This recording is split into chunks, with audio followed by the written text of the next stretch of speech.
Good morning, dark is my soul. How are you doing? Wait, so it's morning over where you live. Wait, that actually makes sense. Yeah. Hello, hello. Alright, let's get out of the intro screen already. How are you doing?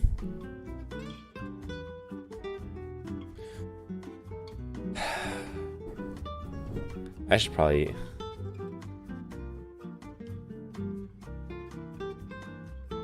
Man, I need to actually change the streaming category. I need to bait people into watching first, and then pull the old switcheroo. Then switch to the fucking Raid Shadow Legends sponsored stream. That's how we're gonna do it. Raid Shadow Legends at 20 euros. Is it Gamba at 100? Yes. You got sponsored. What am I wearing? It looks very comfy. It's super comfy, actually. It's mega comfy. It's one of my favorite, how do you call those? One of my favorite, fuck! It's not a coat. It's not a... Show it runway, alright. What is this called again? It's in French, en français c'est un pull, a sweater, yes, thank you. Got those nice like little patterns on it. You can see them. Got them little stringy boys.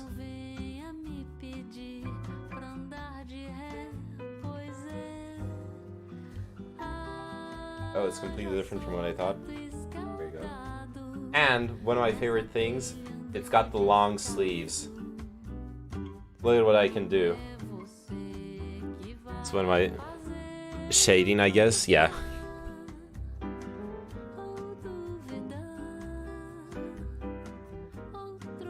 Today's video is sponsored by Raid Shadow Legends, one of the biggest mobile role-playing games of 2019, and it's totally free. Currently, almost 10 million users have joined Raid over the last 6 months, and it's one of the most impressive games in its class with detailed models, environments. Okay, thank you, Fatal, for the melon sleeves, exactly. Yeah, it looks completely different without the extra light, yeah.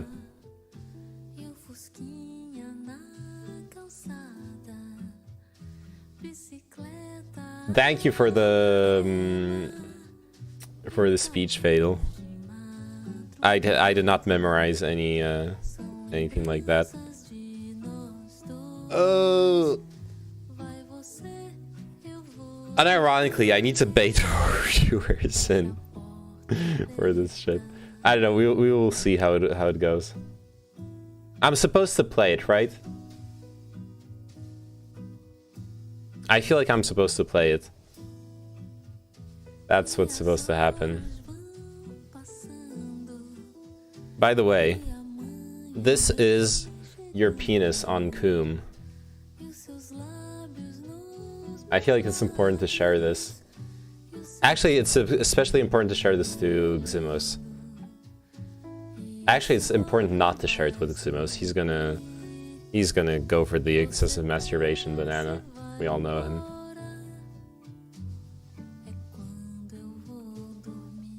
Alright.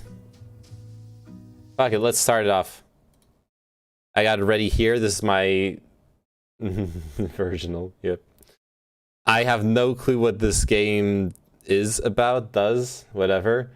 What you can do, and you can already do it, you don't even need to watch me play. You can go into my Twitch chat, type !raid, then copy paste the horrible link it generated because it doesn't form a coherent URL. And using that, you can do the tutorial. And if you do the tutorial and nothing else, then that helps me. Then that actually helps me get to, oh god, it's loud. That helps me get the sponsored money. You don't need to do anything else. Wait, did that guy just murder a guard? Wow, dialogue. Not for long. Wow, memes. I click. Shoot the arrow. Amazing. Well shot. Where did you learn that? Hunting orcs. The Arbiter cannot bar me forever, Elf. You and I will have our day. I care about those characters already. Look at them. Wait, why are we killing soldiers? Which of you filth dies first I thought we were the good guys. Athel, we really don't have time for this. This is not how I imagined this. Click this guy. Thank you, tutorial. By the light, I'm glad you're on our side. Wow. Yes, just one big happy family. This is what you're gonna get to play. The sooner we win, the sooner I'm free of you. Spread out. The artifact should be here somewhere. Did you see this stuff? That link is horrible. But hey. If I get 10 people to do the tutorial, I get $200. That's all we want, we need. Okay, that's really dank. That's pretty cool. I think I like this dragon. Well, thank Get you for fucking better eaten. ideas. We attack together on 3. Yeah, whatever. Is that... Oh, it's just auto combat? Cool. Oh, we're dead.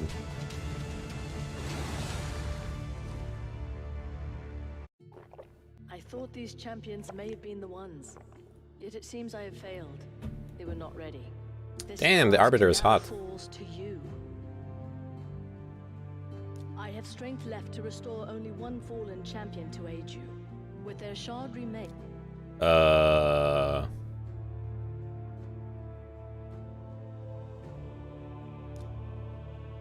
Whatever. So be it. I'm making the Coomer choice. That's the only possible choice. Awaken Hey, warrior. it's Farmville. This Wait, is no, your it's not bastion. Farmville. From here, It's you will like summon everything and is train locked. champions to fight the Dark One and his shadow. You have chosen your first champion, but Cool. Cool. I'm clicking the things it tells me to click. That's the... excellent. You've summoned an attack type champion with great attack Cool. support. I'll do more. No, I can't. I can't do anything. It's not allowing me to. Okay. Fucking tutorials, man. Amazing. Behold, Karot Castle, seat of King Tabor. I fear that you and your 11 generations of peace had reigned between the kingdom of Karok and the Realm of Arabia. Arabia. A peace Oh, I need to now click through. shattered by King Taba's brutal, once revered as a pillar of Lore. justice. Amazing. King Taba had had the king on the orders of the Arbiter. The companies, even if it meant Karok will Wait, are we deposing a king? What the fuck? like all places in Teleria, there are multiple That is not lawful. This is not lawful government. the enemy champions before I each would like battle. to... Magic beats spirit, spirit beats I would like this game to consider the morality of its actions. Void champions have no direct weaknesses. You have only 2 champions. Awkward. Well done. Notice that your leader has an aura skill. These Cool. the arrows above each enemy's head show Cool.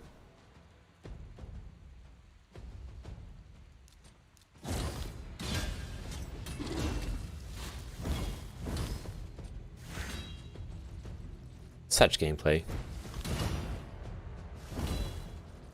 Amazing.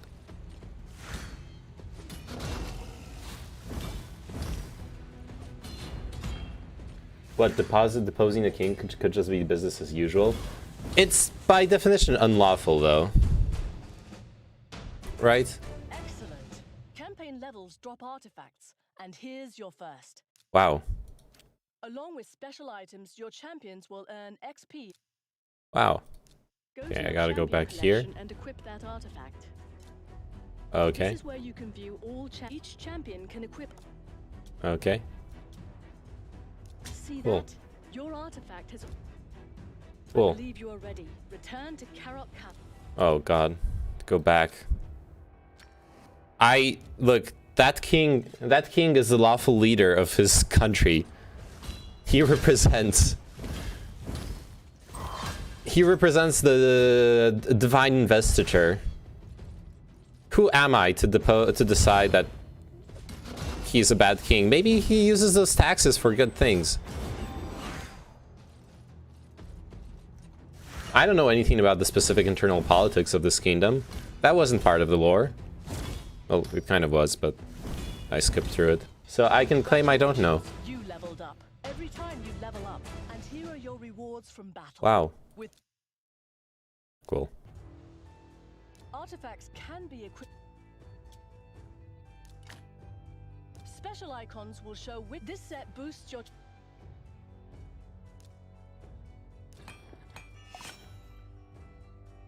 Again? Why am I... It's making me upgrade the fucking common helmet. I feel cheated. Everyone knows... When you upgrade artifacts to certain levels, they gain new. Everyone knows that's You have learned a well. waste in this Keep kind of game. strengthening your warriors. I shall. Okay. Oh yeah, you can unlock ninja for somehow reason. Oh god. Plenty of crap. Cool.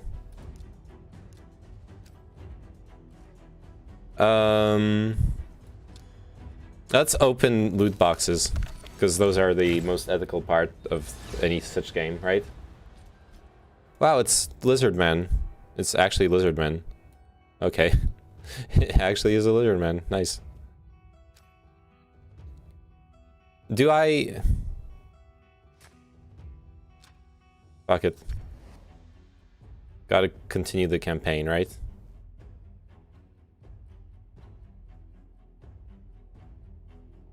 Nice. Why is he locked? I guess I don't have enough space in the team.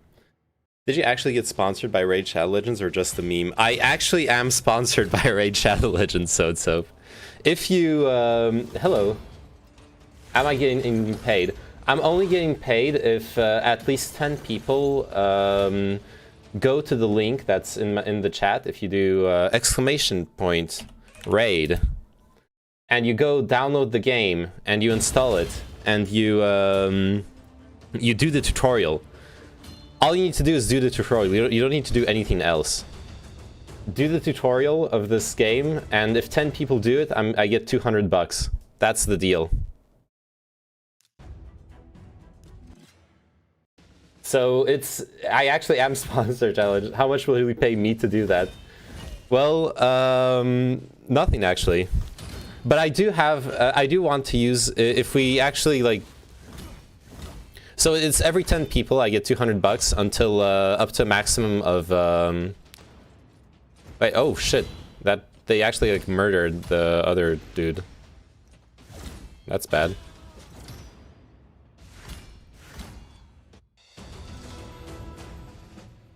What was I gonna say? Wow.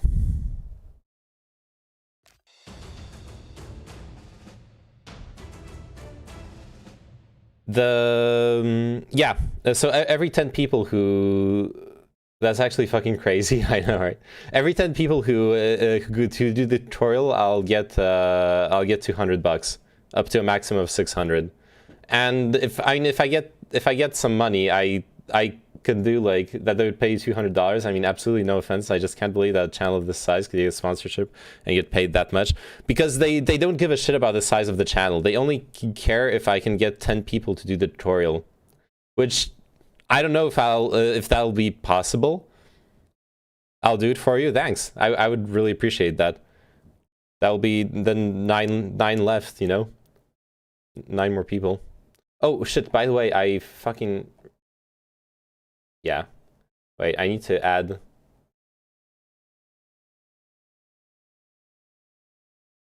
Oh no. Stupid Wait, I need to add the wait $200 for that. Yep. Honestly, it goes to show. What it actually goes to show. Let me just check this. Okay, yeah. What it actually goes to show. It goes to show that the game is monetized in such a way that they can actually make that money back. It has to be on mobile. I don't think so. No, there's a desktop PC game that's the one I'm playing here. Let me do. Oh yeah, browser source, right? There we go. There you go. Now I get alerts if you install the game. I'm sorry, I had my scenes messed up. Sorry, and how do I use your code or whatever? You just use the link from my Twitch chat. All you have to do is use the link from my Twitch chat, the exclamation point raid link, and then when is the tutorial over? I think I finished. I don't know. Wait, why is this scuffed?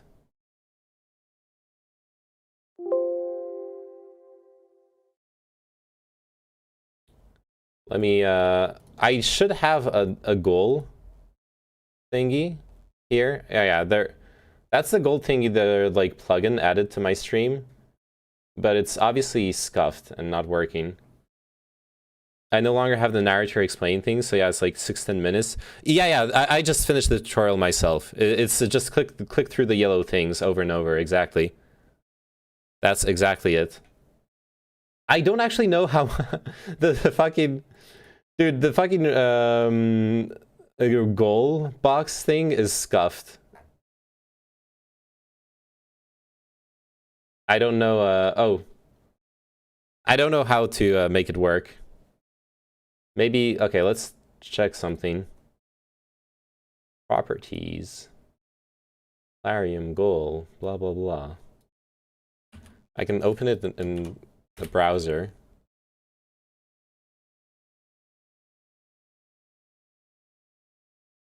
Yo. This is not very well made. Only half the link is clickable. Yeah, you need to copy paste the link. The link's broken. They fucked up.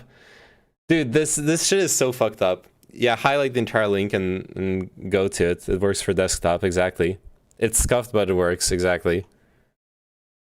They fucked up this thing. I want to do it on mobile because I'm on Linux, Tanties. Uh-oh. On mobile, I don't know. Oh, wow, new raider just created an account. There you go. So the alerts work. The alerts work, the goal doesn't work. Maybe, wait, maybe I can fix the goal if I go to Streamlabs real quick. Because it works through Streamlabs. They're the ones, like, organizing this. Let me double check. Because it would be nice to see how many people finished the tutorial. That would be pretty good. All widgets. Nope. Oh yeah, raid sponsor goal.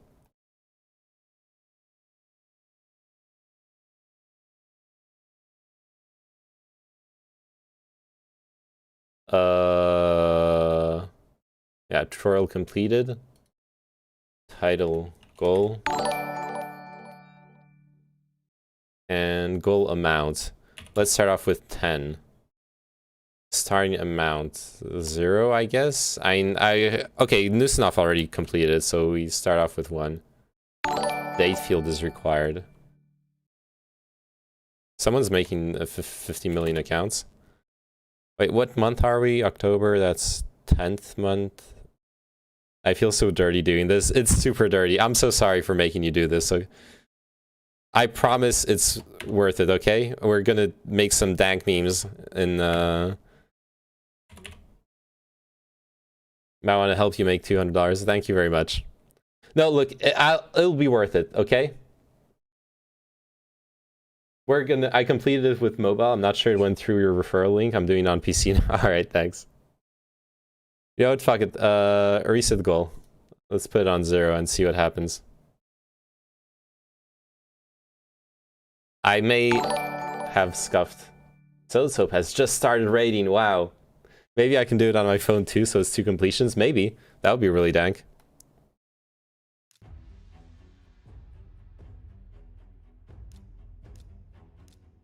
Cool.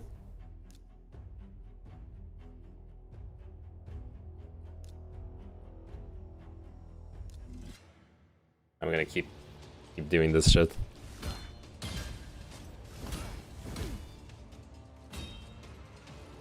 Wow.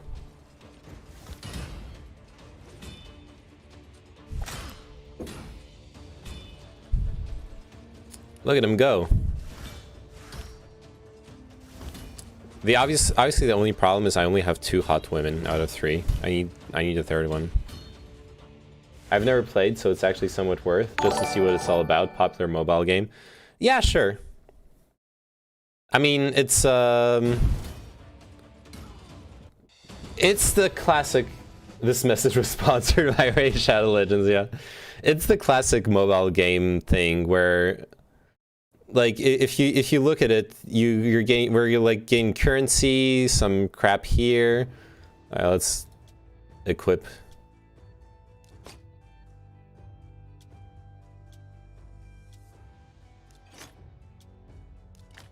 Cool. And it's going to be gated by it's going to be gated by microtransactions pretty fast. Is usually how it works, right? There's this like energy bar thing, and right now I have plenty of it, but at some point I'll run out, or run out of coins, run out of other stuff, and that's when they get you. That's when they make their $200 back, basically.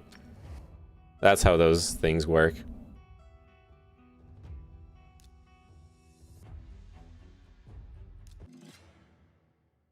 But hey, it's free, which means you don't ever have to actually spend any money on it.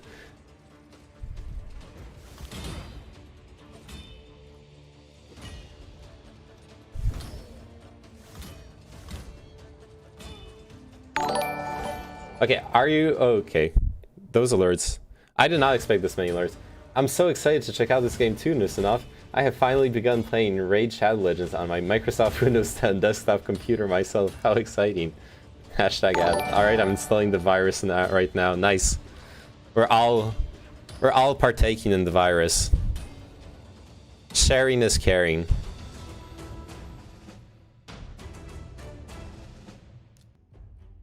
That's how you do it. Oh shit, it's the boss.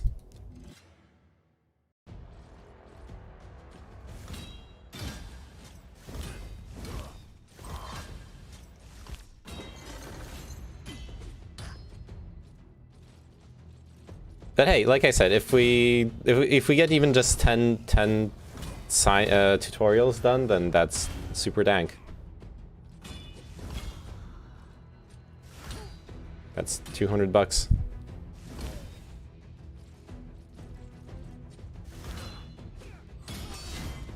She fucking died. I'm gonna lose here, am I?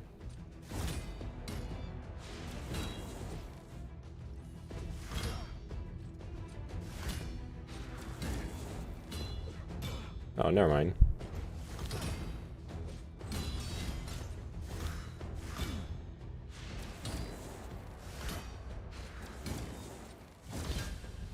Nice. Having overcome the castle guard, What were the requirements for the sponsorship, like in terms of your channel? None. Actually, none. So if you're curious on how this works, you go to if you have a Streamlabs account, you go to your Streamlabs dashboard, behind the scenes view of what's going on here, and you install. You get like a notification. Hey, you could be making money with Raid Shadow Legends. So you go here, you go to your where's the like plugins? App Store. Raid Shadow Legends, and there you go. Apply to get sponsored by Raid Shadow Legends. If you are approved for the sponsored stream, You will play Raid Shadow Legends on a scheduled day and time using all of the provided alerts, overlays, and assets. The goal is to get your audience to download the game and complete tutorials within the game. You will need a minimum of 10 tutorials to receive a cash payment. Submit your application, wait for approval. If approved, schedule your sponsored stream. Review the sponsorship brief and follow the guidelines. Complete your sponsored stream and submit your VOD plus links. Wait for approval or feedback. If approved, get paid within 60 days. Interesting, huh? Actually, that reminds me, I'm supposed to make a social media post. Let's complete the shilling right now. Oh, yeah, I know how I'm gonna... There's a mega good streams meme I wanted to make for Christmas, but it's kind of expensive, and I wonder if we could crowdfund this way. The secret... Oh, shit. Wait, I read that! I'm so sorry. I'm an idiot. Don't worry about it.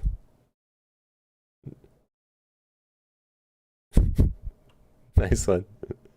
Good thing you didn't say what the meme was. Scoop the poop. Nice. Okay, I'm assuming that just started raiding means you complete the tutorial or something. I posted the video and responded to some comments because you're... Yeah, I saw that, Bukra. Good job. Raid Shadow Legends. Hey, look. It's a sponsored stream. I'm getting... Hopefully I'll get money for this. There's just one thing I don't understand here. And by one thing, I mean many things. Why is the progress not moving? I'm assuming when the alert says, I love Raid Shadow Legends, actually. Oh, nice. Okay, I finished. Nice. Oh, Newsnob just completed the tutorial. Oh, there we go. It's a different alert. All right, and the goal doesn't move, though. So it says you complete the tutorial, but the goal thingy didn't move. So it's broken? That sucks. Raid sponsor goal, event type, tutorial completed. Current amount 1. Oh, wait. Maybe it's the wrong... Okay, I think I know what's the problem. Because there's another one.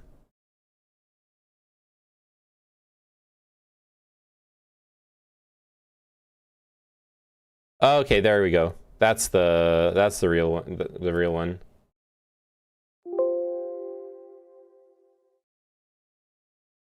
Cool. 1 out of 10. Let's fucking go. Only 9 more. Wait, do you actually play Raid Shadow Legends? Dubbed it up, man. Because if you already do, then anyways, if I get no, okay. Well, it's time to start. I need you to go to my Twitch chat, do exclamation raid command. You should try to put the leaderboard up. I don't think I have a lead, or you mean a leaderboard for the tutorial completions? Well, I guess Nusanov is the winner. He's the only one who completed it at the moment. So, dubbed it up. I need you to go into my Twitch chat, do !raid, copy paste the link, install the game, make an account, and do the tutorial. If you do the tutorial with the referral here, then that will help me get closer to 200 bucks. I'm trying, don't rush me. No, I'm sorry. Enjoy the lore, Soap, okay? Enjoy the game and the lore. Don't worry about it. Holy shit, we unlocked so much stuff. And we unlocked a third hottie. Let's give her the dank equipment. The purple stuff. The full set. There we go. She's gonna be fighting. She's gonna be on the front lines. I don't know. Yeah. Next campaign. Raid Shadow Legends, lol. Look, Zimveo. The link is fucked. I know. You need to copy paste the link. It's scuffed as fuck. So Zimbel, I got sponsored by Raid Shadow Legends. Hey, thank you for completing the tutorial, Soap. Good job. Yeah, you did it. I got the notification. Soap has just completed the tutorial. 2 out of 10. Only 8 more, and we get $200. Zimbel, we are sponsored by Raid Shadow Legends. Every 10 people who complete the tutorial using my referral link are gonna get me $200, basically. So if you wanna support the stream, go. It's really simple. Does it show who has started the tutorial too? I want to see if I'm being counted. It shows when accounts got created based off of the referral link. To go through it safely would take days. They would. So it does show you who started the tutorial. Okay. Oh no, now we need 4 people. I still don't have a team full of hotties. That's gonna be my goal. Can I see the names? I don't have a list. It's just notifications, and I don't have a history for the notifications. They don't show up in my feed. A sewer level. Wow. We all love sewer levels. It's really scuffed. What the fuck? I know. And for the laughs, yeah, copy paste the whole thing. Just for the memes, I realized that it's this is the link that they provide. It's Plarium's link. They gave that to me to work with. I did not scuff it. That's what I'm trying to say. Someone else's fault. I swear.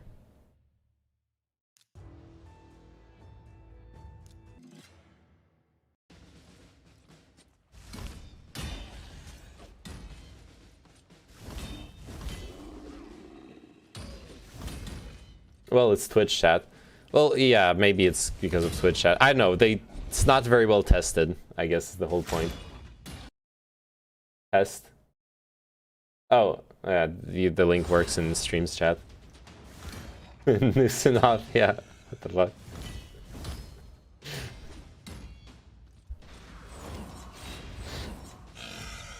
Nice virus.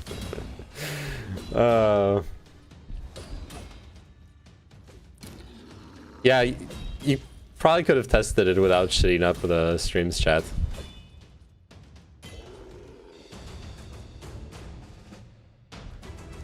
Anyways.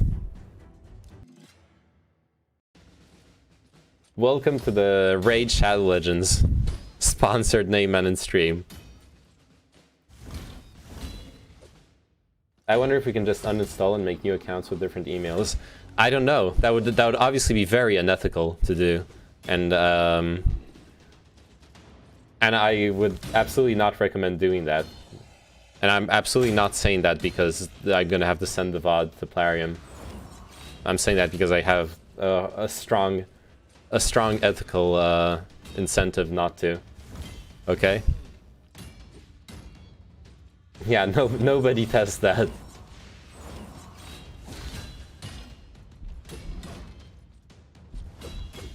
Wait, do you have to send the VOD? Yeah, I need to send a link to the VOD to prove that I actually played the game. And, like, did the sponsored stream. New Raider just created an account. Nice. No, of course, never that. Thank you. I need to make sure that we respect this opportunity given to us by Plarium, okay? Scoop the Poop just completed the tutorial. Nice, 4 out of 10. Only 6 more.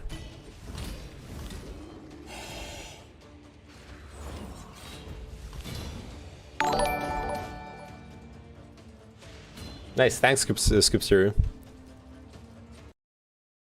Nope. Can't click out of the game, or no audio. Wait, I think I did the tutorial, but I don't know if it's counted. Fart Muncher just completed the tutorial. Are you Fart Muncher, Nept? Or is that... Oh god, I'm gonna sneeze. Did it prompt you to upgrade some item 5 times using your coins? Yeah.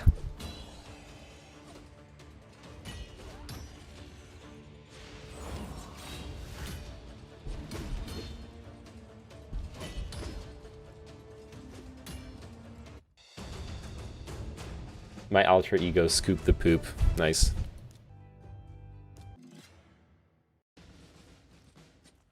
Nept is fart muncher. Yeah. Nept is actually fart muncher.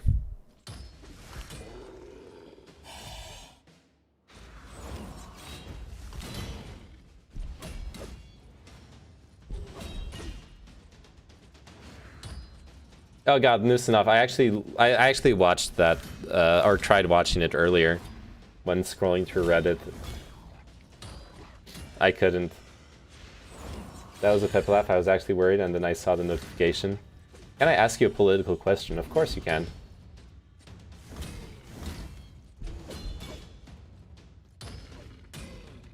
I enjoy political questions. Damn, she's dying every time. She's weak as fuck.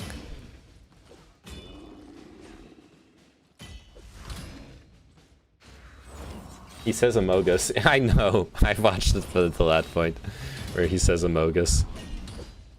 Are the French actually really mad and feel betrayed by the submarine deal, or is it just political huff and puff? Both. So the thing is, both are true. So on the one hand, it's not something that actually affects like normal people, right? Unless you live in the city that was supposed to build the submarines, it's not going to affect your job offers. It's not going to change your day-to-day life. None of that actually really matters then. But normies. But the reality is that there is even normal French people who aren't directly affected by it, they actually do care to a certain extent about national pride, in the sense of, because that's how it's been framed, basically. At least looking at the reactions on French social media, the people, obviously there's a selection bias there, where the people who react on social media are the people who do care about it. But the way they seem to understand it is that they follow the lines of the stop. No, shut up. They follow the lines of the French ambassador, basically saying that they feel like the Anglophone countries, the US, Australia, the UK, that are supposed to be French allies, have betrayed French, or rather not even betrayed it. Stop with this game, lol. It's a sponsored stream, Tyrannid. Look, if you look at the top right, I only need 6 more people to complete the tutorial with my referral link, and I'll get $200. All you need to do is complete the tutorial, Tyrannid. You have to complete the tutorial now, okay? Anyways, back to the story. With the submarines, the thing is, it's not that the US damn going places. I'm only going places if I get 6 more tutorial finishes, okay? We're at 4 out of 10. I need you to go do it. Have they considered making better submarines so Australia would buy them from them instead? Well, see, the thing is, the whole thing is kind of a shit show. The biggest problem is Australia, because Australia has basically in the days coming up to canceling the contract, Australian officials were still telling French officials that they were fully committed to the contract. So the French ambassadors, the French diplomats, they see this as a betrayal, not because they believe that Australia should follow through the contract even though they're unhappy with it, but they believe that Australia was dishonest with them. Now, I'm not shitting on Australia. I'm talking about the Australian-French submarine crisis thing.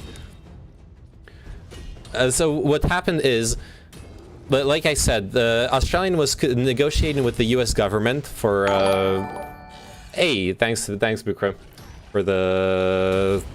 for creating the account and everything.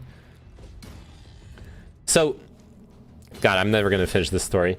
So the Australian government did not properly was basically negotiating with the US behind closed doors, which is kind of normal.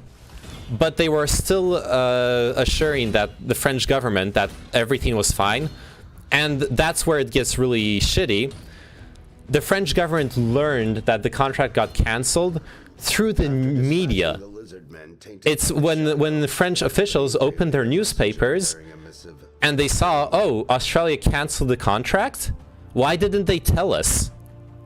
That's why the French government is pissed at Australia. Because you're not supposed to learn that by reading the fucking newspaper. You're supposed to get a call from their diplomats, and their diplomats tell you, hey, we're canceling the contract, we're going to pay the cancellation fee. Sorry, but it is what it is. We're going with the American UK joint offer. I think it was kind of fucked how it happened, not gonna lie. Quite unfortunate, because strong US, British, Australian relations, they're all old allies, and I think in general it's a move that makes sense. Yeah, it's a move that makes sense, and no one sane is contesting that. It's a move that makes sense. Isn't that part of negotiations?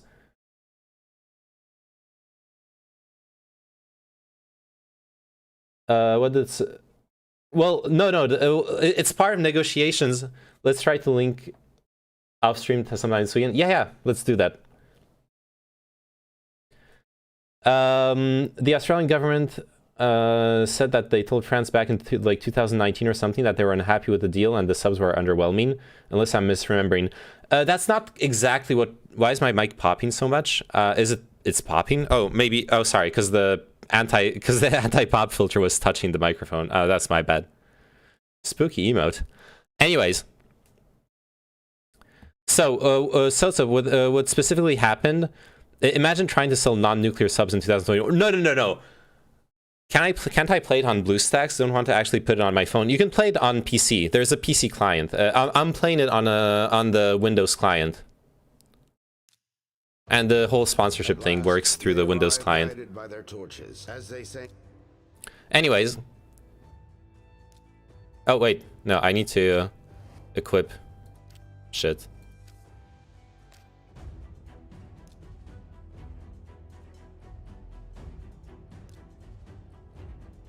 Okay. So, this game is hard selling out the gate. It is. It really is.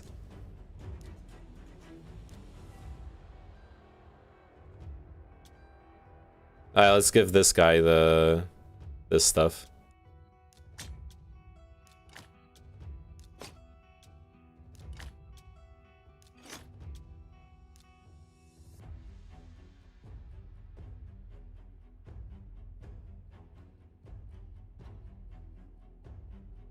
Oh, come on. Oh no, if you equip stuff, you can't unequip it ever. Or you need to pay money to unequip it. Oh no. This is so bad. Oh no. That's how they get you. Who is your waifu in this? My waifu, okay, is it hot elf girl? No. I don't know, let's go with the dark elf lady for now. That was my waifu.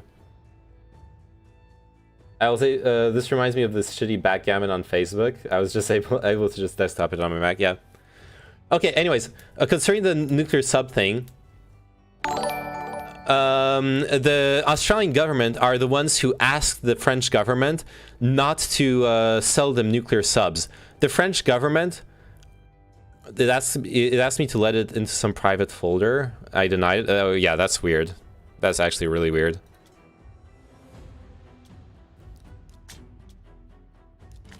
Anyways, you have to realize the Australian government went up to the French government and was like, guys, we want you to sell us non-nuclear submarines. The French government was willing to sell nuclear subs to Australia. Australia was like, no, please change the sub design to include a diesel motor. instead of a nuclear reactor in them.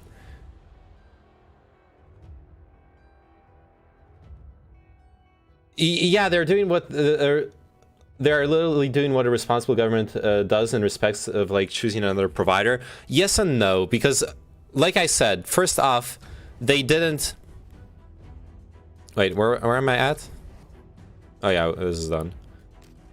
They actually didn't.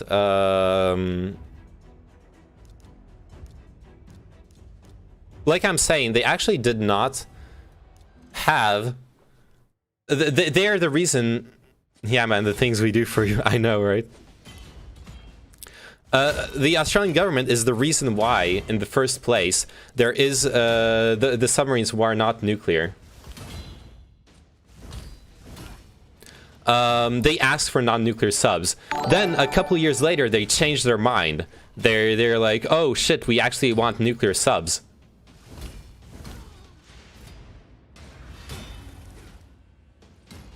Oh, read my previous message. Also, I agree in large part the Aussie government is Pepega, but also they shouldn't be like singled out by the French as like shitters. They're only being singled out because of the non-communication on when canceling a contract.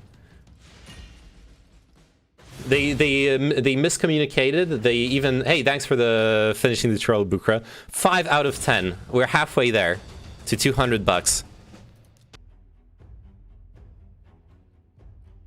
But yeah, like Simon said, it wouldn't fly in business, never mind world politics. Imagine canceling a business contract.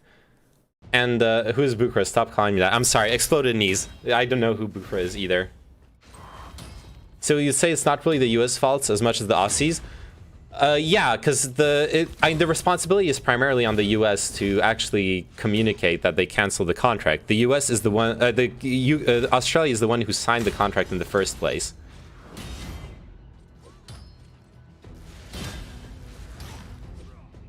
It seems like France is more mad at the US because, of course, than at Australia, when literally if anyone deserves their wrath, it's Australia. I'm not sure why they're so mad at the US. Officially, it's maybe because they got the contract got stolen, but I think that's kind of dumb. Like that's where I disagree with the French outrage. There's nothing wrong with there's absolutely nothing wrong with like the Australia. There are delays in the I don't know, there's so many levels to it too. Like every time I start saying something, I think of like 50 other things to add to nuance the situation. So like Australia wasn't happy because there were delays. Why were there delays? Because they asked for a non-nuclear sub in the first place when France has nuclear sub designs. So that's part of why there are delays. Also, it's a fucking defense contract. There are always delays. So what happens is there are delays. The Australian government makes it known that they're unhappy with those delays, which makes sense. It's normal to be unhappy with the delays. Anyways, progression continues. Australian government starts by the way, France offered several times during the progress. They asked Australia, are you sure you don't want nuclear subs? We can sell you nuclear subs. Are you sure you don't want nuclear subs? Australia said, no, we don't want nuclear subs. And then they go buy nuclear subs from someone else. They literally closed their embassy in the US. Yeah, I know. Well, it's symbolic. They obviously we're not gonna go to war with the US. It's symbolic.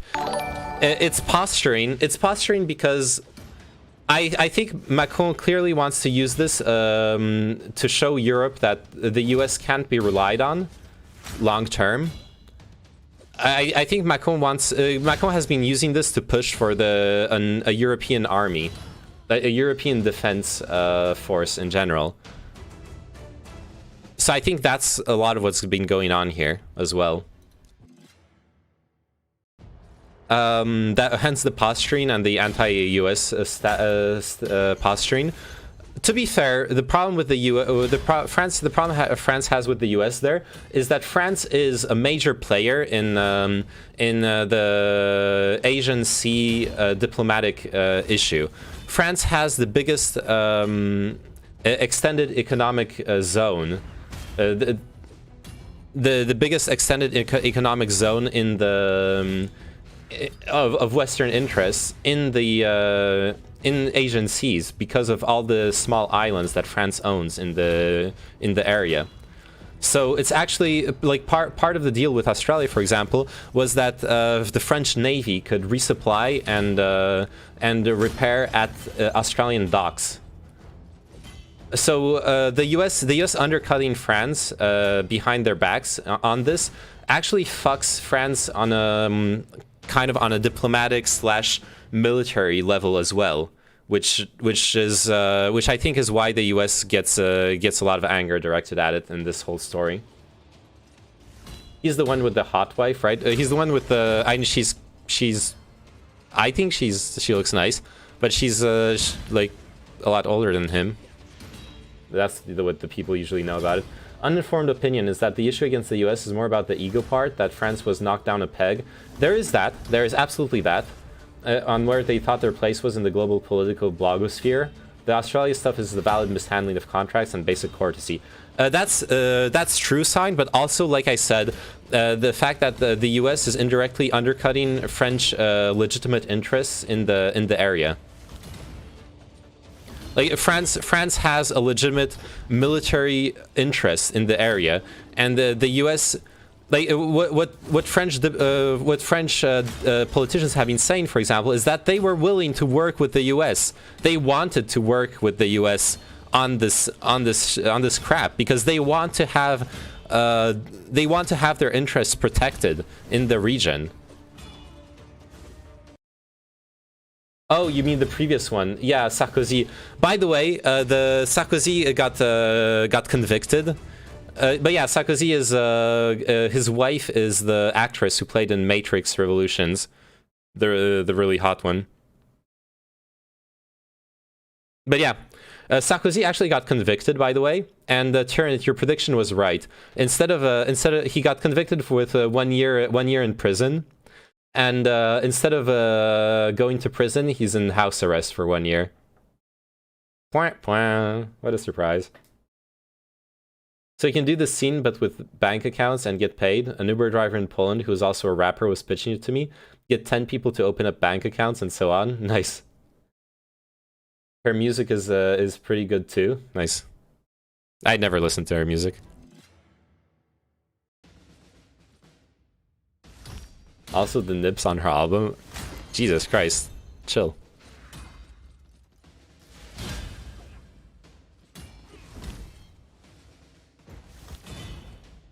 No EU army while we're in NATO. Okay, thanks. I don't know if that's possible. If making an EU army means leaving NATO, I think you lose all of Eastern Europe. Just like real politics, realpolitik rather. I guess from an outside perspective, this just reads like a big ego trip by Macron during a tumultuous period for it. I understand why it reads like that, and also honestly, that's how the UK and US media are portraying it. Like all the articles I've been reading are like, wow, look at Macron being on this really crazy ego trip, when there actually are legitimate reasons for him being pissed off. Maybe not legitimate reasons for you know doing the whole posturing thing, but there are legitimate reasons for the French government to be pissed off. Like he really wanted this to happen to make himself more secure in his political position, and now that it failed badly, he looks even worse, so he's just lashing out. I don't think so. I think the way he's played it off actually plays in his favor for the up-and-coming elections. The fact that he played it off as him being the strong, independent European leader who isn't under American subjugation actually plays in his favor as far as French politics go. He's managed to spin it 100% in his favor. I don't think it hurt him in any way. But he has to act, I guess, hurt for it to work, right? I think the real problem is that Biden and Macron are both in very tense, precarious situations right now with their foreign policy / image, and they really, really needed this. I don't know when talks first started with the sub business, but I imagine Biden is really depending on this accomplishment to bolster his legitimacy, right? Yeah, which goes back to the thing that France probably would have been open to working something out in partnership with the US. And getting cut out of the deal is really hurtful to French interests in the region. Early morning stream, woo yeah, hells yeah. How are you doing, Kino? Hey Kino, we're doing a sponsored stream. Do you wanna do the Raid Shadow Legends tutorial to help me get $200? It doesn't mean leaving NATO, but it should. Realpolitik is just a meme that should be ignored if you're not a state actor yourself. No, that's a dumb statement. I want to understand politics the way state actors understand them. If I want to understand the actual motivations and considerations that go into it. Sure, but they're protected by Australia, LaRue's. I think I see countries like France and the UK tend to pull above their weight from an outside perspective on the world stage, and the oversimplified version seems to be that the US allows it, so at any point, all it would take is something like this for the US to undermine any of the big players. In comparison to Russia or China, that would comparably seem like actual bigger players. That is true, but it's also like obviously the U.S. is not playing in the same league as France is not playing in the same league as U.S., China, or Russia. But also France is actually the biggest European military, especially now that the UK left the EU.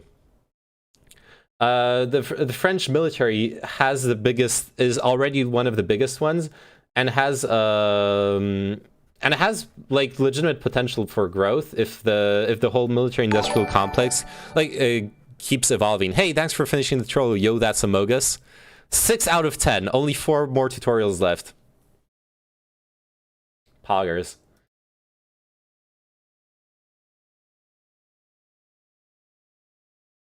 It becomes a soap opera of 2D chess, which this incident also is. Kind of, yeah.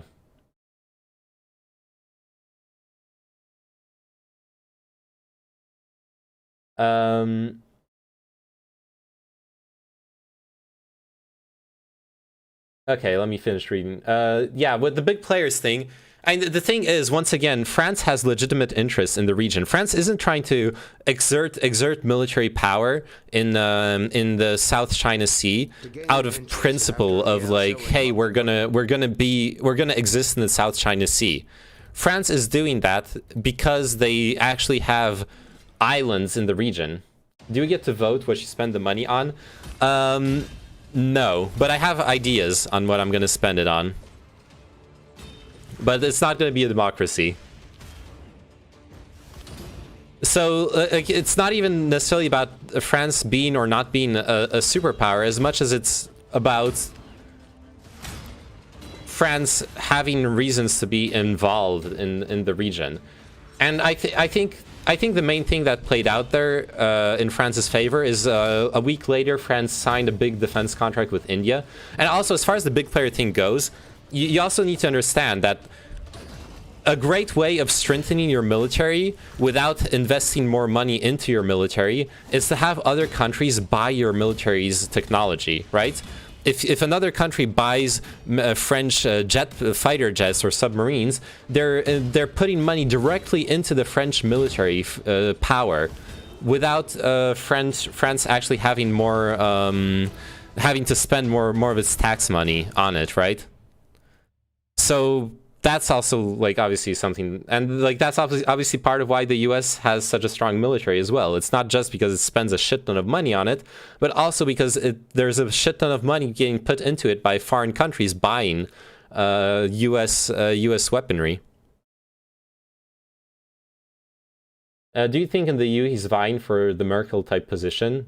I'm a Coomer, what do I know? But, well, maybe, I don't know. Right now, it seems it's mostly... Right now, to me, it feels mostly like posturing for the election, as far as internally it goes. And in the in the EU, because he has to know, hey, thanks for the like, Frank. How are you doing? He has to know that there's no such thing. There's no way he's actually going to get the EU to move forward on a European army. That's not going to happen. Hey, how are you doing today? I'm doing good. And you, Frank? We're doing a Raid Shadow Legends sponsored stream. If you want to, Frank, actually let me go into Facebook and post the link there. If you want to, I can. If you do the Raid Shadow Legends tutorial, we're on 6 tutorials completed out of 10. If I get 10 tutorials completed, I'll get $200. So if you want to support the stream without spending, with only by spending 15 minutes of your time, without spending any money, you can do it. I need to just find the wait. Where is the? God, I never remember how to get onto my. Oh, there we go.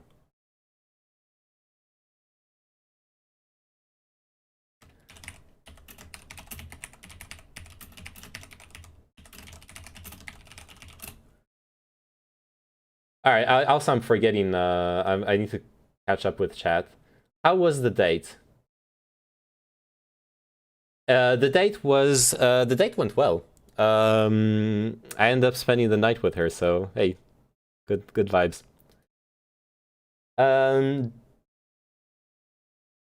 French Foreign Legion. Oh, the French Foreign Legion is something else. I might one day, last resort, do that just to get citizenship in France. Dude, French Foreign Legion is rough. Like you're actually gonna have to go and murder people for France mostly in African countries.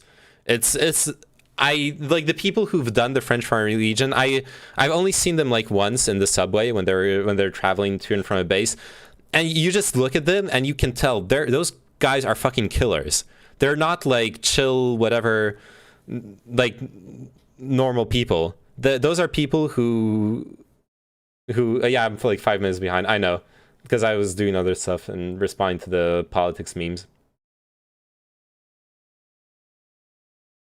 Yeah, or you could buy a FIFA bid with some jets, right? Yeah. When does the promotion end? It ends in a week. You have a week to do it, Kino.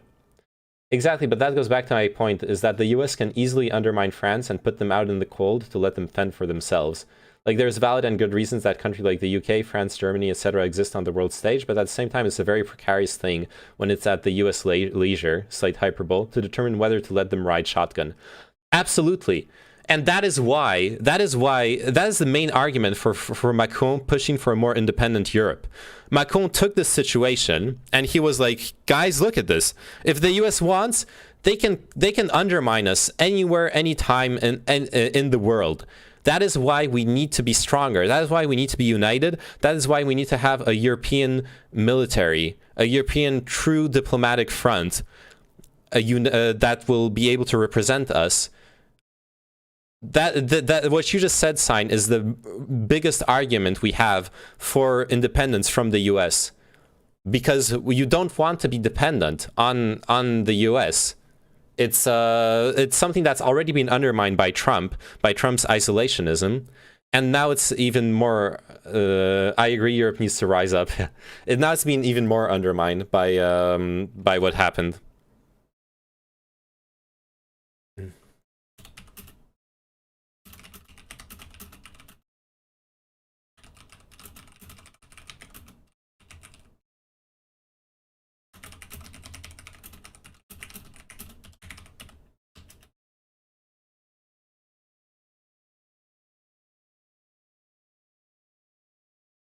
Cool.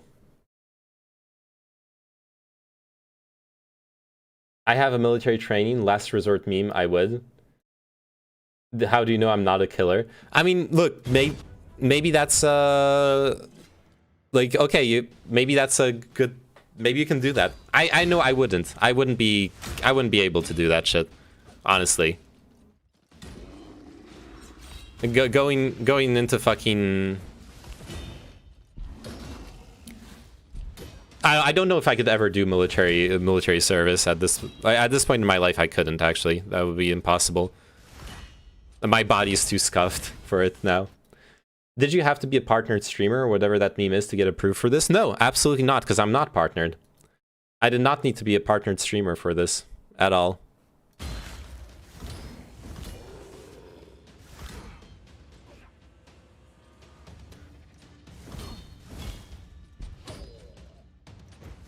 But I did have to go through Streamlabs. Maybe you need to be like a Streamlabs Plus subscriber. It's actually pretty fun. Is it really? That's not what people usually say about military service. I don't know, man. If you can take a Raid Shadow Legends sponsorship, are you that far off killing for hire? True.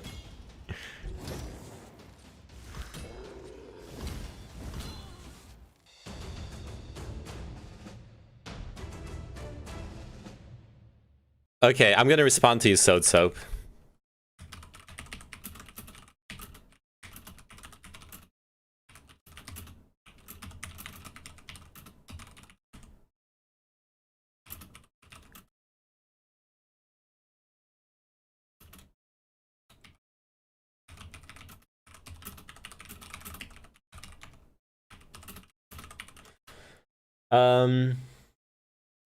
Look at this. I thought I would be exempt because of medical memes, and I was like classified like healthiest meme.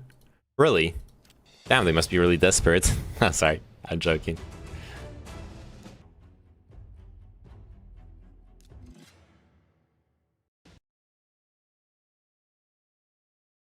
That was Pico. Yeah, I can see that.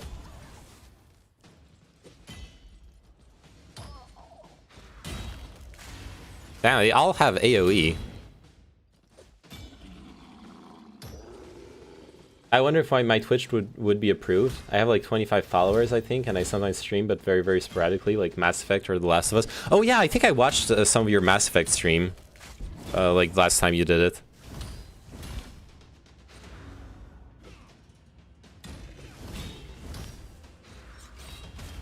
I was never gonna do the whole Raid Showdown Legends, but for you, okay, just need the link or whatever it is I need so it counts for you.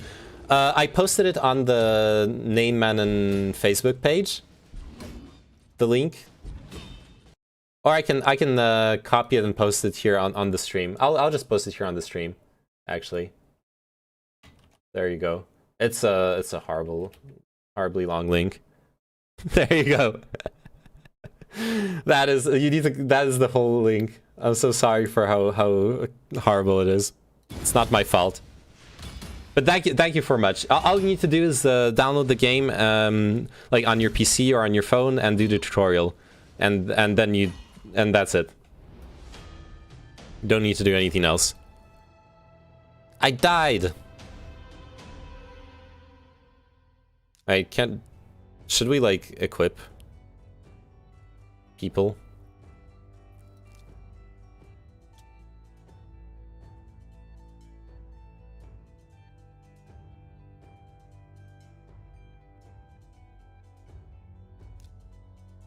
All right, I'll be back after I'm done. All right, thank you very much.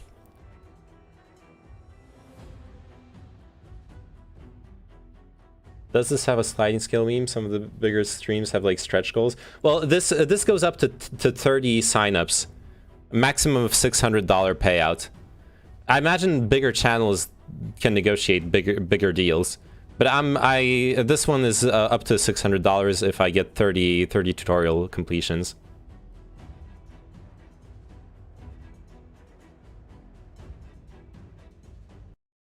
I want to see Neyman do some stretch goals. Okay, I'll stretch. Okay, if we hit 10 tutorials, I'll stretch on stream. And if we hit 20, I'll do even more stretches. And 30, then I'll do like 1,000,000 stretches, okay? Actually, no. Let's do the goals. Okay, 10 tutorials I stretch on stream here. 20 I don't know how much, but 30 I'll go to the park where I work out and do an IRL stream, and I'll stream myself working out, okay? We're gonna do an IRL workout stream. That's gonna be the deal.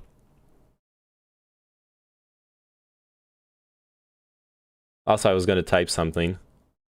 I already forgot.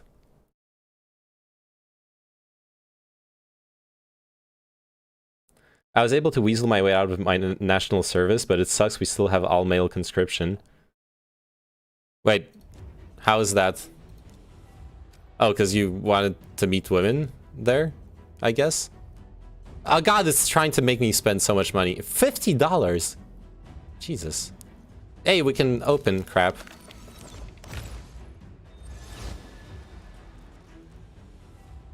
It's a dog.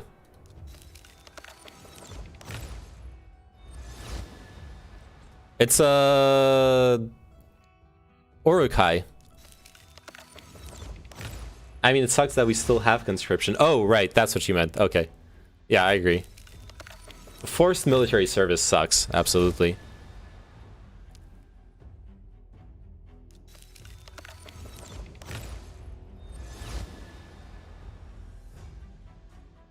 Cool.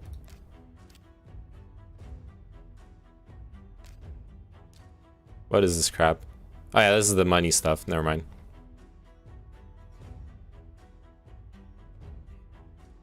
It was the same 10, 20, 30 thing as Neyman's, but I don't know the money. I've been craving those Korean nuggies. Oh man, I'm addicted to them. They're so good. Oh yeah, that was what I thought. A lot of the bigger offers are like 125, 200 to start, and then in the background have like 400, etc. Yeah. That's it, then you don't need to do anything else until my next promo.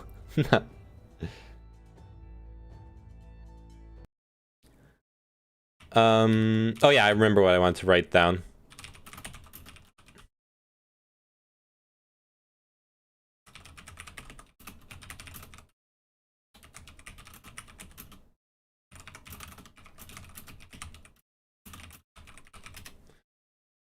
You have no idea, mate. 2 years of my life. Work, work. Work, work. I have no idea. I genuinely have no idea what it's like. Okay, we got blasted in this battle. I'll try again, I guess.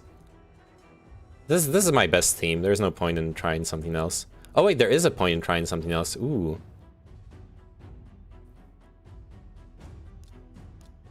Let's level this guy up. He's 3 stars.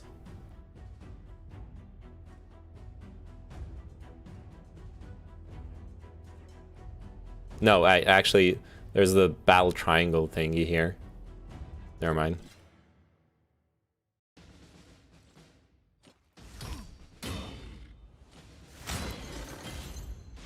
Yeah, I got out of it for mental health issues. I was also in uni, so my psychiatrist was like, yeah, no reason to send you there. Nice. And it's nice that they acknowledge that it's not like that hard to get out of it. Here in France, what they do is they still have military service, but it's just 1 day. You have to go to a military base for 1 day, and if you're French, I didn't have to do it. You have to go to a military base where they make you do a test to see if you're gonna be like a good candidate, and then they have you do like a bunch of different activities to try to get you interested in signing up for the military. So they'll have you like first aid stuff or shooting a gun, driving a tank, like. Well, you're not actually going to have to drive a tank, but you know what I mean.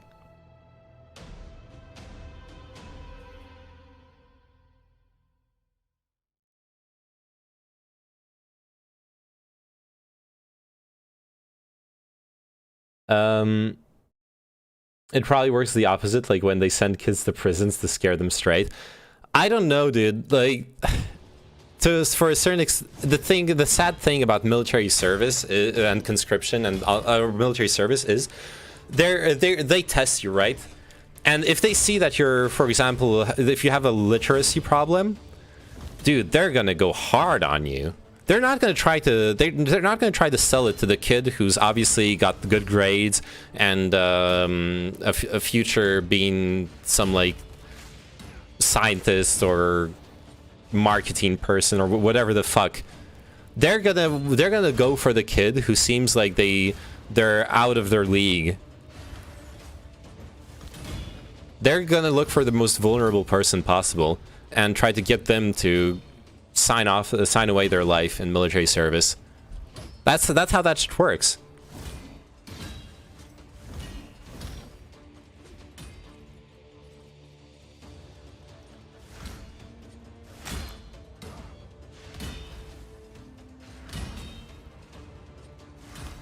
Man.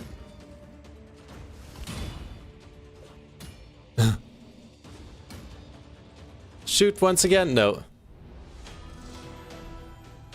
Project 100,000.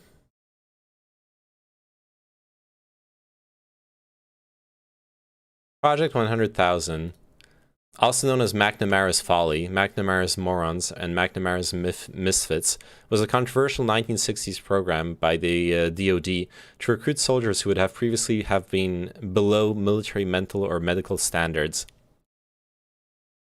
Project 100,000 was initiated in October 1966 to meet the escalating manpower requirements of the American government's involvement in the Vietnam War.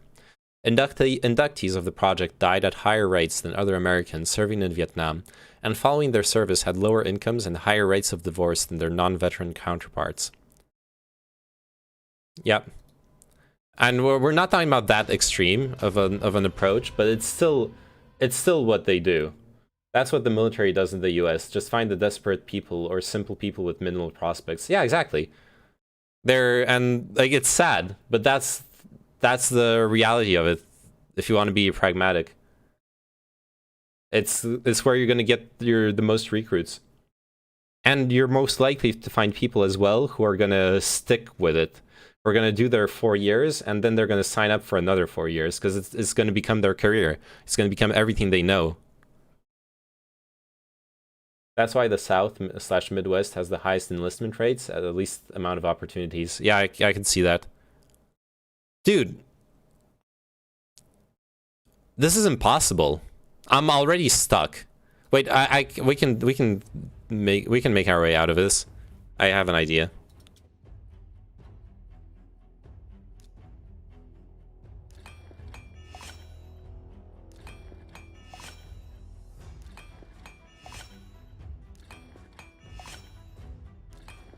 How much does this crap cost?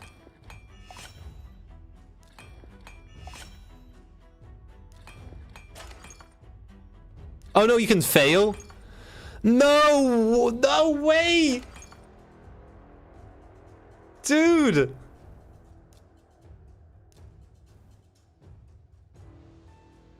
Oh no! They actually went there. You can spend all your, like, silver coins on it and fail the upgrade. Are you shitting me? Jesus, step it up. I know, right? Oh god, that's just sad.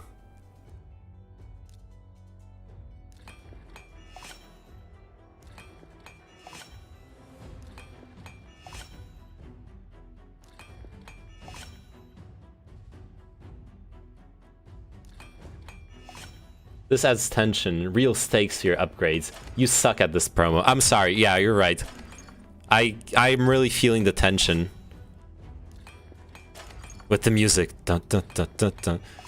And the scene, and running out of money. Defense, plus 2%, wow. I guess I'm not upgrading to plus 8. That's... No, we're just gonna do plus 4.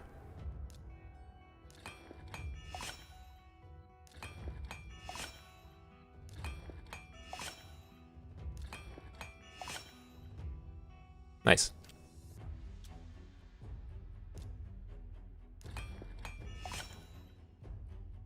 The military is basically the welfare program of the US, kinda. Yeah, that's my impression as well. Like, if you can't afford college in the US, you can just sign up for military service and you'll get a scholarship based off of that, right? The real question is if Neyman will get baited to pumping more money into it than he'll make. This is how they're profitable. There is no fucking way I'm doing that. No way.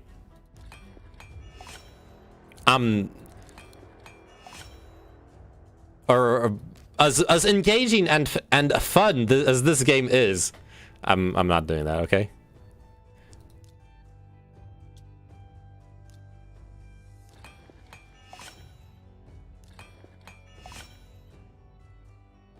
I wonder how many people, in order to get enough people to sign up in the process, dump a good chunk of the payout back into the game, and then the people that do that and get denied.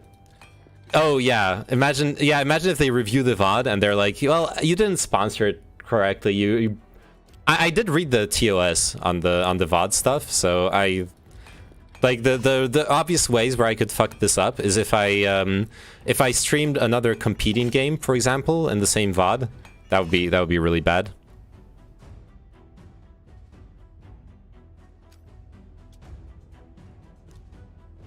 I remember Destiny with Lords Mobile. Yeah, I remember it too.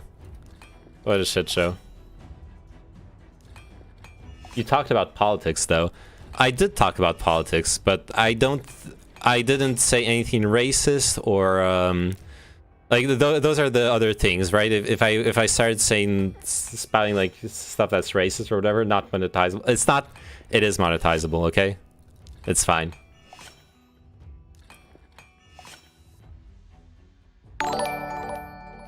Hey, StarCraft Ditcher, thanks for completing the tutorial. Nice. Poggies. 7 out of 10. Only 3 more tutorial completions left. And we're at the first tier, where you get to see me do stretches for the stretch goal. Honestly, with the pay, yeah, I can see someone putting money into this and not even like without even getting the payout yet, because you need to wait 60 days for the payout. So. What if the guy in charge of approving your money is an Australian submarine builder and he's big mad now? Oh shit. Oh no. That would be really bad.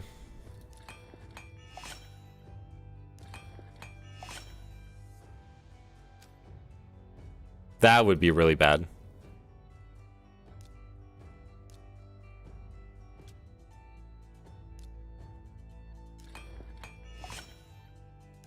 Hassan? Wait, what about... Who do you think you are, Hassan? Wait, what?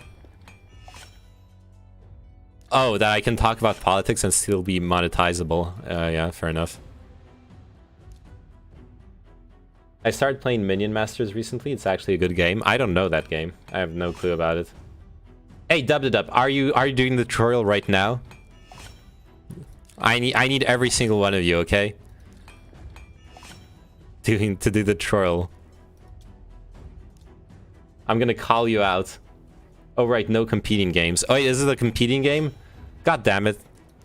Do not play Minion Masters. Minion Masters sucks. Only play League Shadow Legends of Raid. I'm not reading that nept. And you're both American and French, essentially, so big mad. Yeah.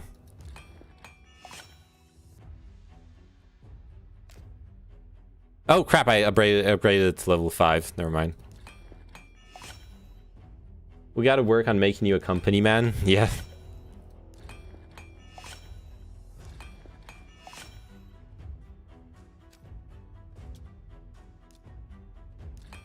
Man, this is like all my money.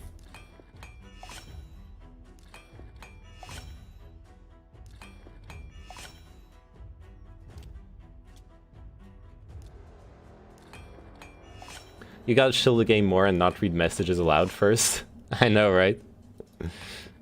This ain't a bathtub stream. Yo, McDoodles, this is a sponsored stream. That's what it is. It's a sponsored stream, and if you want to help me get 200 bucks, you can go right now into the... you can go right now into the Twitch chat. Exclamation point raid. And go download the game, play the tutorial, and that'll help me a lot. That'll help me get money.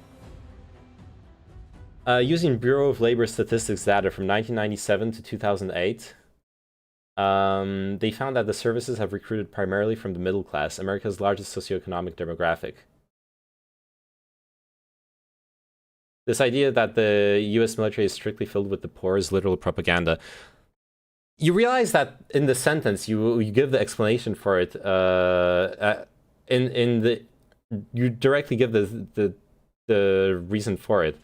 The America's largest socioeconomic demographic is the middle class, and the military is primarily recruiting from the middle class. So maybe it's primarily recruiting from the middle class because it's also the largest socioeconomic demographic. And being middle class doesn't mean that you don't struggle with with stuff like college, which is what I talked about. I understand why that you're pushing back against the narrative that's filled with the poor, which obviously it isn't. But it's all about that those college tuitions, right? The college tuitions and the that you get paid for if you go join the military, and a lot of people in middle class are going to get into hardcore debt if they don't get a good scholarship. So the military is a really, really simple solution for them. So they're technically middle class, but they're still going into the military for economic reasons, even though they're middle class. Can we agree on that? Because that was the whole point of discussing it. It was to discuss the economic motivations for joining the military. I responded to it I said it in response to someone saying it's kind of like the American welfare system. I mentioned, oh yeah, you can like go to college for free if you do your military service and sign up for the reserves and stuff like that, right? I'd suspect that's due to the offers of paying for their tuition. Yeah, that's what I was saying. Basically, they're being exploited for the opportunity to get paid, yeah. But it depends whether you'd consider it exploitation. I'm a little on the fence in some circumstances. The part where I'm not on the fence is that I live in a country where, you know, tuition is not... is state-sponsored, so... I could go to college for €100. So, yeah. Also, not for nothing, but the middle class is not exactly a prosperous bunch at the moment compared to what it should be. Well, that's why, sure, but that's why I'm focusing like on college tuition. Being middle class doesn't mean you're not going to go into hardcore debt to fund your tuition. Not getting paid to go to college. Yeah, no, you can actually get paid to go to college in France. But for that, hey, thanks for whoever started up the tutorial.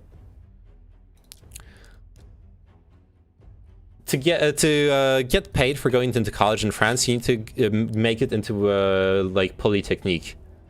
And what happens there is that when you're in Polytechnique, you're in Paris, the Parisian Polytechnique school at least. Officially, you're a member of the military, so you get paid like on the military. Hey, we're going back to the military service for tuition. Well, here I come in and say middle class doesn't exist, only middle income. You don't even need to argue that. Like that's why I'm just talking about tuition. Like, you really don't need to fight over that in this discussion. It literally doesn't matter. As long as people are struggling with the tuitions and you get... Because it's specifically targeting young people who just graduated high school. They can get their like tuition or help with the tuition if they go do military service. That's like it.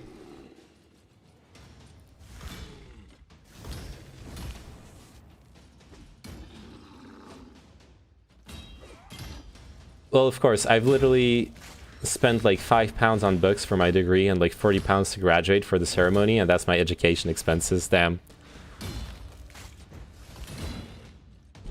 Wait, your tutors in Polytechs are military tutors? Yep. Officially, they're military tutors. They don't actually have to do anything military. It's just an official like weird administrative thing. But what's important there is that you get paid for going being in Polytech or in École Nationale. You actually get paid for that.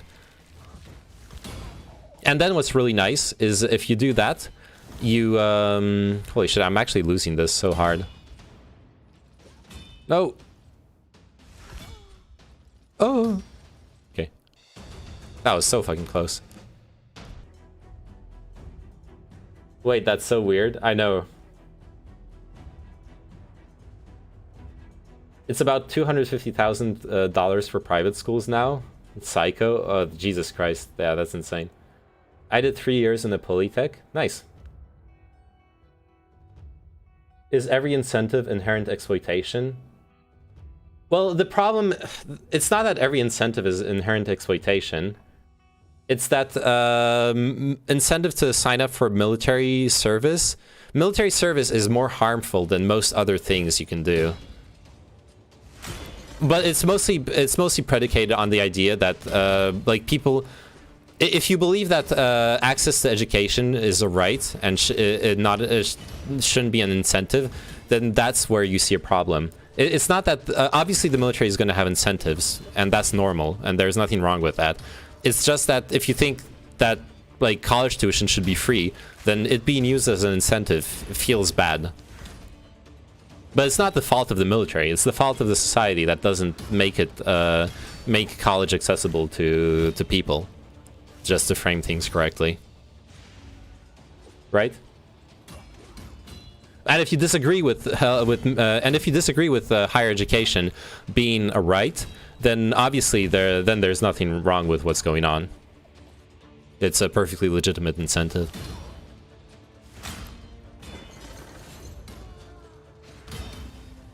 Whose OnlyFans is this $200 going towards? I would say Invadervi's, but I'm pretty sure she doesn't have an OnlyFans, so rip.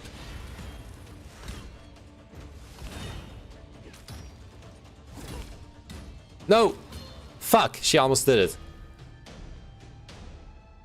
I'm never advancing. Oh wait, they leveled up. I can try it again. I heavily disagree with the idea that military service is the most harmful thing to contend with. I did not say it's the most harmful thing to contend with. I just said it is a harmful thing to contend with. Unless I misspoke. If I misspoke, I'm sorry. Like, I genuinely did not... That's genuinely not what I wanted to express. Or maybe what I wanted to express was that it's one of the more harmful things that you can contend with. Like, military service is far more dangerous than even a lot of dangerous jobs. Nobody said that? I did not? Okay. I don't know. I can misspeak, so... Holy shit, 8 tutorials! New raider has just completed a tutorial. Who? I don't know who, but 8 out of 10. We're almost at the goal.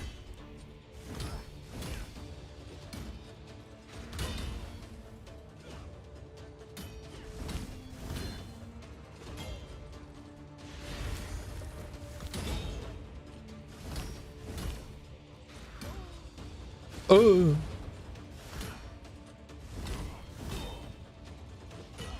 Probably could get a lot further if I was microing the powers and shit. Oh, wait, they did it. Nice. Okay, I'm back. All right. Thanks for the tutorial completion, Frank. Fuck, I hate Twitch. Rip. It could be possible I misheard. It's okay. It doesn't matter. Like, I understand that it's fine. We're in a comfy space here. We can discuss political stuff without getting mad at each other and whatever. It's very hard to rewind. Yeah, it is. If you go into the clip thing right away, you can get access to it right away.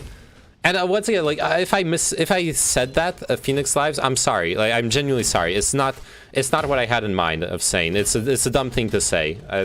In any case, and I acknowledge that. So no worries about it, okay? Well, I'm saying that this is a safe space, but holy shit, I got triggered when the other day when we were talking about Russia and that guy on the Lib Praxis show, and that guy showed up and started shilling so hard for Russia.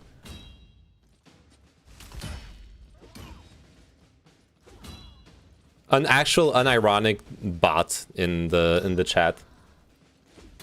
You said military service is more harmful than other things you could do. Yeah, it is. Military service is more harmful than an office job.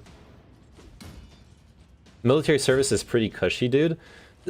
In the US, after the US just barely got out of Afghanistan.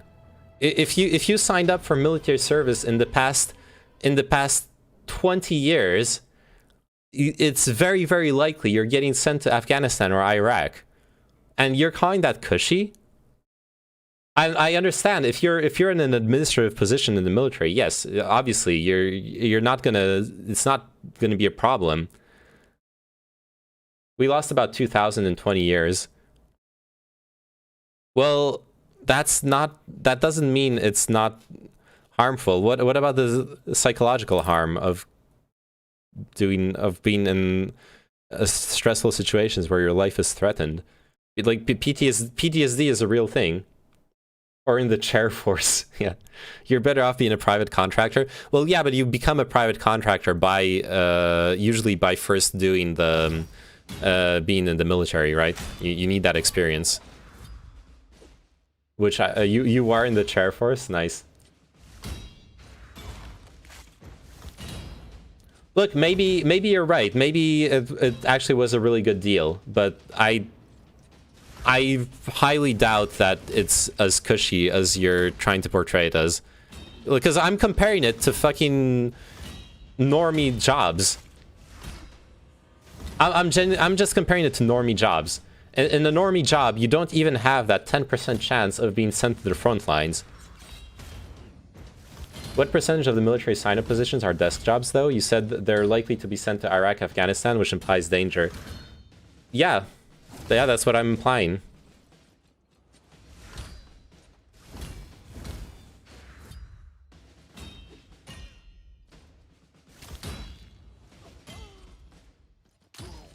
God, I'm losing so hard. Most people don't go to the front line. I understand that. But even if it's only 5 to 10% of the people who sign up, you don't actually, when you deploy, you're most likely just hanging out on base doing your job. I understand that, but that's still more harmful, more dangerous to you than like 99% of the jobs you're gonna be doing normally in society, in modern society. That's why I'm standing by the fact, by saying that military service is more dangerous than most jobs that you're gonna be doing. I don't think like you're already in more danger than any single office job, than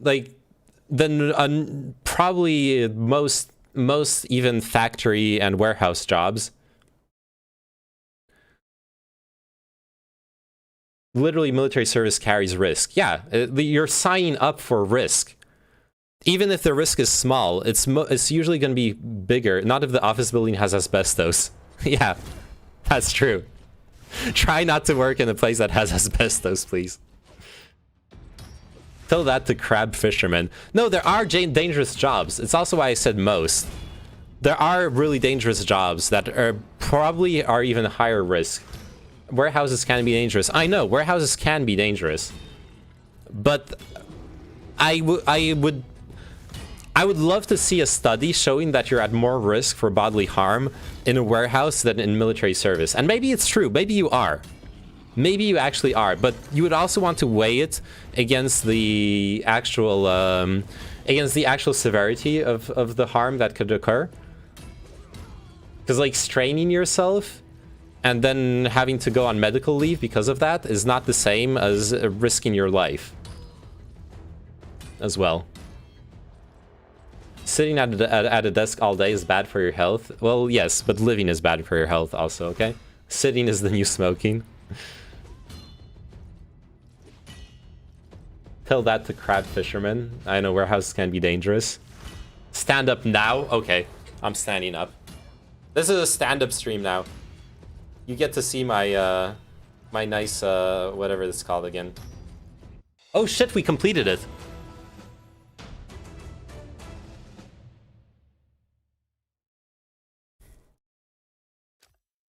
Do y'all not understand that in military service there's a non-zero chance of you having to pick up a weapon and fighting?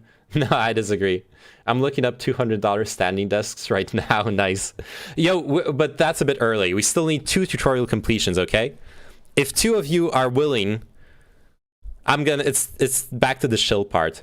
Hey, this is a sponsored stream by Raid Shadow Legends. If right now you go to the Twitch chat, you do !raid, you'll get a link that you can copy paste into your browser, create an account, download the game, do the tutorial, and you're literally going to help me get $200, possibly up to $600 if we get to 30 people over this week.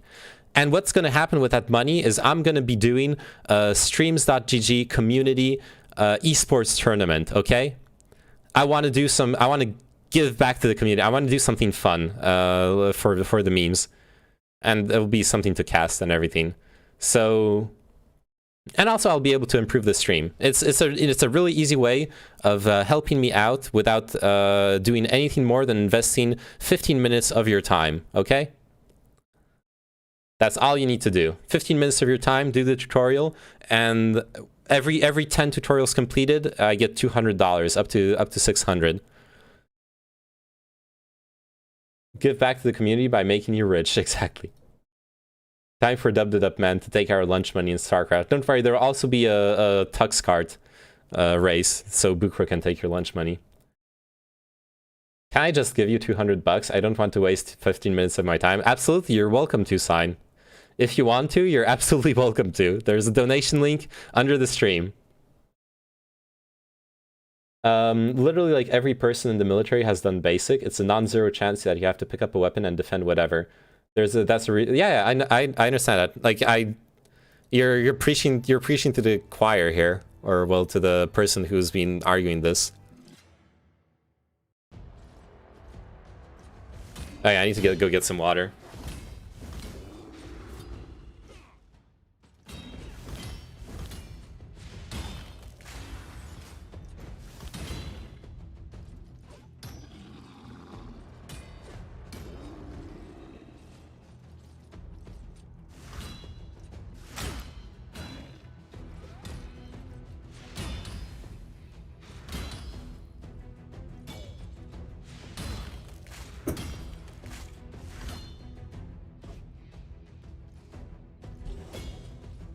Wowie. Animations. Anyways, did we finish the submarine discussion? I mentioned the whole communication problems. The fact that France had an interest in the South China Sea, or well, in the area rather, because of islands. It's interesting to note that France has moved on to like making sign military deals with India.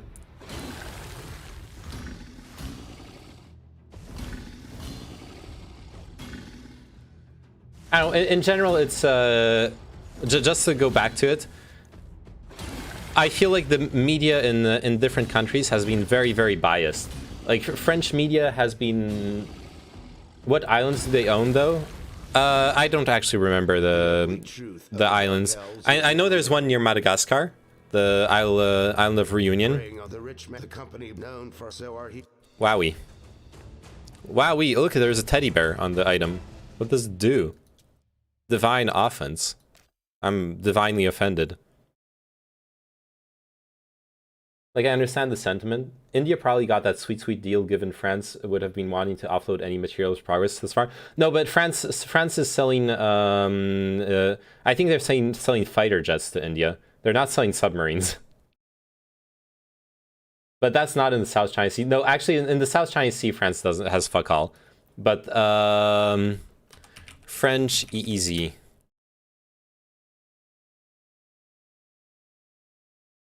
Exclusive economic zone. Oh, right. This is yeah, sorry. The exclusive economic zone meme is about the... Yeah, like, the South China Sea is important to France because it's where boats go through. It's still really important. But the main point of importance here is the fact that the French EZ is all around Australia. Like, once again, Australia was supposed to give access to French military to Australian bases. That was a really important part of the deal. But yeah, I got a bunch of islands here, some stuff here, and then all this stuff. It's important strategically to every nation. Well, yes, it is. That's actually true.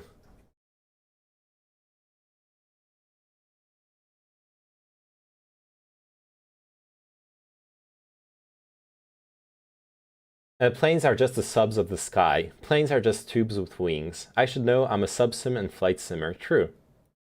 By the way, because I'm in a very no-tears mood at the moment, I went back and made a clip. You never said military service is the most dangerous shit, and Phoenix Lives has been pretty bad faith with nearly all of his contributions in the last 10 minutes. Oh god. Okay, let's not get mad at each other, okay? But I'm gonna watch the clip just to hear what I said. Is every incentive inherent exploitation? Well, the problem, it's not that every incentive is inherent exploitation. It's that incentive to sign up for military service. Military service is more harmful than most other things you can do. Yeah, and I stand by that. That's a decent take. But that's not the main reason why that's not the main reason why this incentive is problematic. Like I was wrong when I said that, and I corrected myself right after in the same sentence. What I was oh god, I can't watch it. Sorry, Scoopster. I think I know this video though. Forklift driver Klaus. Anyways, the thing. Like, once again, it's about education. If you believe education is a right, then using education as an incentive is stinky. Neyman and watches Neyman. Yeah, that's a decent take. Yeah. Like, I don't know, I'm not trying to shit on your point, but like literally it's not a meme that one country can say they have an interest in the region. No, I get your point, and you make a good point. I don't take it like shitting on me. Don't worry.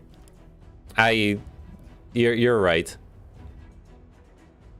This is gonna be really hard. There's like 3 Red Skull guys, and the Red Skull guys are like good against the blue duders, so we can get rid of her and throw in him. Kind of.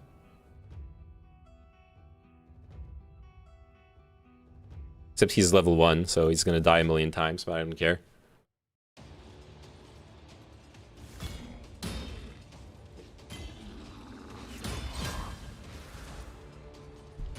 Like, every country has an interest in that region. No, yeah, I agree. You're right. But then again, it's also that, like, this specific country has, like, France has more interest in the region than many other countries. Like, there's a bunch of European countries that don't have direct, like, naval routes that will have to take them there. They have trade routes with Southeast Asian countries. Everyone has. But it's not quite the same, right? They don't actually have territory that, like, in Oceania. I probably should level up this guy in another thingy. God, stop trying to monetize me. What about dungeons? What are dungeons? Spirit Keep. What is Spirit Keep?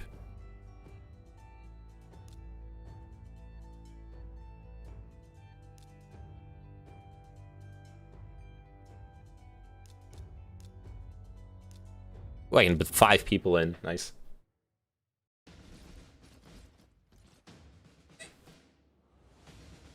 Oh.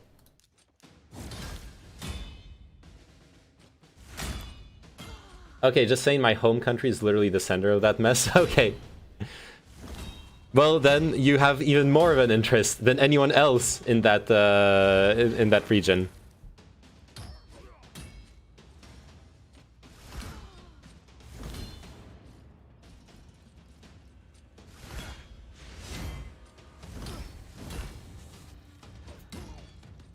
What is bad about the Burning Crusade Classic? I've not followed it. Wait, were you guys talking about TBC Classic?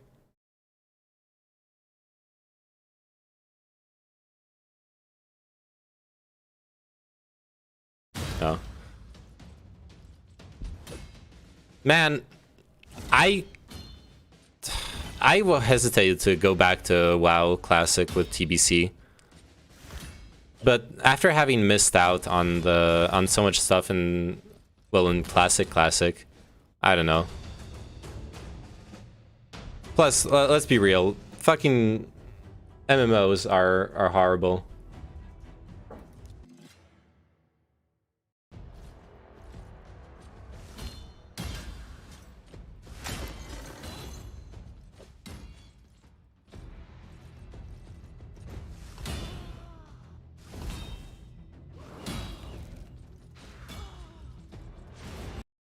So like, yeah, but in my opinion, we don't need Euro countries trying to talk about how important that shit is and doing military memes.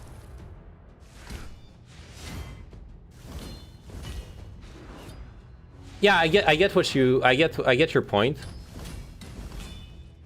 And my point was just that as far as France goes, there actually is French territory in Oceania. So it's a bit more legitimate for France than, say, Germany to start talking about the South China Sea. I understand that it feels like a European country, and it's an excuse. To be fair, it's an excuse. It's just for the French colonial history being at play. We don't need other memers to complicate shit, in my opinion.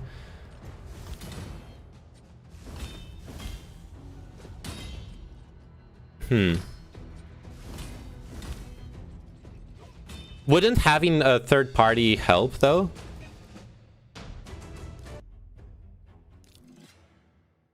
Is it really necessarily detrimental to have a third party? Because right now it's very limited to you're either with China or you're with the US, right? And to be fair, European interest in the region is the same bullshit, right? The European, even though France postures a lot about not being an American vassal state, France is always going to act aligned with US interests as far as most things go. Yeah, and what I mean by that is that I don't like don't use us as bargaining chips. Yeah, that's a fair complaint. Like, I agree. I don't like how European states, how OECD countries in general use the rest of the world as bargaining chips. It's neocolonialism, right? But until we elect leaders that have actual moral standards for foreign relations, it's gonna keep on happening. That's also sadly the truth.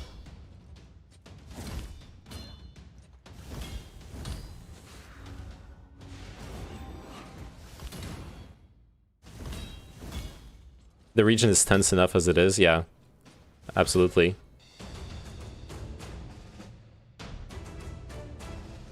I think the TLDR is that, yes, on the face of it may not seem dangerous when you look at statistics like that, but at the same time you have to look at the toil you go through over and above just the deaths. Physical and mental toil of being in the military. Again, not everyone gets destroyed through that process, but compared to normal work lifestyle, not so. I guess you're not trying to be hardcore defensive, but that's the gist. Don't make this Australia-France meme a thing about the SCA region. But it is. It is because why do you think the US finds it important to strike a weapons deal with Australia and undercut the French deal? It's because the US is contesting Chinese influence in the SCA region. And why do you think France is butthurt? Like, it's not helping in a sense?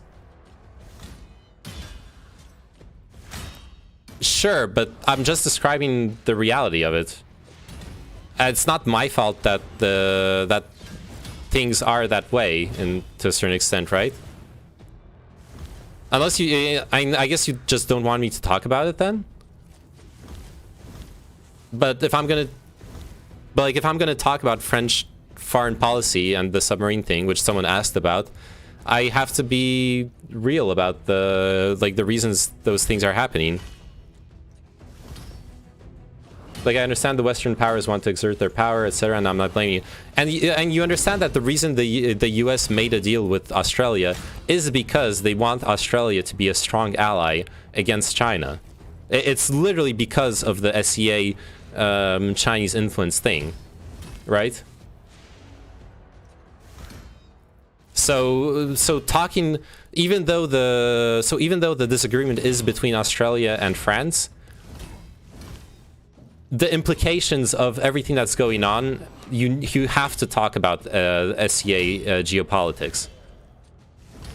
You just can't skip them in this discussion, I believe. But I understand that it pisses you off. Like, I would be pissed off if I were you too.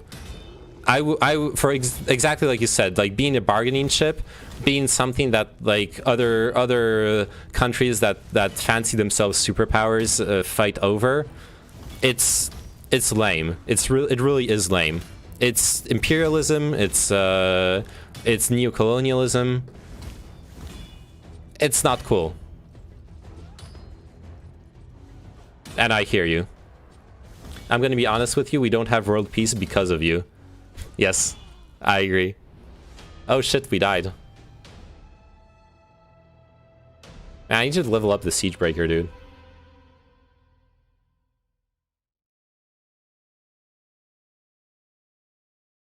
But yes, of course, we're generalizing. In general, you're not seeing the horrors of war or sweating your ass off in the desert or in the desert in an office or retail. In the same way that in general in a warehouse, you're not being crushed to death by a forklift, even when it does happen. On balance, it seems like the military is worse for you in a lot of ways, even if you might luck out or some paths are more viable than others, such as desk jobs or promoted positions. Yeah. Holy shit, I'm so addicted right now. I'm so addicted to Raid Shadow Legends. Wow. Well, you know what we do need? We need 2 more addicts. I need 2 more people to do the tutorial. Hop into my Twitch chat, ! Raid, do the tutorial, and you will help me finance some fun community stuff. Okay? All right. I did 4 hours of raid now. I'm gonna stop here. We're done for today. Lying low in the system tray? No, you do not get to lie low in the system tray. Exit. There you go. Oh yeah, for sure. I'm understanding that what you're saying, like, but like it's also like it's dumb to be like which Western power will be the biggest one here. Like I don't care if it's the U.S. or France or Germany. Yeah, I totally get that. And there's not much of a difference between them.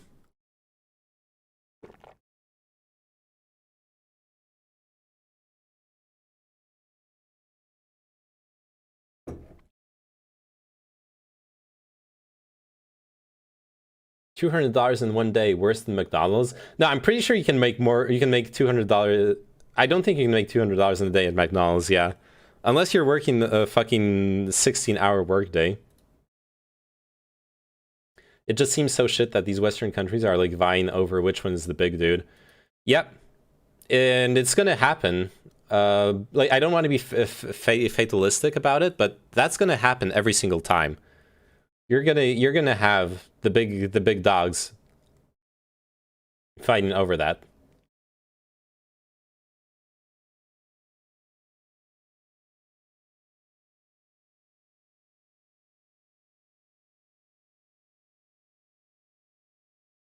Remember the stalker I fought in court a year ago? I've been dealing with things behind the scenes for the past few months because he broke his probation by harassing my friends and tweeting disgusting things about me. Look at what he's not allowed to use now. Get fucked, nerd. Do not access Twitter, Instagram, Discord, Twitch, or YouTube. Oh, shit.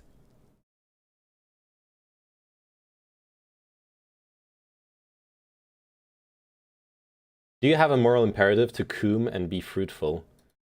Is coom a fruit? Do you think? Is coom a fruit?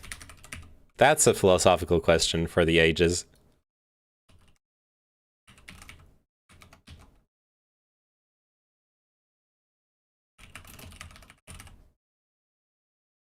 Alright, I'm changing categories here.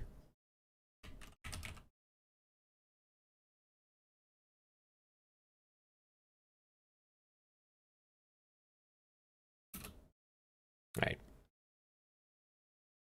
It's just like it's our lives here and y'all are tanties over who's the big dog. Like I don't give a shit. I don't want my mom and dad to die. Yeah. You're right. A kumquat. Yes. A kumquat is a fruit. That is true. I'll agree with that. Wait, no, that is not 4 hours. Fuck.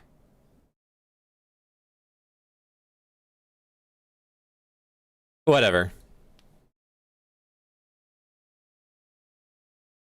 Right, Shadow Legends. Coom. Shadow Coom. God, I wanna... Dude, I wanna eat more of those gyoza. They were so tasty. Paper thin. Pasta. Is this stream sponsored by Moderna? No, it's Pfizer. I'm a Pfizer boy. That's who I am.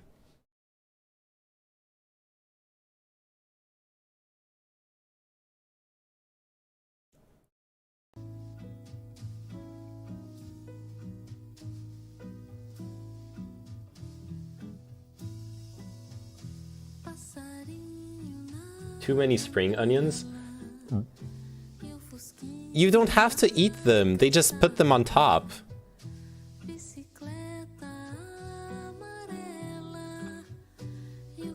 Don't worry about it.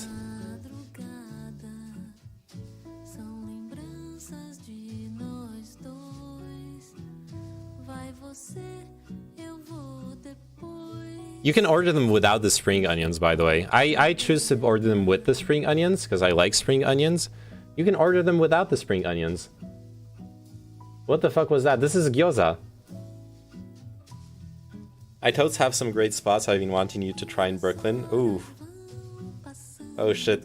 I can imagine. They're good. Is someone talking shit about green onions? Yep. He is. He's talking shit about our green onions, Soap. Go get him. Sick your doggo on him. This is not okay.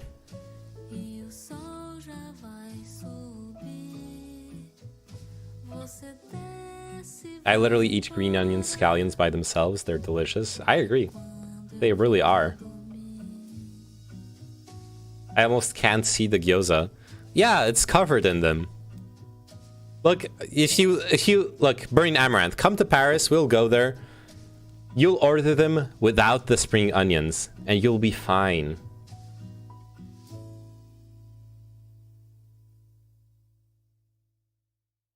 You will be fine. Also, Soap's doggo would like me. I know it as a fact. I'm sure they would. I'm sure they're a cute doggo and very nice.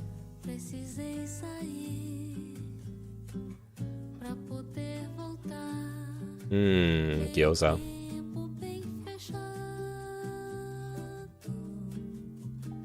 Alright. I want to note, by the way, somehow, streaming Raid Shadow Legends is one of the most successful video games I can stream, apparently. Doggo likes every single human being that ever existed. I'm telling you, if someone broke into my house, he would literally run up to them and look for belly rubs. Nice. Time to... You know what that means? Time to break into Soap's house. I want to break into your house now. Selling your soul, I know. We don't even have the 200 bucks yet. Only 8 out of 10 tutorials completed. I know there's some of you who haven't done the tutorial yet. If you got 15 minutes of your time, if you wanna help the stream out, please do the tutorial, okay? It's gonna help me out a lot.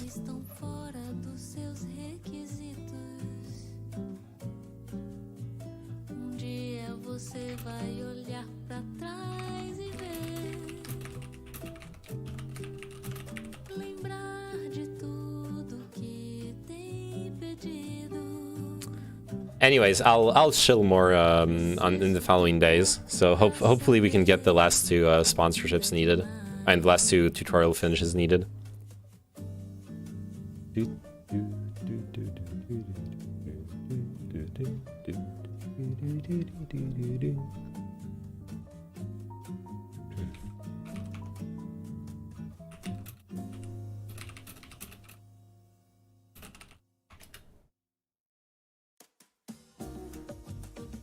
Alright, what are we playing?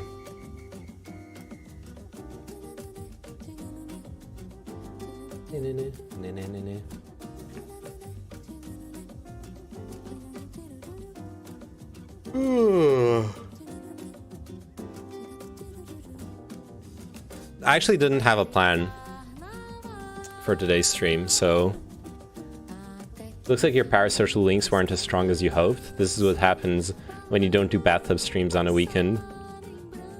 I know, right? I'm too drunk right now to do it. It's fine. You have a week to do it. The sponsorship lasts for 7 days, starting today. So whether you do it tomorrow, after tomorrow, the day after the day tomorrow, the day after, the day tomorrow after the day tomorrow, and the day 4 days after tomorrow, and the day after that as well. Any of those days is fine, okay? Doesn't have to be today.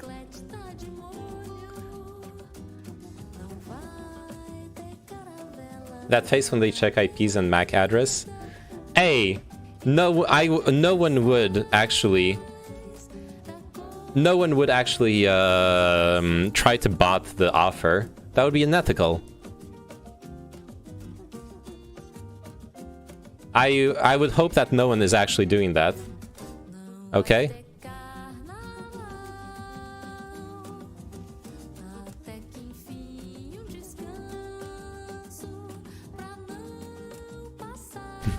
You should probably cut the stream to reset the VOD at this point. I don't want to. I'm hesitating. Okay, this is one weird part of this whole deal.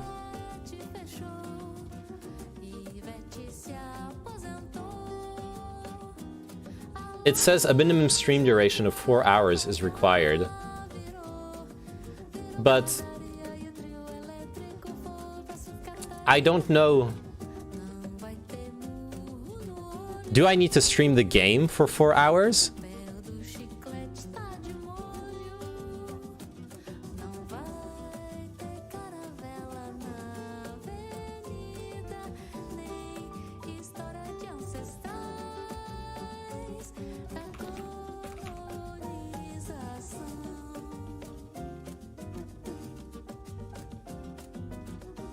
I would say intuitively yes. All right, then I guess we're back to, you know what? Let's just get the 4 hours done with. I don't even know, because it says that I have a week for I'm sponsored for a week. But you know what? We can just have the game run, and we can like do React streaming and whatnot, watch other stuff. So I'm not too worried about. If we got to do the 4 hours, let's do the 4 hours.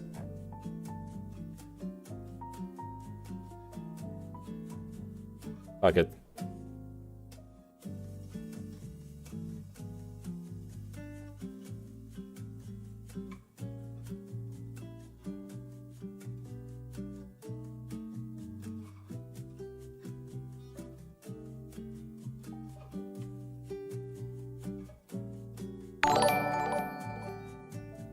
New raider just created an account. Nice.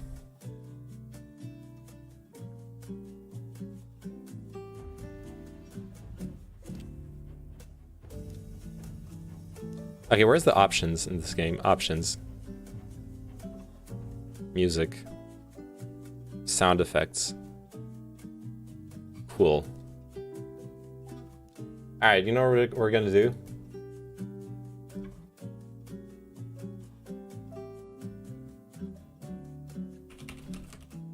You're jonesing for some more of that spicy raid content, you mean? You had to pick it up again. Yeah, I'm addicted now. This is what they want to happen to you. Actually, I didn't actually close the game.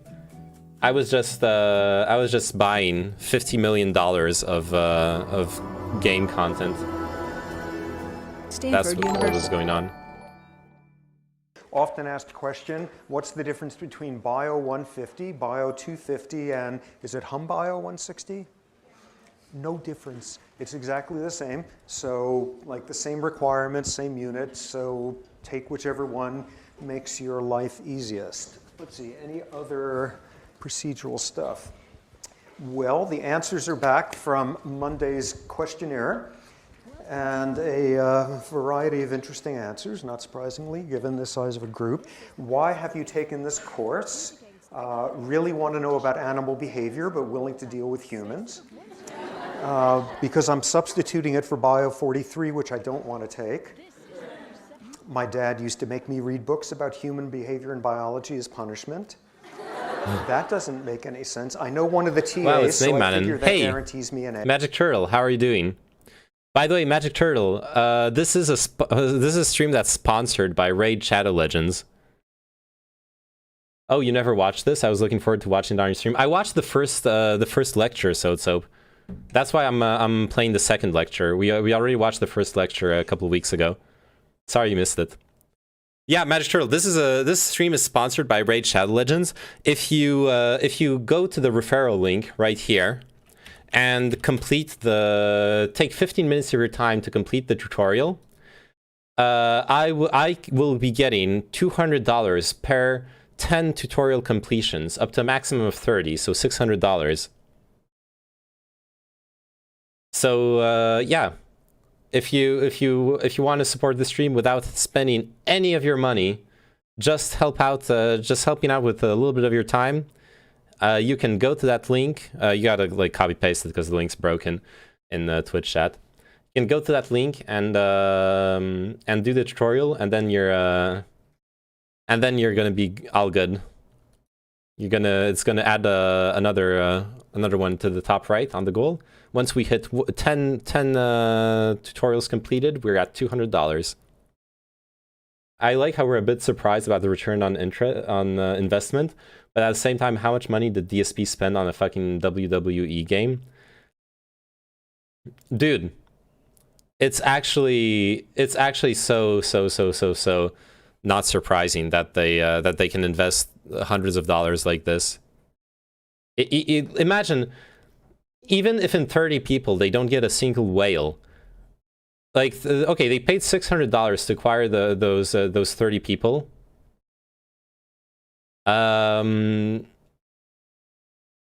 Those 30 people, one whale will offset the acquisition of even 90 people. Omega Mogus, nice. Alright, I'm here. What do I do to get my boy some money? So you gotta react content to whaling documentary. Exactly. You gotta go to this link, Roser. You gotta copy and paste it because it's broken in the Twitch chat. You gotta go to this link and install the game. Well, make an account, install the game, do the tutorial, and that's it. That's all you gotta do. Oh, Amogus. All you gotta do is do the tutorial, and then you're done.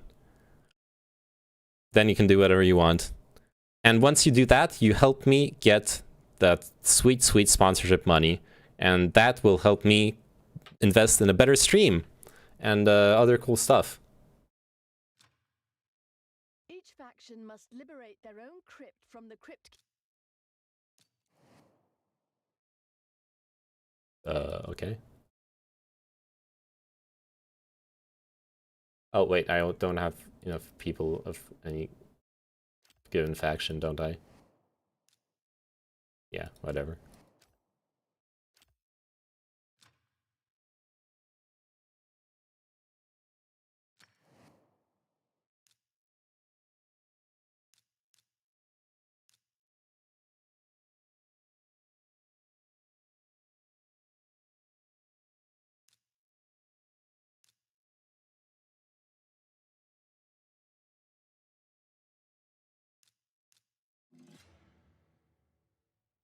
All right, back to the lecture. What are you going to spend the sponsorship on? I'm going to spend... okay, I want to buy a stream deck. Because that's like really... I could do cool stuff with it. I could have a soundboard. I could play video clips for memes while streaming, stuff like that. So I want to buy a stream deck, and with the rest of the money, I want to send some money... I want to send some money to Bukra for the video editing he's been doing, and I also want to do some kind of like esports a streams.gg esports meme. Like a tournament, basically. I was thinking...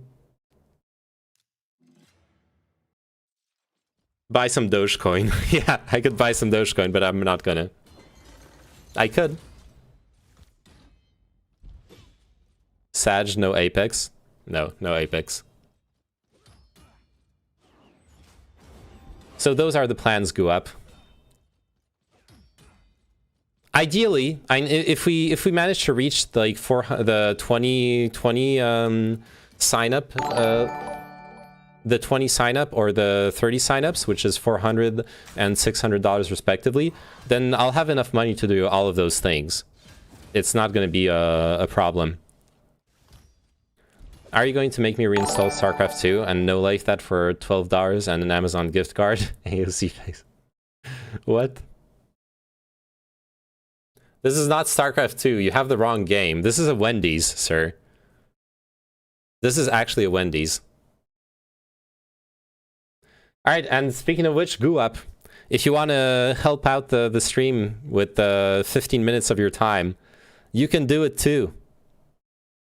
I'm talking about the tournament, AOC face. Oh, the tournament. No, it's gonna... okay, the most important part of the tournament, I think, is going to be Tuxcart, because Tuxcart is super fun.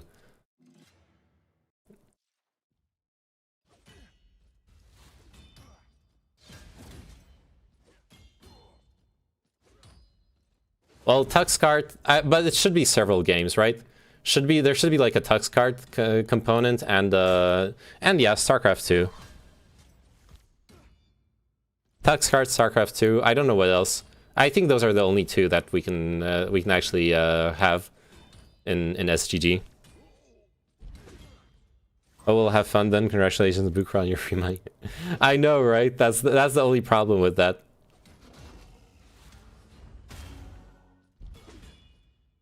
That is the problem.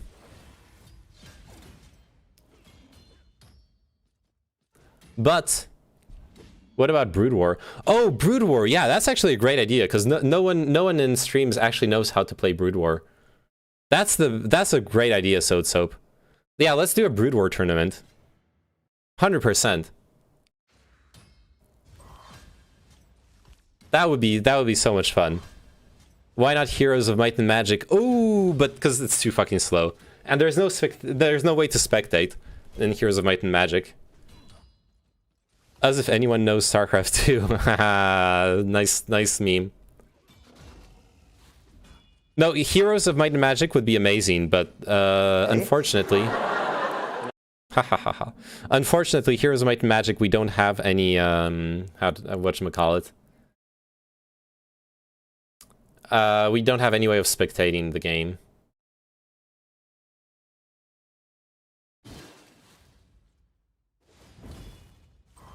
Okay, guys, it's in your court. I'm doing this tutorial, buddy. Cool, one thanks. I really liked because I want to be a filmmaker after college. Yay, interdisciplinary. What else? My first grade teacher is making me. Tom McFadden told me to. I'm a hyper-oxygenated dilettante. I wanted to, somewhat correctly pointing out, why have you taken this class? I haven't taken it yet. A number of people reporting that, in fact, that was the correct answer. And my favorite, why have you taken this course? Yes. Okay. Relevant background. I'm human and I often behave. I'm human and I have biology. 19 years of being confused about human behavior. Not really, sort of. Seeing crazy behavior as an RA in an all-frosh dorm. And I date a biologist. Let's see, there was also the question on there of did the thing on the board look more like an A or a B? And just to really facilitate that one, I forgot to put the A and the B up. But that taps into a cognitive something or other, which maybe I'll get back to at some point. Telephone numbers, reading them off. Accuracy dramatically tanked as soon as the 3-number, 4-number motif went down the tubes. Rosary, thanks. And when it came back briefly, accuracy came back a little bit.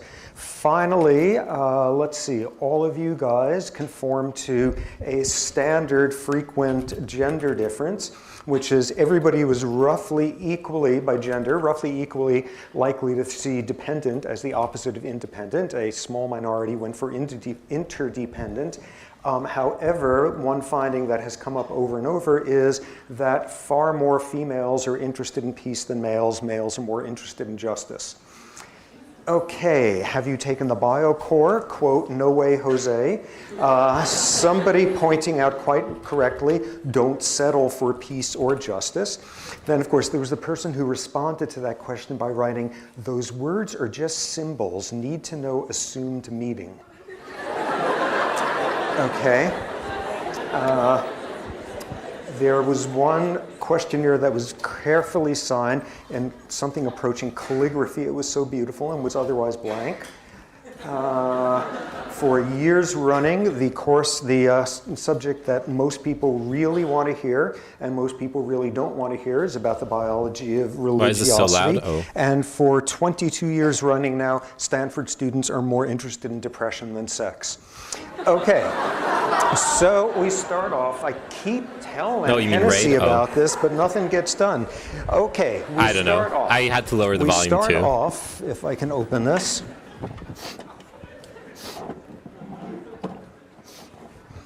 Which is something you could do if you have a certain type of training, if you're some osteologist or whatever these folks are called.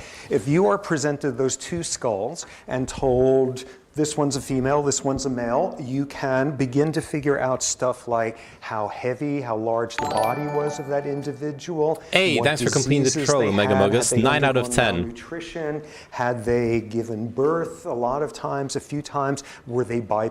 Hurry up and get 2 more people to finish the tutorial. We're at 9 out of 10. We're almost there. Look, I'm equipping crap.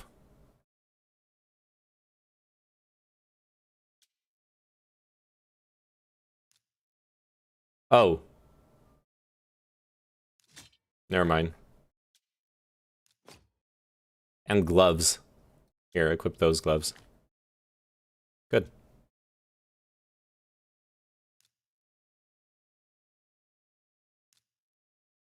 And this guy.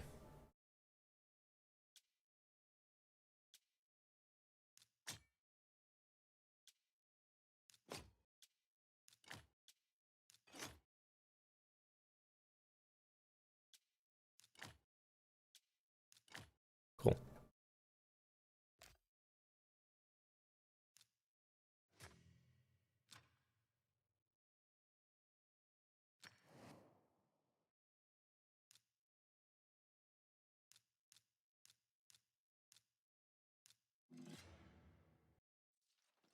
Did you change category for a moment? Imagine if it cut your 4 hours because of that. Get back to the vid, that was more interesting. I know, look. I was gonna pause because someone linked the, of Odin wants me to watch this. It's a 53-second meme.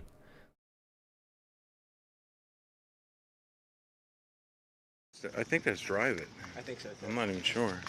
Oh, there you are, man. I knew it. I fucking know. What'd I tell you? What'd I tell you? What's up, dude? Nothing much, man. Sorry I gotta do this, but here's your 2 checks, man. Really? Yeah, man. Why? It ain't working out. We tried everything we could, but we gotta let you go, All right. man. All right, whatever. All right? No hard feelings, right? Yeah. Just to let you know, I know the real reason. What's the real reason?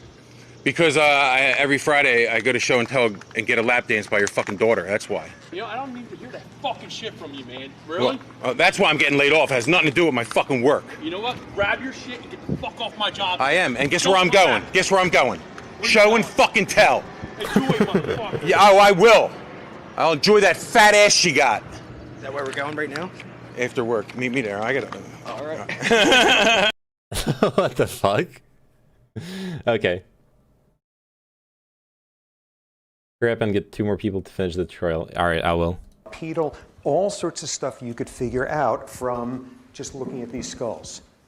What today's lecture and Friday's is about is the fact that with the right tools under your belt, you could look at these two skulls and know that information. You're a field biologist and you've discovered this brand new species, and you see that this one nurses an infant shortly before leaping out of the tree, leaving only the skull, and this one has a penis shortly before leaping out of the tree and leaving a skull. So all you know is this is an adult female and an adult male, and if you've got the right tools there, you can figure out who's more likely to cheat on the other. Is the female more likely to mess around, or is the male?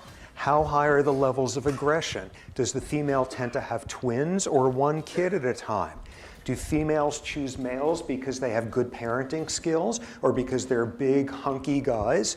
What levels of differences in life expectancy? Do they live the same length of time? You would be able to tell whether they have the same life expectancy or if there's a big discrepancy between the two. All sorts of stuff like that, merely by applying a certain piece of logic that dominates all of this. Okay, so you're back reading those Time, Life, Nature books back when, and there was always a style of thing you would go through, which is they describe some species doing something absolutely the female amazing squad and W, unlikely, yeah. and it goes like this. The giraffe has a long neck, and it obviously has to have a big heart to pump all that blood up there, and you lock up a whole bunch of biomechanics people with slide rules, and out they come out with this prediction as to how big the giraffe heart should be and how thick the walls, and you go and you measure a giraffe heart, and it's exactly what the equations predicted. And you say, isn't nature amazing? Or you read about some like desert rodents that drink once every 3 months, and another bunch of folks have done math and figured out like how many miles long the renal tubules have to be. And somebody goes and studies it, and it's exactly as you expected. Isn't nature wonderful? No, nature isn't wonderful. You couldn't have giraffes unless they had hearts that were that big. You couldn't have rodents living in the desert unless they had kidneys that worked in the... Thank God. It makes me cringe so hard when people misunderstand evolution in that way. When people start talking about evolution and how like it's not going to be they think there's intention in it. The screen tearing on the YouTube pop-out player is all I can see now. Wait, there's screen tearing on it? Way, there is an inevitable logic about how What? organisms function, how organisms are I don't built, see any. how organisms have evolved, solving this problem of optimizing a solution. And what the next two lectures are about is you can take the same exact principles and apply them to thinking about the evolution of behavior. The same sort of logic. We're just Oh shit, Rosary. Completed trial. We're on 10 out of 10. Keep watching. It comes in and out. Okay. We're on 10 out of 10. Tutorial completion. I need to interrupt the video because I said we're for a stretch goal. I'm gonna stretch. Okay, this is a short stretching pause.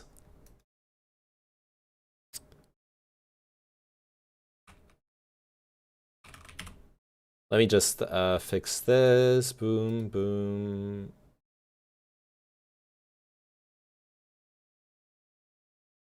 Okay, I need to move the...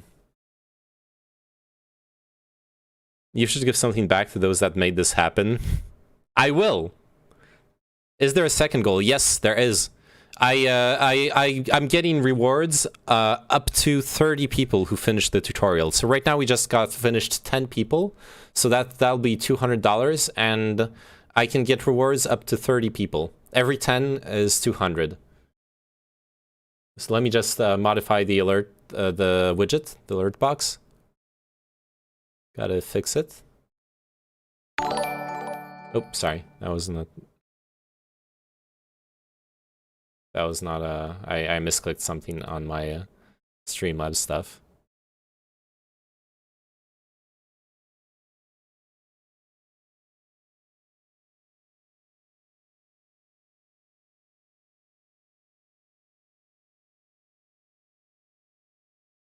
Alright, I'm resetting the goal. There you go. Is it at 0? Fuck, no, it's not at 0. What if I end goal? Okay, no, that's fine.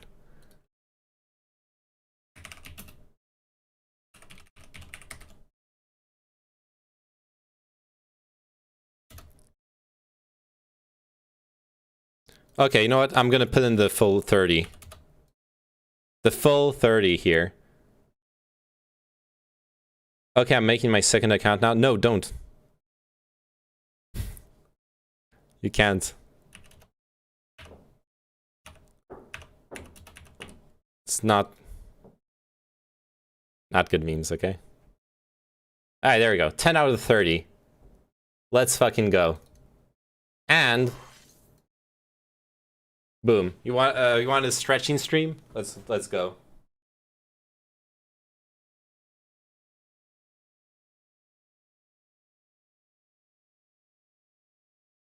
Ugh.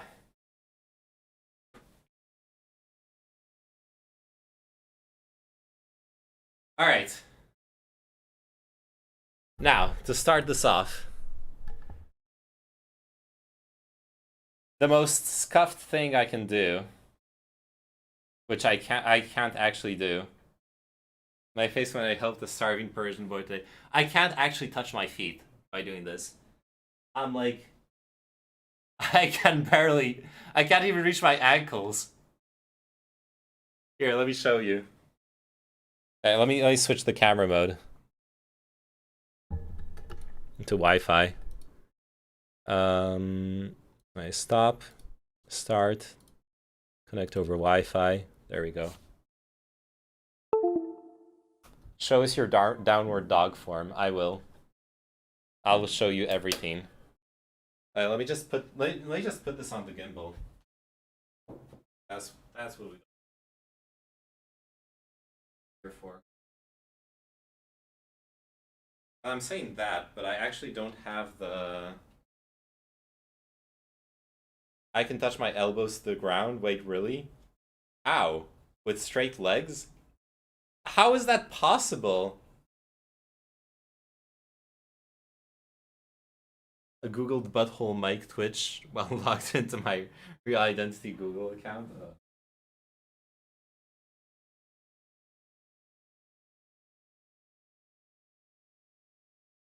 Hey, by the way, look at this. I got a cute open source Firefox pin. I can do that. Well, aren't you all fancy with your special magical being able to do things? Some people aren't able to do things, okay? Hey, Paula. No bully Neyman, he's just starting. Thank you.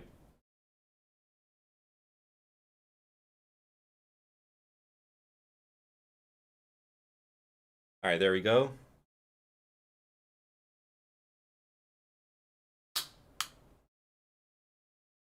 Now.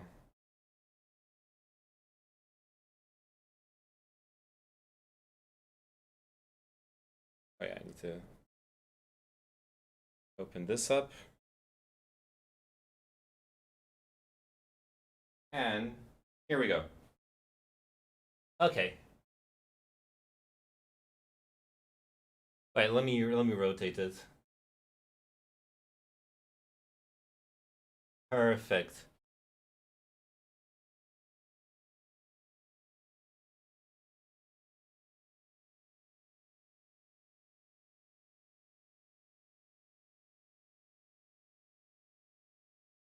Or not perfect. Fuck. Alright, there you go. This is how far I can reach. Oh.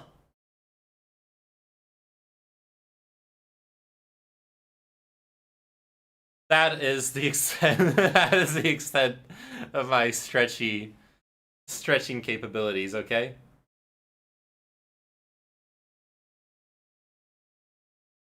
I can do those things though. I can stretch like this.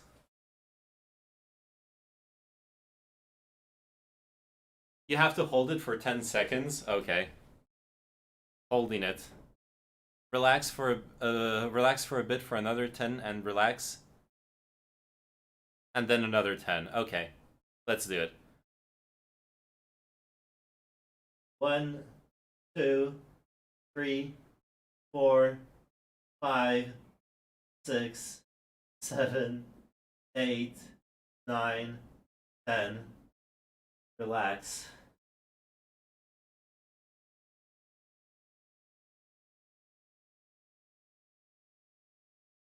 Eight.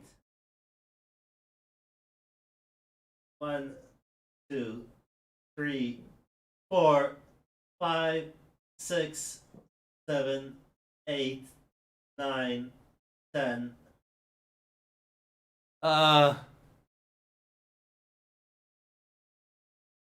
I can't, dude.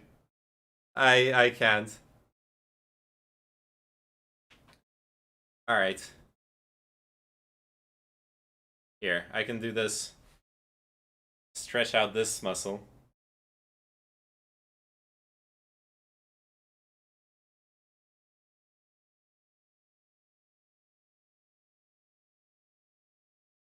Congrats, you now know how to properly stretch. Nice. Ugh. Wait, what's wrong with the gimbal?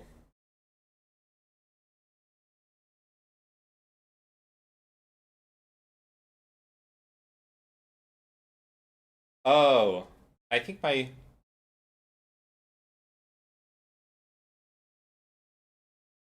Oh, there we go. Okay.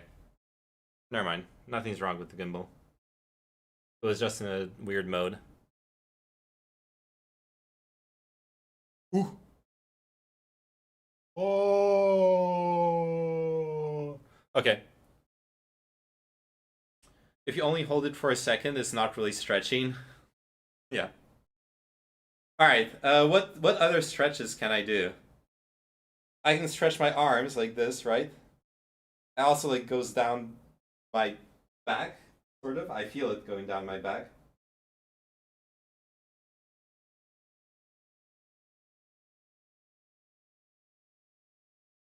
Ah. I do this all the time. Do the hockey hamstring stretch thingy? What is that? Follow along to like a mega beginner yoga thing. Alright, let's do that. A hockey hamstring stretch thingy. I don't know if I can Google that and find anything relevant. But sure, let's look up beginner yoga. I'll put it up on the screen here. Yoga for complete beginners. 20-minute home workout. Do I actually have to... Oh wait, 10-minute morning yoga for beginners. 10 minutes sounds better. From Sarah Beth Yoga. Yoga with Adrienne is pretty good. Too late. I'm doing the 10 minutes. Welcome to the Yoga for Beginners morning routine. We'll begin in a traditional seated position on our mats. If this is uncomfortable, you're welcome to sit on top of a bolster or a stack of cushions. Now place your hands on your knees, breathing in and out through your nose. Pull your heart forward, lift your chin up, big inhale. Okay. The yoga thing is your 20 stretch goal, actually 2 head. Oh, that's a good idea. Yeah. I'll do the yoga for the 20 stretch goal, absolutely. And the 30 stretch goal is I go out and I go do the workout in the park with the IRL cam. Those are the stretch goals. Good one, Sign. You saved me there. No yoga. Not for this one. We need to hit 20. We need to hit 20 tutorial completions for the yoga. There you go. Good job.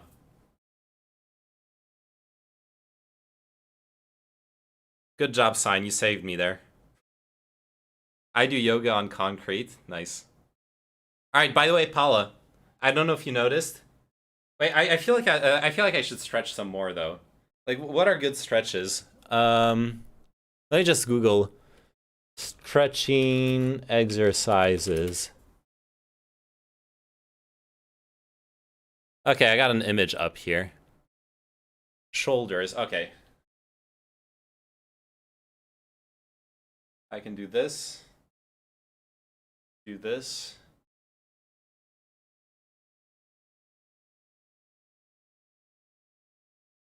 noticed what this is a sponsored stream, Paula, and I'm gonna need you. I'm gonna need you to go into the Twitch chat. Touch your elbows behind your back. Oh no, that's not gonna happen. That's not gonna fucking happen, dude. Oh, fuck. Actually hurts my back.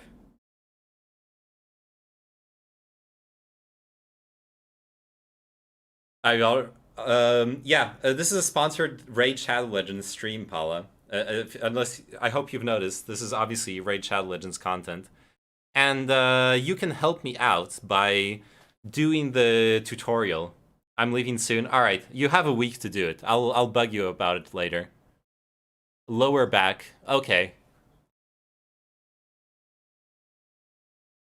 So if I follow the guide, I can do a lower back stretching exercise by... Oops, no. Not showing the mess that on the floor. I'll bug Paula about it as well when we play Apex. Perfect.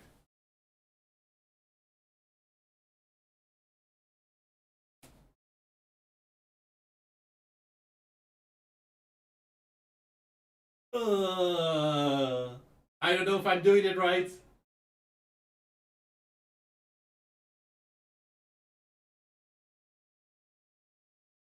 I have no I have no idea what I'm doing. What's happening? What's happening is we just reached a stretch goal for the Raid Shadow Legends sponsored stream I'm doing, Black Bolt, so I'm stretching on stream.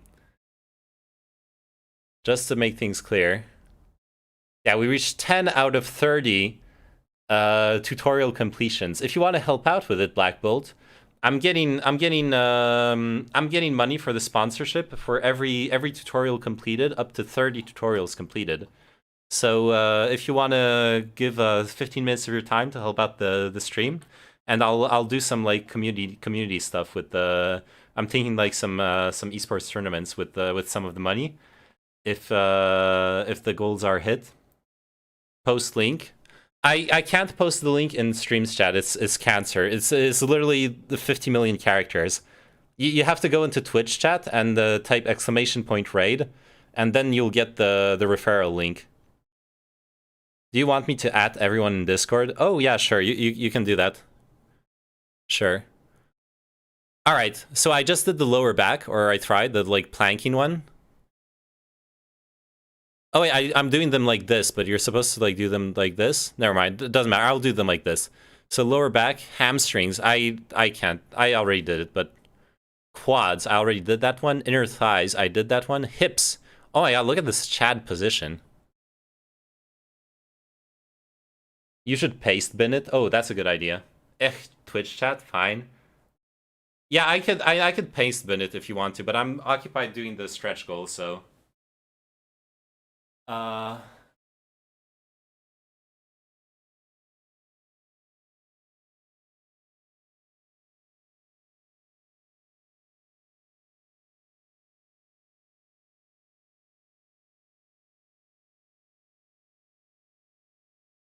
Okay, ignore the hole in my sock, by the way.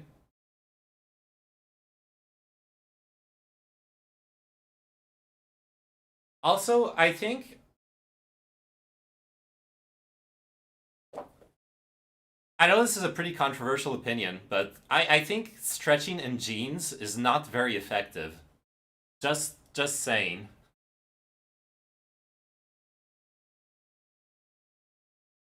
Stretching in jeans, not the best idea.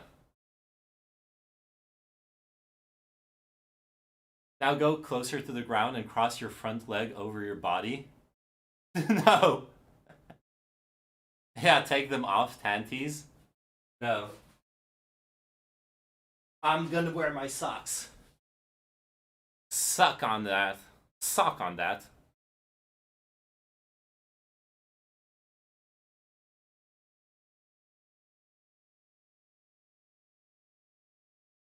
Alright. We did this one. Now the next one. This one I did already. What's this? This looks like he's about to throw up. I don't get it. I'm skipping this one. This one? So like one leg like this, and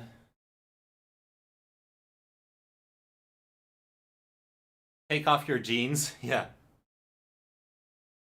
I cannot run this game on GNU Linux. Then run it on your phone. Take off your jeans for the flexibility, of course, of course. That's a common yoga thing as you transition up or down. Oh. Wow, Sign actually knows about GNU Linux.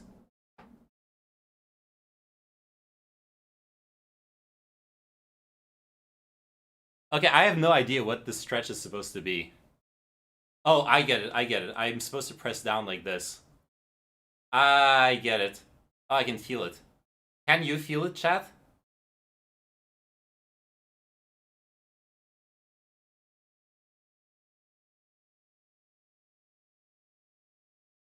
Yeah, take them off.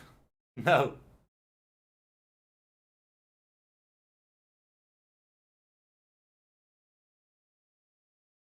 Alright, the next one is this. So I'm just gonna say what I heard. Dynamic stretching is better than static stretching. Yeah, but this is a stretch goal.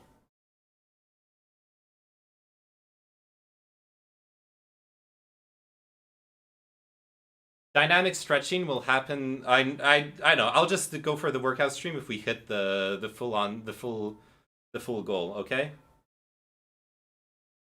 That's everything that's gonna happen.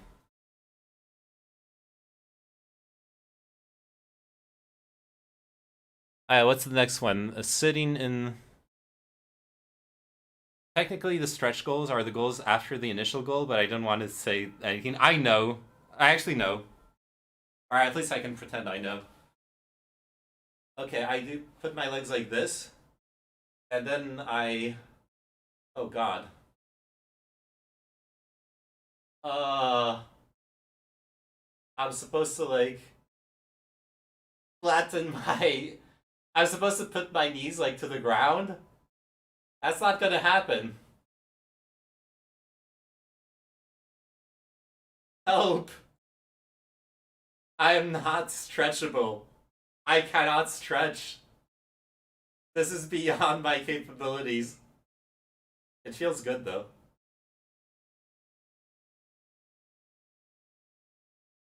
Gotta remove the jeans for this one. Yeah. How can she stretch? My legs are too short for me to feel stretches in them. How can she stretch? The thing is, I'll pretend it's the jeans, Black Bolt, but honestly, even without the jeans, I wouldn't be able to do this. Do the happy baby pose. What's that one? Is it this? Happy baby. Is that the happy baby pose? Oh. Wait, what is this one? Is this what I think it is? I've done that one before. Work up to it. Doesn't take long. Oh. Well, you have to realize I can't even touch my feet. Like, look at this.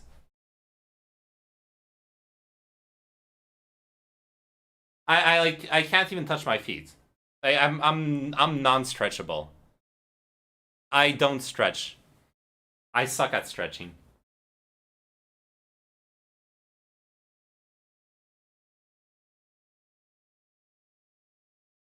Okay, I think this one's like this.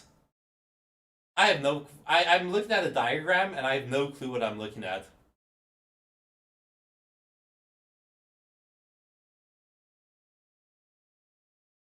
This one's weird.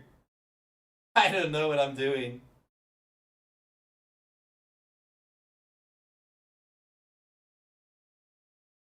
It's something like this. I can show you.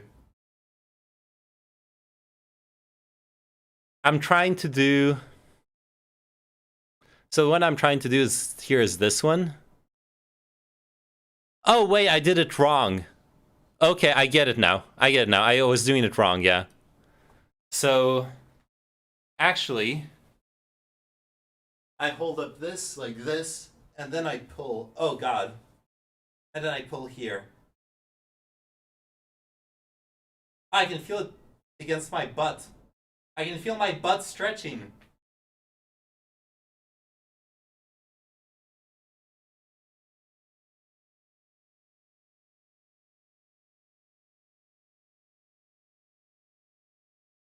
Ugh. Yeah. Yeah, like right here. It's a good feeling.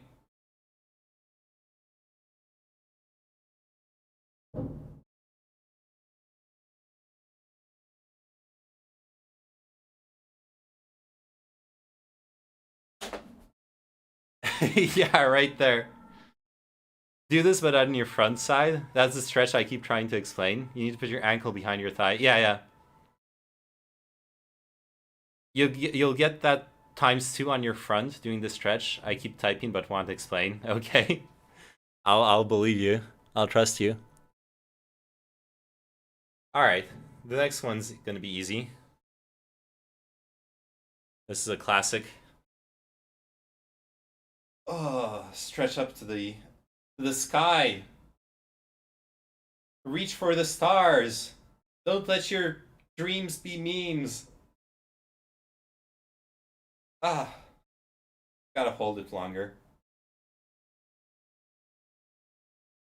4, 5, 6, 7, 8, 9, 10.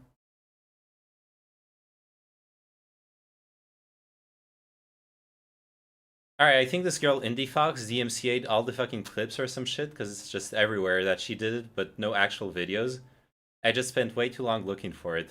She was putting her ASMR mic up against her vagina and was queefing into the mic and made it a sub goal, and then she got banned. That's ASMR. Now that is pod racing. Okay, next one is the dog. Don't read, too late. Yeah. Okay. Doggy position. Doggy style yoga now.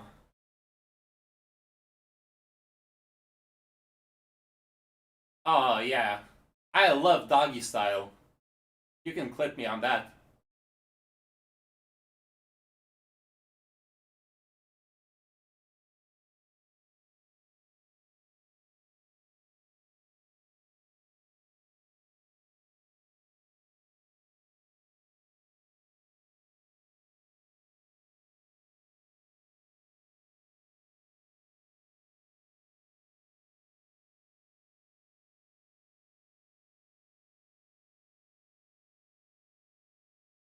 That's not downward dog.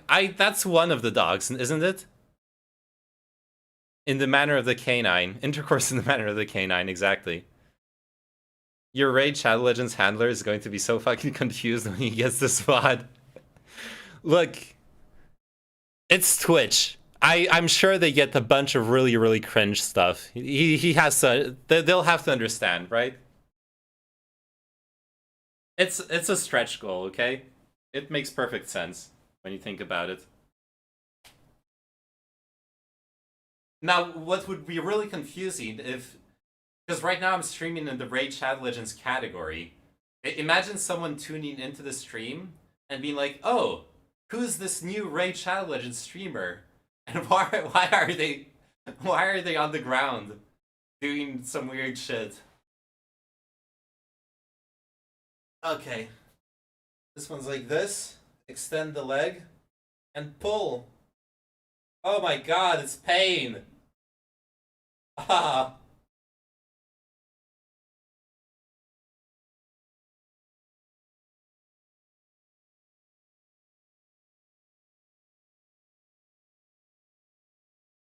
Jeez.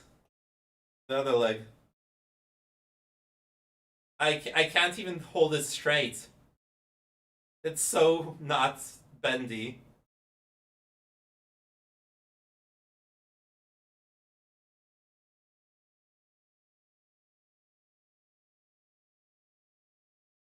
Ah.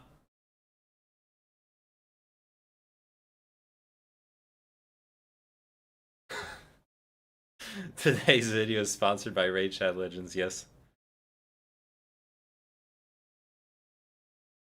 The VOD is being manually reviewed. Let's be real. I don't know if someone's actually going to watch the VOD.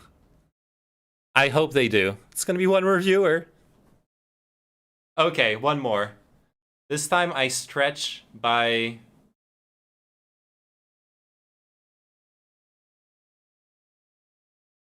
Yeah, what Sign said. I think it's more that they can manually review the VOD.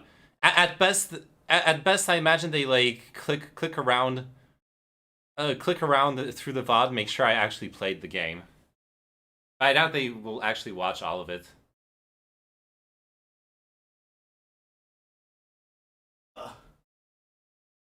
Oh, this one, the jean is, yeah. This one I can't do with the jeans on. I need to buy sweatpants, unironically. I need some sweatpants. Okay, this one I can do. Oh, nice. This gets a nice little stretch down here. I can feel it.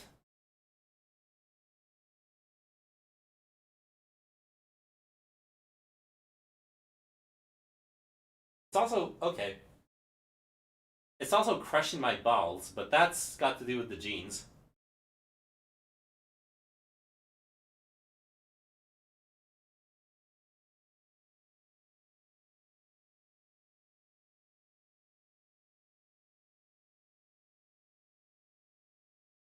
Crushing your balls? Yes. Ah. So just another day in the life of Name Man, pretty much. All right, I think we're done with the stretching part for now. Here, let me detach this.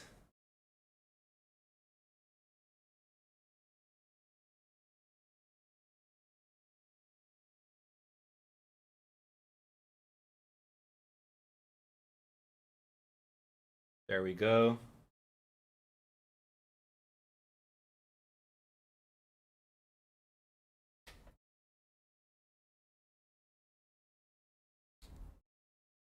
Cool.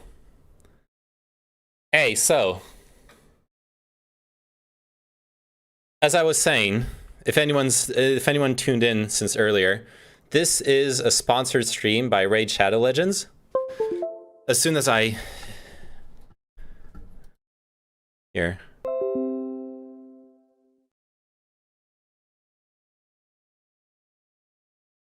Wait, no, not here.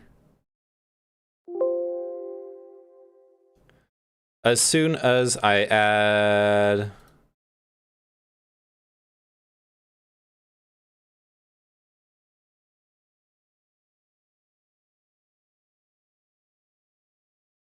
Okay, cool. I can add this here.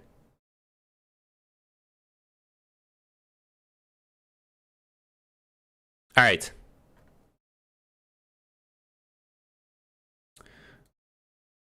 Wait, I have the less scuffed bar now. Let me throw that one in. As Discord admin and Twitch mod, how much do I get paid per week? 0. Didn't you notice? You get paid 0.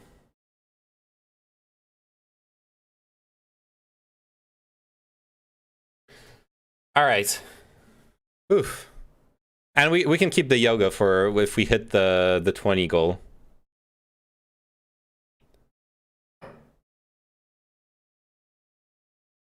Right, where's the behavior? Okay, there's the behavioral evolution one. Territorial waters, I'll close this one down.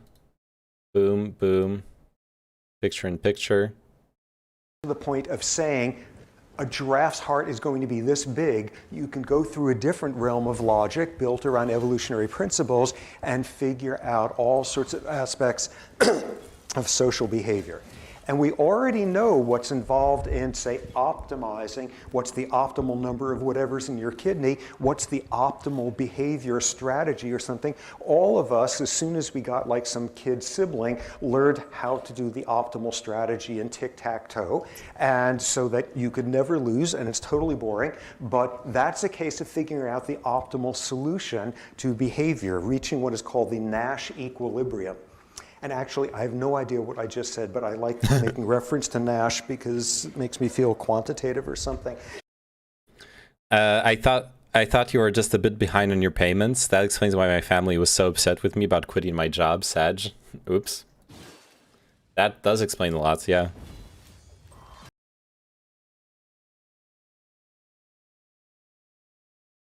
I can't believe someone would fuck themselves out of such an easy gig by getting banned on Twitch. She uses her Twitch to pump her OnlyFans. Her money comes from OnlyFans, not Twitch, I'm sure. Yeah. She was probably one of those streamers who was making so much more money from OnlyFans that it was worth the risk. Or maybe she was dumb. I don't know. So that is called the Nash equilibrium.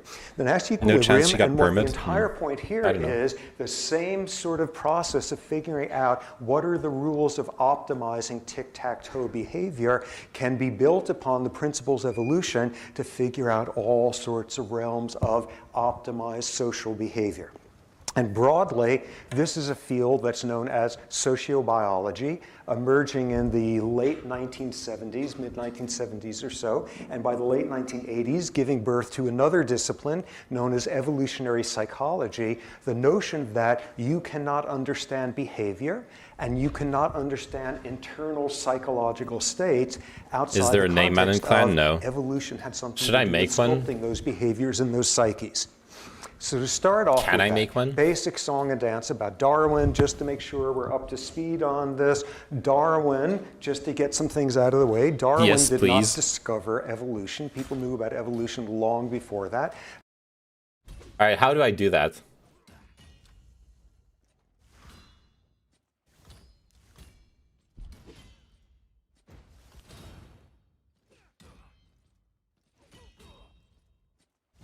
I need to get out of this. Okay.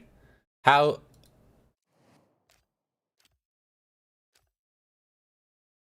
You want me to make a clan? How do I make a clan? Oh, clans. There we go. Create clan. English clan name. Name Manon. Clan tag. Name. Confirm. No, I don't have enough. Whatever the fuck those are. I can't. It costs money to... It costs money to make a clan. Maybe I'll unlock enough for free. Maybe.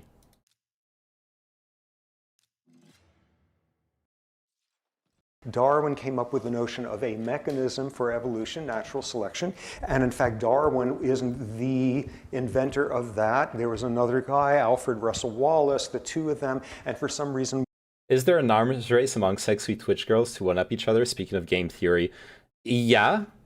Kind of. I mean, it definitely is the thing where they're trying to one-up each other. But you could argue that for all Twitch streamers, they're trying to one-up each other. They're trying to be the hottest like new content while also copying the things that work for other streamers, stuff like that. I mean, makes sense. Wait, why did I replay? Ah, it doesn't matter. Wallace has I'm gotten XP. screwed historically, and Darwin gets much more attention. But starting off with a Darwinian view of how evolution works. First thing being that there is evolution. Traits in populations change over time. Traits can change enough that, in fact, you will get speciation. New species will form. And the logic of Darwinian evolution is built on just a few couple of very reasonable steps. First one is that there are traits that are heritable. Traits that could be passed on one generation to the next. Traits that we now can translate in our modern parlance into traits that are not just genetic, them, others are and pushing we will limits see too. soon how that's totally not correct to have said that, but traits that are heritable. The next thing is that there is variability among those traits. There's different ways in which this trait can occur, and they're all heritable. The next critical thing, some versions of those traits are more adaptive than others. Some versions work better for you. For example, giraffe who wind up with hearts the size of like a tomato, that's not an optimal version. Amid the range of variability, some will carry with them more fitness, more adaptiveness than others. And that translates into another soundbite that's got to be gotten rid of. All of this is not about survival of the most adapted. It's about reproduction of something we will come to over and over again. It's about the number of copies of genes you leave in the next generation. So you've got to have traits that are heritable. There's got to be variability in them. Some of those traits are more adaptive than others. Some of those traits make it more likely that that organism Basically, every single girl doing ASMR hot tub shit is pushing. No. There's plenty of legit. Okay, ASMR has plenty of legitimate streamers in the category. I can show you the category right now, and there's plenty of legit ASMR done by women, done by men. Crap. Here.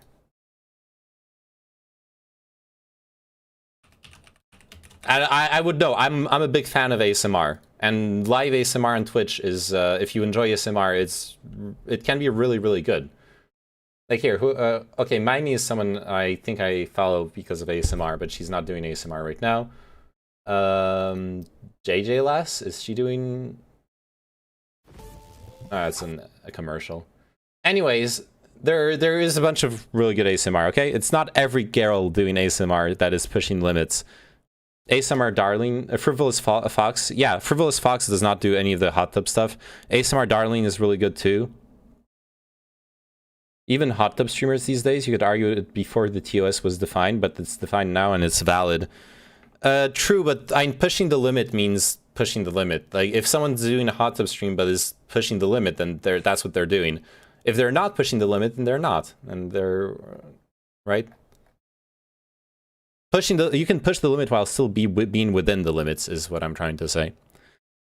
Bro, don't show ads for other games on your sponsored stream. Oh yeah, true.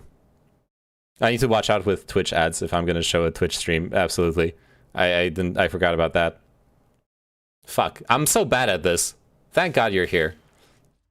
Throw those three pieces together, and what you will get is evolution in populations. Push it. Changing frequencies of traits.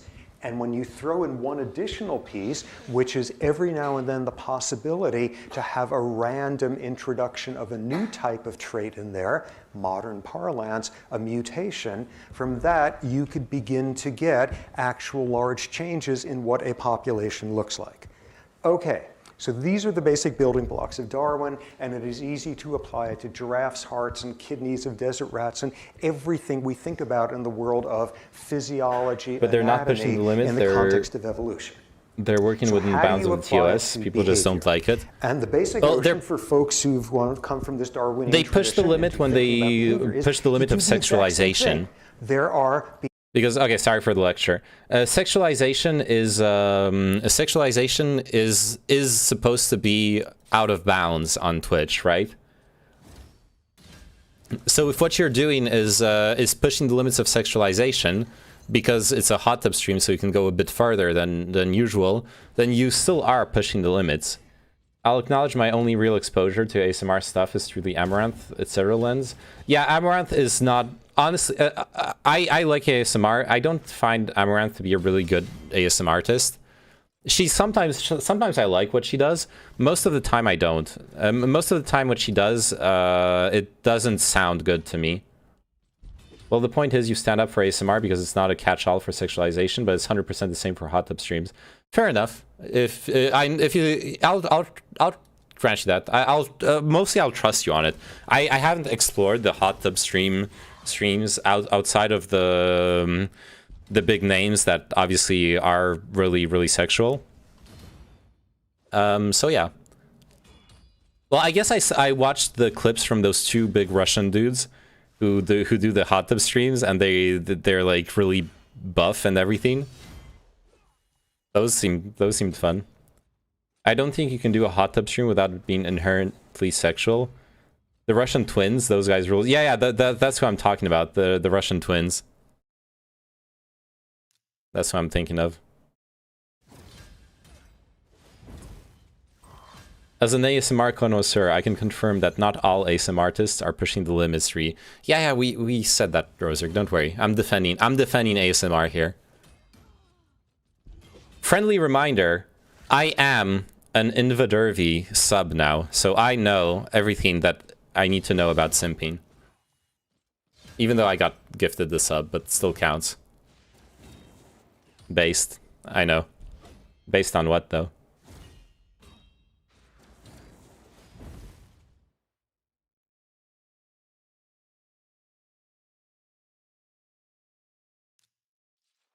Alright, the one thing... Invadervy sub, yeah. The one thing I would want to say, in case anyone's missed it, is this is a sponsored Raid Shadow Legends stream. We are currently at... Wait, where's the sub... Oh, wait, shit. The goal disappeared. God damn it. Oh, there it is. Oh, no, I already had... sorry.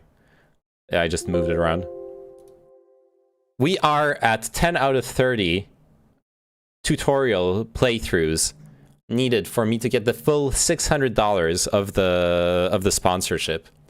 If you haven't done it yet, if you're watching right now, if you tuned in, please, just for 15 minutes of your time, you can do a Raid Shadow Legends tutorial.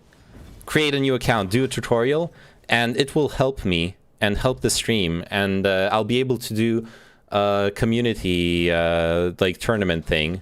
It's not even 15 minutes, like it's like 8 minutes tops. Yeah, 8 minutes. Roser called it. It's 8 minutes. Really easy to do, and it'll help me a lot if you can do it.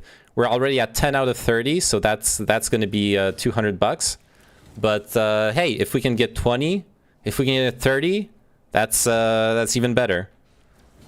Just download and spam click through the tutorial and have fun with the mindless grind. Exactly. Look at this. I'm mindlessly grinding. It's exactly what this game is about. Oh shit, Booba. I'm getting attacked by Booba here. Do you want to be attacked by Booba? You can be attacked by Booba too.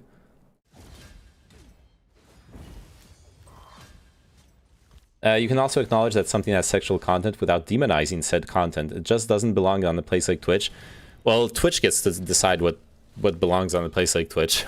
And they decided it belongs. I know it's tautological. Like, obviously you're making a like some other argument, but I just think the use of the word belong is funny in the absence of further information. 15-minute yoga session, nailed in 5. Exactly. Exactly. And if we reach 20 tutorial completions, I'll do a yoga session on stream. And if we reach 30, I'll do a workout session. I'll go outside and do a workout session IRL. So you can get me to do dumb stuff on stream just by investing those 8 minutes of your time. Read the as per their own rules. Oh yeah, sure.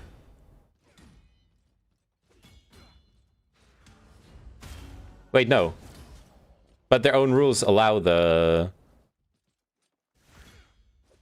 Oh, wait, you meant the rules about sexualization. Okay, yeah, I'm sorry. I got confused about what we're talking about, the soap.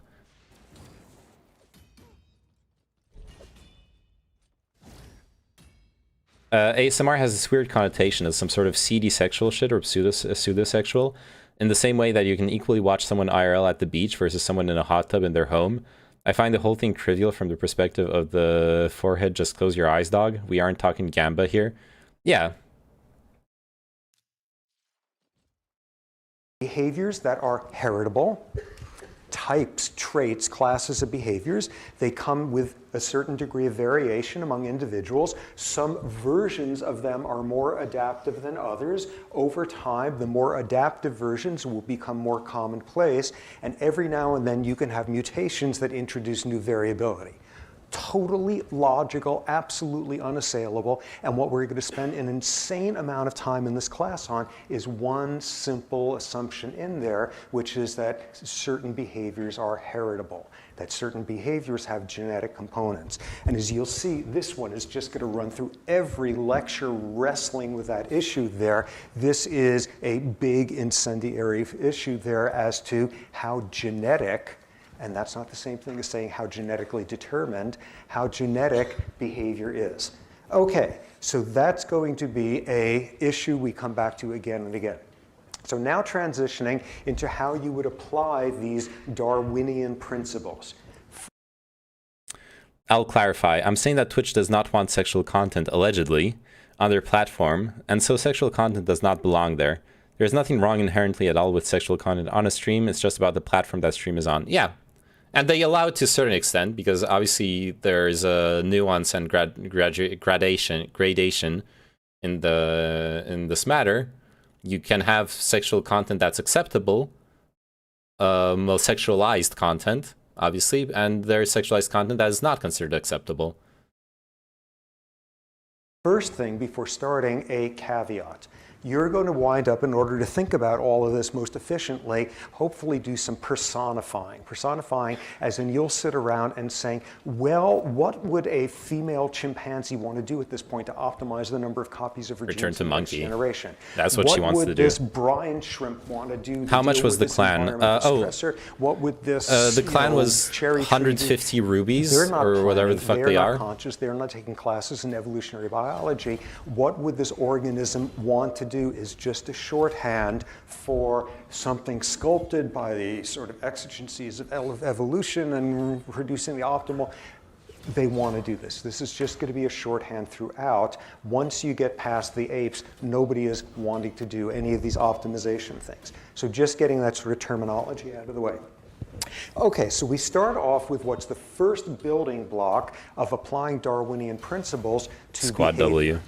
Something that is absolutely critical to emphasize, because the first thing we all need to do is unlearn something we all learned back when on all those National Geographic specials, and that would consistently teach us something about this aspect of evolution and would always teach it to us wrong. Here's the scenario. So you're watching, and there's this wildlife documentary. It's dawn on the savannah. And you see there's a whole bunch of lions on top of some big old dead thing, some buffalo or something, and they're chewing away and having a fine time. So something happens at that point, which is they have to deal with how they divvy up the food. Or let me give you another example, another standard sort of endless vignette that comes up in these films. Once again now, you're back on the savannah. It's not dawn this time, but you were looking at one of the magnificent things of the natural world, which is the migration of zebras throughout East Africa. A herd of 2 million of them migrate around following a cyclical pattern of rains, so they're always going where the grass is greener. So you've got this wonderful herd of 2 million wildebeest, and there's a problem, which is there's some great field right in front of them full of grass, and bummer, there's a river in between them and the next field. And especially a bummer, a river teeming with crocodiles just ready to grab them. So what are the wildebeest going to do? And according to the National Geographic type specials we would get, out would come a solution. There's all the wildebeest hemming and hawing in this agitated state by the edge of the river, and suddenly from the back of the crowd comes this elderly wildebeest who pushes his way up to the front, stands on the edge of the river and says, "I sacrifice myself for you, mein Kinder," and throws himself into the river, where immediately the crocs get busy eating him up, and the other 2 million wildebeest could tiptoe around the other way across the river, and everybody's fine.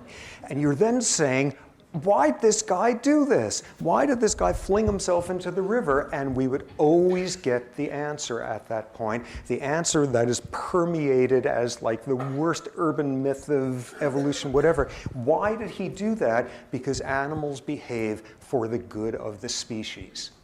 This is the notion that has to be completely trashed right now. Animals behaving for the good of the species really came to the forefront. A guy in the early 60s named Wynne Edwards, hyphenated Wynne Edwards, some hyphenated Brit zoologist, who pushed most strongly this notion of that animals behave for the good of the species. He is reviled throughout every textbook. Wynne Edwards and group selection, that would be the term. Selection for the good of groups, for the selection for the good of the species. Wynne Edward and group selection. I'm sure the guy did all sorts of other useful things, and anyone who really has any depth to them would find out. But all I know is that the guy is the one who came up with group selection. Animals behave for the good of the species. This isn't the case at all. Animals behave for passing on as many copies of their genes as possible. And what we'll see is when you start looking at the nuances of that, sometimes it may look like behaving for the good of the species, but it really isn't the case.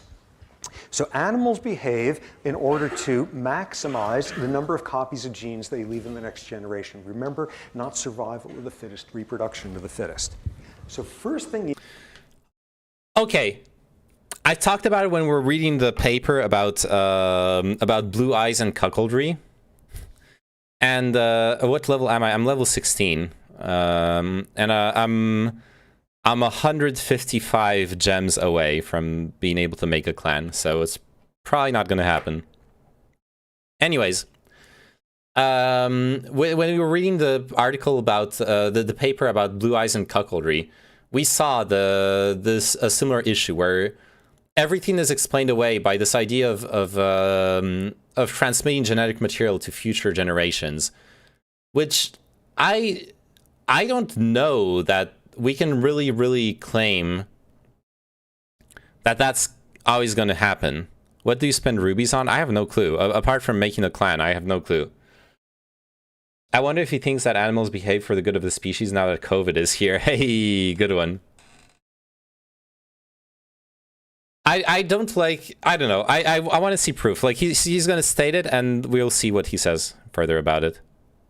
I don't know if I want to use them. If people aren't gonna play, then don't use them. What you need to do is go back to that vignette and saying, so what's up with the wildebeest there? And what's up with the elderly guy who jumps in the river? And finally, when you look at them long enough, instead of the camera crew showing up for 3 minutes, when you study this closely enough, you see something that wasn't apparent at first, which is this elderly wildebeest is not fighting his way through the crowd. This guy is being pushed from behind. This guy's being pushed from behind because all the other ones are saying, yeah, get the old guy on the river. Sacrificing himself. My ass, this guy is getting pushed in by everybody else. He is not sacrificing himself for the good of the species. He does not like the idea of this. Hey, thanks for the follow, Booty Sniffer. So he gets pushed in because the old weak guy. God damn, my notifications are fucked. Shema, jak się masz? My Streamlabs notifications are fucked. This is not normal notification. Oh no, I'm gonna need to fix this. I'm not gonna do it now. It's gonna take like half an hour. Oh no, what happened? Let me just look at what happened, because this is weird. Siema, Żomku, co się dzieje? To jest sponsoryzowany stream przez Raid Shadow Legendas.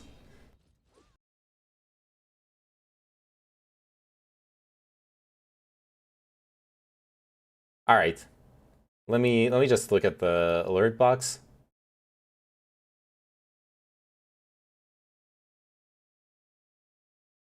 The heck is going on? Follows. Oh no. Oh no. It actually reset.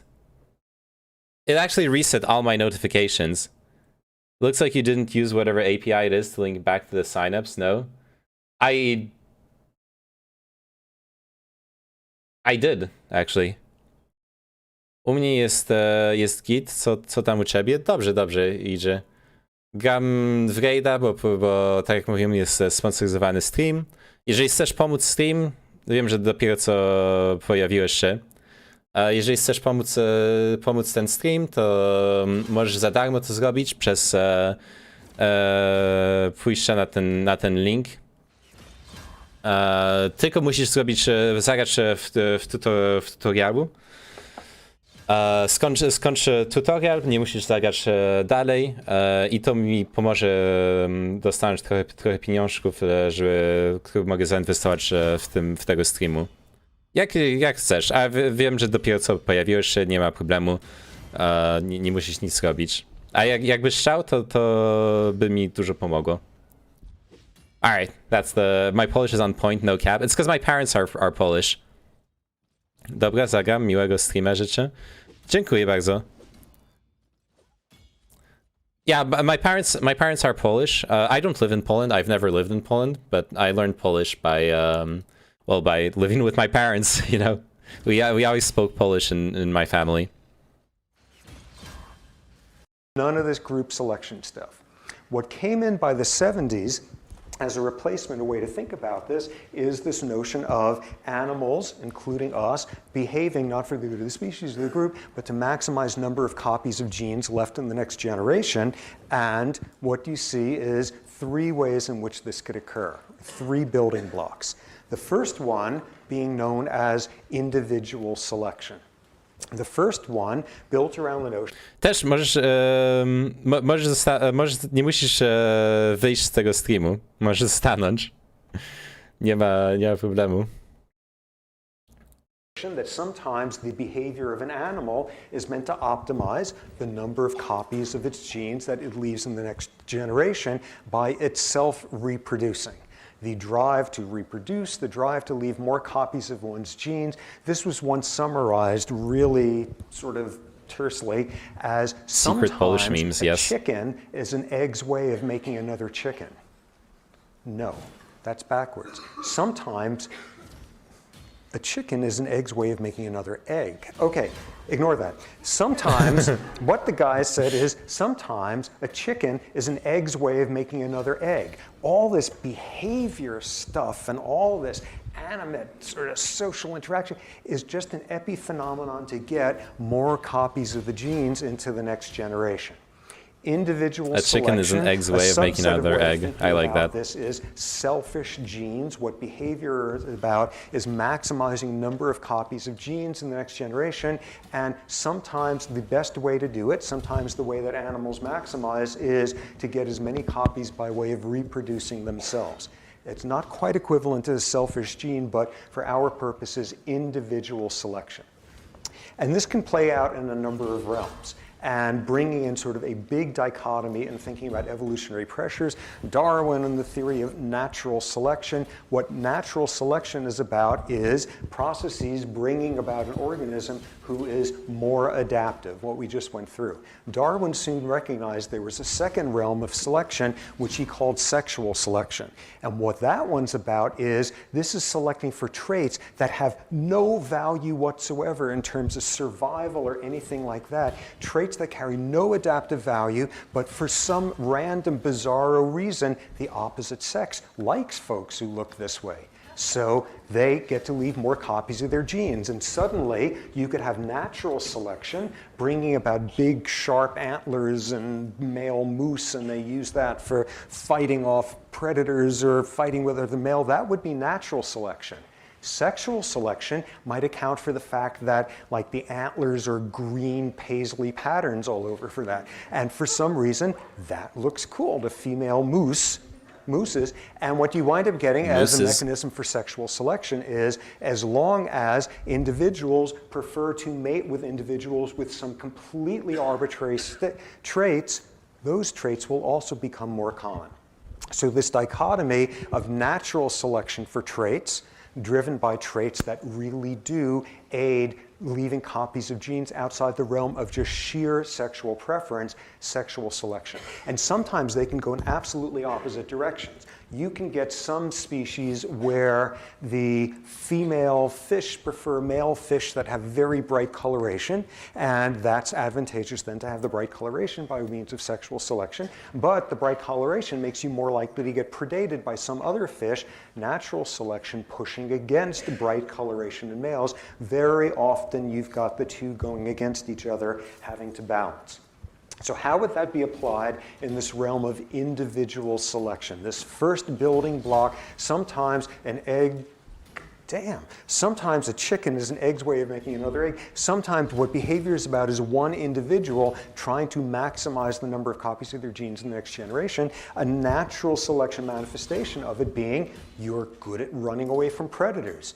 Selection for speed, for certain types of muscle metabolism, for certain sensory systems that will tell you there's somebody scary around. That would be the realm of that. Individual selection, selecting in the realm of sexual selection to have more of whatever those traits are that are attractive. So this first building block, it's not group selection, it's not behaving for the good of the species, it's behaving to maximize the number of copies of one's genes in the next generation, and the most straightforward way is to behave in a way to maximize the number of times you reproduce yourself. Second building block. I would say it was a 4 times speed, yeah. Another way of accomplishing the same thing that you just did with individual selection. As follows. One of the things that could be relied upon in life is that you are related to your relatives. And what you get is the more closely related you are, the more genes you share in common with them. On a statistical level, identical twins share 100% of their genes, full siblings, no, I haven't done any arenas. Half siblings, 25%. This is exactly something that's going to be covered in the catch-up section this week. If you're not comfortable with this stuff, this sort of thing will be reviewed in more detail. Okay, so the closer a relative is to you, the more copies of the more genes they share in common with you. So suddenly you've got this issue. You're an identical twin, and your identical sibling has the same genes that you do. Individual selection, you will be just as successful as passing on copies of your genes into the next generation if you forego reproducing to make it possible for your identical twin to do so. Because on a level of just sheer numbers of copies of genes in the next generation, they are equivalent. And sometimes you will thus get behavior which decreases the reproductive success of an individual in order to enhance the success of a relative. But you've got a constraint there, which is all of your relatives don't share all your genes with you. They have differing degrees of relatedness. And what that winds up producing is another factor, another observation. One of the great, witty geneticists of all time, a guy named Haldane, who apparently once in a bar was trying to explain this principle to somebody and came up and said, "I will gladly lay down my life for 2 brothers or 8 cousins." And that's the math of the relatedness. You passing on 1 copy of your genes to the next generation is, from the sheer mathematics of just how evolution is going to play out over the generations, is exactly equivalent as giving up your life for 8 cousins to be able to each pass on a copy of their genes, because you share 1/8 with each of them, and it winds up being a whole, and it's that math. And I really struggle with the legitimacy of those arguments. With this idea that, if someone was asking for the blue eyes, the blue eyes cuckoldry discussion as well. Do you really think that our subconscious is somehow aware of genetic distance of different individuals? Is it aware of how certain genetic traits will manifest in our offspring, stuff like that? I find it really, really hard to give that much credence and value to that. I don't know, there's a lot of stuff that does make sense in those fields, but a lot of stuff that doesn't make sense to me. Out of that, you get something that makes perfect sense instantly, which is evolution selects for organisms cooperating with their relatives. Something along those lines. And thus we have the second building block known as kin selection. Inclusive fitness, kin selection. First building block, individual selection, passing on copies of your own genes as a way to maximize future success. Second version, helping out relatives. Helping out relatives in terms of increasing their reproductive success with this vicious mathematical logic, which is, 1 identical twin, 2 full siblings, 8 cousins, and so on, as a function of. Rosic, how are you try-harding this game? And why? I must have played it more than you did, just because I started earlier today and you started later. And you somehow already know like more about the game than I do. I guess I didn't research anything though. Degree of relatedness. And what this begins to explain is a whole world in animal behavior of animals being obsessed with kinship. Animals being fully aware of who is related to who, and what sorts of ways. Animals being utterly aware of you cooperate with relatives, but as a function of how closely related they are. Animals put us in social anthropology in kinship terms, and could you marry the daughter of your uncle's third wife or whatever, to shame in terms of how much a lot of social animals deal with relatedness. So, inclusive fitness, kin selection. Here would be evidence for it. Here's one example. Very cool study done some years back by a couple, Seyfarth and Cheney, University of Pennsylvania, looking at I'm really a vervet higher level monkeys, than you as and well. these were vervet monkeys Really? out in Tanzania, Jesus Christ. I believe. And what they did was a whole bunch of these vervet monkeys were sitting around, and they, the researchers, had made really high quality recordings of various vocalizations from the monkeys over time. So they had the sound of each animal giving an alarm call, giving a friendly gesture call, giving a whatever. And what they would then do is hide a microphone inside some bushes and play the sound of one of the infants from the group giving an alarm call. So what does the mother of that infant do? She instantly gets agitated and looks over at the bush. That's her child, all of that. How to know that everyone else in that vervet group understands kin selection? What does everybody else do? They all look at the mother. That's whoever's mother. What is she going to do next? They understand the relatedness, and they understand what the response will be. All the other vervets look at the mother at that point. Whoa, I'm sure glad that's not my kid giving an alarm call from the bushes. They understand kinship. Another version of that came out in these studies. So you've got two females, each of whom has a kid, a daughter, or whatever, and female A and female B. And one day, female A does something absolutely rotten to female B. And later that day, the child of female B is more likely than chance to do something rotten to the child of female A. They're keeping track of not only revenge, but not revenge on the individual who did something miserable to you, but displaced by 1 degree of reproduction, keeping track of kinship. Animals can do this. All sorts of primate species can do this. And as we'll see, all sorts of other species can do this also. There's that caveat again. All sorts of other species want to figure out who their cousins are. They don't want to figure out. Evolution has sculpted an ability to optimize behavior along lines of relatedness in all sorts of species. So how would natural selection play out in this realm of kin selection? I will lay down my life for 8 cousins. And that's just sort of obvious there by now. How would sexual selection play out in this realm?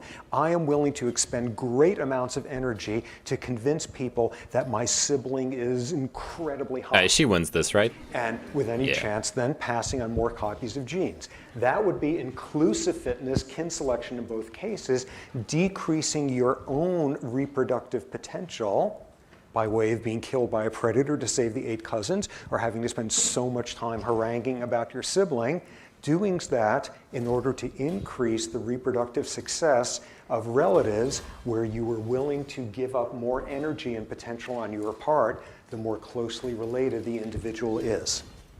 So you throw those two pieces together, and you're suddenly off and running with explaining a lot of animal behavior.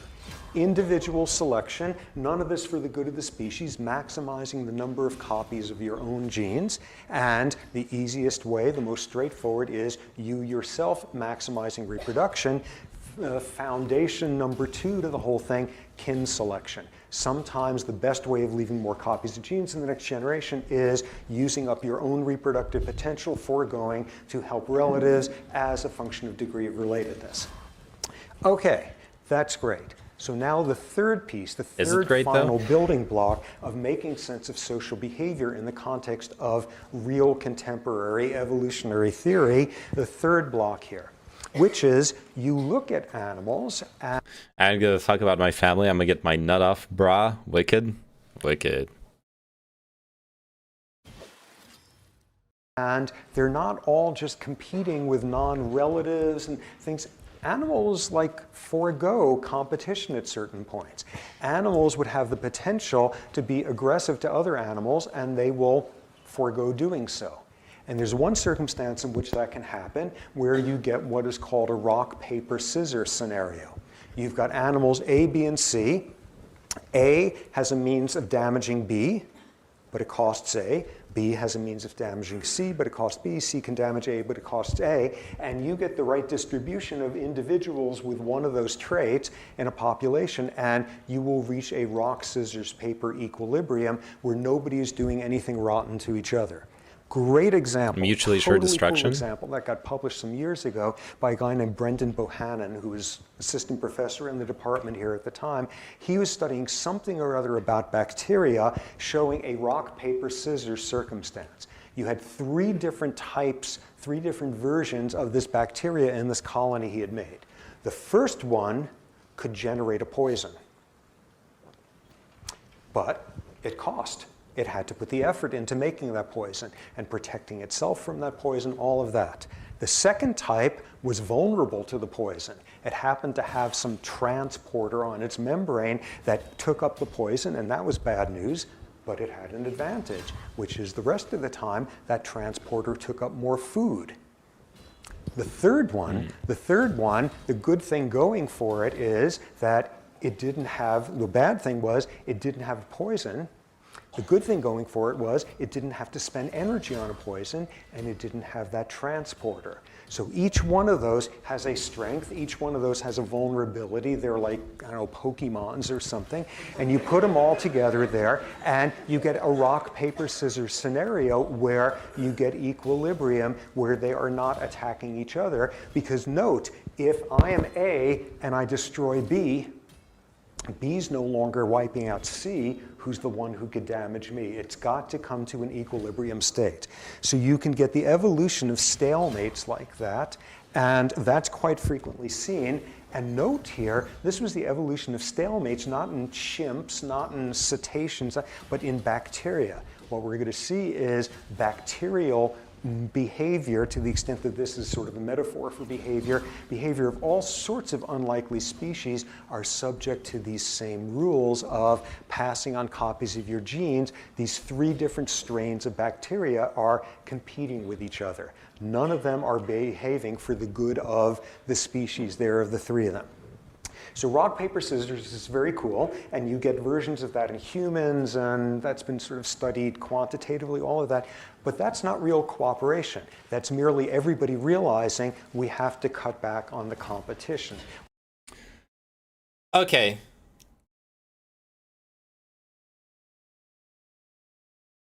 I think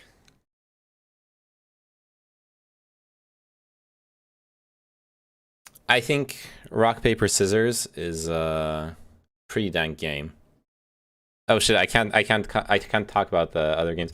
Wait, I think I scared away Booty Sniffer. Also, I'm sorry, Booty Sniffer. If you're still listening, I didn't want to pressure you about the whole sponsored stream thing. Okay, I'm really sorry. I love you, buddy. Okay, you can hang out without caring about any of that stuff. I won't bother you with it anymore. Okay. I love you, Booty Sniffer. We have to cut back on the aggression because every time I damage whoever, I am more vulnerable in another realm. I feel bad now. That's a stalemate. That's a truce.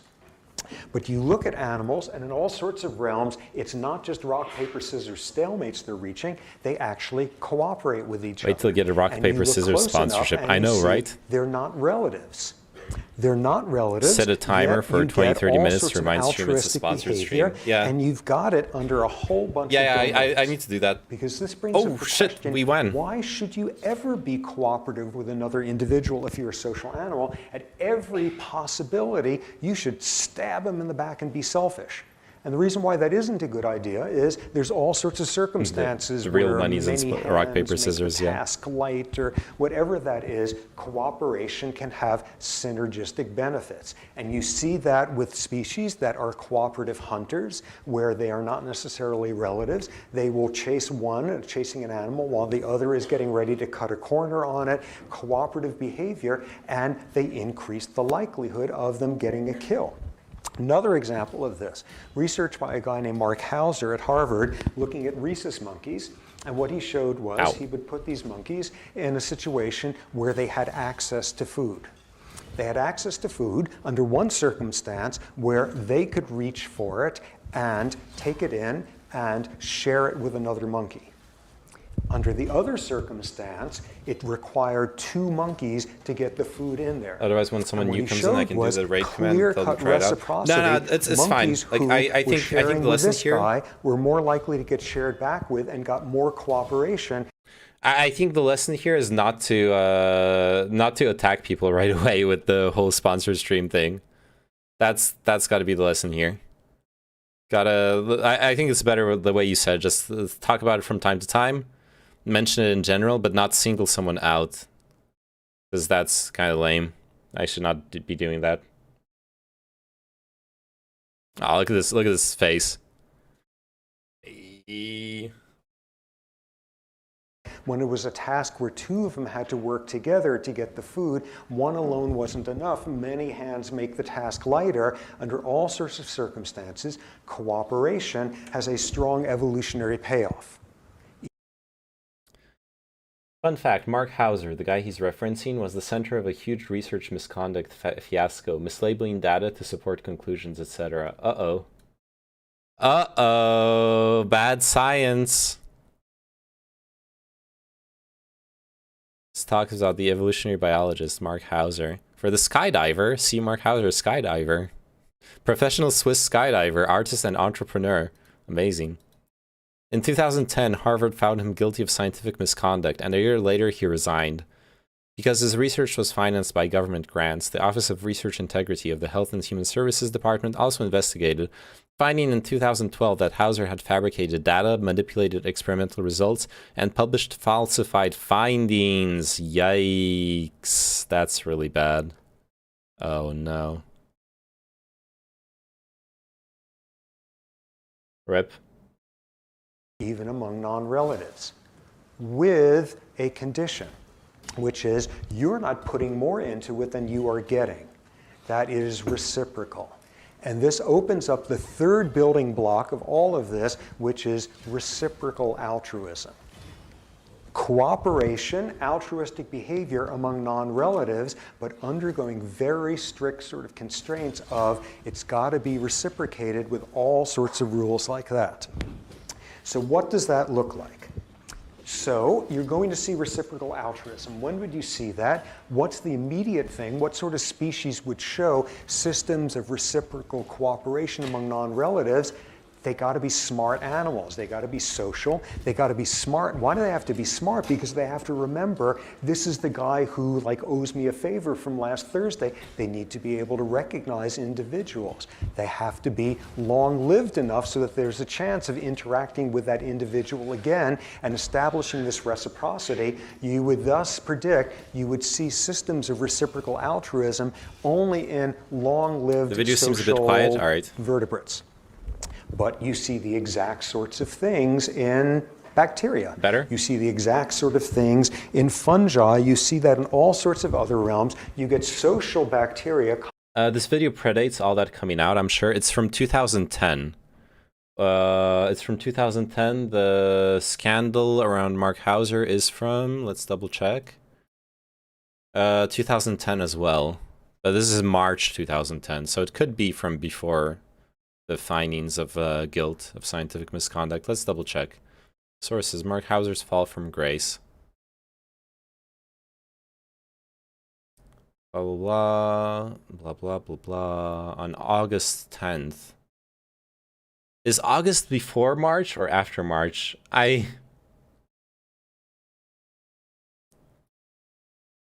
It does. This is from like mid 2000s. Wait, no, it says March 31st, 2010. I'm sorry, I don't know the months of the year. Let me check. Okay, yeah, August is after March. All right, so it's 1, 2, 3, 4, 5 months. 5 months before it got figured out. Later that year, yeah. Colonizing bacteria, and where what you might get are two clonal lines that are together. In other words, two genetically Holy crap, two get your lines, shit together. each You of need which no. is all the I don't bacteria care. have the same genetic makeup. So think of it as one individual who's just kind of dispersed, another one who's just kind of dispersed, and they've come together in something called a fruiting body, which is how bacteria reproduce or whatever. And there's two parts to a fruiting body. There's one which is the stalk, which attaches to something or other, and then there's the part that actually fruits. So you want to be in the fruiting part because that's the part that actually reproduces, and the stalk is doing all the work there. And what you see is attempts at cheating. Attempts at one of these strains trying to disproportionately wind up in the fruiting part. And what you also see is the next time around, this other strain will not cooperate with it, will not form a social colony. So that's getting played off at the level of single cell organisms forming big social colonies, getting played at that level. Yes, as we will see, reciprocal altruism works most readily in big, smart, long-lived social beasts, but it can occur in all sorts of systems. So what it's built around is reciprocal cooperation. And intrinsic in that is another motivation going on there, not just to involve a reciprocal relationship with a non-relative and many hands and light tasks and all of that, but also, whenever possible, to cheat, to take advantage of the other individual. And thus, another key facet of it is to be very good at detecting when somebody is cheating against you, to be vigilant about cheating in what would otherwise be a stable reciprocal relationship. And an awful lot of social behavior is built around animals either trying to get away with something or spotting somebody else doing the same. An example of it, there is a test that's used in evolutionary psychology where you're given this very complicated story or another version of a complicated story where somebody promises if you do this, you'll get this reward, but if you do that, you're going to get this punishment, and like really complex. And in one outcome, the outcome of it is like the person isn't supposed to get rewarded, but the individual decides to reward them. Spontaneous act of kindness. In another circumstance, the person the individual is supposed to get rewarded, and instead they get punished. A cheater in that case. And amid these convoluted stories, people are much better, 75% to 25%, are much better at detecting when cheating has gone on in the story than when a random act of kindness has gone on. We are more attuned to picking up cheating. And remarkably, some very subtle studies have been done with chimps showing that chimps have the same bias. They are much better at picking up social interactions involving cheating than ones that involve spontaneous altruism. So you see here this balance between cooperation and reciprocal and even among non-relatives, and that's great, but you should cheat when you can get away with it, but you should be vigilant against cheaters. And what of course it comes down to then is tic-tac-toe and giraffe hearts and all of that. What is the optimal strategy in a particular social species for a particular individual? What is the optimal strategy? When do you cooperate? And when do you cheat? When do you defect on the cooperative relationship you've had? And this introduces us to a whole world of mathematics built around what is called game theory. The notion that there are games, formal games, that have mathematically optimal strategies or multiple strategies, multi-equilibrium, and a whole world of research has been built around them in terms of when to cooperate and when to defect. So game theory stuff. This was starting off in a world of like people studying economics and negotiation and diplomacy and all of that, and that was a whole world built around this logic of when do you cooperate, when do you cheat. And what came out of there were all sorts of models of how to optimize behavior in terms of that. And the building block, sort of the fruit fly of game theory, is a game called the prisoner's dilemma. Prisoner's dilemma, sort of cutting to sort of getting rid of the details, two individuals are prisoners and they escape and they're both captured and they're interrogated separately, and if both of them refuse to talk, that's great for them. If they both squeal, they both get punished. If one of them is able to squeal on the other one, they get a great reward. If the other one, what you get formally are 4 possible outcomes. Both individuals cooperate. Both individuals cheat against each other. Individual A cooperates and B cheats. Individual B cooperates and A cheats. And what you get in Prisoner's Dilemma is a formal payoff for each. What gives you the greatest payoff? Stabbing the other guy in the back. You cheat and they cooperate. You have exploited them. You have taken advantage of them. Isn't that wonderful? That's the highest payoff in Prisoner Dilemma games. Second highest payoff, you both cooperate. Third highest payoff, which is beginning to not count as a payoff, but in a lot of the games is set up as the start of punishment, both of you cheat on each other.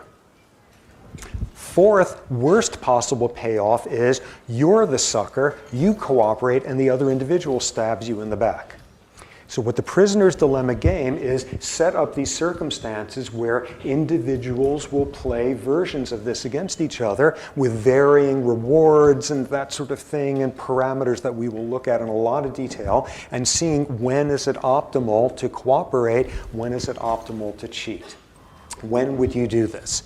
So you've got examples of this, and this was the building block. And what anyone would say looking at this is, it's obvious. What you want to do is in some way rationally maximize your payoff. This is this whole world of Homo economist, the notion of humans as being purely rational decision makers. And what you begin to see in this world of game theory is there is anything but that going on.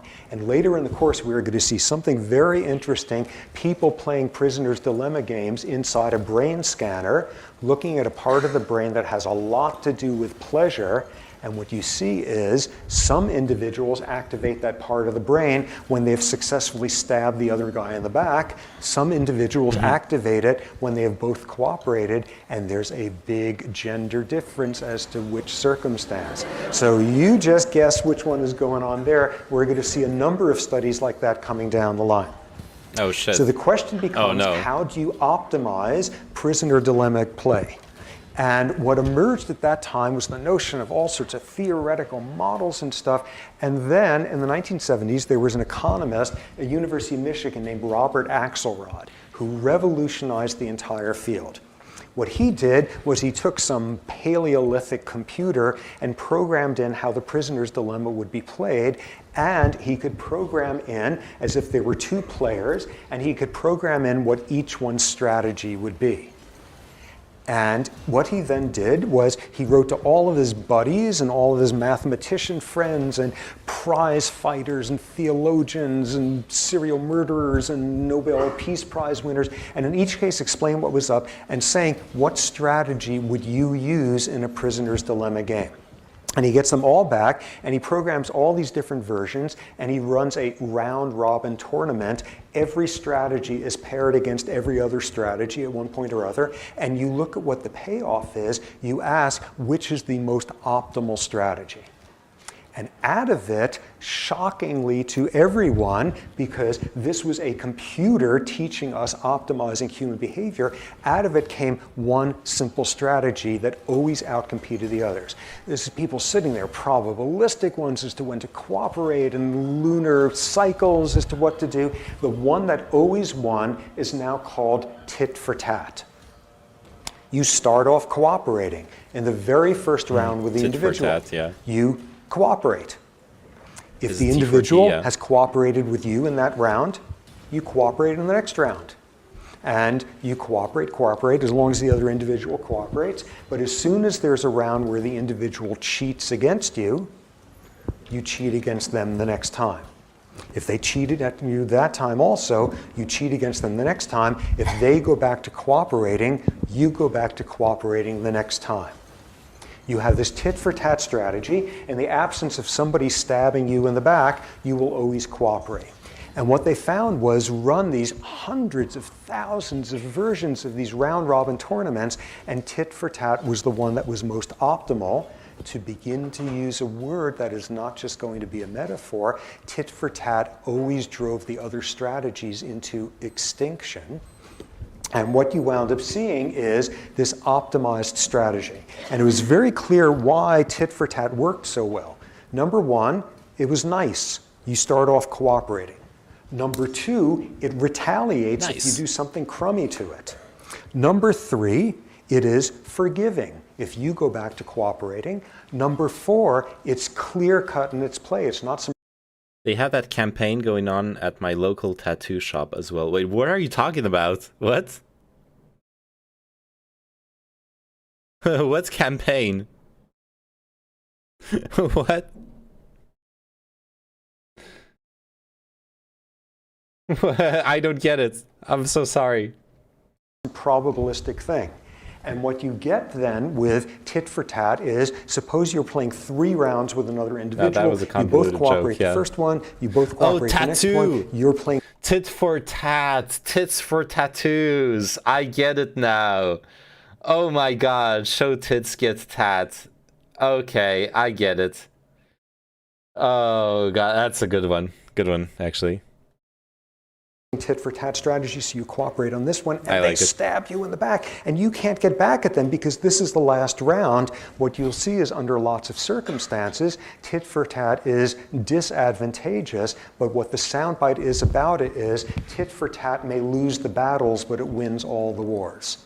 This pattern of being nice, but being retaliatory, being forgiving, and being clear in the rules drives all the other strategies into extinction. Okay, at this point, my alarm just went off, which was to remind me to ask somebody who is wearing a life vest. Is somebody wearing a life vest? Over there. Where are you? She left. Isn't that interesting? Somebody put me up to having to ask this person, why are you wearing a life vest? And apparently the answer she would give was going to free all sorts of captives in some like rebel group in Colombia. And she fled. Okay, what that does is, I don't know what that says about reciprocal altruism, but what that says also is, after I do a summary, don't make a move, we will have a 5-minute break. So what do we have at this point? We have a first building block of optimizing the evolution of behavior, like optimizing giraffe hearts. First piece, you don't behave for the good of the species. Individual selection, passing on as many copies of your own genes as possible. But hey, since you're here, Maphraxis, if you wanna, you don't need to do it if you don't want to. But if you wanna, if you go to that link, you're gonna have to copy paste it because it's all fucked because of Twitch formatting. If you go to that link, Maphraxis, you can and install Raid Shadow Legends with the referral code and everything, and do the tutorial. You're gonna add 1 tutorial completion to the bar at the bottom there. Takes less than 10 minutes. Yeah, thank you, Roserg. You're gonna, and if you do that, then you're gonna add 1 more tutorial completion to my progression. Right now we have 10 completed tutorials, so that's going to be a $200 payout for the sponsorship. So if you do it, you support the stream. Basically, you're going to help me get a little bit of money. I'll reinvest it into the stream. I'll do cool content for the stream. It's free. It only takes you 10 minutes, and yeah, there you go. And you don't need to do anything else. You just need to do the tutorial. You can stop playing afterwards if you don't want to, and yeah, that's it. And it helps me a lot, so please do it. Goes out to anyone else who hasn't done the tutorial yet out there. You can do it too. Reinvest all the money into your own NFT and watch it go to the moon. Who has the fastest tutorial time? I don't know. Probably Roser, considering he's already a professional at this game. But yeah, no, I'm not gonna invest the money into NFTs. That's the one guarantee I can give you. Sometime a chicken is an egg's way of making another egg. He says try.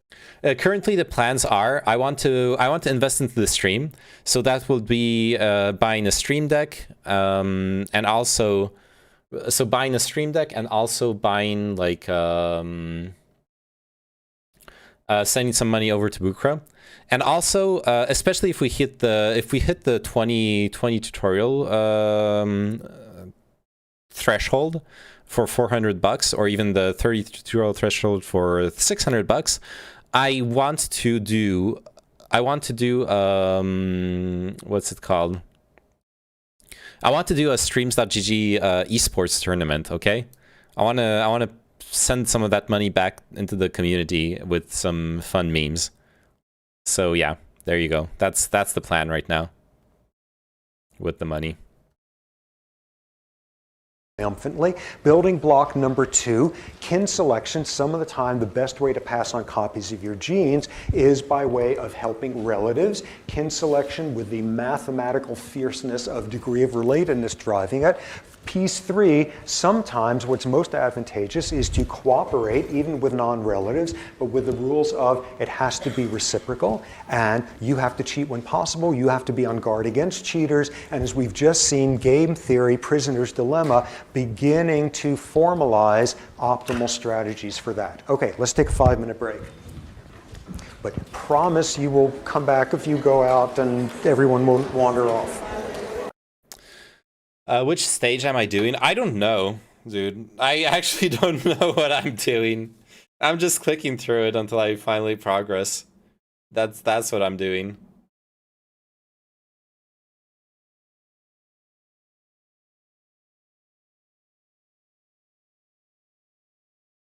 I genuinely have no clue. New Raider just downloaded Raid. Oh, that's probably Map for Access. Nice.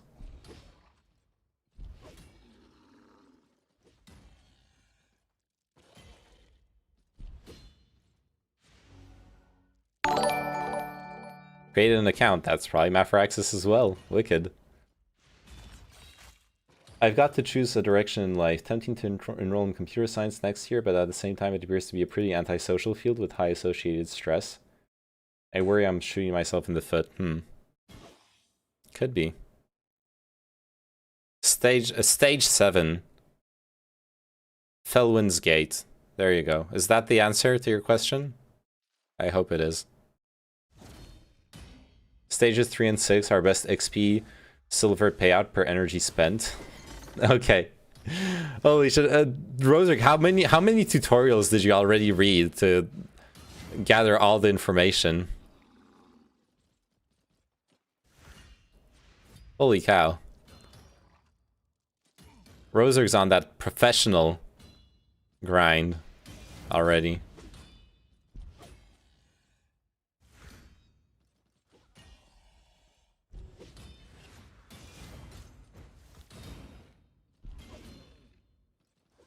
Okay, that took me a minute. I'm not gimping myself for when the Rage Shadow Legends tournament comes. Yeah. Sure, buddy.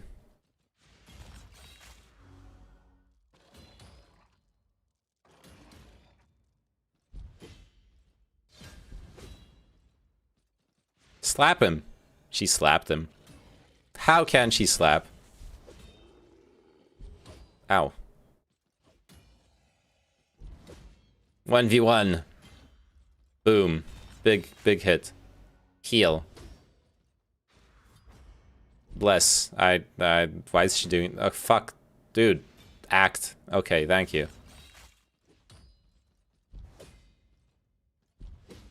Oh, God. He hits her twice every time.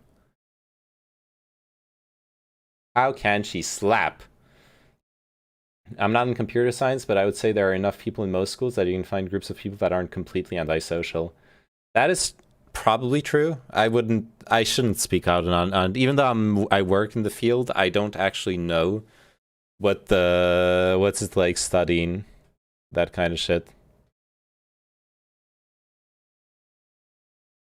I don't know how antisocial computer science is. Here, the software companies and even some research groups put a lot of effort into the social aspect of their collective. Yeah, and the people I know who went to university for computer science, they are pretty social. They're all nerds. Like, their social life consists of playing board games and stuff like that. Math for Access just started raiding. Nice. Like their social life actually consists of nerdy stuff, but it still counts as a social life. So yeah, I would say it counts. Like yeah, finding people at school is pretty easy normally.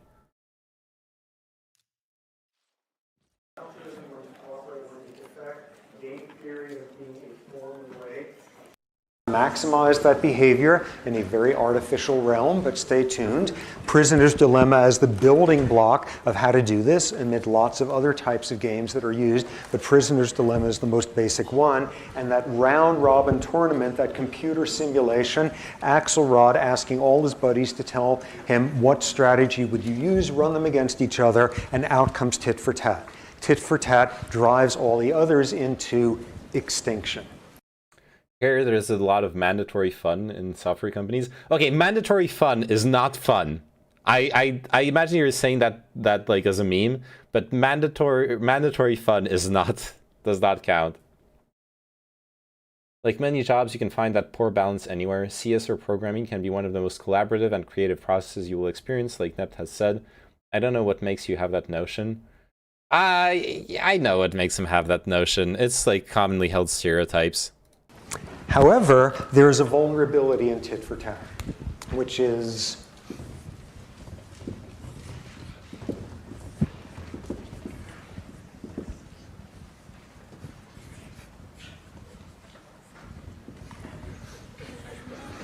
okay, so we have the technical way of showing Prisoner's Dilemma play. And first round, both individuals are cooperating. Second round, both individuals are cooperating. Third round, this one cheats, those are fangs. This one cheats, and this one cooperates. So the next round, this one now cheats, and this one goes back to cooperating, and we've just gotten through a scary thing that tit for tat solves, and it's great. Wonderful. What if, though, your system is not 100% perfect? What if there's the possibility of a mistake being made? Oh yeah, one thing for Savant, like don't get into computer science if you don't like computers. Absolutely. One thing I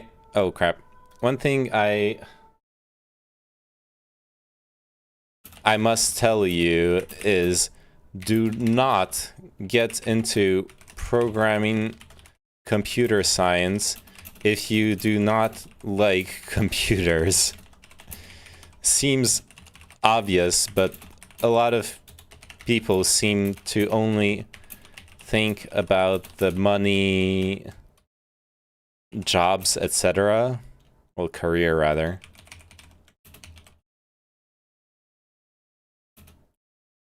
You can get those in other jobs that doing programming stuff. If you hate programming, is gonna be ultimate pain. Yeah, I'm thinking about going back. Yeah, a Bachelor of Arts majoring in Psych and 3/4 of a Psych degree, but I decided to not go down the Psych route. Okay. Of sending the wrong signal. What if there's the possibility of noise in the communication system, and at some point an individual who does a cooperative behavior, thanks to a glitch in the system, it is read as having been defection. So what happens as a result? This individual... Alright, sorry, I didn't read your message, Net. I was memeing because I know some people dread it, but on the whole, from what I've seen in people around me, people actually do a good job socializing within their company and do fun memes together.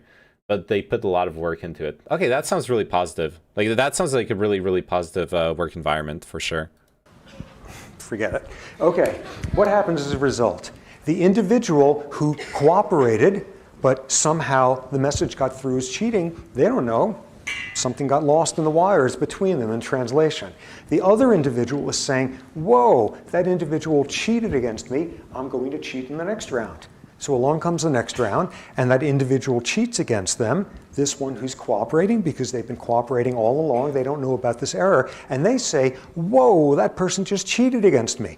I'm going to cheat in the next round. So they cheat in the next round. This one says, whoa, they just cheated another time, again and again and again. And what you get is a seesaw pattern for the rest of time. You've just wiped out 50% of the cooperation. And what you've got is tit-for-tat strategies are vulnerable to signal error. That's something that soon came out in these studies of Axelrod's.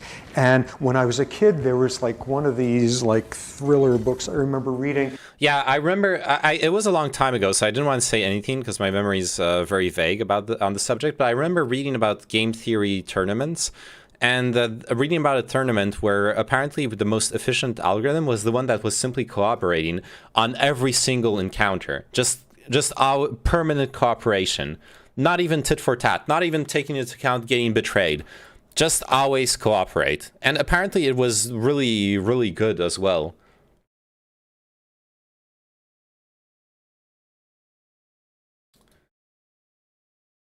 You mean this? Oh, I need to allow JavaScript. The evolution of trust.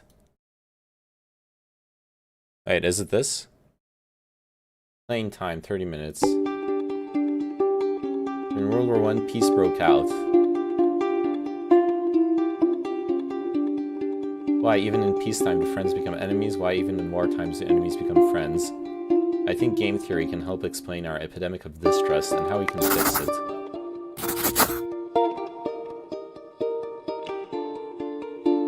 Okay, so this is the prisoner's dilemma.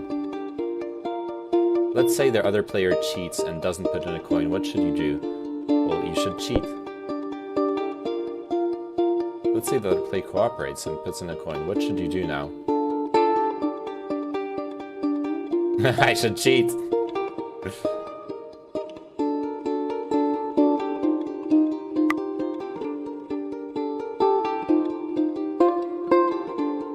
And that's our dilemma. Trust is nice, but it can let others take advantage of you or shoot you as you come unarmed out of a trench. Sometimes distrust is rational. But now what happens if we play this game more than once?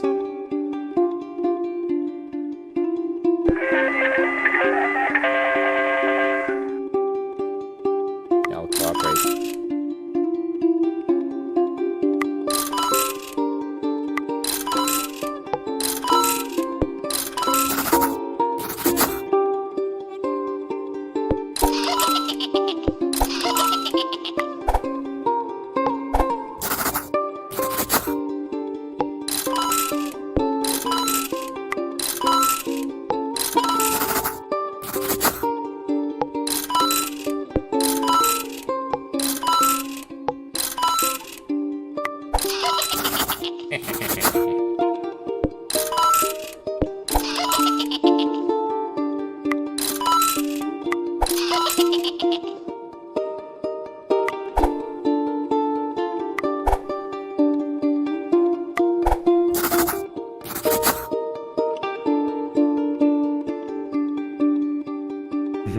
Always cheat, always cooperate, copycat, grudger, detective.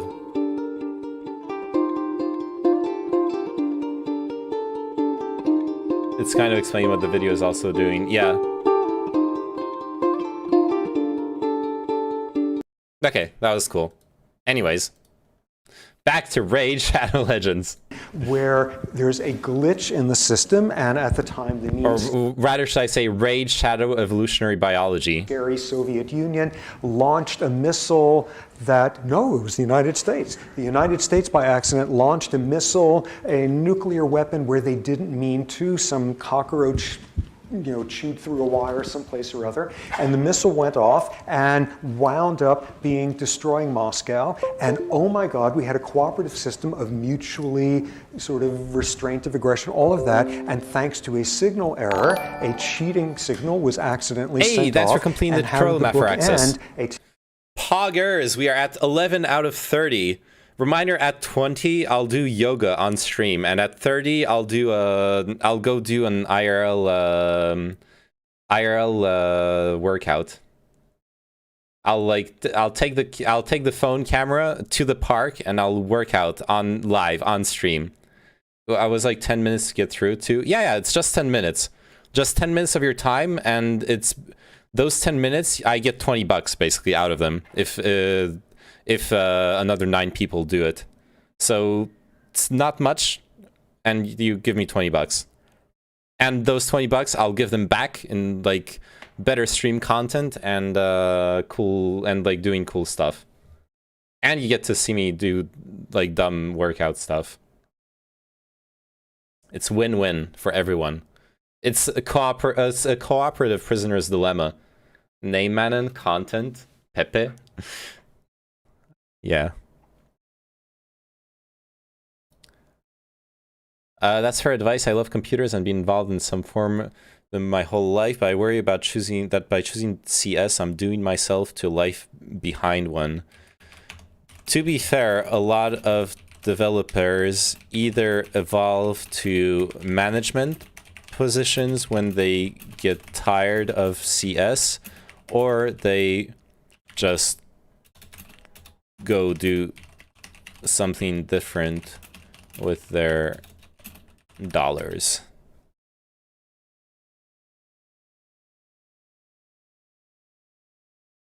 He's talking about actual programming contests where people write algorithms deciding how to trust betray. Yeah, but this game does that too, right? Like, we have that option. We can look through it. What happens if these characters were to play against each other, right? We can have them fight against each other now. It's tournament time. Each character will now play against every other character. That's 10 paired matches and 10 rounds per match. Who do you think will get the highest total score? I think it'll be all cooperate.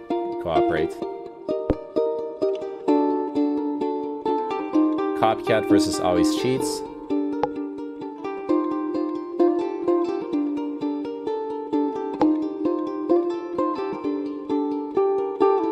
Yes, that truce was dramatic, but it was neither unique nor unusual.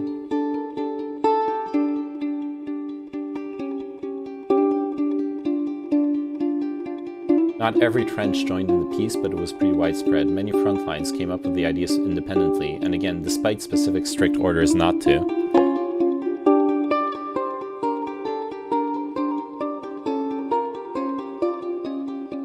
And in fact, even before Christmas, several frontlines already had established an official secret piece. Okay, always cheats versus always cooperates will be very one-sided, obviously.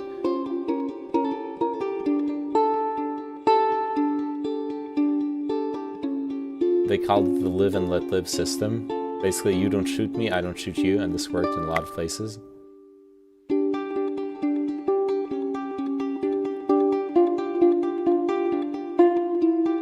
You may still be skeptical. Most soldiers don't spontaneously form peace with the enemy. What's so special about trench warfare? Well, here's what's unique about the trenches. Unlike almost every other form of war, you have to face the same specific soldiers every day. Ooh. That's an interesting point. It's a repeated game, and that makes all the difference. Anyway, and the winner is... That's gonna be the detective. Oh, it's gonna be Copycat.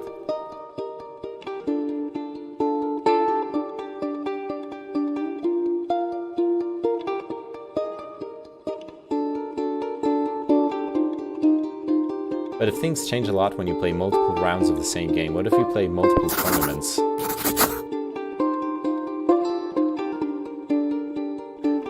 Now let's let our population of players evolve over time. It's a 3-step dance. Play a tournament, let them all play against each other and tally up their scores, get rid of the 5 worst players, clone the 5 best players, and repeat for as long as you'd like.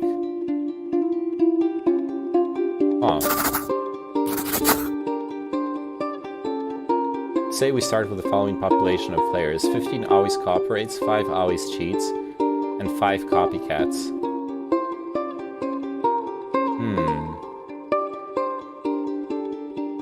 Because there's so many cooperators, I think cooperators will win.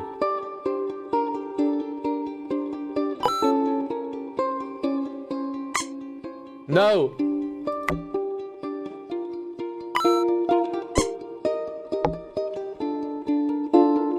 Always cheat is still growing at the expense of always cooperate. All the always cooperates are dead. Oh no. But now the copycats will win. Okay, so tit for tat always wins. Game theory stream, yeah.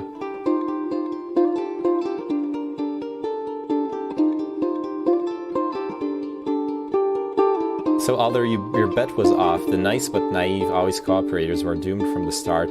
In the end, a smart form of niceness prevailed, and the always cheaters were squashed. This reminds me of a quote: "We are punished by our sins, but not for them." You know what this reminds me of? Oh, and by the way, let's finish this. This result is similar even if we put Grudger and Detective back in. Note, sometimes a few Grudgers may stick around, because when all players except Grudger and Copycat are eliminated, the two tie. So it seems the math of game theory is telling us something, that Copycat's philosophy, do unto others as you would have them do unto you, may not just be a moral truth, but also a mathematical one. However, there's a problem. Look around, the world's full of total jerkwads. If Copycat is the strategy in this repeated game of trust that's so powerful, that even soldiers in World War I trenches independently evolved a similar strategy called live and let live, why then are there so many untrusting, untrustworthy people? What's causing our epidemic of untrust? A clue's in that sentence itself, in this repeated game of trust. So far we've only talked about change in the players, what about a change in the game? What could lead to the evolution of distrust? Before everything goes to heck, let's start with something nice. Here is a world filled entirely with always cooperates, except for one always cheat and one copycat. Start the simulation.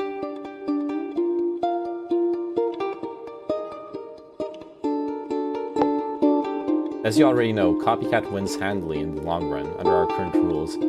But that's under our current rules, which say that players play each other for 10 rounds per match. Does Copycat still win at 7 rounds, 5 rounds, 3, 2, 1? Oh.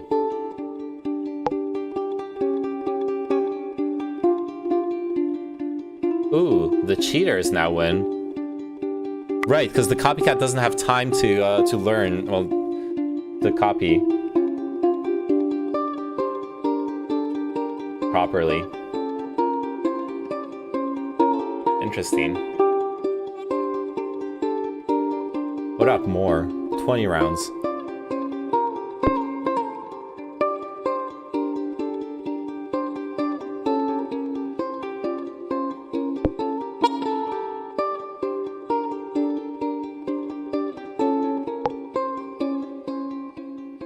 So what's the threshold when the Copycat becomes relevant? Is that 7?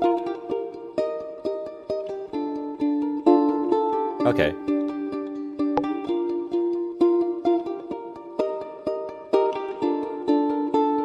Okay, so at 6 rounds, Copycat becomes the winner. And at 5 rounds, it loses. That's interesting. How much have you upgraded your gear? To like level 4? I'm changing categories, by the way. I'm done with raid for today. Just chatting. Gear. Oh, it's because I was playing Raid Chat Legends earlier, Nabbles. It's a sponsor. If you look at the stream title, this is a sponsored stream. I'm sponsored with by Raid Shadow Legends. You may know them as Shadow Raid Legends. And if you want to help me out, the way the sponsorship works is if you complete the tutorial with my referral code. If you complete the tutorial with my referral code, I get money. I get $200 every 10 people who complete the tutorial. We're at 11 out of 30 right now. 30 is the maximum I can get, so we already reached the threshold for $200. But you can do it too. It only takes 10 minutes. Just do the tutorial. The link is in my Twitch chat if you do !raid. The link is in my Twitch chat, and you can do it too, and yeah. You'll help me get to the next tier in the sponsorship. which is good, because then I can improve the stream with the money, and I can also give back to the community. I have plans for cool things to do with those with that money. No help? Okay. You don't have to, so no help is allowed. But if you did want to help, that would be really cool, okay? Plans, poggers. Yeah, I have good plans. I want to do, like, I've talked about it. I want to do like a esports tournament thing with a small cash prize. And I want to invest in the stream. I want to build I want to buy a stream deck.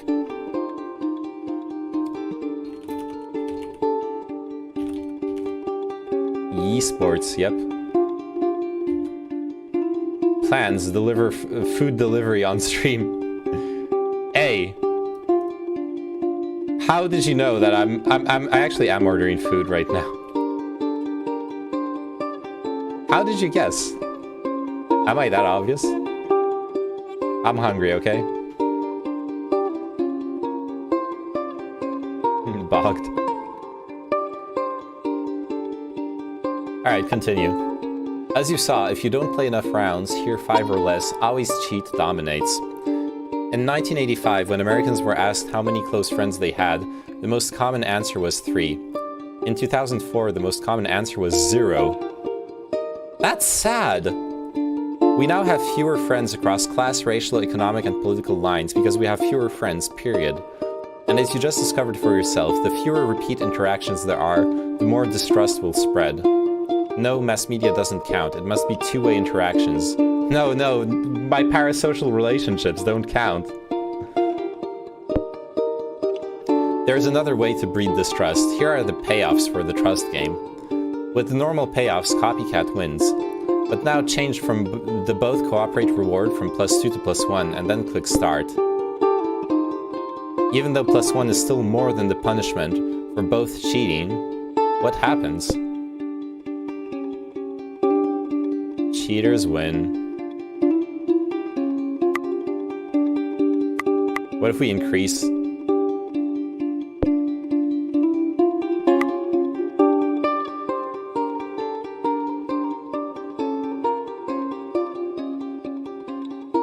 Yes! We can create the all-cooperative society by changing the rules of the game.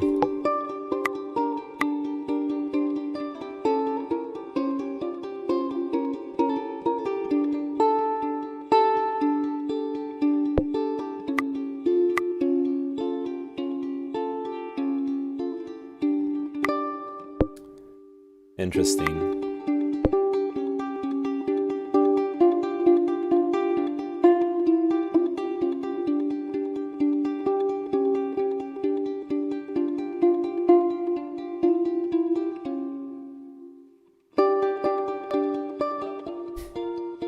Is this an equilibrium? Because they're always all cooperating anyways at this point. So it's randomly choosing who to co from a generation to generation. Neyman created gay luxury space communism. Exactly. Have you ever played This War of Mine? This music reminds me a lot of that game. Highly recommend if you haven't. No, I've never played it. Regulation, poggers. Yeah, we're regulating the economy here. No, I've never played This War of Mine. I've heard of it, but never played it.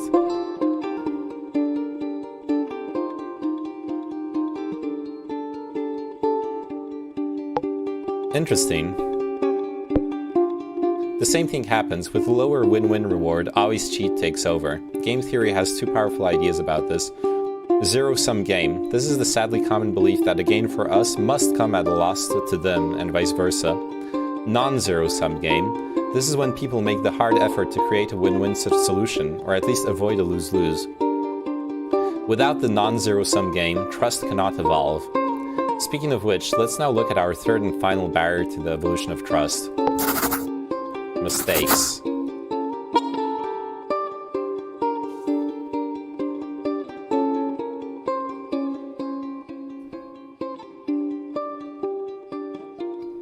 As cool as Copycat is, it has a huge... It has a huge fatal weakness I haven't mentioned yet. To understand the problem, let's say two copycats are playing against each other. Being nice players, they cooperate. Oh no, mistakes, miscommunication, misinterpretations. Accidents happen all the time in real life. But if the other person doesn't think it was an accident, the other player, being a copycat, had to retaliate. And you, being a copycat as well, will also have to retaliate. And thus, like the Hatches and McCoys, yeah. This is... Comrade name Manon, yes. Stop what you're doing and get it. No, Neyman plays quality games like Raid Shadow Legends, exactly.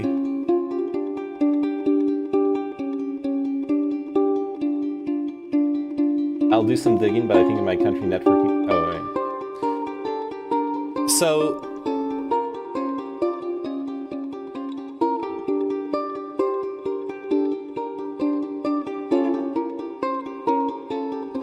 The thing with mistakes is very interesting because you see that constantly in human interactions. Humans always assume naturally, you can fight back against it, you can reprogram yourself, but we naively always assume that the other people's behavior is targeted and thoughtful in relation to us specifically. We are the main characters in our own stories, which means that someone who shows up and hurts us is called emotional reasoning. We will emotionally reason that if that person hurt us, it must be because they wanted to hurt us. It is very, very hard when someone hurts you to think, wait, no, it was an accident, or maybe they were trying to accomplish this other thing that has nothing to do with me, and I just got hurt as collateral damage. Or maybe they were just pissed off at something else and they just acted impulsively, etc., etc. There's a million ways to understand people's behavior that goes against this bias, but this bias is one of our most basic human biases that we will be expressing in when we try to understand other people's behavior. And this is kind of where the copycat works. It's the copycat is that human being that doesn't try to understand that other people can act without really thinking about us. Let's start with the doesn't always cooperates versus our old winner, the fair copycat, and our three new characters, the forgiving copykitten, the dull simpleton. If you cooperate in the last round... Oh, and the random. In each round of a match, players have a small chance of making a mistake, let's say 5%. Who do you think will come out on top? Think carefully, then place your bets. I'll bet on the copykitten.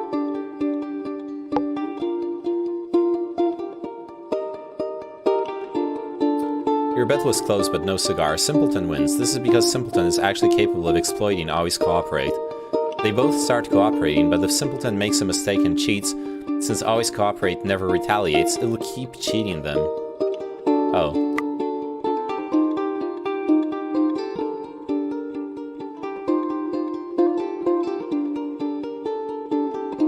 Oh, because if you cooperated in the last round, it repeats its last move, even if it was an accident. But if you cheated in the last round, it switches its last move. Interesting.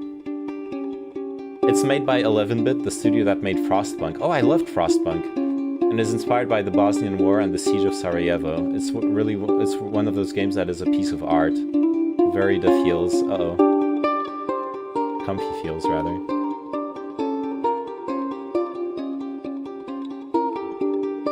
In this war of mine, you do not play as an elite soldier, rather a group of civilians trying to survive in a besieged city, struggling with lack of food, medicine, and constant danger from snipers and hostile scavengers. The game provides an experience of war seen from an entirely new angle.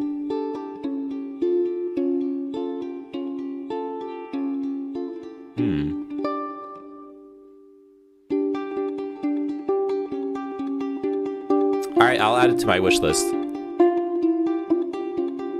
Let me go into Steam. Store.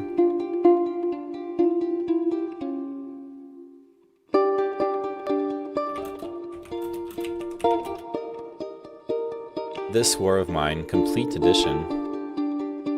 It's minus 50%. Should I get the complete edition? Oh yeah, it consists of all the updates, season pass. Cool. How long is the promo for?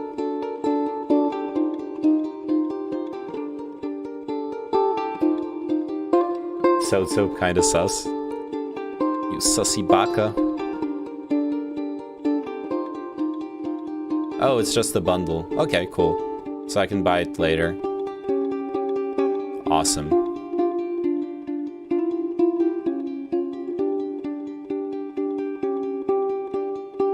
Same thing as before, except instead of half always cooperate, it's half always cheat. It's a much less forgiving, more hostile environment.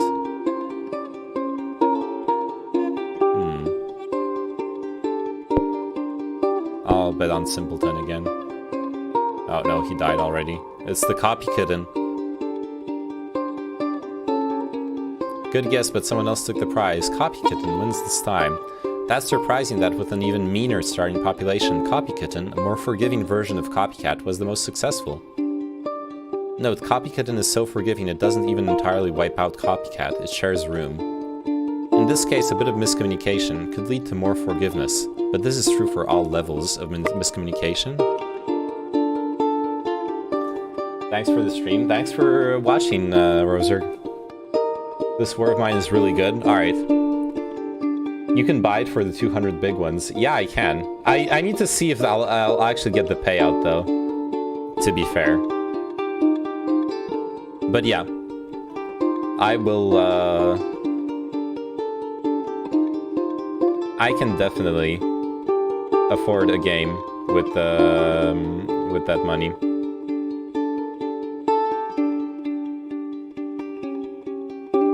But like I said, what I was planning on getting is the Stream Deck.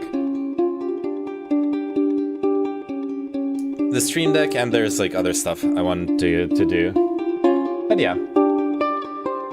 Reminder, this stream is sponsored by Raid Shadow Legends. If you want to support the stream, you can go into my Twitch chat and type !raid and go to the referral link.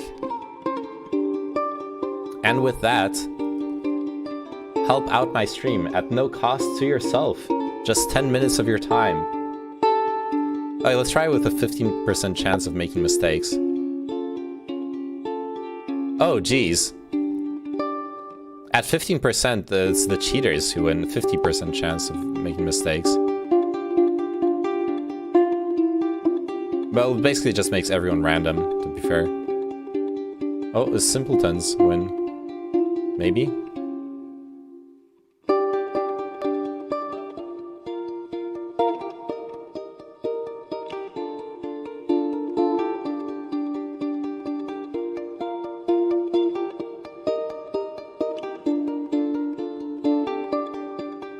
Interesting. Oh no, the simpletons are gonna get wiped out by the always cheaters. Once they have the population advantage, because the simpletons thrive on being able to cooperate with each other. Right? Oh no, but it works because the... Okay, yeah, it's just an equilibrium. Okay, 0% chance to cheat, it's the copycats who win, right? Well, no, they live together.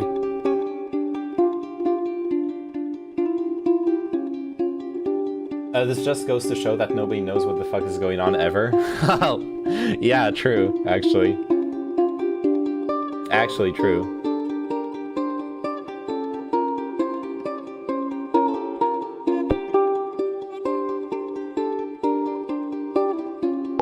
%10 chance of making a mistake. Damn, why do the cheaters dominate in those mistake ranges?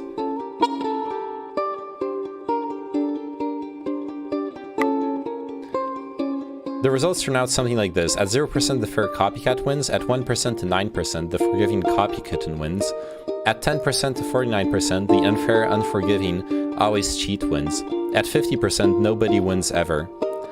This is why miscommunication is such an interesting barrier to trust. A little bit of it leads to forgiveness, but too much and it leads to widespread distrust. That makes a lot of sense. Explained this way, like put this way, this explanation makes a lot of sense. Yeah, it sucks how much adults flex and pretend like they know what they're doing. Super misleading. Yeah. Well, that's like the moment when you're a teenager or a young adult. That's the moment when you realize you've reached adulthood. When you realize all the adults around you who are flexing, they're just full of shit. That's when you've finally grown up, right?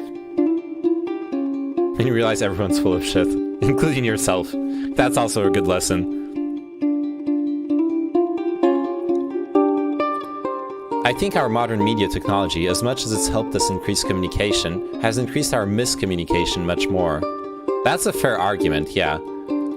If we look at so if we take this game theory of explanation of behavior and apply the errors in communication caused by social media, by modern media, then we see that it probably pushes the error of communication over the 10% threshold, where game theory optimal becomes always cheating, being uncooperative, right? And then we see online cultures that are super uncooperative. Online discussions are not based around charitability, around understanding each other. They're based around combativeness and defensiveness. At last, let's experiment with all the numbers, the knobs and sliders. Let's play in the sandbox model. Okay, I don't know what I'm doing with this, though. Feel free to skip it or play around. Once you're done, let's recap what we learned today. No, if we start off like this, it's copy kittens. Oh god, I'm sorry. Dark mode.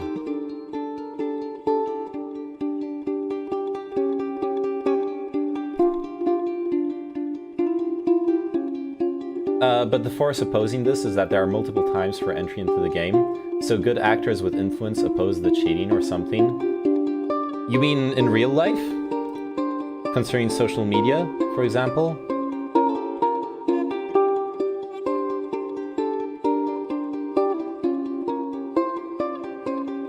So the force opposing this pressure to always be uncooperative in social media is that there are multiple times for entry into the game.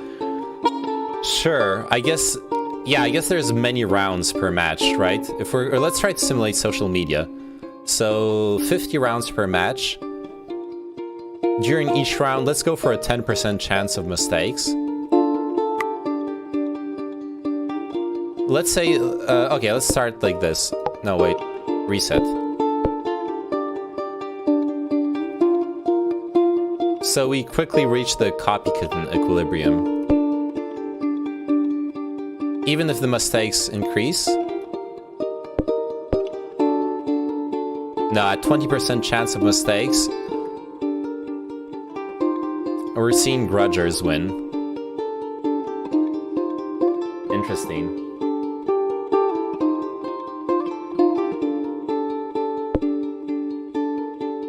Let's play around with the payoffs. Increased cooperation payoff. And now it's the simpleton that dominates.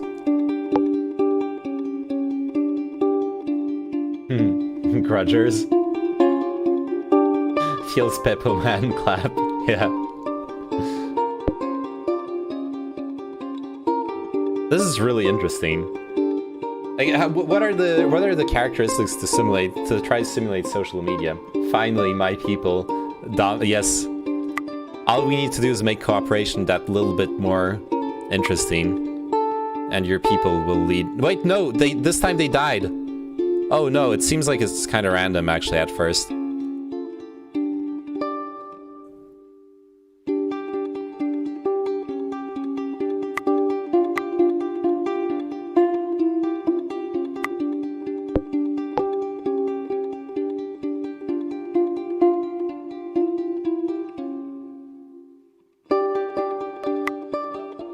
It was totally a fluke. Damn, it was totally a fluke. This doesn't actually include the optimal strat. It does include tit for tat, if that's what you're talking about, Milton Kitano. Do the simpletons always cooperate? Yeah, two simpletons facing each other will always cooperate, except if mistakes are made, because there is a chance for error, for signal error. Right now it's at 20%. So simpletons, the rules are simpletons always do the same thing until their adversary betrays them. Then they flip around. And then they keep doing the same thing they flipped to until their adversary betrays them again. Huge problem with this is that larger number of people with greater possible influence per person in social media. That's true. It would be really hard to simulate that. More bullshit from me. It would be hard to simulate that in a tangible way, for sure. Okay, what if we add more simpletons?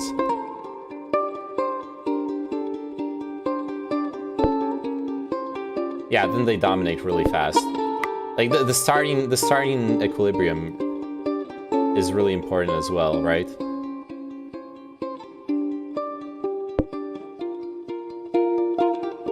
Having just a few extra simpletons allows them to win.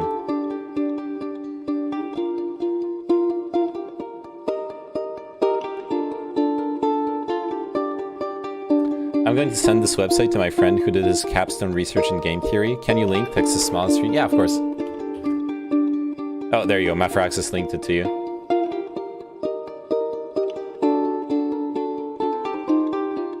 Yeah, this is really cool. Let's recap what we learned today. Game theory has shown us the three things we need for the evolution of trust. Repeat interactions. Trust keeps a relationship going, but you need the knowledge of possible future repeat interactions before trust can evolve. You must be playing a non-zero-sum game, a game where it's at least possible that both players can be better off, a win-win. And low miscommunication. If the level of miscommunication is too high, trust breaks down. But when there's a little bit of miscommunication, it pays to be more forgiving. Of course, real-world trust is affected by much more than this. There's reputation, shared values, contracts, cultural markers, blah blah blah. And let's not forget the biggest lesson. If there's one big takeaway from all of game theory, it's this. What the game is defines what the players do. Our problem today isn't just that people are losing trust, it's that our environment acts against the evolution of trust. That may seem cynical or naive, that we're merely products of our environment, but as game theory reminds us, we are each other's environment. In the short run, the game defines the players, but in the long run, it's us players who define the game. So, do what you can to create the conditions necessary to evolve trust. Build relationships, find win-wins, communicate clearly. Maybe then we can stop firing at each other, get out of our own trenches, cross no man's land to come together and all learn to live and let live. Cute.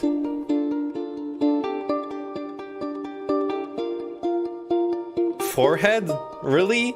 That's your reaction to this, like, a positive ending? It's forehead?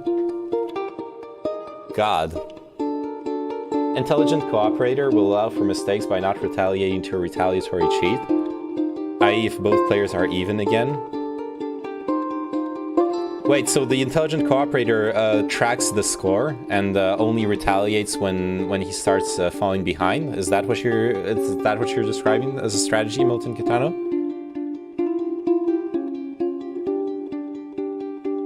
Because the other thing because the other strategy that was shown here, it was the copy kitten, which was like a forgiving tit for tat.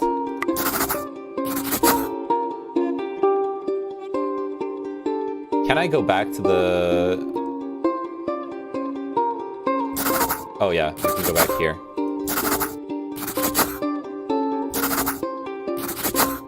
So the copy kitten waits until it's been betrayed twice to start betraying and retaliating.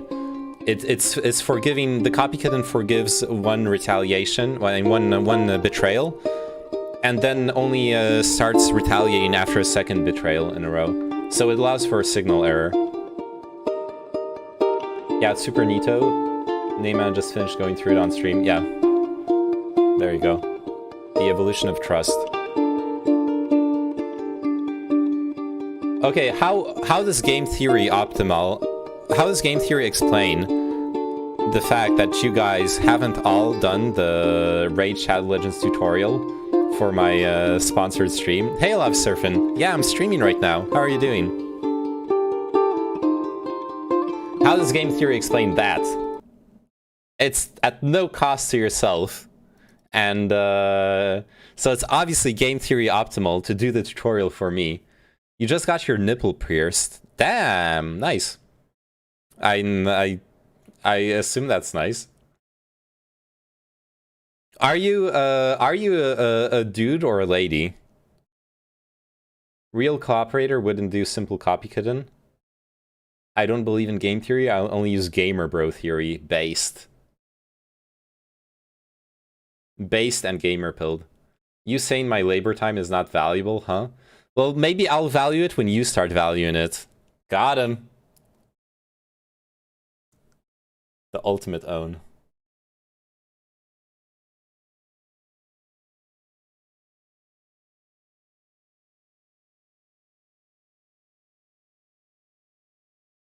Anyways.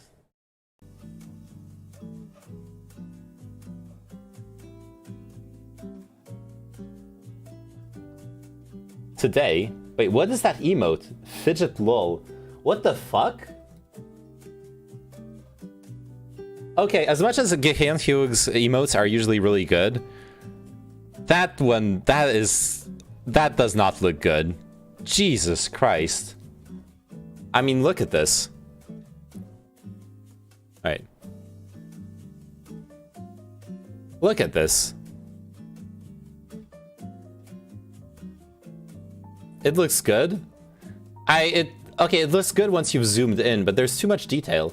You can't actually see what it's like from far away. Yeah, it's hard to see exactly. Okay, it is good. It's just too small. Yeah, you need to make it either bigger or you need to make it. You need to make have less details. Double its size. Make it take up half of chat. That's what you gotta do. It's game theory optimal to have bigger emotes. Digital wide. That actually works.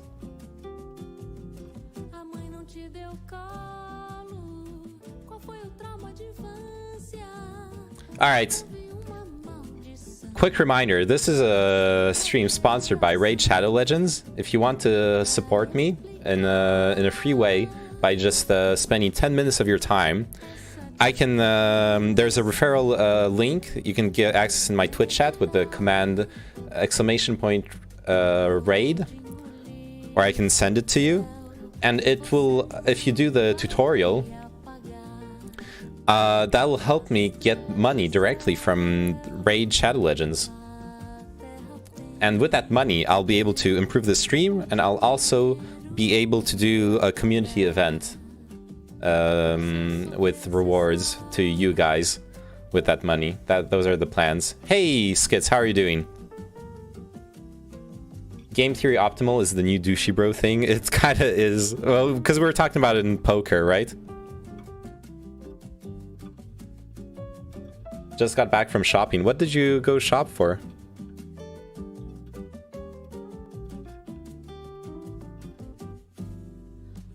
Groceries, nice.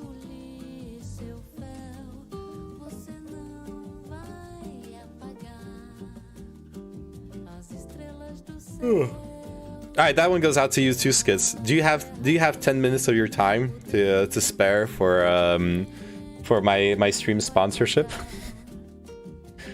Because I have this stream is sponsored for the next week. If you have 10 minutes of your time, you can help me, help you, help us. Can you still Prime on Twitch these days? Yes, you can, but I'm neither partner nor am I affiliated with Twitch, so you cannot sub to me on Twitch with Prime. I give you 4 hours of my time every week, buddy. That's true. I know, Skits. That is actually true. Chad is into GTO. Yes. Honestly, Alive Surfin', the thing with the affiliate is that I don't want to, like, most of you guys watch me from streams.gg, right? I don't want to give you the purple screen. That's the main reason I'm not affiliate at the moment. It just sucks for you guys if I go affiliate. And it sucks for me, for my stream. Like, how many of you are still gonna watch if you get purple screens? You know what I mean? Yeah, affiliate is a bit memey. Yeah, and I mean, I would be able to get the, like, the Prime subs and stuff. Can't stream on YouTube either. To be fair, no one respects that. Like, it's a meme. No one actually cares about the multi-streaming rules when, at affiliate. It's... technically, I'm not allowed to multi-stream, but if I go affiliate, but I wouldn't care about it. I would still do it. Because other people do it. If other people don't get punished for it, why am I gonna punish myself? I guess it's just on there so big boys don't. Yeah. Yeah, I guess you could be like a really big streamer. I don't know, it's a really backwards thinking type thing too. It's one of those things I agree with Devin Nash on. It feels like Twitch is really in an old school backwards type thinking thought pattern on the competitiveness, where they don't realize that, say, a big streamer also streaming on YouTube, multi-streaming, their viewers are going to go back and forth. Yes, that's exactly where all my opinions on this come from as well. Okay, yeah, I see. We're gonna agree then. Man, it's still nice outside. Check out the... Oh, shit.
Tenho esse mar todo pra olhar. Tenho as estrelas. Nice Windows sounds, thank you. Alright, I got my food delivered, and the guy called me, so I had to get up and go there. Wait, why is this sponsorship thing saying 10 out of 30, and this one says... Oh, wait, never mind. I guess I thought I had the... whatever. What food did I get? I got 10. I got the Korean nuggies. Scoopster, if you're still listening, you made me crave the nuggies. Where's the link to the Raid Shadow meme? Here, let me... I'll just DM it to you. You can get to it in the Twitch chat, but I'll just DM it to you. Wisp, Alive Surfin'. There you go. All you gotta do is just do the tutorial, and that's enough. And then don't worry about anything else. I like game theory optimal as well, just most often nowadays the people going on about it are lowlifes.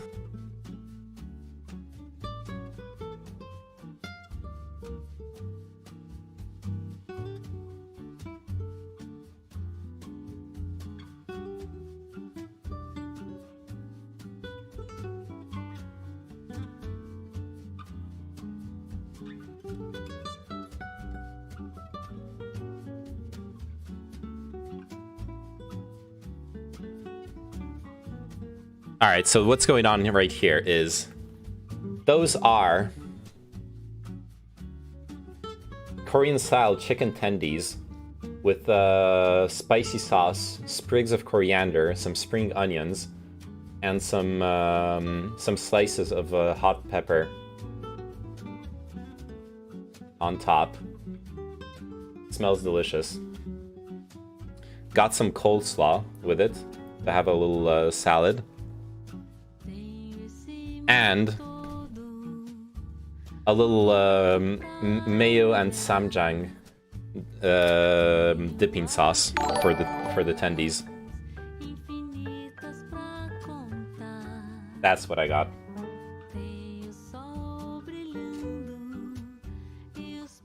No barbecue sauce? No. I'm a big mayo fan now. I guess I got Frenchified in that way.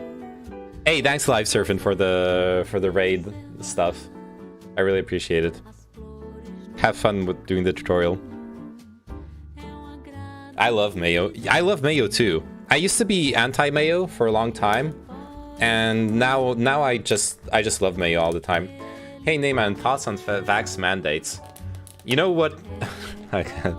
My thoughts on vax mandates are that I need to support them because I am pro Raid Shadow Legends tutorial mandates. Okay, I'm done. No, a serious answer. I like the mandates that are based on practical limitations that make sense. So, for example,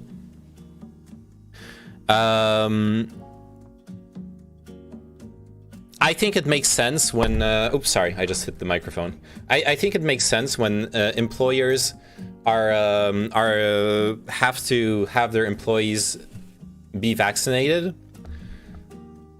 to go to work, like in an office. Or, well, anywhere physically. It doesn't really make sense if it's work from home. And also, it needs to be nuanced. I don't like it if the employer, for example, has to fire everyone who doesn't have a vaccine.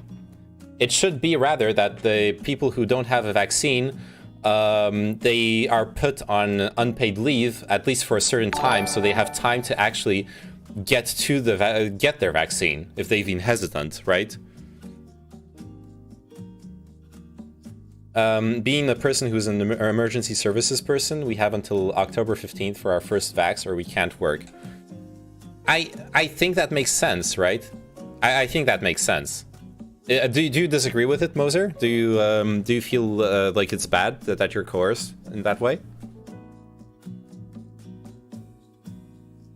I'll be right back.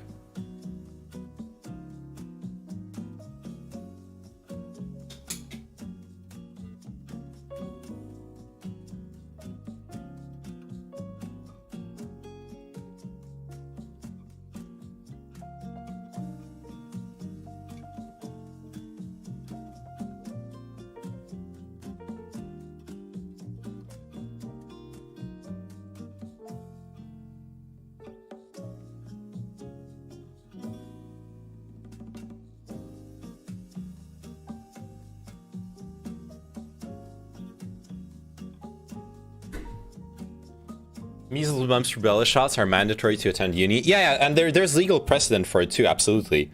Like no one's sitting here complaining about how there's a bunch of shots you need to join society in plenty of situations. Being a person who's ever had a chimichurri mayonnaise? I'm not sure what chimichurri actually is. I've heard about it multiple times, and I still don't know what it actually is. I'm so sorry. It's an interesting way of going about it. Like, in no means am I anti-vax, but I have a massive phobia of needles. It's really detrimental because it's making me hesitant. Man, so I had to take 2 shots, right? Because I took the Pfizer. The first doctor was so good about it. I told him, like, hey, I told him, like, I kind of memed about it. I told him, hey, I don't, like, I haven't had a vaccine in a long time. I'm feeling a bit uncomfortable. And so he did the thing you normally do for kids. He was like, all right, so this is just a test jab, and he actually jabbed me. He like lied to me, so I wouldn't be expecting the jab. And it was great. I barely felt it. And then for the second vaccine, the lady was like, okay, I'm gonna vaccinate you now. So like I tense up and I'm like, oh shit, I'm gonna get a needle in my body now. She did it like the fucked up way. So it really depends on who you end up with.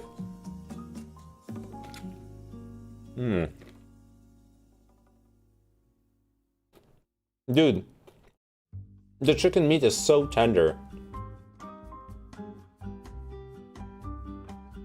Like, this is actually such a good restaurant. The first two sound really cool. Yeah. Sean, closer to the mic, please. Okay. I have a noise gate, so you're not going to hear it. No, man, I need to take you to Risbah one day. They make all their own sauces from harissa to chimichurri. Oh, that sounds amazing. I definitely love harissa.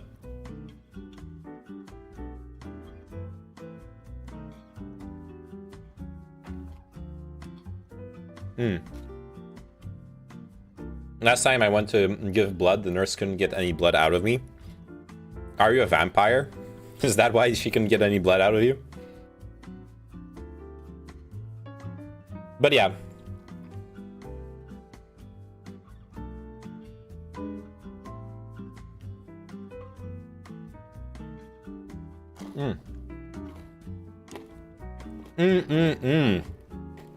It's so good, dude.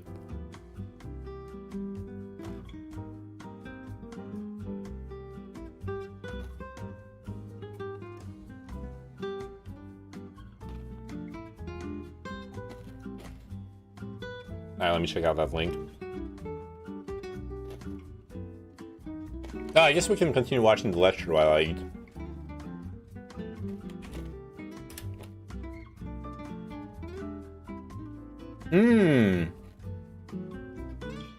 This looks absolutely delicious. Is that sweet potato? Or pumpkin? This looks like sweet potato. This looks like normal potato. This is celery. This is a chicken thigh. Sweet potato? I love sweet potato. Yeah, this place is insane good. It looks amazing. Holy shit. And oh, the fresh coriander. Or cilantro in English. You do know, but she was supposed to fill like 2 vials, but only managed to fill a quarter of one, then gave up. Oh crap. I want Korean tendies now too. Well, I don't know what to tell you. Go get them.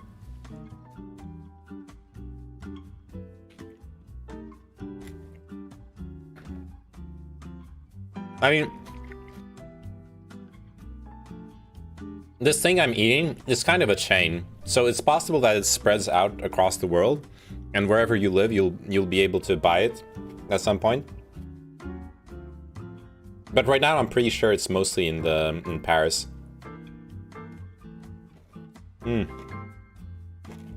God, I love this.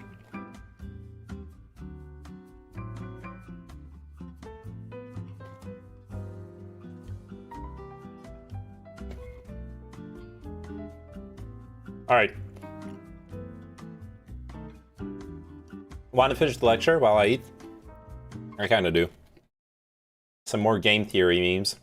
Tit-for-tat response in order to avoid sort of thermonuclear wasteland, the Soviet Union was allowed to destroy New York.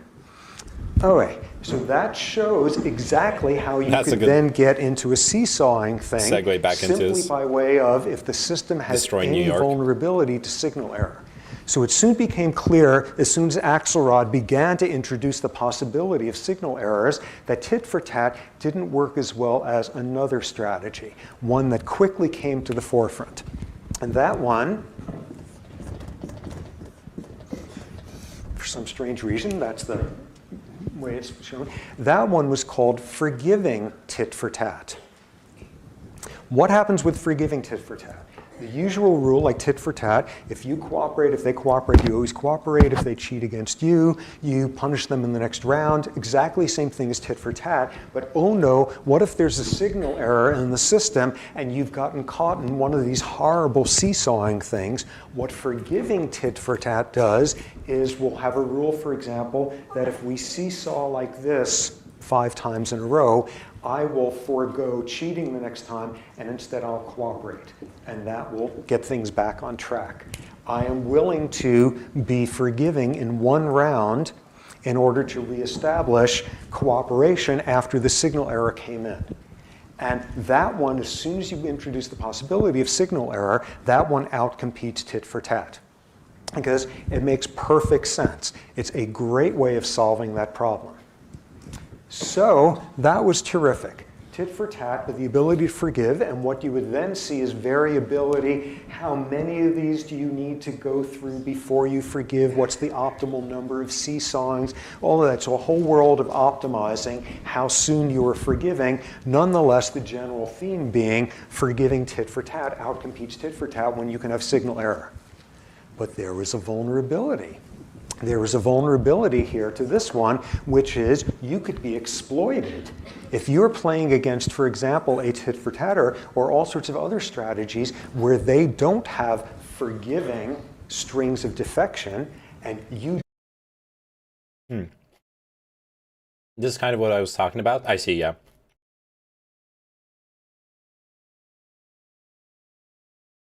Yeah, if you just giga chat and say one thing and don't react to the next rounds, you circumvent all of this. What's going to happen is you're going to keep going back to cooperating, and they're going to keep stabbing you in your back. Forgiving tit for tat is vulnerable to exploitation playing against individual players that don't have forgiveness in them. So what soon became apparent was an even better strategy, which is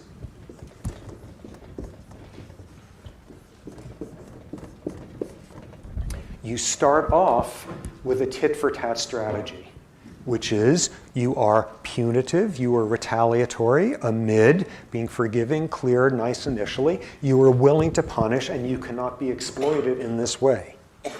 If and only if you have gone whatever number of rounds without the other individual ever cheating on you, if you've gone long enough without that happening, you switch over to forgiving tit-for-tat.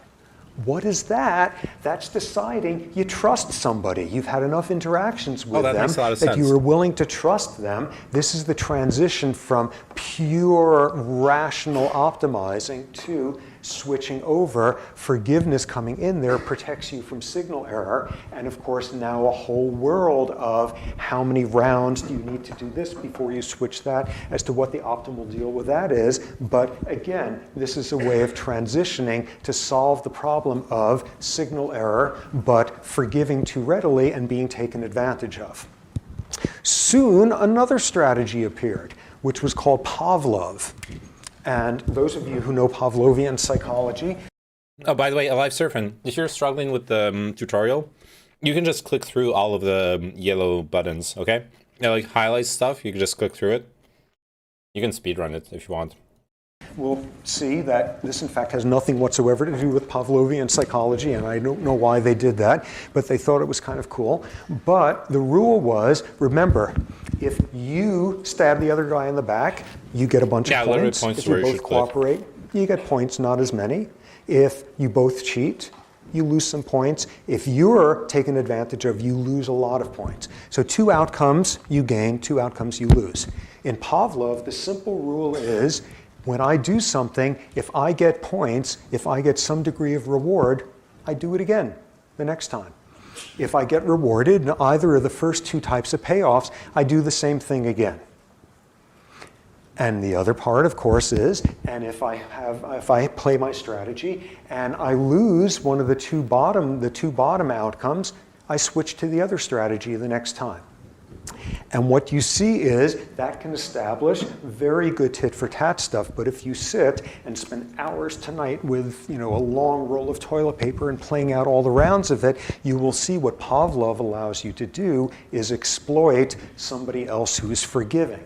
So Pavlov goes along just fine with this, and as long as Pavlov continues, whenever they switch over to a forgiving tit-for-tat, Pavlov will outcompete them, because Pavlov exploits.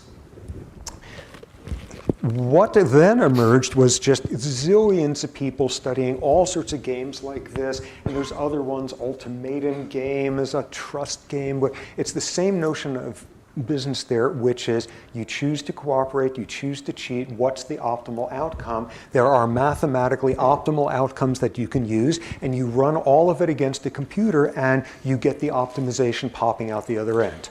Wonderful. So there's Axelrod and his buddies using terms like, oh, this strategy will drive the other one into extinction. Or this strategy works, but if you program in that every now and then there could be a glitch, there can be a mutation, this will be, they're using all this biology jargon, obviously metaphorically, but right around this point, the biologists look at this, who are just beginning to think about the sociobiology stuff, formal patterns of optimizing behavior, and they say, whoa, does this apply to the behavior of real organisms?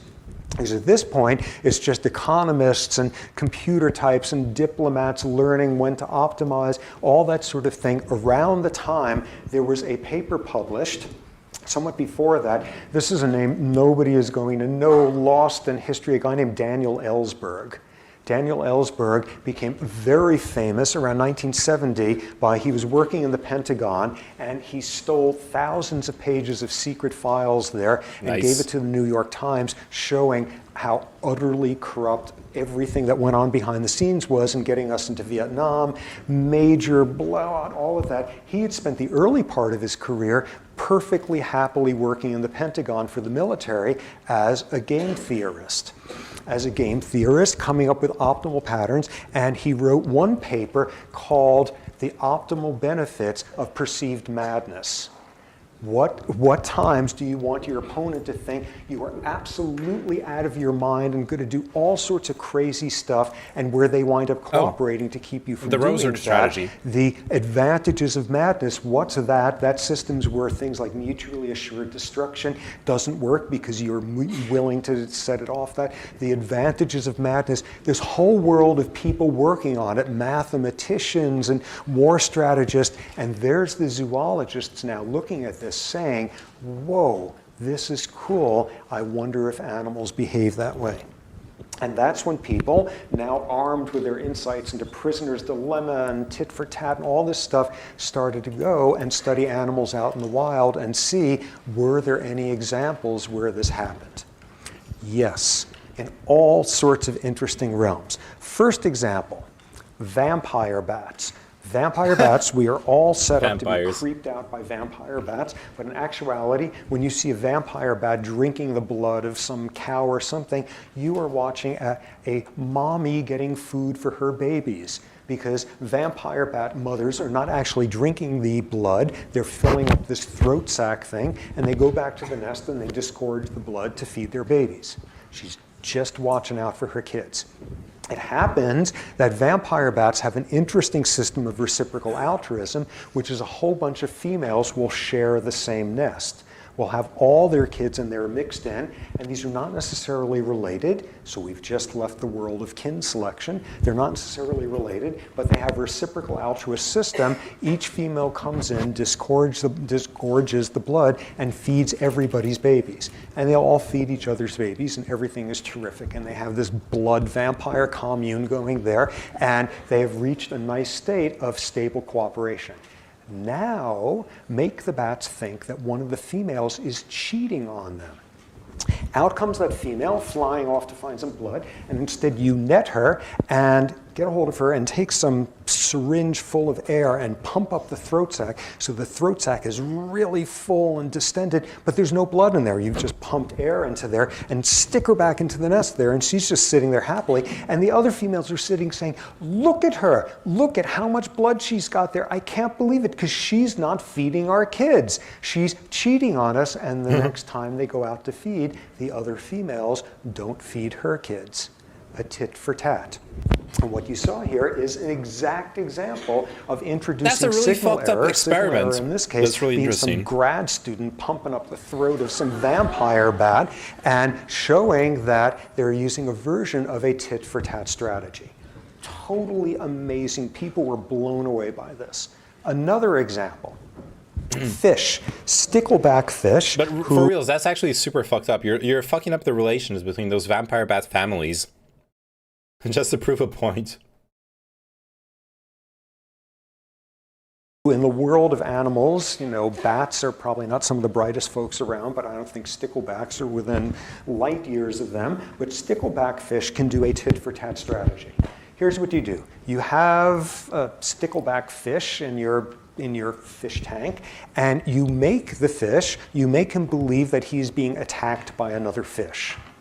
What do? You put a mirror up against the edge of the tank there. So within a very short time, I told you they were not that smart, so within a very short time, he's lunging forward at this mirrored thing and maintaining his territory against this guy and barely holding on, and that other guy is just, he doesn't get tired. Thank God I don't get tired. And they're just going at it, and now make him think he has a cooperative partner. Put in a second mirror that's perpendicular here. In other words, he sees his reflection there. And every time he moves forward, he sees that one moving forward, and which is fortunate because he's also seeing another fish coming from that way. And he's sitting there saying, this is great. I don't know who this guy is, but wow, what a team we are in doubles. This is great. He's in there in the thick. It's funny how those two guys are so synchronized, but whoa, we're holding him off and we're doing it. Now make him think his cooperating partner is in fact cheating on him. Take the mirror and angle it back a little bit. So the reflection is set back some, and what he now sees is the fish moving forward, but not all the way up to the wall there. The fish is hanging back there. The fish is cheating. And this stickleback is sitting there saying, in effect, that son of a bitch, I can't believe he's doing that to me. We've worked together for years. I can't believe he's doing that. Oh, he's pretending to go forward, but I see he's not really doing that. Fortunately, that guy isn't coming forward anymore either. Phew. But I can't believe that guy's cheating. And the next time you set up this scenario, the next time with the chance, the stickleback doesn't attack its own reflection there. It is tit for tatting against this guy. So here we've managed to set up one of these deals within one fish and carrying it out forever. One fish ultimately with some very blistered lips. Tit for tat once again. Pro strat, split or steal?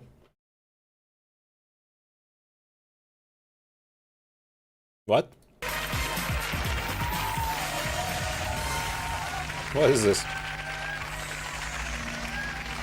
Welcome back to Golden Bulls. And why is the audio is only from the right? Oh god, the audio is so scuffed.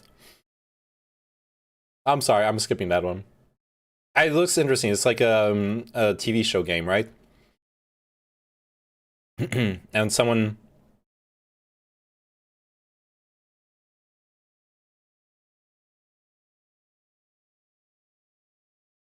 Yeah, they exploit the system, right? 27 viewers, face of SGG. Well, actually, McDoodles, you want to truly make me the face of SGG? Today's stream is sponsored by Raid Shadow Legends. If you want to, we've already reached over 10 tutorials completed. No, but like for reals, it actually is sponsored by Raid Shadow Legends. I played Raid for like 4 hours earlier. It's, I'm getting $200 for every 10 people who complete the tutorial using my referral link. #ad. I can DM you the link, or you can hop into my Twitch chat and do the command !raid. Install the game, do the tutorial using the referral code link, and I will, as soon as we hit 20 completed tutorials, I will do yoga exercise routine on stream, and if we hit 30, which is the maximum we can hit for the sponsorship, 30, which would mean $600, not only will that money be used to, you did the sponsorship meme, how long do you have to pump your numbers? You have until 7 days, starting from today. Now, until the, not only if we reach 30, will I take the camera and go for an IRL workout stream in the park where I go to work out. I'll stream it live, IRL. I will also... nude? No, not nude. I will also, just for you, prepare a really cool community event using the money. I'm thinking about like a Tux Card tournament, Brood War tournament. It's like full memes, and I want to buy a stream deck for the stream. So like, it's all getting reinvested. There you go. That was the hashtag ad moment. Let's get back to the lecture. The guy said, I'm 100% going to steal and I'll give you half after. So you just have to trust me. If you steal, we both get nothing. And in the end, he did split instead, so they both did split. Oh, nice. 2 teams, I'll be a Tux player. Yeah, I know you.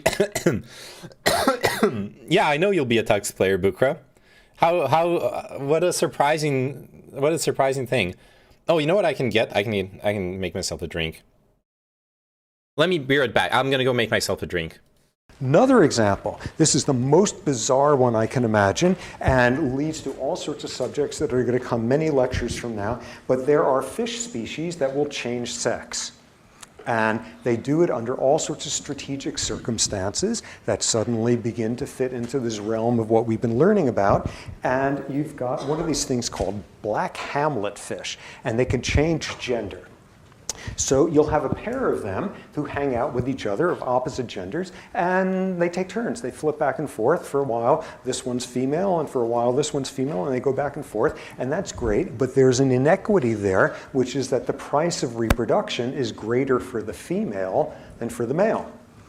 As is the case in so many species, the female is doing all that egg and oviduct and progesterone stuff or whatever it is, and the male's just got to come up with some sperm there, doing reproduction as a cooperating pair. They're not relatives, reciprocal altruism, maximizing each of their reproductions. Whoever's the female in any given round is the one who's paying more.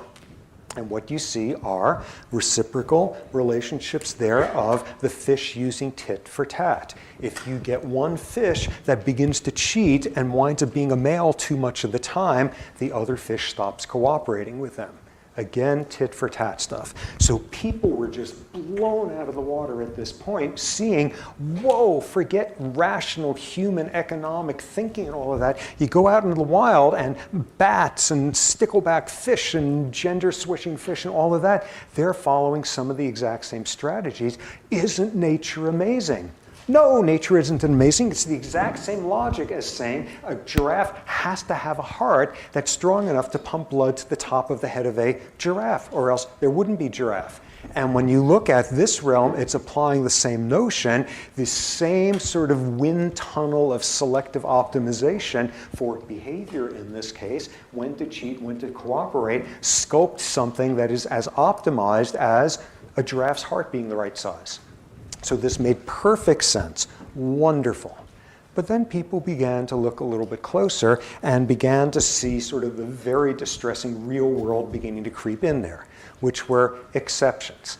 First exception, this was done by a guy named Craig Packer, University of Minnesota, looking at lions in East Africa. And what you get is typically prides are a whole bunch of relatives, usually female, sisters, nieces, all of that. But you will sometimes get prides that are not of close relatives. Nonetheless, they will get, reciprocal altruistic things going on. Lions, in this case, having the same trick as was done on those vervet monkeys, researcher putting inside the bush there a speaker and playing the sound of like 400 menacing lions all at once. And what you're supposed to do is freak out at that point, and all of you need to very carefully approach and see what's going on in that bush. So what would happen in a reciprocal system? And everybody does this. Or if one time one of them cheats on you, you push that one forward the next time or some such thing. That's what you would expect. But what he would begin to notice is in a bunch of these groups, there'd be one scaredy cat lion, one who habitually stayed behind the others and who wasn't punished for it. So this produced this first puzzle that, oh, sometimes animals aren't optimizing tit for tat. Sometimes animals haven't read Robert Axelrod's landmark 1972 paper, that sort of thing. And what you suddenly have is the real world. What could be possible explanations? One thing being, maybe they're not really paying attention. Maybe they're not quite that smart. Wait, bacteria are doing versions of tit for tat. What else could be going on? Oh, lions interact in other realms. Maybe this individual is doing very reciprocal stuff, forgiving, overly altruistic stuff in some other realm of behavior. Maybe this lion eats less of the meat and backs off earlier or something like that. Maybe there's another game going on simultaneously. And this introducing the real world in which it is not just two individuals sitting there playing prisoner's dilemma and optimizing. You suddenly begin to get real world complexities coming in there. And by the time we get to the lectures way down the line on aggression and cooperation, what you will see is things get really complicated when you have individuals playing games simultaneously. The rules that you apply to one psychologically begin to dribble into the other one, all sorts of things like that. It will get very complicated. So a first hint there that, in fact, everything doesn't work perfectly along those lines. Here's another version. Here's one of the truly weird species out there, something called the naked mole rat.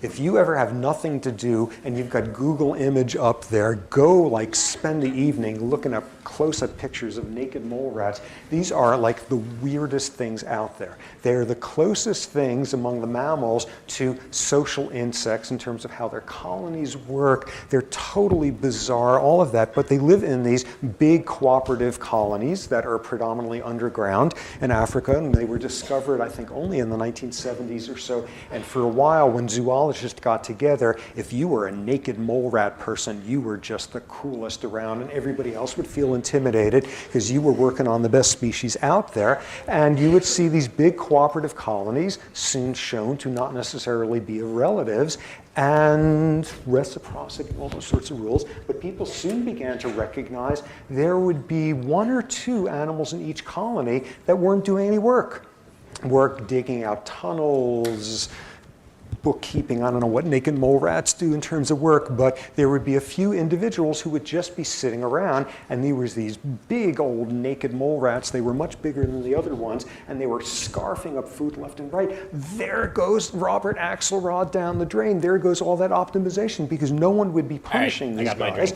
What's the deal? And it took enough watching these animals long enough to see this notion of, oh, there's another game going on in which they play a more important role, and it is sort of dribbling across. When the rainy season comes, these big naked mole rats go up and turn around and they plug the entry to the tunnels there.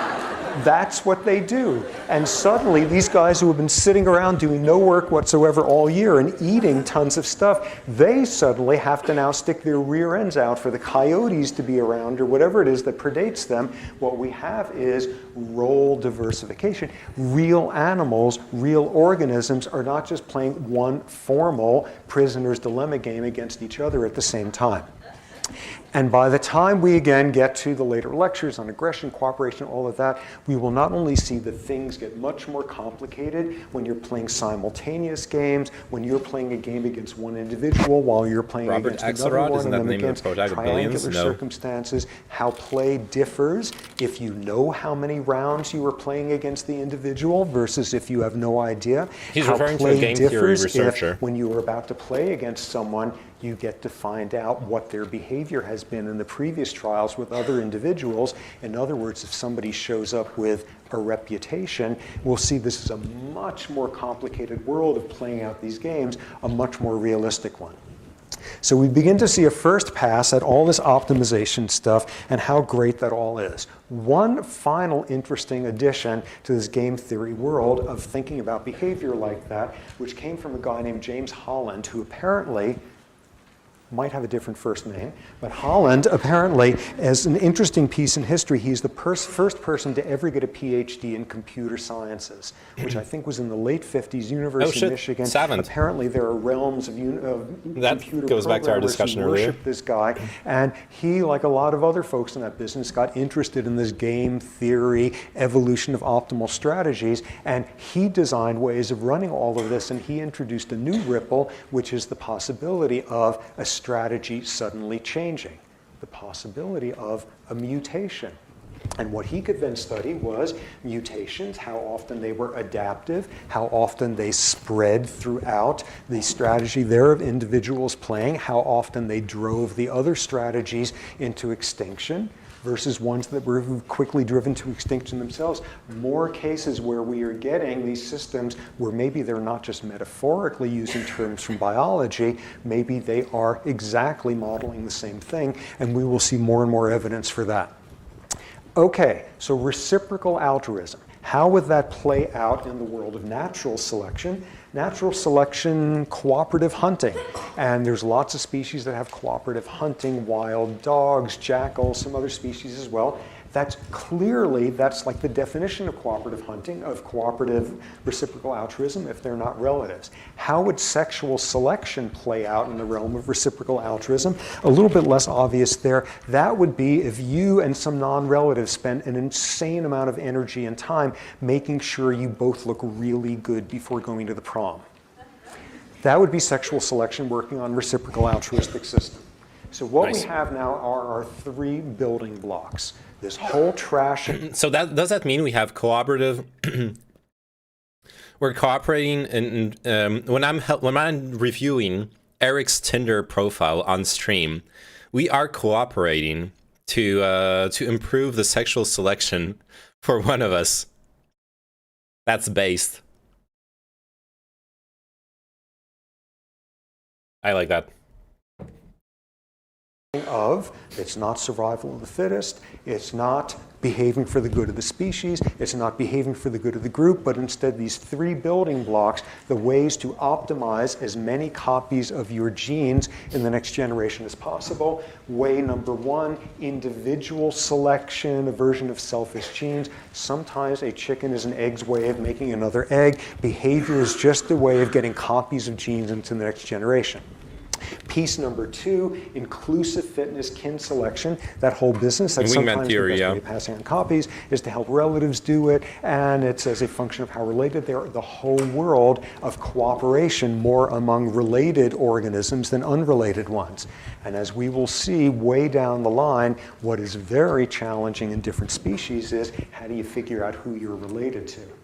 And humans do it in a very unique way that sets them up for being exploited in all sorts of circumstances that begin to explain why culture after culture, people are really not nice to thems, and it flows along those lines. This is something we will get to in a lot of detail. So degree of relatedness, a lecture coming, how do you tell who you're related to? But that second piece, kin selection. Third piece, reciprocal altruism. You scratch my back and I'll scratch your back. And whenever possible, you want to instead scratch your back and they want to make sure you're not scratching your back or whatever cheating counts as. But trying to cheat, being vigilant against it. Formal games where you can optimize it, very complicated. And can you believe it? Yeah, what is cheating when you're scratching backs? Wingman Theory, that actually featured in the movie A Beautiful Mind. I haven't seen that movie. That's the movie about the guy who came up with game theory, right? Is that correct? Go out into the real world and you find examples of precisely that. Optimization with tit for tat, isn't nature wonderful? It's got to work that way. And then you begin to see how the real world is more complicated. Multiple roles, naked mole rats stuck in plumbing, things of that sort. Okay, so Sparge these are cheese the nuts, good principles. one. And what people of the school of evolutionary thought would say, armed with these sorts of principles, you could now look at all sorts of interesting domains of animal behavior and understand what the behavior is going to be like by using these. Okay, we start with the first example. Here we return to these guys, and we have one species here, and knowing this guy had a penis and this one nursed, we've got an adult male and adult female. What is it that you can conclude in this species? Males are a lot bigger than females. So let's state it here as there's a big ratio of males to females. Meanwhile, in the next county, you've discovered another species where somebody's got a penis and somebody else is nursing, and their skulls are the exact same size. Oh, here's a species where there's no difference in body size between males and females. Okay, so let's begin to see, just using the principles we've got in hand already, what sort of stuff we can predict. Starting. Okay, which of those species? In one case, you have males being a lot bigger than females. In one case, you've got males being the same size as females. In which of those species, the first one like this, or the same size ones, in which ones would you expect to see more male aggression? First one. Okay, how come? Their bodies are built for it, which begins to tell you something. Their bodies are built for it, maybe because females have been selecting for that. You will see higher levels of aggression in species like this, where there's a big body size difference, and much less of it in these guys. God damn it. Is that why dudes are ass? There is a scene where he develops a game theory concept, but not sure if he was responsible for the fuel or not. Sort of, possibly. He wasn't mathematics. Okay, let's double check. A Beautiful Mind. John Nash. Yeah, but that's him. That's him. John Nash is the inventor of game theory. This is exactly him. He goes insane for most of his life, right? Who made fundamental contributions to differential geometry, game theory, and the study of partial differential equations. And then mental illness. Yep. Next, you now Nash ask Equilibrium is how named much after him, yes. variability is there in male reproductive success? Spoilers. Okay, I'm sorry. One of these species. Okay, it's not spoilers. I wasn't spoiling the movie. I was talking about his life. Okay, I have spoilers for you. Jesus dies at the end of the Bible. There you go. Now those are spoilers. All the males have 1 or 2 kids over their lifetime. In another species, 95% of the reproducing is carried out by 5% of the males. A huge variability skew in male reproductive success. Which species do you get the every male has a couple of kids and that's about it and all equally so? Which one? Second one. How come?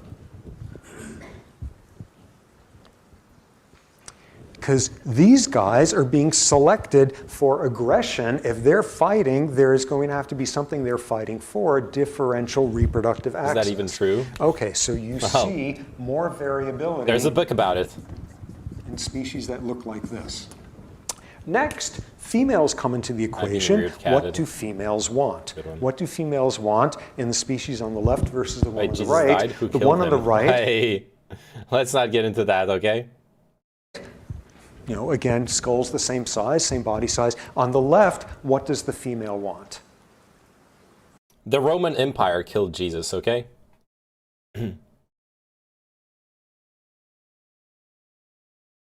Oh, don't bot it, okay?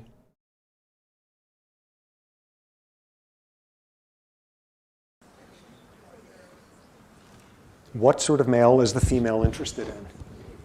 Big, exactly. That's exactly the driving force on this. How come? Because she's not going to get anything else out of this.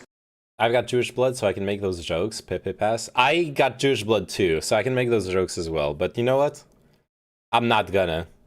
You can do whatever you want. This guy is just going to, like the present is going to be some sperm. It might as well be some good sperm, some genetically well-endowed sperm that makes for a big, healthy offspring, increasing the odds of her passing on copies of her genes in the next generation. What about in this species? What's females looking for?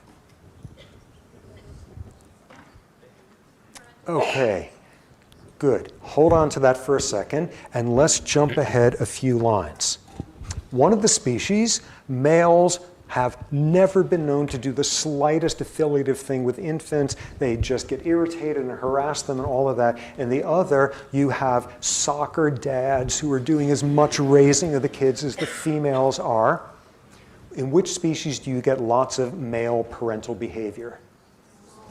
The one on the right. Okay, so lots of male parental behavior here.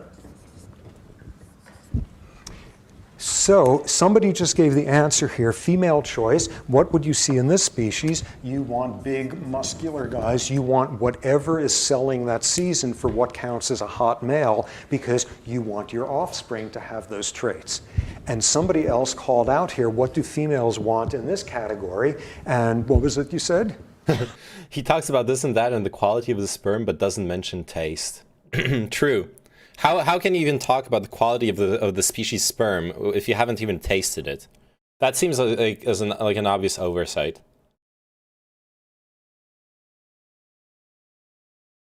I have the blood of Christ on my hands. Good one. People say blood tastes like copper, but mine seems to taste like gold.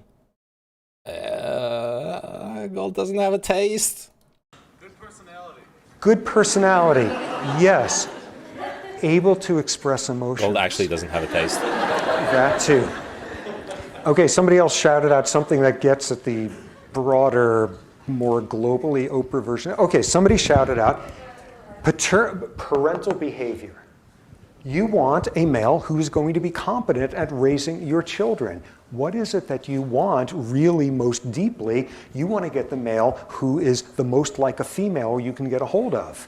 You don't want some big old stupid guy with a lot of muscle and canines who's wasting energy on stuff like that he could be using instead on, you know, reading Goodnight Moon or some such thing.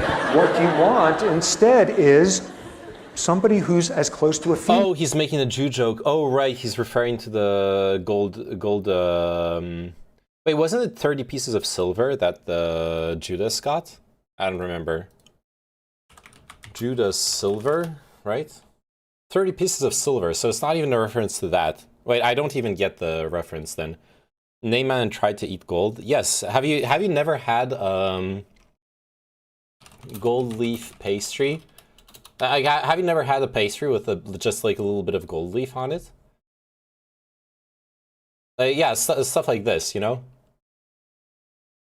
It's a pretty common thing in fancy pastry to put a little bit of gold leaf on top of it. It doesn't have to be a lot, just a little bit, and it's like fancy and whatnot.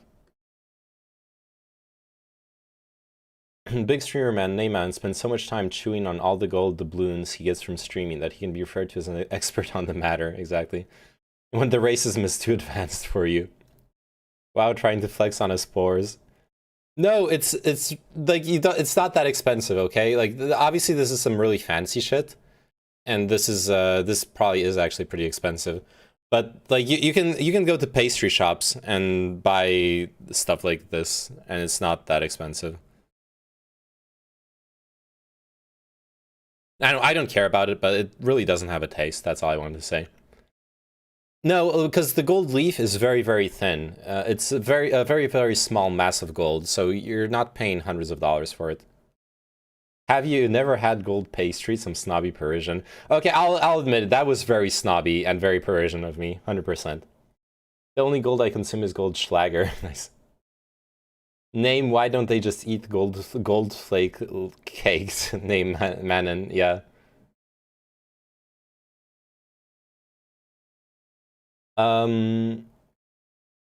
Okay.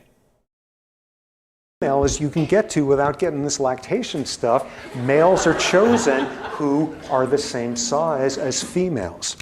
So the term given here is, you know, choosing for paternal behavior, parental behavior, or parental, let's just put that in there. Okay, by the way, what this guy is describing here is literally red pill, big pee-pee, versus blue pill, small pee-pee.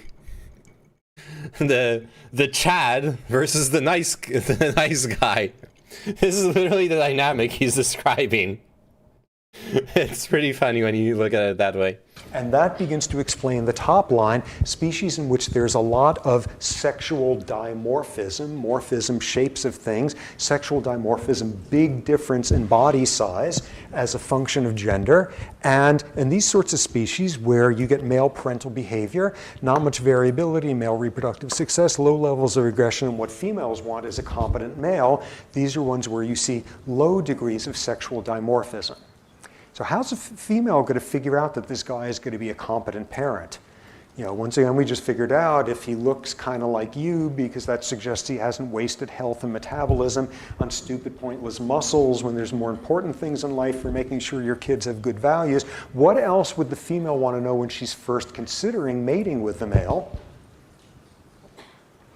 Is he a nice guy? Is he sensitive? Does he express his feelings? Is he competent at being a parent? What do you want the individual to do? Prove to you that he can provide for the kids. I didn't want to say it, but suddenly I was thinking you have a world of male birds courting the females by bringing them worms, bringing them evidence that they are able to successfully forage, they are able to get food. Female choice is built around appearance and behavioral competence at being able to be a successful parent in order to pass on as many copies of genes to the next generation as possible.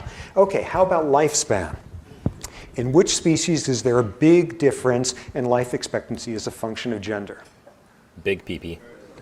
First one. Here, you're choosing for males to be as close to females as possible, and thus the physiology. Here, you got these guys who are like using huge amounts of energy to build up all this muscle, which takes a lot more work to keep in calories, and you're more vulnerable in famines. All the girls I gave these worms males to with seem to high not appreciate it. testosterone, which does bad stuff to your circulatory system. You've got males who, thanks to all this... The trick is to not give them worms, like literally give them worms. You need to put like worms in their food. You know which worms I'm talking about? The parasites.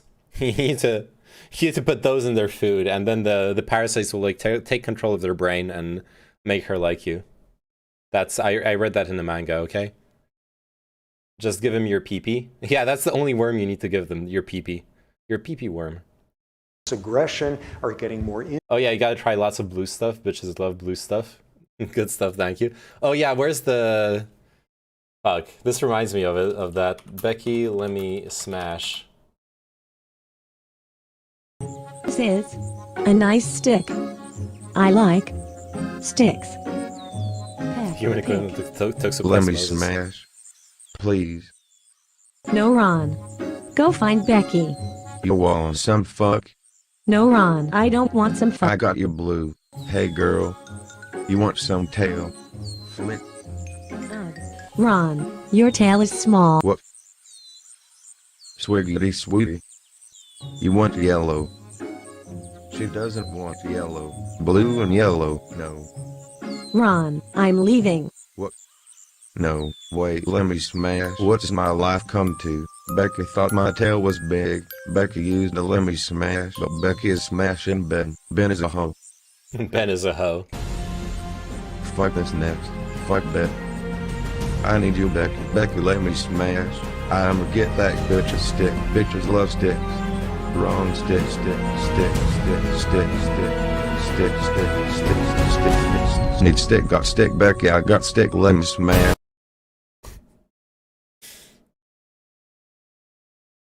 Guys, I'm learning to jump for Becky. Help me. Just walk. But like, up. I can't walk up, Sophie. That's not how it works. Stupid fuck. Bend your knees. Fucking bending knees. Who walks up? Aw shit. Spiders. They're everywhere. Wait, wait, wait, wait, wait. Hold your beak, Sophie. Oh shit. I can do it. I'm jumping. Jump, jump, jump, jump, jump, jump, jump, jump. Susan, watch. Jump. Pretty good, right guys? Go eyes. My lady.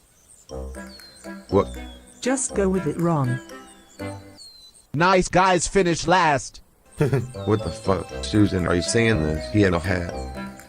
He had a hat. Sophie. Look. I'm not like the other guys. My beak is so wet right now. Are you pecking kitten? I'm trying that. Swag. You got this, Ronald. Oh my bird, he's retarded. Let me triple tap that beat, Becky. I'm coming for you, Becky. Hashtag YOLO swag 24/7 blaze. Hashtag squad goals. Get the beat ready, Becky. Go get her bottle. Becky. Let me smash. Alright, that was okay. That one Carl video voiceover bird meme. Gehenhyo goes to get some good sticks. Good. This cringe. Nighttime. Daytime. Nighttime. Daytime. Nighttime. Daytime. Oh, I remember this part of the documentary. That bird is actually checking. It's actually creating shade to be able to see into the water and find stuff it's going to eat out of the water. That's actually what's going on there. What are you doing? Having a game in nighttime, daytime. You want to play? No, you're right. I got an Xbox. Cheer up, Trev. I'm all right, Bernie. Here, gag for you. This fella and a giraffe walk into a bar. Giraffe goes to sleep on the floor. Barman says, "Oi, what's that lying there?" Fella says, "It's not lying, it's a giraffe."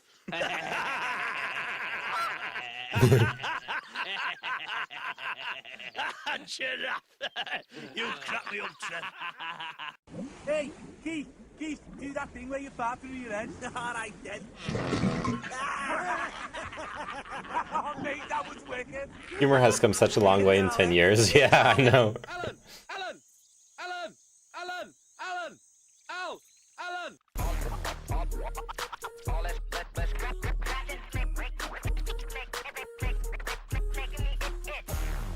Oh, that's not Alan.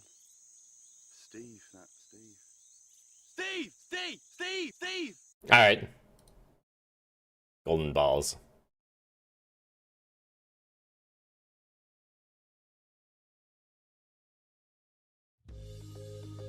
Too much leaf. Need more stick. I got the cleanup for Becky. What's this shit? Throw it on the ground. Fuck it. Peck. Leaf. Leaf. Leaf. Peck. Peck. Wait, this berry red, not blue. Becky also love red. Red. Red. Wait, oh shit, need the clean for the bit. Skid, scrub, scrub, scrub. He's actually clean. Oh no. Skid, scrub. Bitches love it clean. Scrub, scrub, leaf. Peck. Peck, clean. Bitches love it clean. Got to practice my smash dance. Look at me, I am a ballerina. Cha-cha real smooth. Let me smash your ass, bitch. In regards of this, the humor has come a long way meme. Knock knock, dude. Oh, I love knock knock jokes.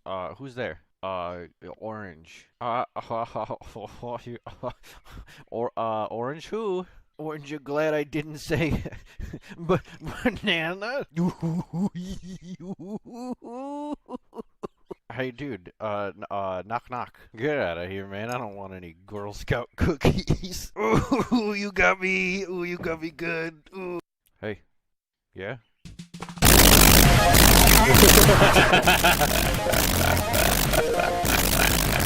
Yeah, I saw that already.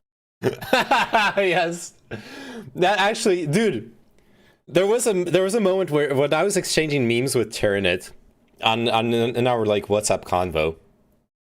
There was a phase for like an entire year. Every single meme I would send Tyranid, his response was, "Oh, I've seen it already." Every single meme. I was posting the freshest memes I stole from you guys on streams.gg, and he would just say, "Oh yeah, I saw that already." Every single time. Yeah, I saw that already. Fucking personal attack. I know, right?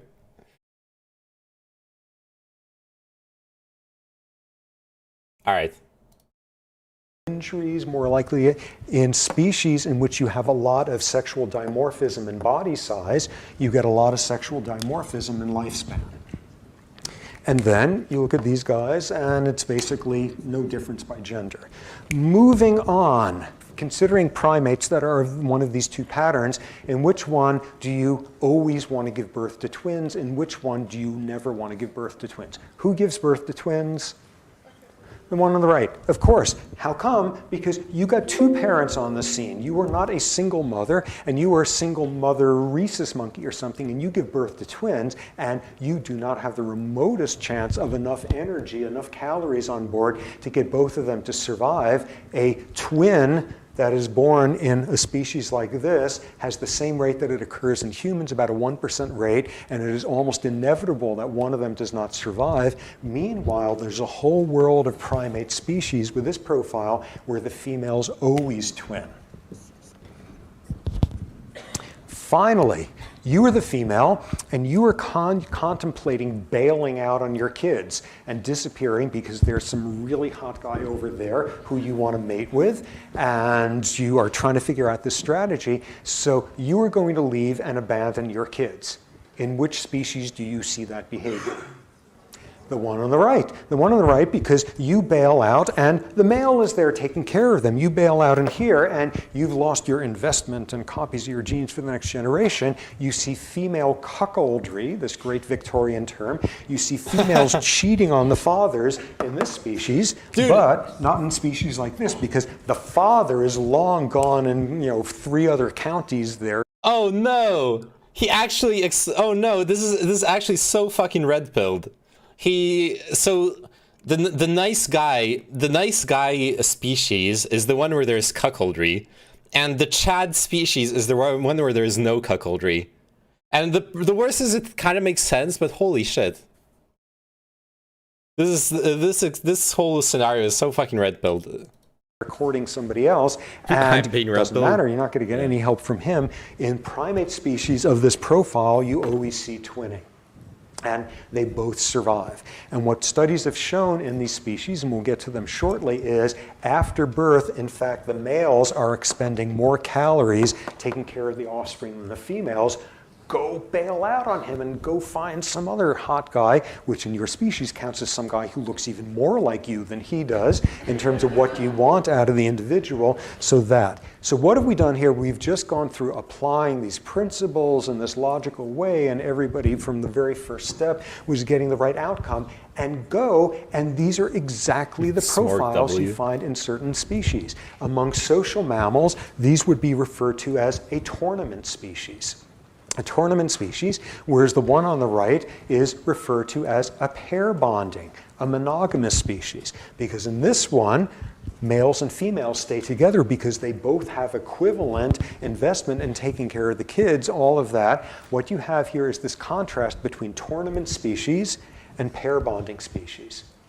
Tournament species, these are all the species where you get males with big, bright plumage. These are peacocks. These are all those bird and fish species where the males are all brightly colored. What are the females choosing for? Peacock feathers does not make for a good peacock mother. Peacock feathers are signs of being healthy enough that you can waste lots of energy on these big, stupid, pointless feathers. That's a sign of health. That's a sign of all I'm getting from this peacock is genes. Peacock, I more might like as well peacock. go for good ones. That's the world of peacocks. That's the world of chickens with pecking orders, dominating like that, lots of aggression. That's the world of primates where, as in savanna baboons, the male is twice as big as the female. Tournament species, where a lot of passing on of genes is decided by male-male aggression in the context of tournaments, producing massive amounts of variability in reproductive success, where males are being selected for being good like this, so they sure are being selected for having big bodies, which winds up meaning a shortened lifespan for a bunch of reasons. Females are choosing for that. These are guys who are not using their energy on parental behavior. Thus, you do not want to have twins if you were a female baboon, and you do not want to bail out on the kids because nobody else is going to take care of them. Go and look at a new primate species and see this much of a difference in skull size, and you'd just be able to derive everything else about its social behavior. Meanwhile, these guys on the right, pair bonding species, these are found among South American monkeys, marmosets, tamarins. You put up a picture of them, which I will do if I ever master PowerPoint in some subsequent lecture. You put up a picture of a marmoset pair, and you can't tell who's the male and the female. This is not the Hello. world of mandrill baboons I1S1 with males 4KA. with How are you big, doing? bright, bizarre coloration on the face and with antlers when the females don't, and that whole world of sexual dimorphism. You can't tell which one is the male and which one is the female marmoset by looking at them. You can't tell by seeing how long they live. You can't tell by how much they're taking care of the kids. You can't tell in terms of their reproductive variability. That's a whole different world of selection. This lines up with Irrelevant's perspectives on the pickup artist Red Pill scene. I watch Irrelevant from time to time, but I haven't watched him much. Can you elaborate, Savant, on like in what way this lines up with his takes on the pickup artist Red Pill scene? All of the South American tamarins and marmosets, the females always twin. They have a higher rate of cuckoldry, of abandoning the kids. The males take as much care, if not more, of the kids than the female does. Very low levels of aggression, same body size, same lifespan. All the males have low degree of variability. How come? Because if you're some marmoset male, you don't want to get 47 marmoset females pregnant because you are going to have to take care of all the kids. Because as we will see way down the line in lectures on parental behavior, the wiring there as such is bonding with the offspring and taking care of them. No wonder among species like these, you have very low variability. All the males reproduce once or twice. This is the world of 5% of the guys accounting for 95% of the matings. This is totally... The fucking Red Pill meme again. I can't. How fitting that this guy's in the 0.1% percentile of human intelligence and he can't even use PowerPoint. Remarkable, because again, that starting point, you start off here and you look at these and you can tell if they were bipedal and are they diseased and malnourished simply by applying these principles of individual selection, reciprocity, all of that. One factoid, you see a new primate species and you see one nursing and one with a penis and they're the same size or they're as different to the size and you already know all about their social system. Very consistent across birds, across fish, across primates, of course, all of those, this dichotomy between tournament species and pair bonding species. As we will see way down the line, among some species, types of voles, rodents, that are famous in Hallmark cards for their pair bonding, for their monogamy. So we'll see they're not quite as monogamous as you would think, but nonetheless, a general structure like this. So one asks expectedly, where do humans fit in on this one? Where do humans fit? And the answer is complicatedly. You can't stop saying it, Amogus. Are we a tournament species? Are we a pair bonding species? Yes. What's up with that? What we will see is we're kind of in between. When you look at the degree of sexual dimorphism, we are not like baboons, but we're sure not like marmosets. We're somewhere in the middle. Variability is somewhere in the middle there. I'm not going near that one. Lifespan. The dimorphism in lifespan tends to be in between, and parental behavior and likelihood of all of those. You look at a number of measures, and by next lecture, we will be looking at some genetics of what monogamous species and tournament species look like, and we're right in the middle. In other words, that explains like 90% of literature, because we're not a classic tournament species and we're not a classic pair bonding one. We are terribly confused in the middle there. And everything about anthropology supports that. Most people on the planet right now are in a form of monogamous relationships, in a culture that demands monogamy. An awful lot of people who are in monogamous relationships in such cultures aren't really in monogamous relationships. Traditionally, most cultures on this planet allowed polygamy. Nonetheless, in most of those polygamous cultures, the majority of individuals were pair bonded and monogamous. You get two different versions of polygamy in different social systems of humans. One is economic polygamy, which is you're basically sitting around and the wealthiest guy in the village is the one who can have the largest number of wives, an enormous skew in reproductive success that's driven by economics. The other type is demographic. You have a culture where, for example, you have a warrior class. Guys spend 10 years as warriors, warriors, New York City accent, as warriors. They don't worry, there's no anxiety, but they eventually worry about getting a wife because by the time they're done being a warrior, they're like 25 and they marry someone who's 13, which is what you see in a lot of traditional cultures that follow that pattern. And at that point, you got a problem, which is an awful lot of those guys have been killed over the course of 10 years of being involved in high levels of aggression and 10 more years of life expectancy to catch up with you. It's difficult to explain as all the Red Pill stuff is a bit of a rabbit hole, but the main point is that this reflects reality, and the ability of the Red Pill to highlight these realities is what makes it popular despite the flaws the ideology has. That sounds like a pretty based take, which doesn't really surprise me. Irrelevant can be pretty smart. I would agree with that. I mean, that's the... With the MRA, Red Pill, etc. stuff, that's my impression as well. The reason it's effective in the first place is because it addresses reality that lefty, blue pill, whatever type people refuse to even accept are part of reality. It's why, in my opinion, people like ContraPoints are really, really important for the for progressives, because she acknowledges the realities in every single video I've seen that touches on the subjects. She acknowledges the realities without having to take them into that extreme toxic way. It's also very popular because it takes the blame away from the individuals. Well, yes, but that happens later. We're talking about the first step, which is acknowledging uncomfortable realities.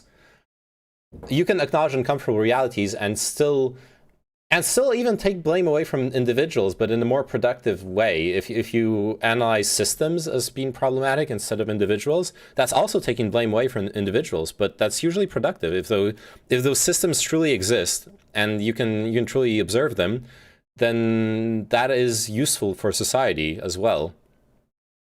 It's not me that has issues, it's the system that is wrong and evil. Yeah.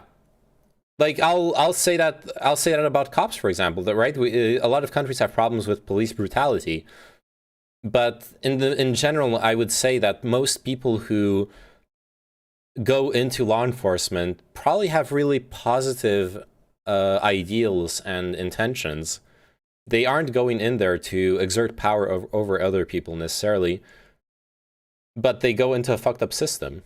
That's what we call a systemic problem. And I would rather take away responsibility from the individuals, even if sometimes they might have responsibility, in order to get them to support the idea of reforming the system, because a good system will refrain the negative impulses of the bad individuals, whereas a bad system will refrain the positive influences of the good individuals and encourage the bad individuals. So I think influencing the system is much more relevant than worrying about which specific individual is more or less responsible for their given problems in life. And I think that's true for a lot of societal issues in general. Because in societal issues, by definition, you're dealing with aggregates and large amounts of people. So honestly, the individual, it kind of doesn't matter that much. It still matters, but not that much. There's a shortage of males. So you see polygamy there driven by demographics, and you see polygamy driven by economics and other types of society. So most cultures on this planet allow, traditionally, before the missionaries got them, most cultures on this planet allow polygamy. Nonetheless, within most polygamous cultures, the majority of people are not polygamous. We have one really confused, screwed up species here, because we are halfway in between in all sorts of these measures. Okay. It matters for your own relationships. What I meant by that is that that is how we end up with women hating Red Pill people. Okay, no, okay, sorry. That I 100% agree with. When it's all a question of scale, right? When you have a discussion with someone, one of the first things you need to do is define at what scale you're speaking of. If we're talking about societal scale, like I said earlier, then you're talking about systemic problems, about aggregate issues of a lot of people. When you're talking about individual relationships, that's where individual responsibility comes into play. That's when you have to have people take responsibility for their own actions. In one person interacting with one person or one person interacting with several people, individual relationships, that's when it becomes important. I 100% agree with that. And yeah, that's how you end up with women hating red pill people, which I don't. I understand. I hate red pill people too. I mean, I don't hate them as people, but I hate the ideology they support, and I think it's toxic and harmful, honestly. And it's not because of the facts, like that, the science this guy's point out. Oh, you meant that they hate women. Wait, you meant that the red pill people hate women. That's what you meant. Okay, yeah, sure. A 10-10 video, 1.5 hours on the truth behind the whole red pill, blue pill pickup artist dating scene. Arisan linked it in her chat a while back. Might be worthwhile content if you've got an interest in looking at that area. Women hating nabbles, yeah. Y'all biddies into Beyblade? Nice. Male dating and sex struggles, a problem in plain sight. I feel this is going to resonate a lot with me, and a lot with what I've seen. Like, I mentioned ContraPoints earlier, because of her,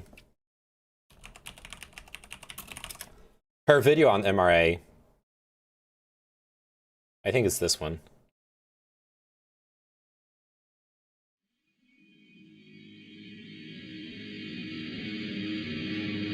Hi boys, it's me again.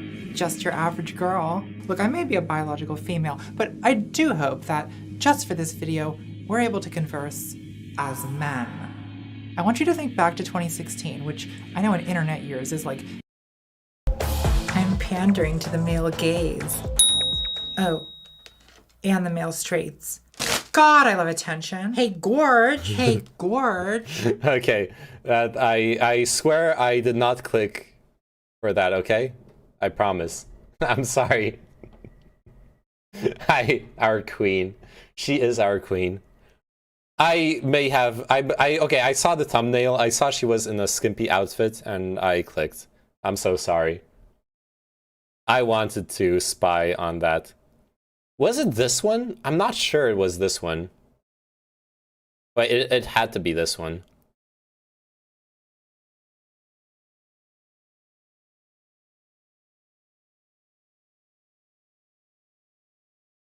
Or was it no, it wasn't incels. Yeah, I think it was men.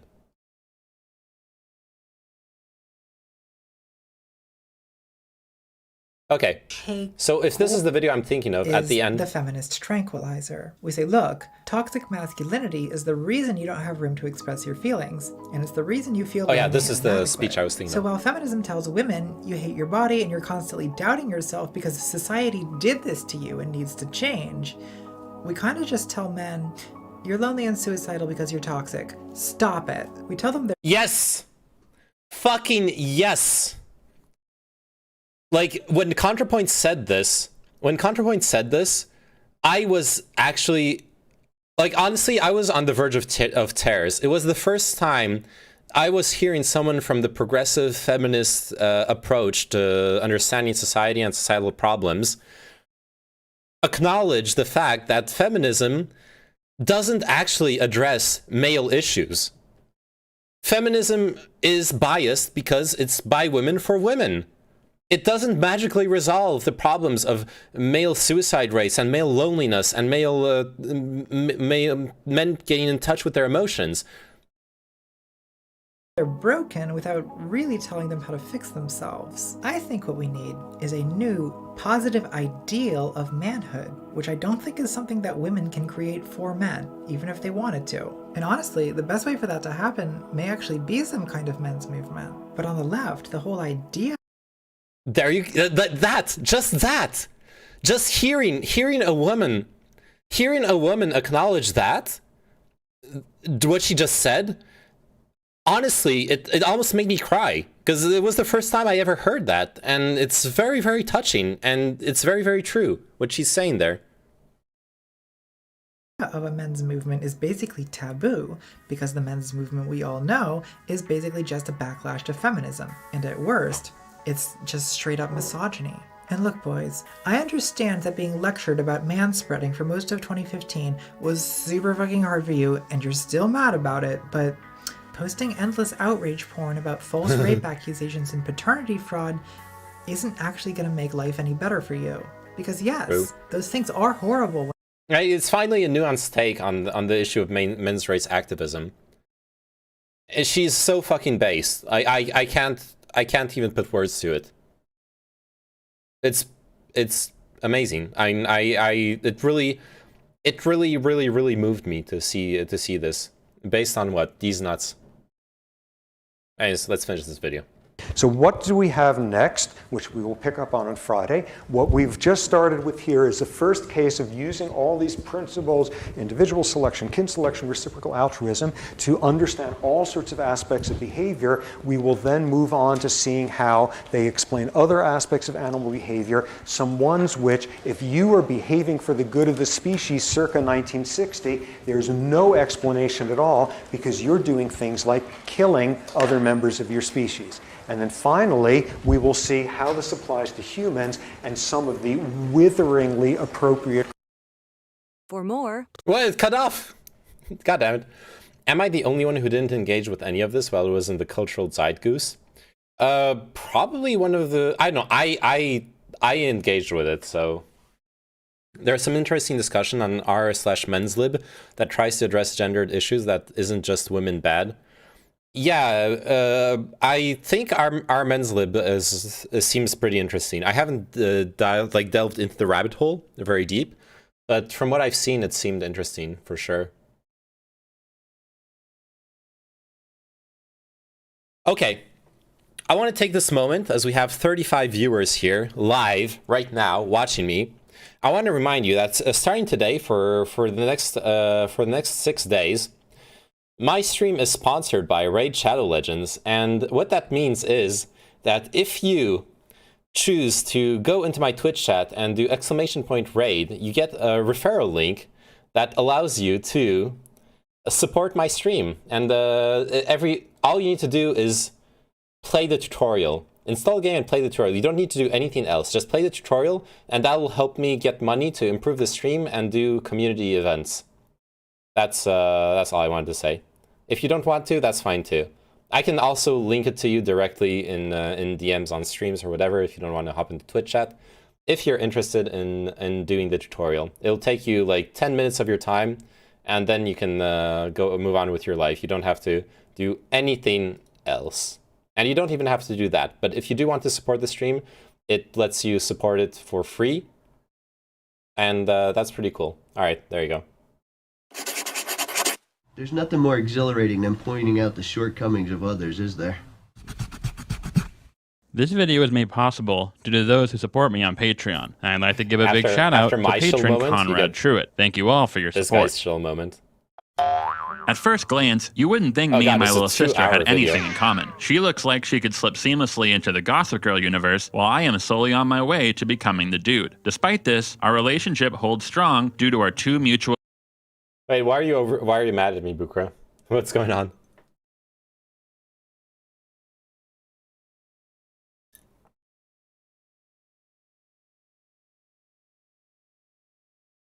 Okay, I don't think I have the wherewithal for another 2-hour video, but I'll keep this one under the hand for a future.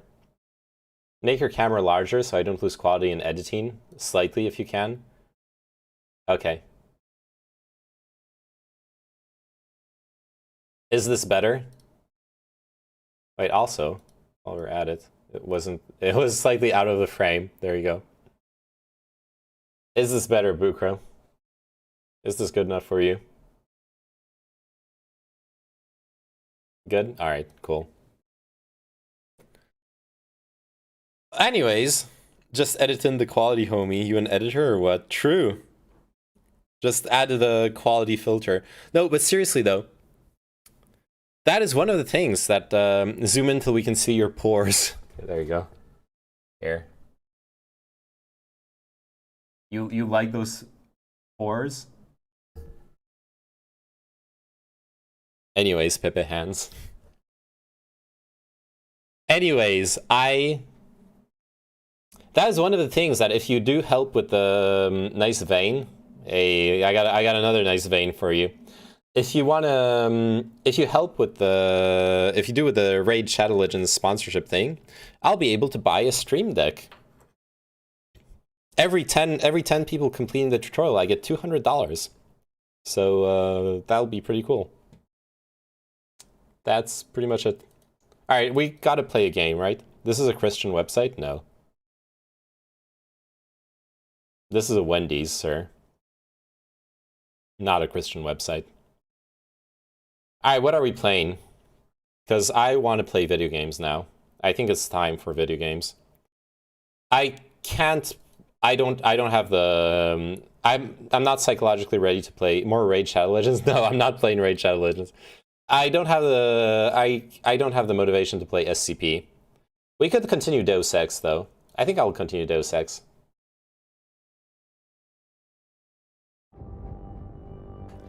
Great work on DJ Peppo. It's beautiful. Wait, really?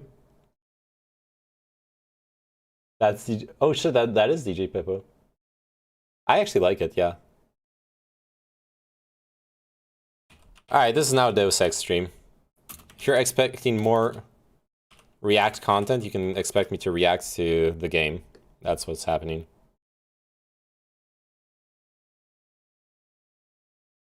Can you tell if I'm done with the tutorial? If the tutorial is done when you're done clicking through the yellow indicators, but the problem is normally I should be getting alerts for it, and I did not get an alert for your completion of the tutorial. So either it's fucked for some reason. Yes, you get the achievement. Oh, there's an achievement. Okay, I did not get an alert for it, so I think the alerts are broken. I'd do it for you, but I don't have a capable phone. You can do it from your PC. They have a PC client, Savant. By the way, you can totally just do it from your computer.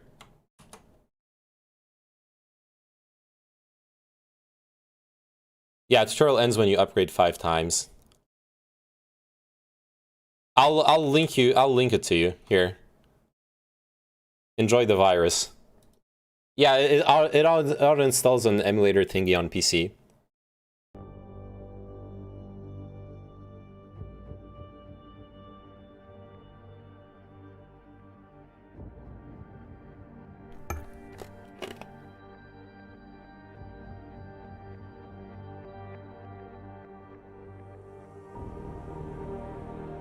Don't try to contain my excitement for OTGW. What is OTGW? What game is that? Origins, the Games Workshop. Ornament, the Guild Wars. Obviously, the... I don't know. Over the Garden Wall. Oh. Alright, we Deus Exing now. So where were we at? We are at Panchaea, the Antarctican base up in Antarctica. Breaking boxes, that's what we're doing. Whee. Wow, wow. So, in case you missed the last Deus Ex stream, what happened is the bad guy activated the special virus he put in everyone's implants, and he's making people go crazy and kill each other. So we came here to stop him and save the world.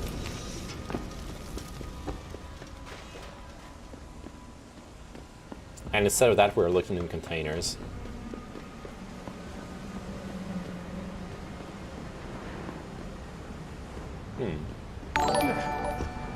Hey, new raider just created an account. Okay, the alerts are working. So I don't know, Alive Surfin, either I missed the alert earlier, or it somehow didn't register. Ugh. Ugh.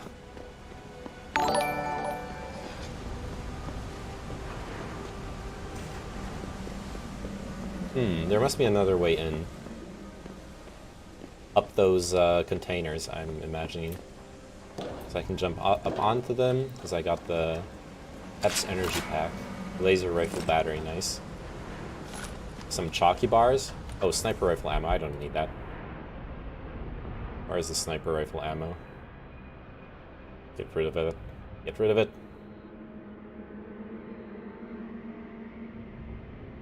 Oh, there it is.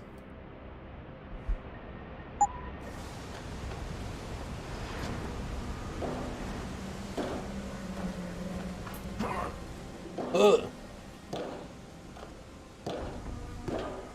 Weapon cabinet in here. Gas grenade. Combat rifles. Ammunition. Let's just pick up the gas grenade, I guess. Since we're non-lethal, we can use that. Well, that was not productive. Oh, it is productive. Oh, okay, we have a way in.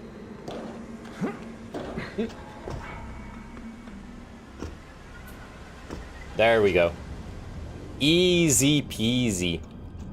New raider. You can be a new raider too, Nabbles. If you sign up for Raid Shadow Legends using my referral link. You can be one of them. One of the cool kids.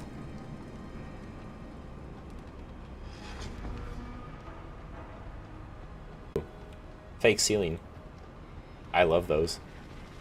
Anyone remember in Half-Life 2 when you had that fake ceiling meme? Hey, thanks for the follow, Gary8193. How are you doing? Welcome to the stream. We just started doing Panchaea in Deus Ex Human Revolution. Alright,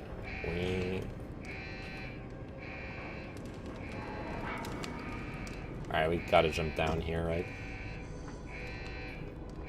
Do you have to play to a certain level? No, it's not. You just have to complete the tutorial. There's no level requirement. You just do the tutorial and then you're Gucci. Nothing more, nothing less. Tutorial is all I'm asking of you. And it's pretty simple. The tutorial is just clicking through. It indicates where you have to click.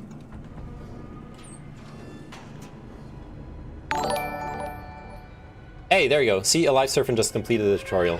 Congratulations. Thank you very much for the support. And that takes us to 11 out of 20. Rocket launcher. Red chips, cool. That takes us to 11 out of 20 for the next breakpoint of for the next goal in the sponsorship. 9 more. Connect your account to player. No, Alive Surfing, you did it. You don't need to connect your account to anything.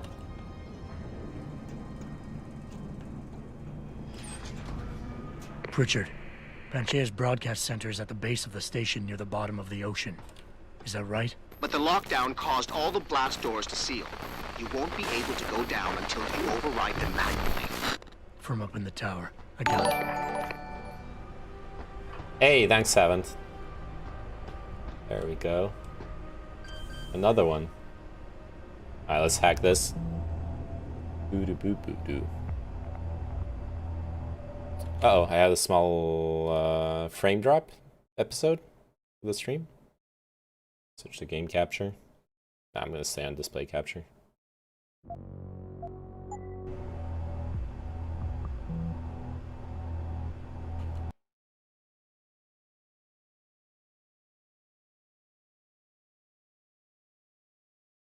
Alright, the gold thing is actually broken. Oh no, it's so scuffed. Because earlier it was on 11 out of 10 already, and now it's back to 10 out of 11 out of 30. Now it's back to 10 out of 30 because I reloaded the scene. So it's actually, we're actually at like 12 out of 30. That's the achievement you get when you complete it, it seems. Okay.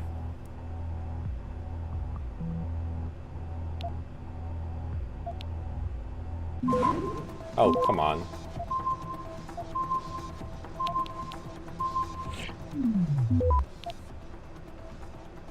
Access granted.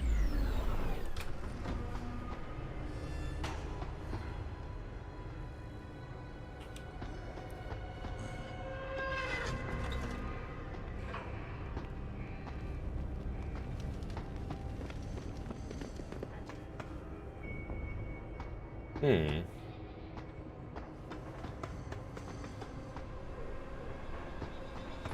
don't know what I'm doing here. I'm exploring, I guess. Oh, a computer.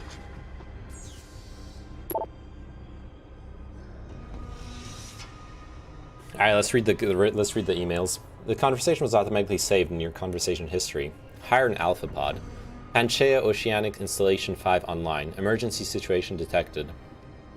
We have detected major power fluctuations, pressure instabilities, outages, malfunctions across wide areas of the Oceanic Station.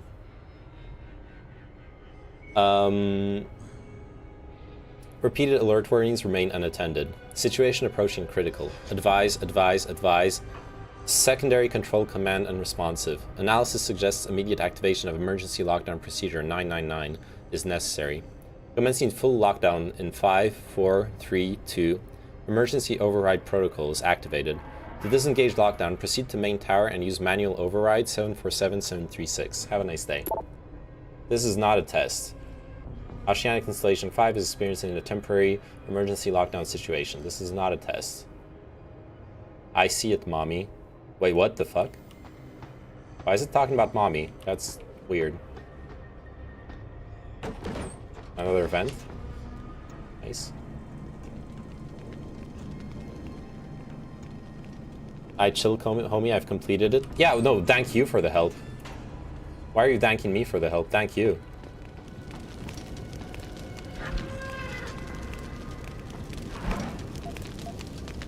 Nice. EMP grenades, those are very useful. I like them a lot.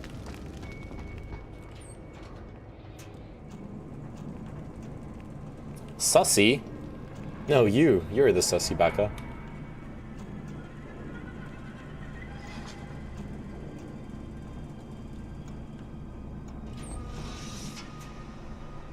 Oh, and we're back here. Okay.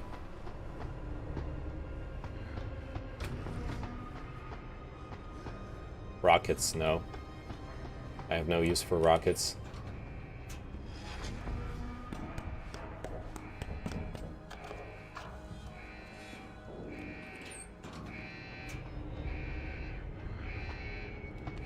Okay, I've explored everything here.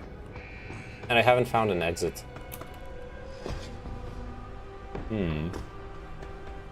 Because my goal is to go upstairs, right? My goal is to go up, up, up into the tower.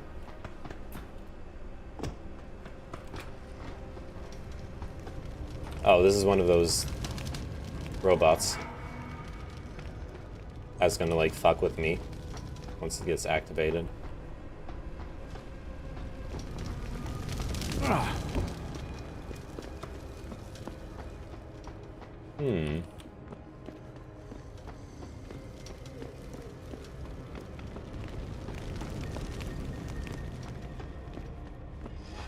Okay, I'm not clear on how to progress here. Oh, there we go.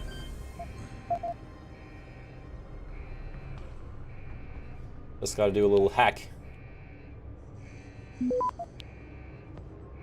Hack the planet.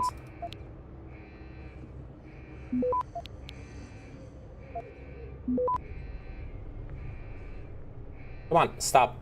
There you go. Access grant. Oh, we went here already. Never mind.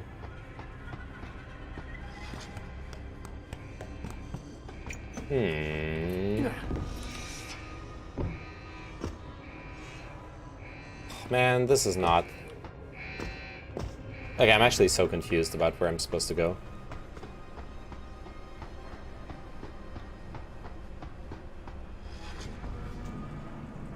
Right, because I've been here already. That goes into... Hey, thanks for downloading the raid. Oh, there's a body in here. Yo, this has to be the way in. Somehow. Oh, but that's blocked by the lockdown, so never mind. Create an account. Wow, you're so fast. You're speedrunning this. Incredible. Oh, I didn't go here yet. Yeah.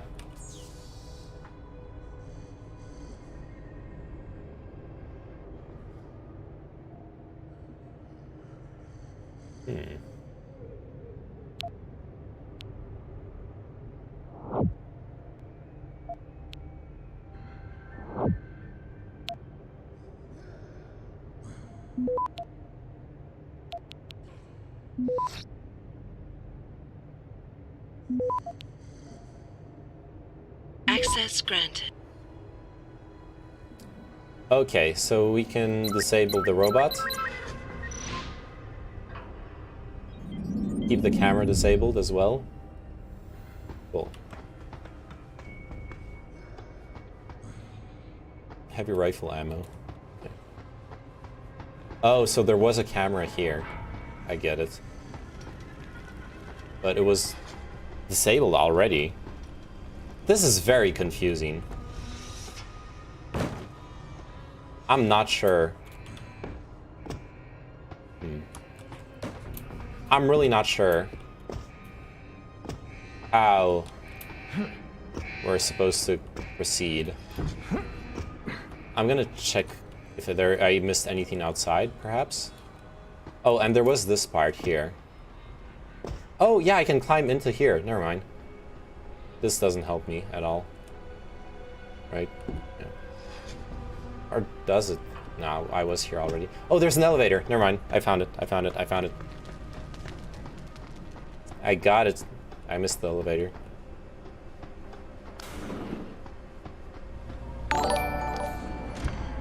Thanks, Savant, for completing the tutorial. Okay, we're at like 13 out of 20. Don't ignore the progress bar at the bottom. We're at like 13 or 14 out of 20. It's just scuffed because of the...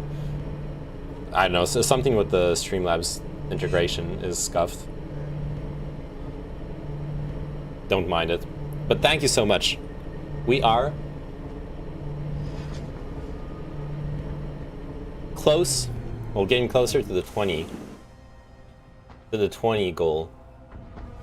At which point I will do a yoga routine on stream just for you. Hey lady, you want a drink? I got a sick mixer for you. She's ignoring me like they all do. Feels bad, man.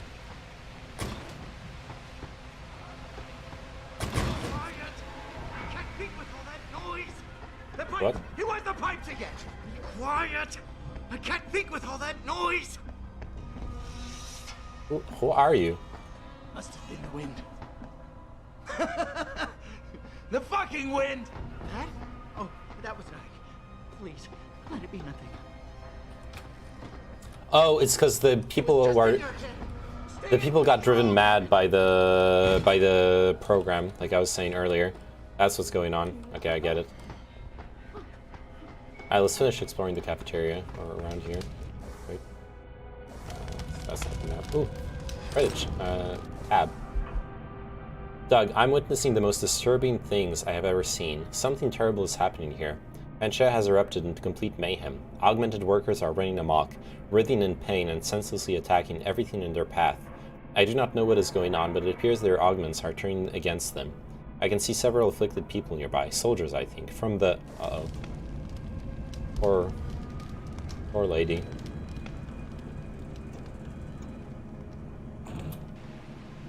I cannot jump up there.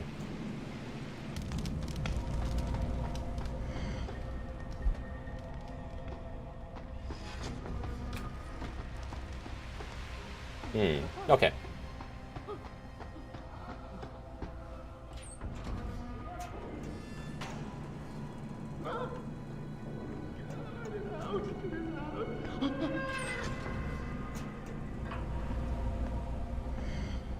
I didn't want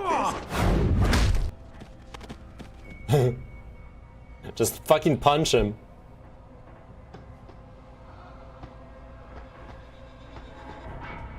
Grenade launcher ammo, peps. Yeah, I want the peps. Oh, Puppet Secretary. Miss Lapicas. For the duration of the summit, the door code to Mrs. Trudeau's temporary dressing room will be 8024. Please try to explain to both the Prime Minister and his wife that Panchea is still under construction, so that she shouldn't be expecting something akin to that Chateau Laurier luxury suite she's grown so accustomed to in Ottawa. Pepsi? Yes. It's my future sponsor, Pepsi. After this, once I'm done with the Raid Shadow Legends sponsor, I'm going to be sponsored by Pepsi. There you go. Especially given how little time we've had to prepare for this summit. Thank you. You're welcome. Peps energy pack, yes please. Computer. Emergency lockdown. This is not a test. We've read those emails already. Cool. And that's it, actually. Plasma capsules. Do I want them? Do I care? I don't have a plasma rifle, right? I have a laser rifle, but not a plasma rifle. I'll carry them around just in case. I hadn't really even used the laser rifle a single time. I was planning on running around with it in case I wanted to shoot robots, but this game is much more lenient on the on like not having to shoot stuff when you're doing a stealth run, like a stealth non-lethal run. I mean.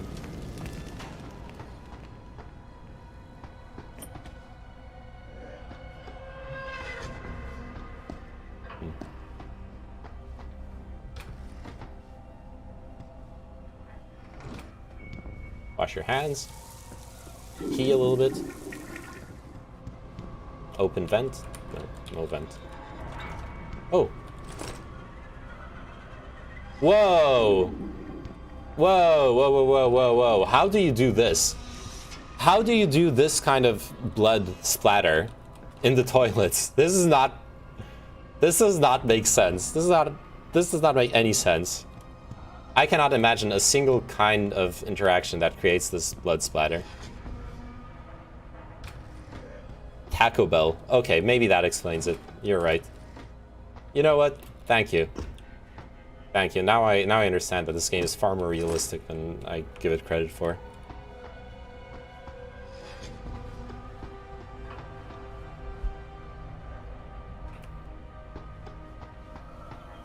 Ooh, a little hackety. Little hackety hack. 8024, no hacking. No hacking, nopers. Hypostim. Hypostim. Blood on the sheets. Blood on the dance floor.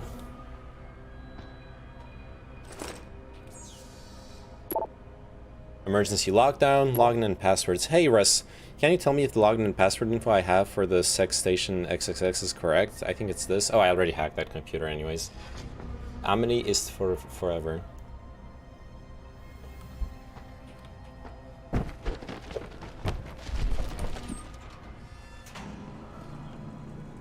Easy infected rat zombie. That explains a lot.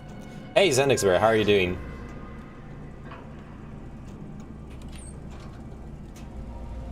Combat rifle.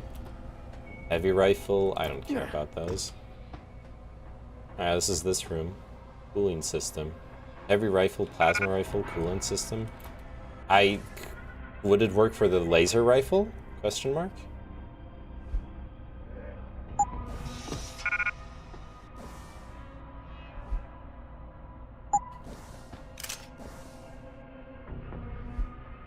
Nope.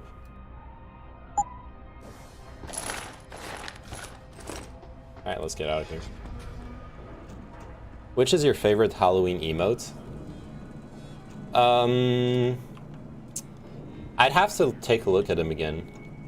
I really like the vampire Billy Weird. Because Billy Weird is, first off, is a top tier emote. No contest for that.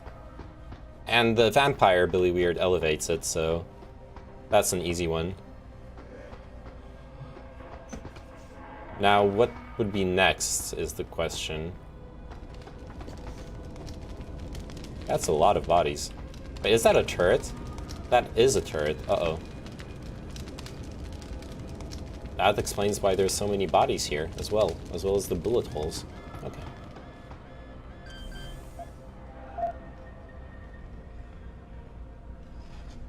Alright, let me just do this hack and I'm gonna respond to you, okay? Uh-oh. No, defend. Come on, disconnect.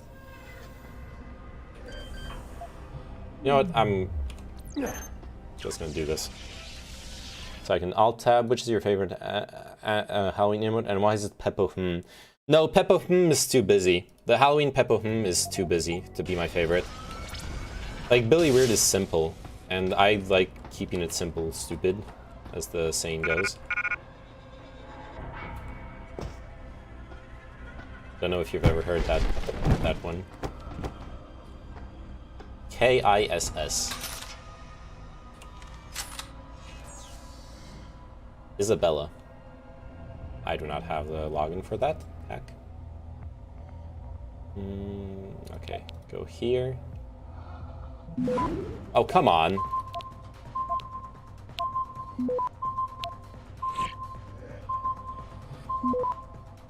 Access granted. Alright, disable the turret.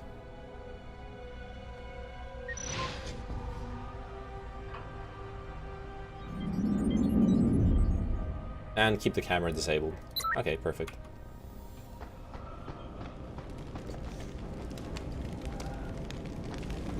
Good. No doors here. Right. Camera's disabled. Should I search through the bodies? Probably not. This game isn't too dumb with that stuff. Oh. This is the main Panchea control room, right? Oh, there we go. Some cutscene triggered.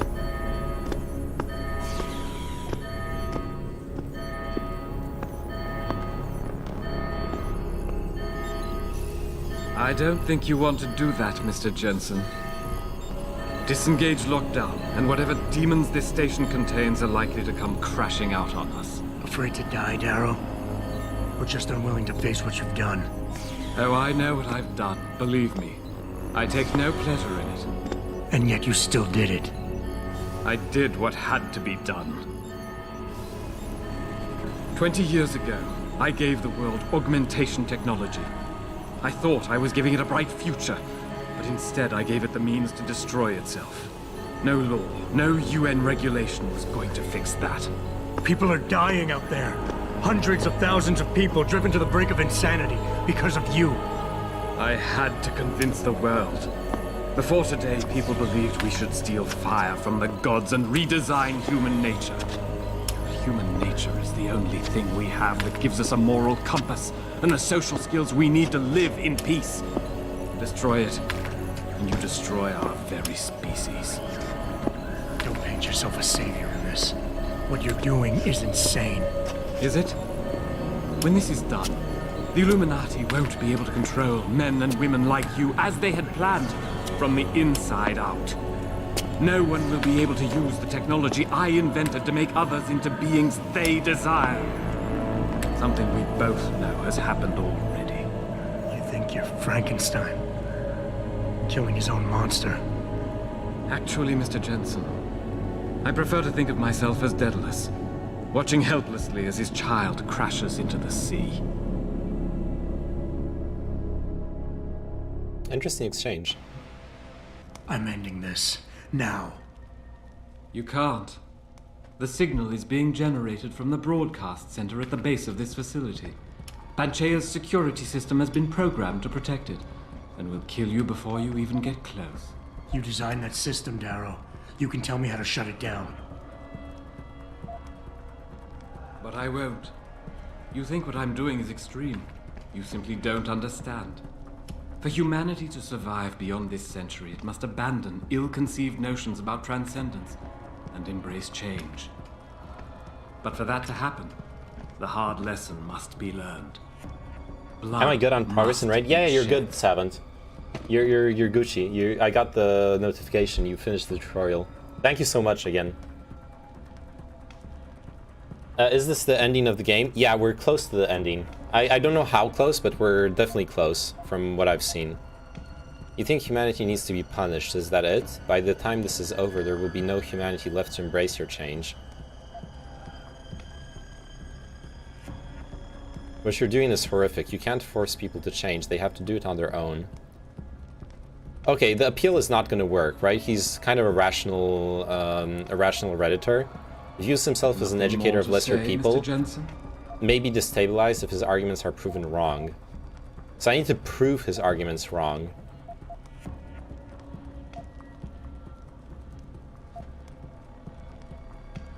You think humanity needs to be punished? Is that it? Pain is the only thing people understand? By the time this is over, there will be no humanity left to embrace your change. The stress and horror you forced us to live through will have ripped it out of us. I knew there would be casualties, but I thought debates to win. Yeah, that's what this game is about. Spirit can recover. It does help, Seventh. Like I said, every 10 people Even who as I listen to your words, I realize a cruel truth. No one else has the vision to see what I've seen, the will to do what I have done. Every 10 people who do it, I get $200. So acting. None of you have the moral courage to see this through to its basically conclusion. $20. Well, so be it. So be it.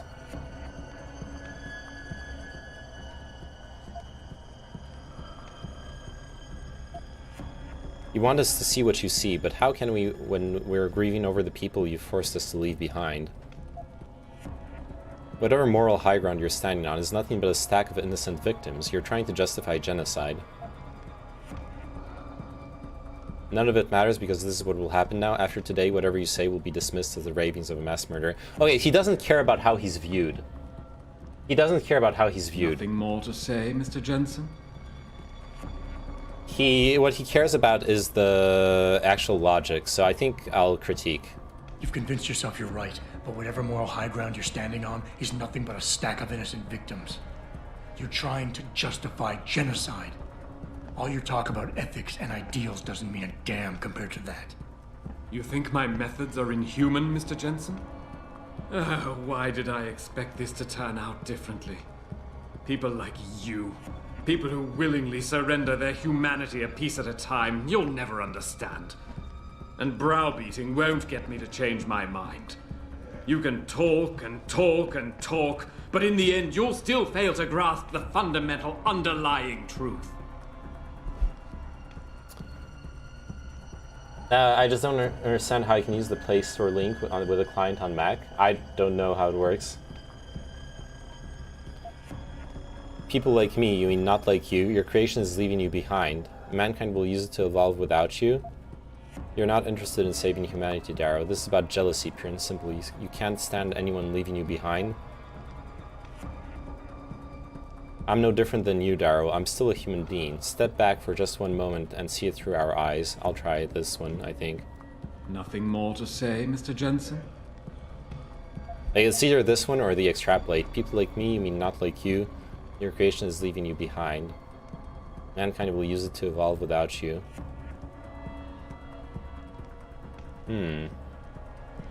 Which one is it?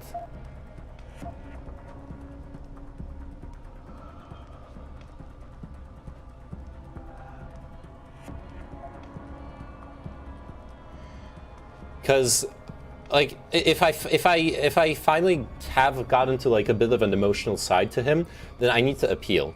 Like that's the right. Getting through to you. That's the right one, right? The appeal. But then if his posturing is not just posturing, if he's still convinced of his own righteousness, then I need to give further argument and say that like mankind will evolve without him, right? I'm gonna appeal. People like me, I'm no different than you, Darrow. I'm still a human being, just like all the men and women you're driving insane out there. Step back for just one moment and see it through our eyes. You've convinced yourself you're saving the world, but you're just lashing out in spite. No, I didn't mean to imply... Mr. Jensen, please. Yes, that was the right one. Your body accepts augmentations easily. So easily, it's like a disease eating you up Killing inside, people, making you crave more. While mine rejects them completely. Yet the desire is still there every day. No, Mr. Jensen, I do not envy you. I understand you. I understand the lengths men will go to obtain what God never wanted us to have. It is why we must see this through to the end.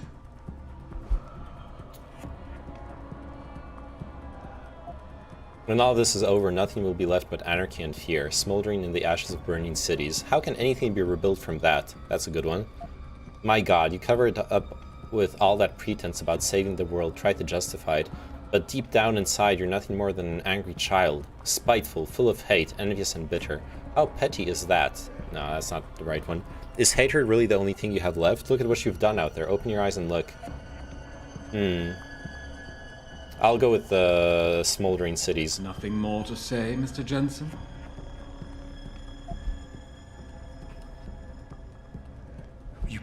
future so no one can, is that it? Open your eyes, Darrow. Look at what your obsession is doing to the world. When all of this is over, nothing will be left but anarchy and fear, smoldering in the ashes of Alphabet burning Omega thing cities. cracks me up. Yeah, How it's can amazing. anything be rebuilt from that? No, that's not what I wanted. There must be something left, some hope of renewal. Because without hope, there is nothing.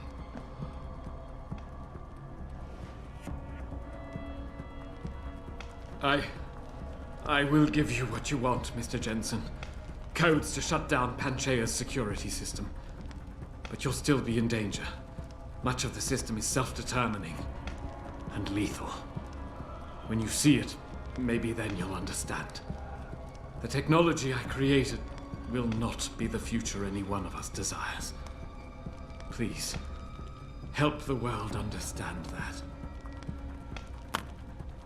Nice. We defeated him through debating. I played this game near the start of the red pill alpha male bullshit. Nice.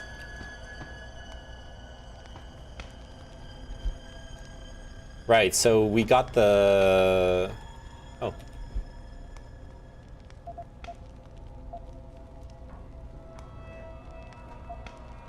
Oh, this is the speech he gave.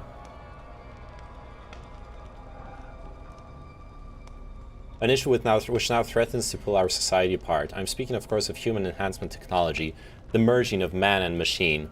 Contrary to popular opinion, I did not come up with the concept, but 20 years ago I embraced it, with all my heart and soul, for I believed that blending technology with human biology would enable us to reach a level of achievement which only gods can achieve. I saw us living as gods, in a realm without illness, suffering, or death. A realm in which every individual is able to become the man that biology, society, circumstance, or fate has tried so desperately to keep him from becoming. I, myself, hoped to be one of these men. 20 years later, I can say with certainty that this dream I had is tarnished. Human enhancement technology has not turned us into gods. Instead, it has opened the door, once again, for powerful men to believe they have the right to make others what they please. Men want control of the future, of the world, of each other. David asked me to show the world how human enhancement technology can change it, and after careful deliberation, I've realized I must do exactly that. I know that many of you will condemn me after today, but I also believe that one day, I will be remembered as the man who saved humanity. David, forgive me. Man, what an asshole. Okay, what are we doing? We need to interact with the computer here, right?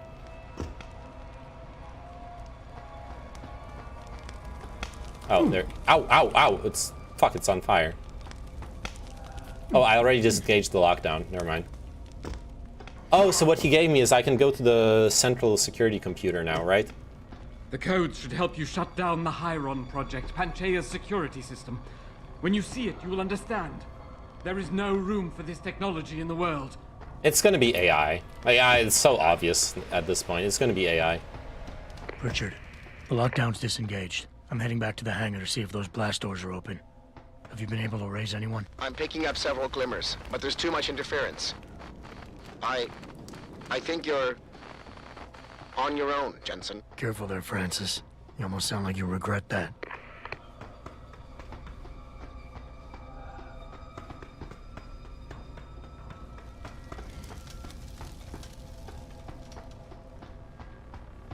Uh-oh.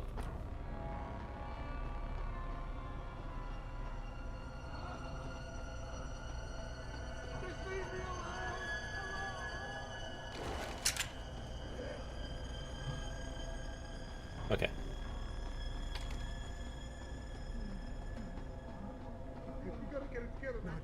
Not real.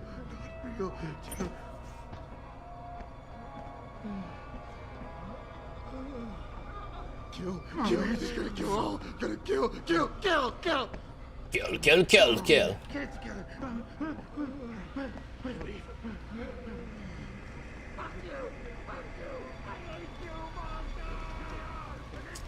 Pretty normal. I don't want real. Not real. Not real. Oh, my inventory is full. Can't take those painkillers, rip.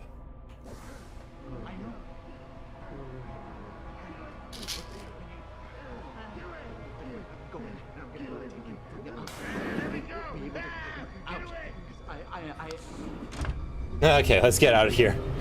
Those are not good vibes. Kill, kill, kill, kill, kill.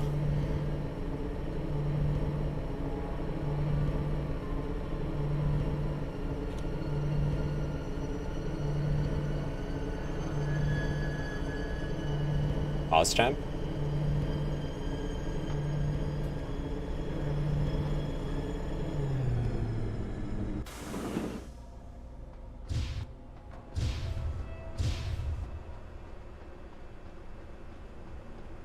Oh shit, there's people here.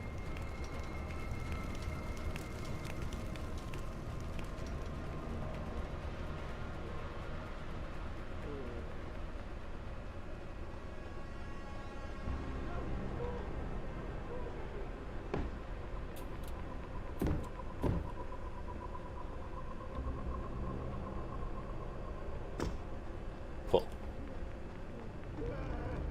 Perfect solid snake action. Alright, this is what we're gonna do. We're gonna sneak around here. Can we crawl into this? Hells yeah.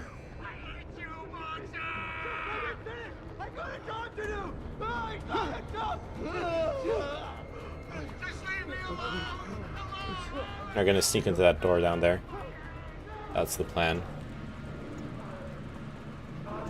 No, you won't get me! Monster, you won't get me! I can't control them anymore! Run! Run! Go away, Ghost! Go away! Go! Don't get me! The virus is coming. Just let me finish. Just let me finish! Just leave me alone! Alone, all of you! Just let me finish! Please come out. I have to do what they tell me. Stop!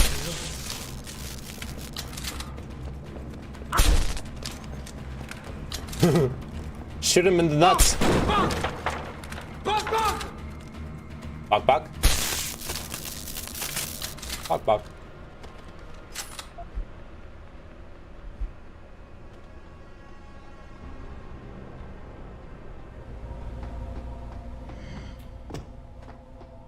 Perfect.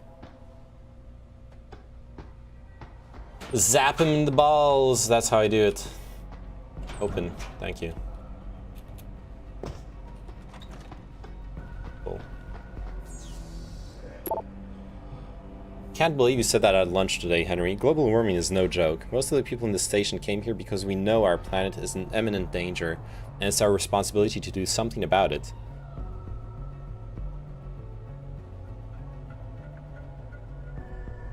Oceans, blah blah blah. Darrow was really cool. Hey GC, when are you guys going to finish that damn air vent? Don't you know you're holding old Darrow back from saving the world? Global warming isn't gonna fix itself, you know? I already told you, Hank. For the time being, just keep people away from the turbine area. We know the air shaft's not finished, and we realize that the vortex created by the airflow is a safety hazard, but it's not the only one we're dealing with right now. I'll try to get someone from engineering over there ASAP, but don't hold your breath on it. Okay. We got an airflow meme.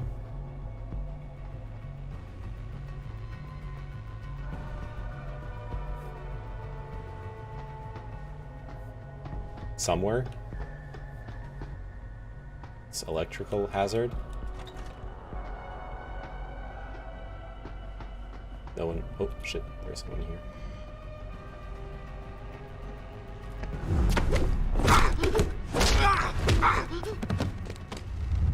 Snap!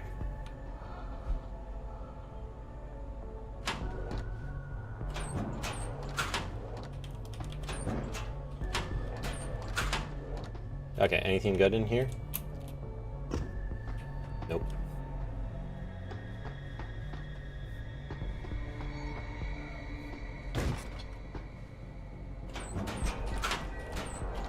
Painkillers. Gimme, gimme. Cool.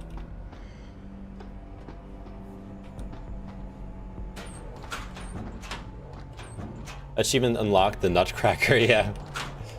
They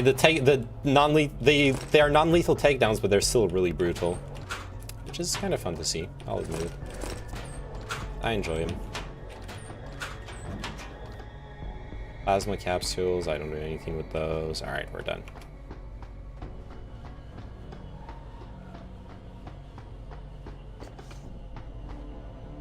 Cool.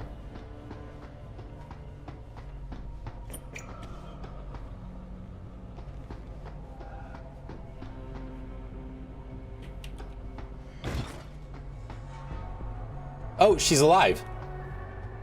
Gerta Mueller. Gerta? Mech style. Hey, how is she alive? How is... I guess she's not augmented? Oh, a new login for a computer. Nice. You seem relatively normal, Nishbar? All things considered, yeah. You okay? Thankfully, I was able to barricade myself in here when things got out of control. So, is it safe to come out now? No. The rest of the station is still under siege. You better stay here until help comes. In the meantime, is it possible to download Praxis software here? Yes, of course. No damage was done to the computers. See for yourself. Yes.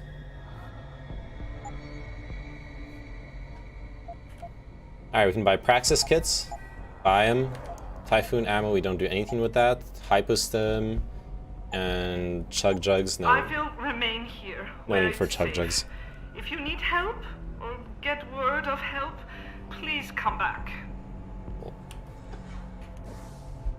That puts us at 4 available Praxis points.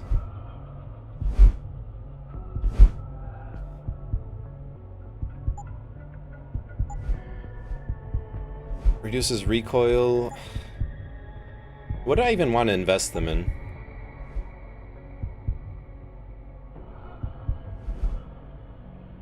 Protects against the effect of concussion grenades. That's not bad.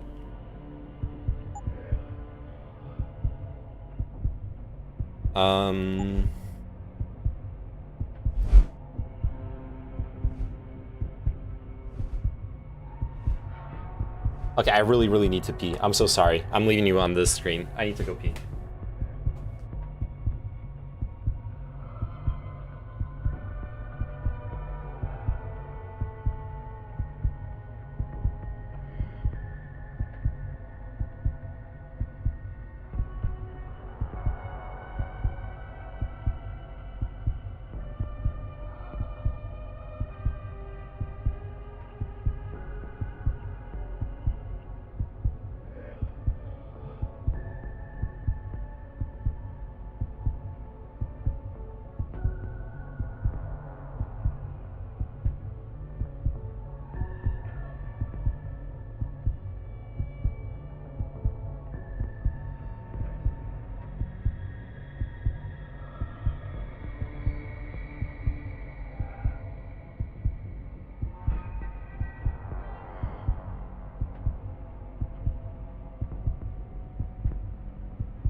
Have glorious pee, my dude. Thank you, Angry Moose on the Loose. I appreciate that so much. I don't know if you realize. What better thing can you wish on a friend than to have a good pee? Implant a rebreather. Oh yeah, sprinting longer. Yeah, let's grab this. Whatever. I'll keep the 2 extra points.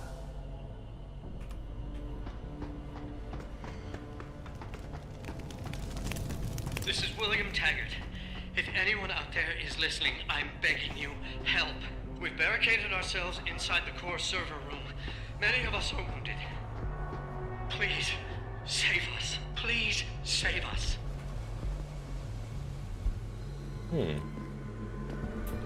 Taggart, you say? Interesting.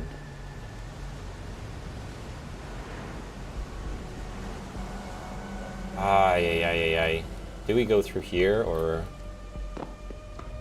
Oh yeah, we have no choice. We have to go through here. Never mind. Philosopher once said, empty bladder, healthy soul. What a base philosopher.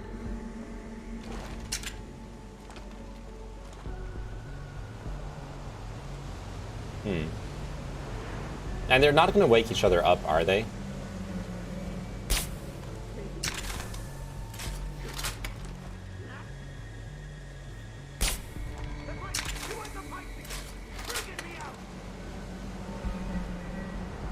Oh, they're alarmed now? Did they wake him up? No way. Okay, yeah, they don't wake him up. Good.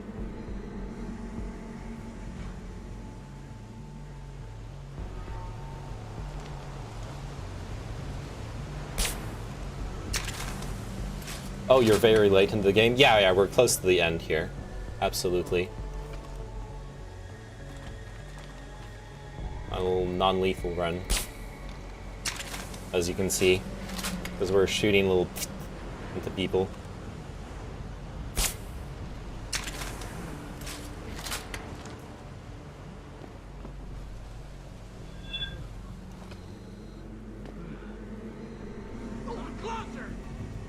Oh. Closer! Stop! Don't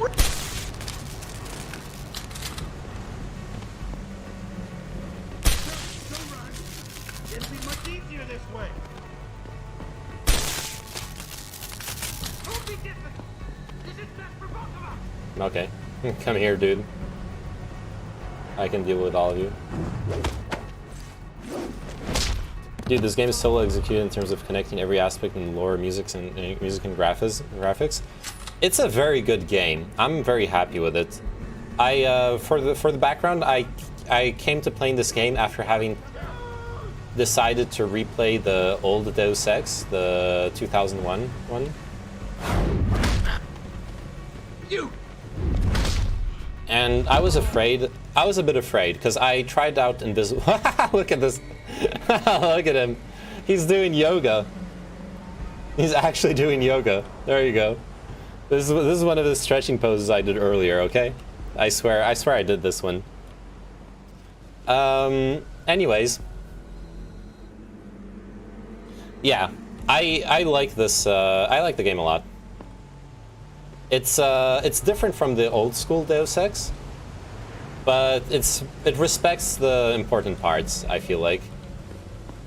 And improves on a lot of them as well. Deus Ex 1 is legit my best game. It's one of the most beautiful games ever made, honestly. Oh, we can just... yeah, I'm feeling lazy with the hacks at this point. Yeah, Deus Ex is legitimately one of the best games ever made. There's no doubt about it.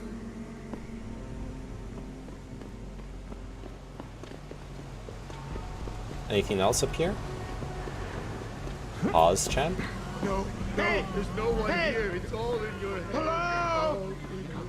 In the toilets? Who's screaming? Yo, chill.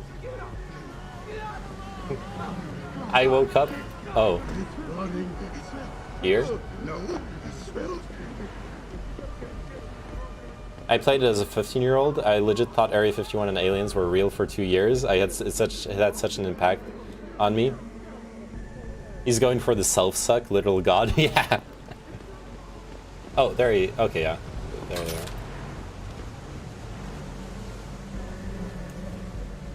Yeah, the funny thing, I was playing Deus Ex 1 in the Corona, during the early Corona days. And it was hilarious how all the conspiracy theories, they... oh god, there's a lot of people here. How all the conspiracy theories fit fit what's been going on right now. Just get away from me. In a pretty hilarious way. Okay. Stay.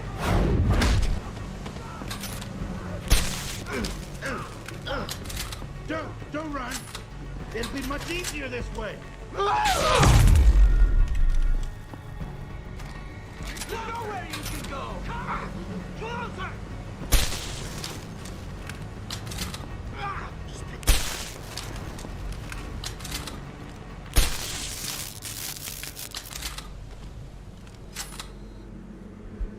I'm not doing it very stealthily here, but honestly, I don't care.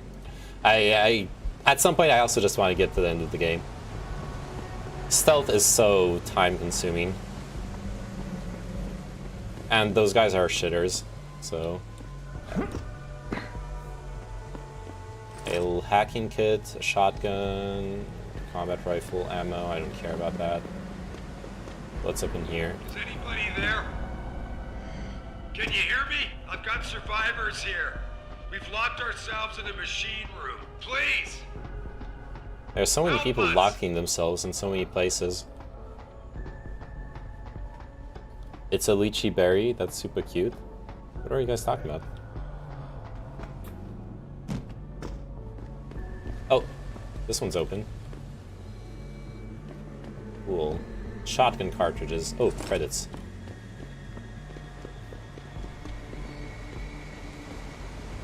Credit? Credit. Oh, security bot. Let's not trigger that one. Let's avoid that.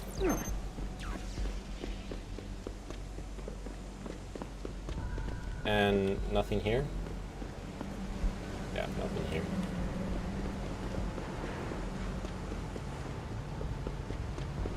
What do we got? Plasma rifle. Should I switch from the laser rifle to the plasma rifle? Keeping in mind I'm not going to use either, honestly. Alright, let's look at how the laser rifle shoots. Yeah, that's pretty cool.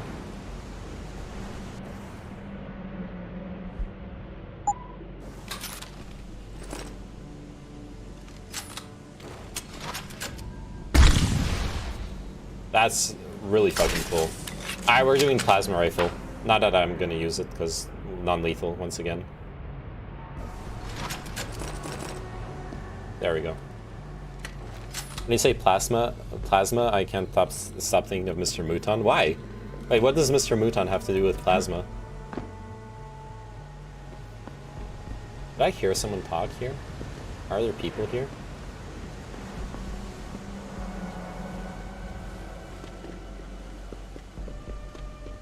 I'm so confused, but I also don't really want to... Oh, there are people here. This is not an... Oh.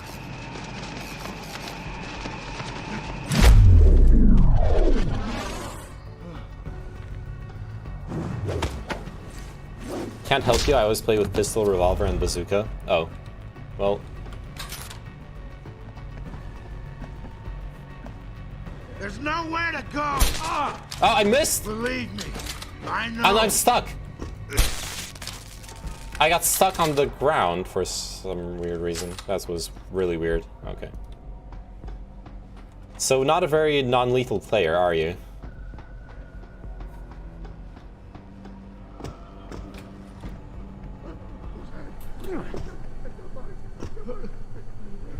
Get up, get up, get up, get up. That's a lot of shitters. Nope, okay. Yeah, I'm very into the non-lethal memes.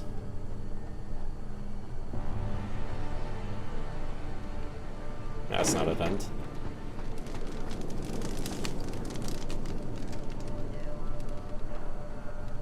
Real! Not real! Not real!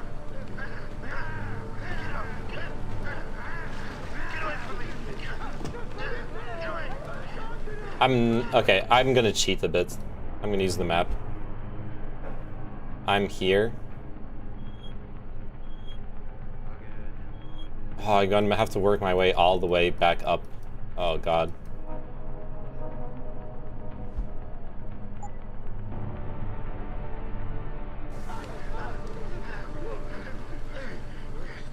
Oh, there's a section A up there. Machine room. Oh, that's the machine room.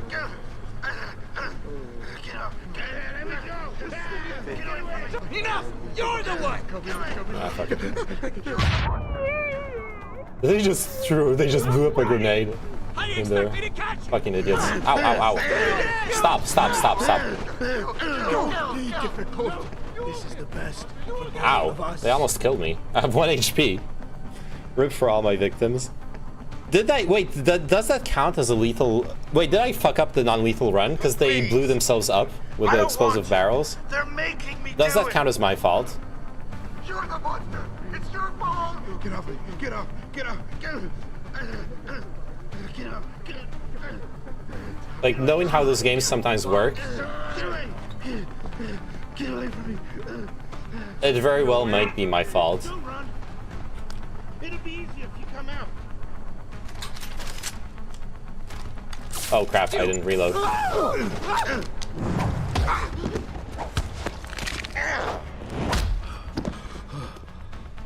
Get away! Get away!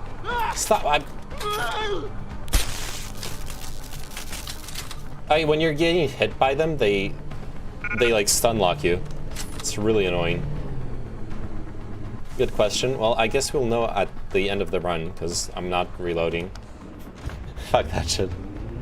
I guess people in the future can't crouch. No, they can't. Not when they're NPCs. Player characters can crouch. That's how you distinguish between the two.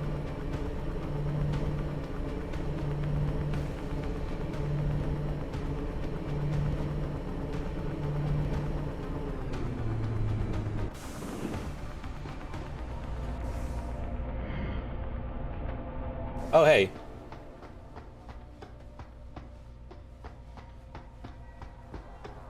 This is where I was earlier. Broadcast center. Like, that means I'm not doing the side missions. I really want to do the side missions. That's gas. Gas, gas, gas. You gotta step on the gas tonight. Uh-oh.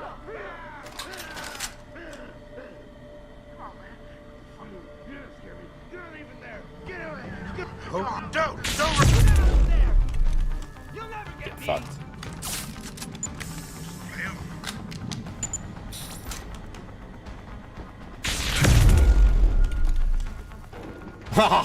that must have killed someone. The box falling down on him.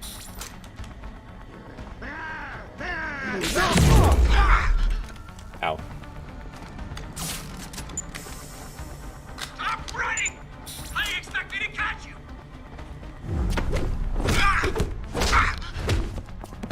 Nice one. Oh. Clipped me. The bastards ruined me! Stand still. Did you up your chip from FEMA? I did. I knew it was a mistake when I was doing it, and I did it anyways. Because, like, let's be real. IRL, I got the vaccine, you know? I'm like, I see a chip like that. I'm augmented. My chip is buggy. I'm gonna get the upgrade. Of course I am. You know what I mean? Like obviously I'm playing Deus Ex, so I know there's a real conspiracy and everything, but fuck it, dude. Gotta play the game. Like, be realistic about it. The fuck? Wait. Once the elevator ride begins, there's no train back. No, I'm not gonna do the side missions if I go here. Oh no. Okay, I need to find and speak with Sarif. In the machine room and in the server room. Oh no. Does the game actually acknowledge you for a pacifist run, or is it just a thing you felt like doing? This game acknowledges you for it. Well, even the first one acknowledges you for it, in that there's statistics on how many people you killed. I'll get an achievement or something, most likely. Stuff like that, you know?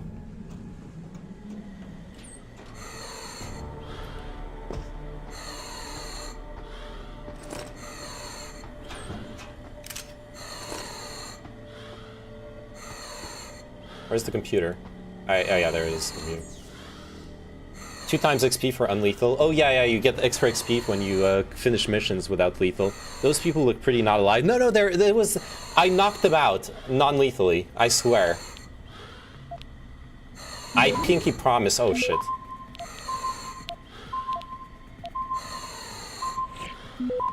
Access granted.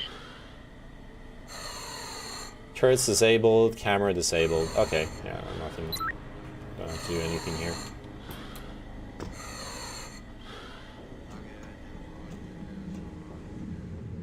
Look, they're all unconscious. Don't worry about it. Okay, maybe this guy.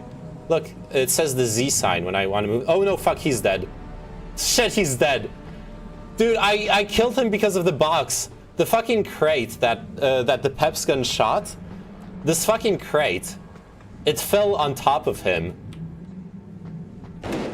It fell on top of him and it killed him. Oh my god. I fucked up the non-lethal run right at the end.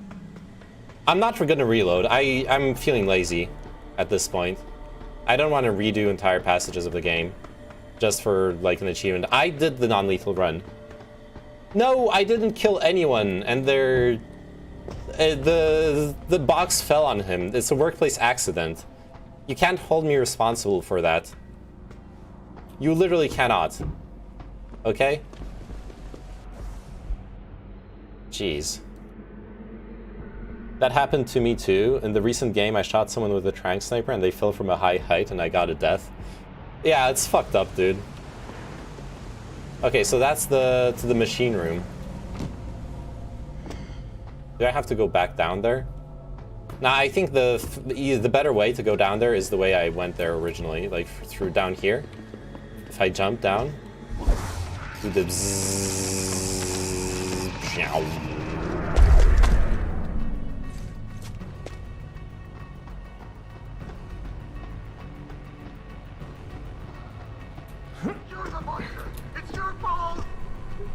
I sneak through here, back down there.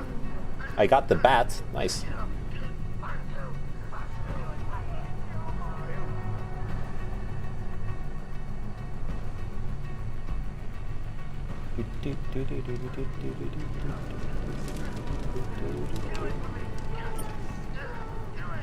Yeah, I think I could just sneak over there, submachine room.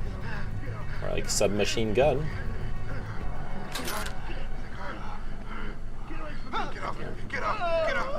Hey, see? Ow! What? What killed me? Did those idiots blow up a fucking explosive barrel? I think that's what happened. I think those idiots blew up an explosive barrel. God damn it.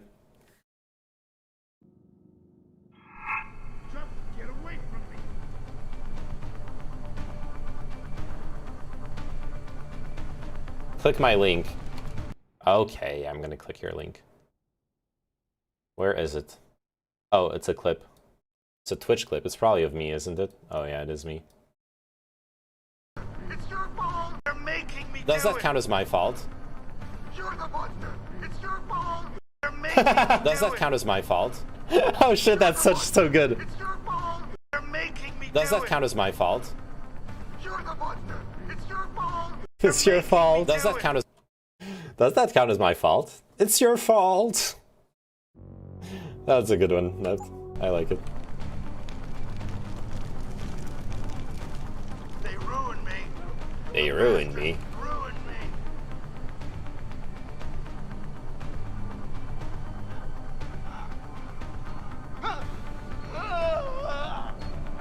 Oh!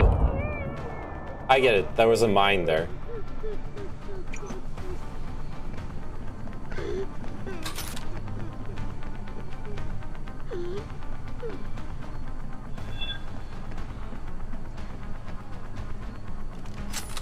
Nice.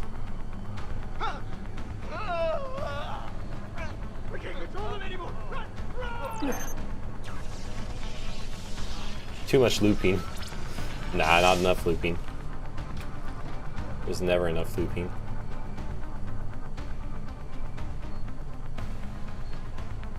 Fuck, another bomb.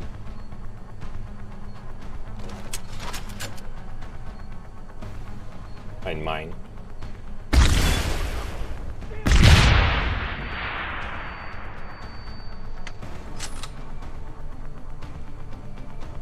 Plasma rifle. Don't run. Please. I don't want you.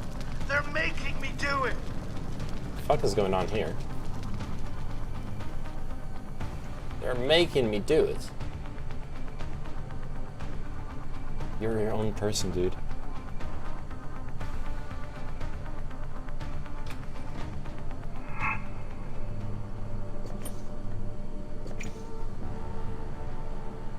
Oh crap. This is this place. Alright. Alright. Are you okay? Those guys are not okay.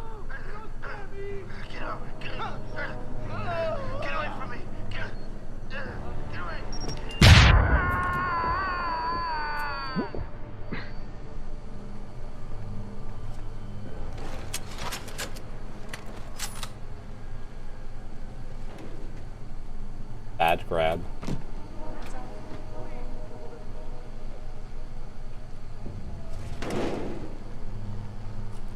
Come on!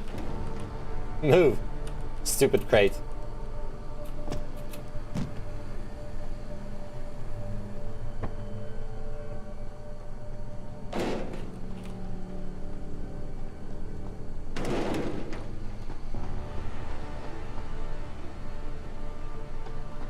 Well, there's Taggart. No more lectures.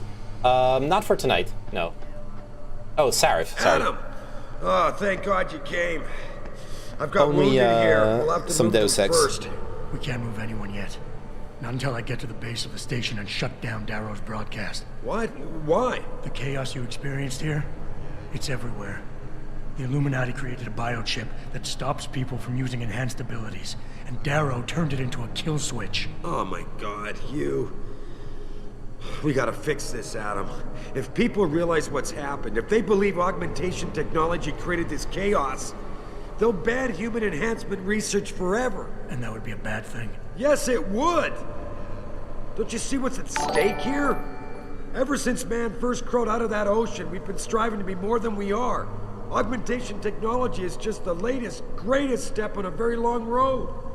Don't you see? We barely scratched the surface of its potential. We can't let fear stop us from continuing. That's your belief, Sarif. Not everyone shares it. But you do, Adam. I know it. And if we work together, we can really make a difference. We can improve the lives of everyone, but only if we fix this. Go on. We'd have to get a message out after you shut down Hugh's signal. Tell the world, tell them the Humanity Front did this. That their doctors created a virus that only affects augmented people. Yikes. Lie. It'll give us time, son. Time to figure out how to destroy the Illuminati's biochips and move on. And what about the people who've been hurt by this? Don't they deserve the truth? Adam, if we want the freedom to become more than we are, we can't be blinded by a misguided morality. Some people will be left behind. It's reality. It's evolution, son. Right. Evolution based on my DNA. Please, son, you have to stay with me on this. I'll think about it. Stop calling me son, dude. I'm not your son, buddy. Yeah. You've got no remorse about using me at all, do you? I never used you, son. You experimented with my DNA without telling me. Adam, this is difficult. Listen. Megan came to me with the sample. When she showed me her finding, when we saw the incredible potential of super compatibility. You just had to share it with the world. Adam, think about it. Would you have been able to do any of the things you've done without enhancements? Huh? Most people's bodies aren't as accepting of this technology as yours is. Sharing your DNA makes it possible for us to be like you. How can you deny us that chance? Who said I would deny it? You stole my DNA and lied to me. You didn't give me the choice. I'm giving it to you now, Adam. Look, I admit it. I haven't done things the best way. But don't punish the world to spite me. Darrow wants us to live in the Dark Ages. The Illuminati wants to limit evolution to those they control. You and me, we... Don't group me with you, Sarif. I'll make my own choices from here. I believe that, son. And I believe you'll make the right ones. Hey, how are you doing, Senbatsu? Greetings, Mr. Gotham Chess. Greetings, Mr. Senbatsu. Hey, and thanks earlier for whoever downloaded Raid Chat Legends with my sponsored link. I hope you're doing the tutorial. Thank you very much if you are. I know blaming Humanity Front leaves a sour taste in your mouth. Oh no, I thought I was gonna be able to jump into the water. I got a safety hazard here. Although you all must know it, I can't stress it enough. We must keep the main outlet valves in pristine condition. To some extent, they are the Achilles heel of the whole operation. If they fail, the entire station is in danger of collapse. Hey Jerry, Mika was talking to me about this. Apparently they are seriously worried about valve failure. This is kind of scary, considering we're sitting in the middle of the Arctic Ocean. Iron Core rules. Use security hub A to open pod 1 door, approach manually. Look for breakages, blah blah blah. Big shout out to Omega Mogus and yo, it's Amogus. Yeah. Do you want epic memes? Of course I want epic memes. I love memes. Oh yeah, I spotted one extra thing. It's a little gas grenade down here. Oh, don't have space anymore. Tranquilizer darts. Hex energy pack. Yes, please. Alright.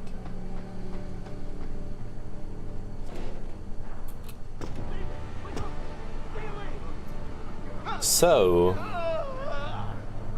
Yo, what's up? Back to the OG games. Yep, we're gonna finish up Deus Ex. We're really close to the end here. Literally, we're gonna finish it tonight. 100%. Don't forget Fart Muncher and StarCraft Ditcher, yes. Also very crucial lads, absolutely. Look, every lad that's signed up for the Raid Shadow Legends tutorial to help me out with it is a big lad. You all are lads. Pocket Secretary? Oh, day you've forgotten. Okay, some passwords for computers, never mind that.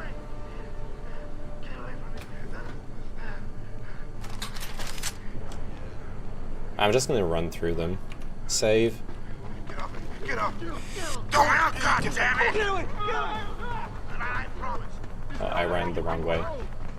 Shit. This is like a dead end. Die, you! Ow, ow, I'm stuck! I'm stuck! Stop! Stop! I'm door stuck! You're gonna pay!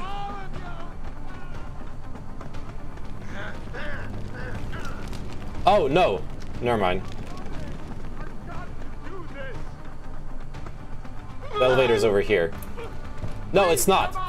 I have to do what they Fuck. tell me!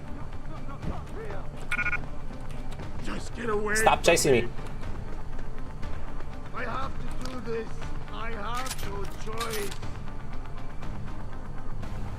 Okay. Are you allowed to read my message? I don't know. Should your title still say sponsored, hashtag sponsored, if you're playing Deus Ex? Yes, because I'm still shilling this stuff, and like I'm still my stream's sponsored for the next 6 days. Like we only reached the first stage in the sponsorship, but I'm gonna keep shilling it over the week for anyone who's willing to do the tutorial to help me out. Meanwhile, I'm occupied with bullshit uni assignments. They want me to build an SQL engine in C++. Do you have any suggestions for other technologies I can use together with C++? I know this is off topic, sorry. So, for an SQL engine, you're going to need to parse language, right? For the language parsing part of your assignment, I would look into... okay, I need to find the server room.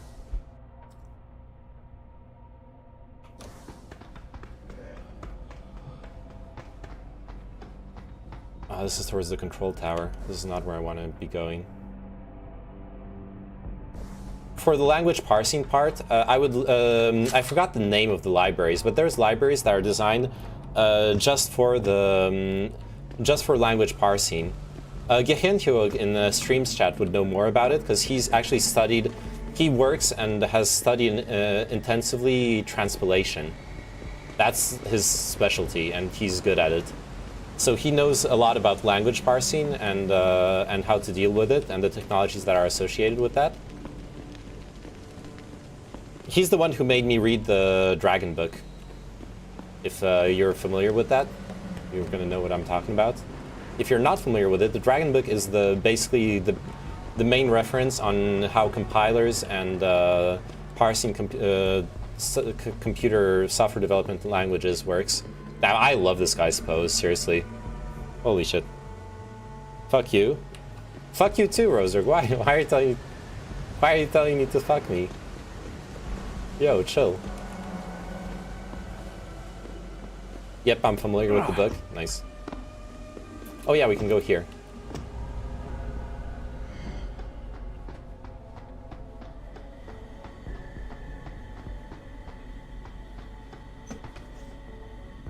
Cameras. So gotta search for some language parsing libraries. Yeah.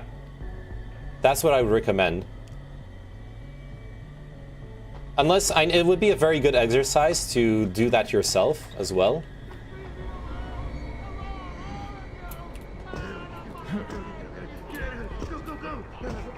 But it's a hard exercise. It's not an easy thing to do. Alright, let's sneak down here and deal with the computer real quick.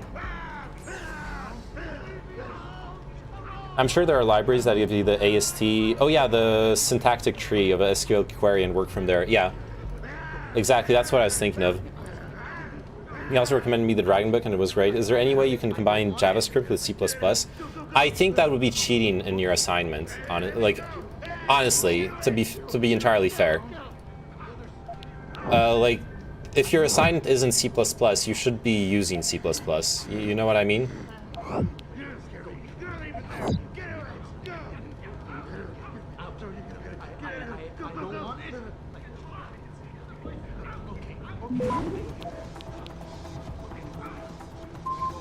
Like, obviously you can throw in like the node, because you could obviously throw in the node compiler and the node, like a copy of node. Since Node.js is written in C++, you could throw in node into your stack, and that would technically count as C++. But if I was your professor, I would not accept that.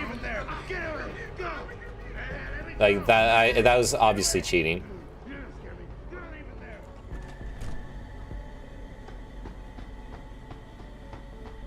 But you know what you could do even one better? You could just ask your professor if it's acceptable or not, right?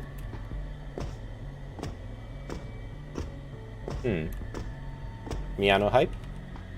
But I don't think I don't like C++. Do you think it's still relevant nowadays? Everyone talks about how much better Rust is. The problem is, so the advantage Rust has is it's new. So it's got modern language approaches, etc., etc. The problem Rust has is it's new. So it doesn't have a real ecosystem.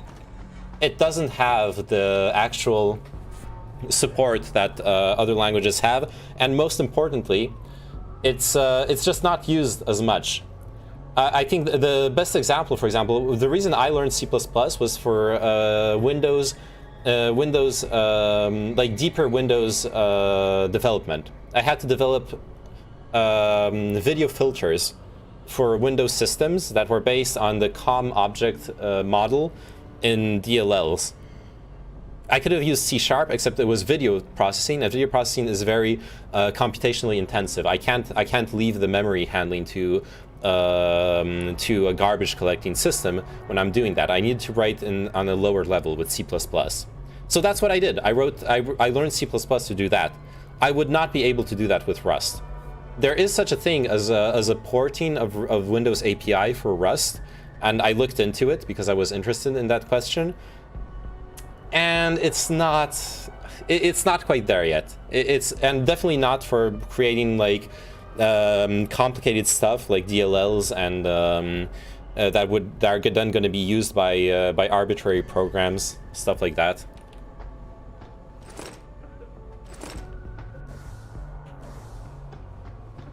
Mr. Jensen, how ironic that you should be the I one think to C# save us from could the have worked though. monsters out there.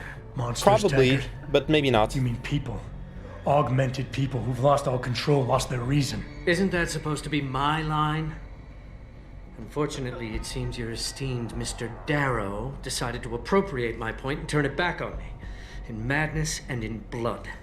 He has betrayed us all. So you finally admit it. You are part of this, after all. You have been all along. It would be pointless to deny anything now, but Despite what you think of us, we never wanted augmentations outlawed. I'm going to ask you after this, All we've ever Andrew. sought is regulation, rules governing how the technology is developed, and laws that ensure it's used for the good of society. You've raised society above humanity. So who gets to make those rules? Men with wisdom, strength, and tenacity to know what's right. Proven leaders who distinguish themselves like you, Mr. Jensen. You've certainly earned the right to be one of us. All you have to do is take it. I'm not looking for glory, Taggart. Just remember that without control, there's no room for freedom, only anarchy. You were a policeman once. You know the importance of order. I know there's a difference between order and slavery. The biochip wasn't supposed to force people to do anything. It merely limited power so that people couldn't go on killing sprees like the ones taking place right now. Amazing how well that worked out. Say what you Amazing. will, but I know that Amazing. some part of you agrees with me. Absolute freedom is no different than absolute chaos. Society needs boundaries if it has any hope of surviving. And you, Mr. Jensen, can be the one to give us that hope. Shut down Darrow's signal. Then help me get a message out saying that an accident at VersaLife contaminated the world's neuropozyne supply. VersaLife? And what if I decided to blame the Illuminati? The Illuminati is just a name to get rich financiers to invest more money. Besides, do you really think the world will believe in some 18th century conspiracy theory? Do this for us, and you'll ensure a future for mankind, all of mankind, augmented or otherwise. The future Hugh Darrow offers doesn't allow for both. Let me think about it. No gods, no masters. Based. Okay. Andrew, why do they use Rust and crypto stuff? Because crypto is a new... blockchain technology is new. Crypto doesn't rely on old OS APIs. That's why I quoted Windows. If you're doing Windows development, you want to be familiar with C++ or at least C#. You can't be doing it in Rust. If you want to be doing Linux development, you have to be familiar with C and C++. You cannot be doing it in... well, you can be doing it in Rust, but like... If you're doing Linux kernel development, you need to be doing it in C. Because that's the language it exists in. There's no Linux kernel in Rust. Whereas with crypto, it's a new thing. So when you create a new blockchain, you can create it in any language you want. You can do it in if you want to do it in Rust, you can do it in Rust. That's not a big deal. Here, this was in the way, by the way. I just realized. So yeah, it's not a big deal. Also, thanks a lot for all the recommendations. Really appreciate the information and knowledge. Hey, you know what you can do to in return to thank me? Starting today for the next 6 days, my stream is sponsored by Raid Shadow Legends. And what that means is that if every 10 people who complete the tutorial using my my referral link will allow me to be paid out $200 by Raid Shadow Legends. So if you type !raid in the Twitch chat, you'll get a link that you'll have to copy paste because the link's broken in the Twitch chat, and just play to the tutorial. It's 10 minutes of your time. Get to the tutorial, and you will help me out a lot. Thank you very much. You are so shameless. I am shameless. Look, at some point you got to be shameless in this business. Like, that's the reality. This is as much your fault as it is Darrow's. You and your cabal. Perhaps. But all we sought was a safety valve, Mr. Jensen. A means of making sure the world would never spin out of control. The potential of this technology is great, but as we've seen, its potential for destruction is even greater. Your doomsday scenario doesn't impress me. You'd say anything to stay in power. Do you think humanity will simply police itself? We do not live in some Eden, Mr. Jensen. Or are you that much like your boss, David Seraph, who envisions a world where everyone is enhanced and suddenly they all love each other? There will always be a need for methods of control. And conveniently, in your future, the Illuminati will hold the reins. Not directly. There are organizations already in place that are better equipped to handle certain things. The UN, for instance. Reimagined, no doubt. At least somewhat. And this technology will be a great part of it. Imagine, Mr. Jensen, a world governed by common principles. The end to international power struggles, to terrorism. These things can be accomplished if you join us. Stop the signal broadcast and get the word out, Mr. Jensen. Also, my initial idea was to look into PostgreSQL code and try to implement stuff from there, but I think that's too complicated. Yeah, if you look into a full-fledged SQL library like PostgreSQL, you'll learn a lot. Honestly, you will learn a lot by doing that, but it will be very, very hard to get relevant information out of it. Bro, you deserve all the support. You're bringing great content. Thank you so much. I appreciate the kind words, even more than anything else. But hey, that's why I did the sponsorship too. It's a really easy, simple thing, 10 minutes of your time, and I get a lot out of it. You don't have to put in a lot into it, right? So I think it's a great deal for everyone. Kill him.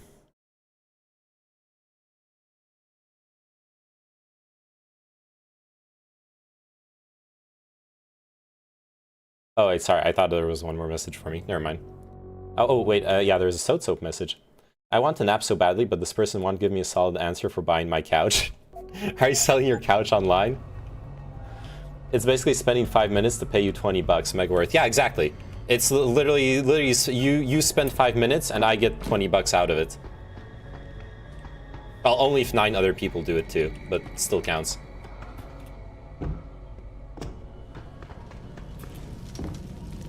What's in here? Oh, it's this room. Never mind.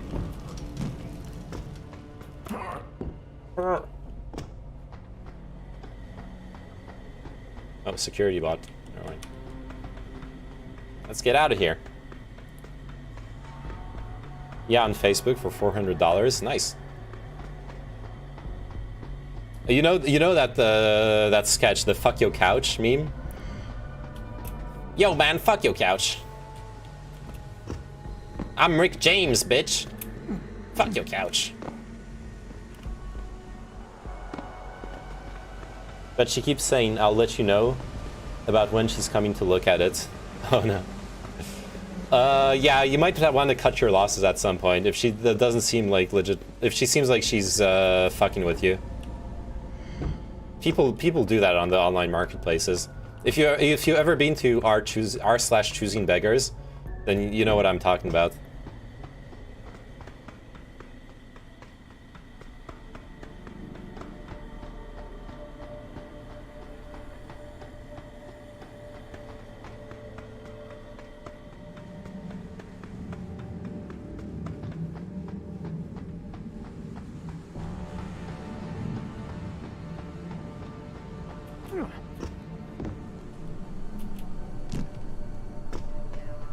Alright, we did all the side quests here.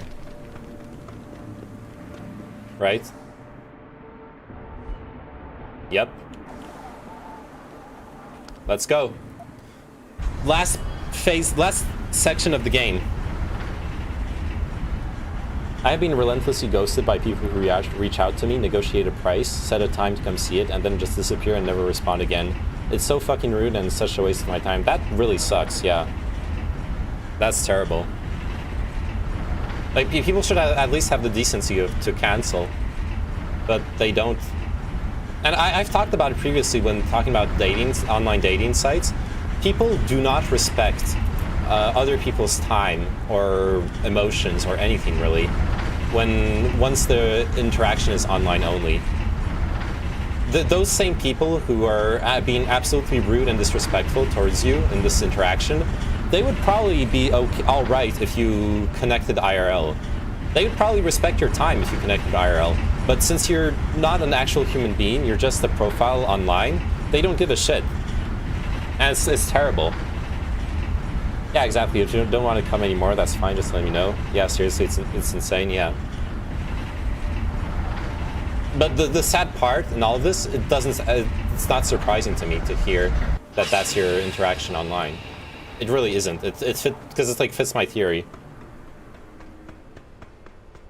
Perfectly fits my theory of the online interaction stuff. Heavy ammo. Ooh. Chalky bars. Chalky bars, yes.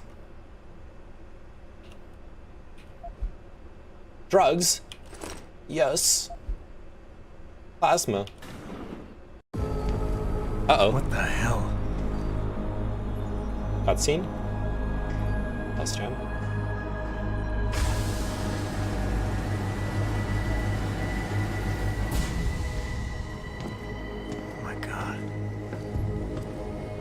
Water pressure nominal at 173 psi. Who am I? Communications web on. Who am I? I feel cold. Drones 1 Oh, no. through 3 within operational parameters. I don't remember. Drone 4 disconnected. Let me go. Processing. Oh God, please help me. I'm scared. Core temperature stable. Processing. Zhao, what are I you tried doing? using the link on Android. Oh, Connecting yeah, to you Pangea's should do it on quantum PC. project, Mr. Jensen. The most advanced It works quantum on PC. computer slave to the human brain, and the closest to perfection we'll ever achieve. I'm going to use it to hack Darrow's signal and rework the message to our benefit. Our benefit? You mean the Illuminati's? She's jacking in. Oh. Someone was- has to override the signal and be the world's savior. And let's be honest, neither of us would trust anyone else to fill that role. Computer, begin EEG sync. You're right about that. Syncing beta I'm not going to trust 40 you. cycles per second. Sleep, please. Let me sleep. Incompatible master slave change detected. Alert. Unable to charge. Oh, there you go. Got the notification for your download, Andrew. System won't recognize my chip. Neural systems offline. Rerouting control of the I can't control iron. Increasing glutamate levels by 32%. Zhao, get them out of there. I have to reach the control chamber. No! I can still control it!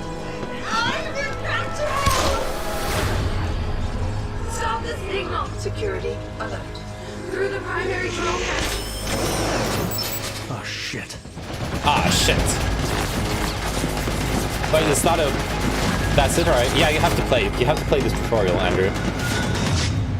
You have to play through the tutorial. Alright, it's the final boss battle. Pod security in place. I'm unironically becoming Joker-fied from this. I don't understand you people. Why are you all so rude? Why won't you just buy my couch? Yeah. Okay, final boss battle in the game. We're doing it. And Andrew, you just gotta play the game and do the tutorial. The tutorial ends when it makes you upgrade some piece of equipment 5 times. And then you no longer have like yellow indicators. At that point you finish the tutorial and you're done with it. Access alpha pod. Purge tertiary pod. Shit. What did she say that I have to do? Defeat the Iron Project. I must be the one to alter the signal. Once I do, the council will welcome me. Wait, no, disconnect. I have it. IWNT, love. I want love. Why does he want to kill us? Kill him. Warning. Open the door. Pod 3. You have been better served keeping your head down, Jensen. I'll do it, Mother. Just don't hurt him. Ow. Okay, fuck. I'm not sure what I'm doing. I didn't listen to the dialogue. Okay, but I definitely want to open that, right? Just gotta be a bit faster. I want to open that, and I probably need to, like, put her to sleep or something. You have been better served keeping your head down, Jensen. Does that work? I'll do it, Mother. Just don't hurt anymore. Just no more pain.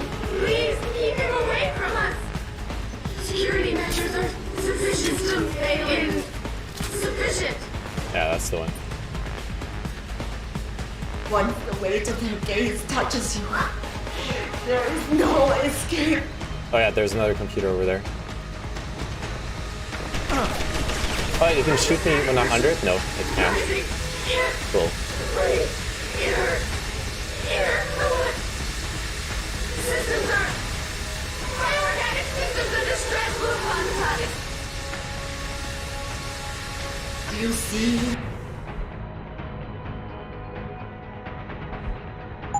Where honor and ambition lead you to a whole mile deep in the ocean, about to meet your end. I'm powerless. Forgotten. Open. Like it. It's so cool down here. Nerd. Show us the light, Mother. Where's the light? There we go. I must. You can hurt the turrets? Oh, I must succeed. cool. Shit, I almost died there. I can't move. Why can't I move? ACHE levels are critically low. How much longer will it be, Mother?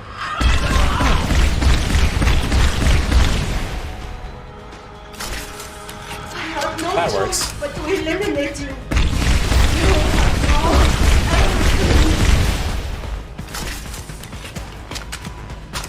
That works very well.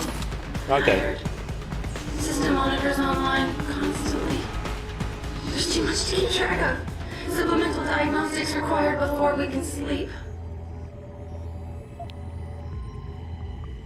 After this, Tyone will dominate the market. Saros will no longer be a thorn in my side. Oh, they repaired a turret. Never mind. Results of the diagnostics are I feel bad. Vital signs. Did they? Normal? Or was there another turret? This is not normal. We just want to be. Did I not destroy it? Oh, there was a third one. Never mind. Yeah. Okay. I just gotta destroy the last one. Can do that in peace.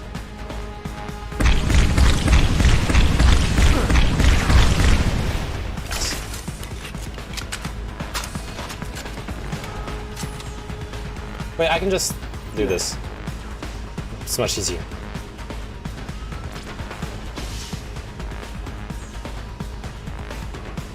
Warning. Part 1 safety purge in progress. Stand by.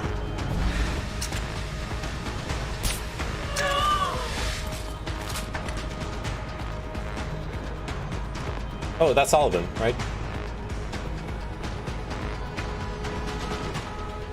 Is it? Oh, then I have to hack this, right?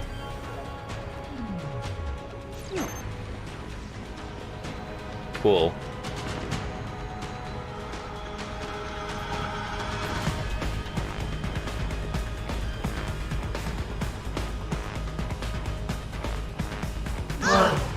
Manual override of tertiary pods initiated. Total system purge in effect. Shutting down tertiary stations. Warning. Electrical charge subcritical and rising. Electric discharge sequence initialized. Where did you get that gold? Not cool, Daryl. Fuck! I thought I could hide in there. Oh no. What a game of throws. Fucking Christ, China is so cringe. I'm gonna click that link after. We're talking about China? I got an opinion to give. Ow! Wait, I saved back here? Oh no. Systems are... Bioorganic systems under stress will upon the target. You see where honor and ambition lead you. To a whole mile deep in the ocean. Oh, I ran out of ammo. Obsessed. Kidding? Yeah, I am obsessed. God damn it. Let's do this again, I guess.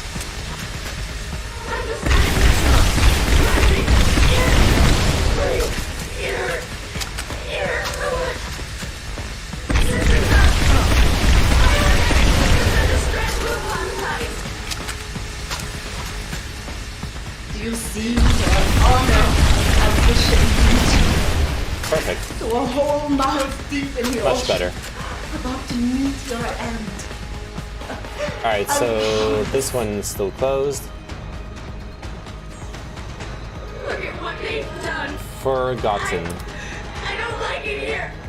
I don't like it. It's so cool down here. Dirk, show us the light, Mother. Where's the light? Do you have to close it afterwards? I must fight this. I must succeed. I don't know, I'll just do the same things I did last attempt. I can't move. Why can't I move? ACHE levels are critically low. How much longer will it be, Mother? I want to go home.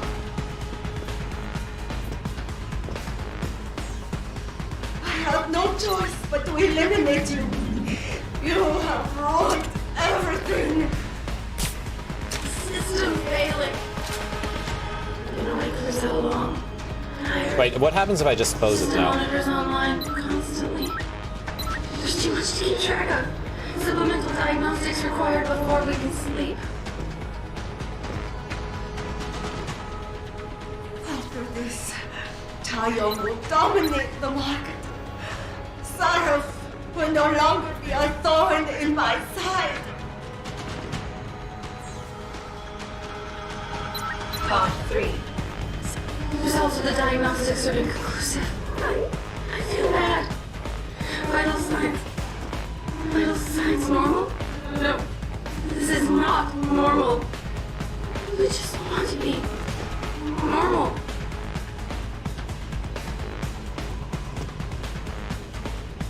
What? Press purge. Oh. Warning.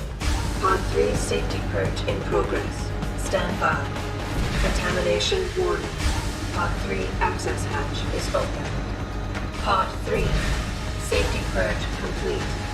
Reinitiating hybrid life support. Part 2 safety purge complete. Reinitiating hybrid part 1. Safety purge complete. Okay. Reinitiating hybrid life support. Manual override of tertiary pods initiated. Total system purge in effect. Shutting down tertiary stations. Warning. Electrical charge subcritical and rising. Electric discharge sequence initialized. Where did you get that gold? From that fool Darrow. This will not stop me, Jensen. It's happening. Harry is compromised. No, wait. It's initiating emergency protocols. Ah! You don't know the resources they have at their disposal, Jensen. Despite your special genetics, you have been in over your head the whole time. Okay. Initiate dissipation protocol. Warning. Electrical charge subcritical and rising. Halfway to discharge sequence. Damn you, Darrow. He betrayed them. Warning. Primary pod compromised. Secondary security measures activated. Evacuate area. That's... You still cannot reach me, Jensen. There are too many contingencies built into the system. You and I have both failed.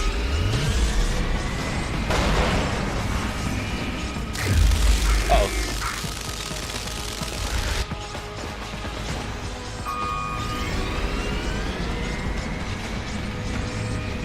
Firestone.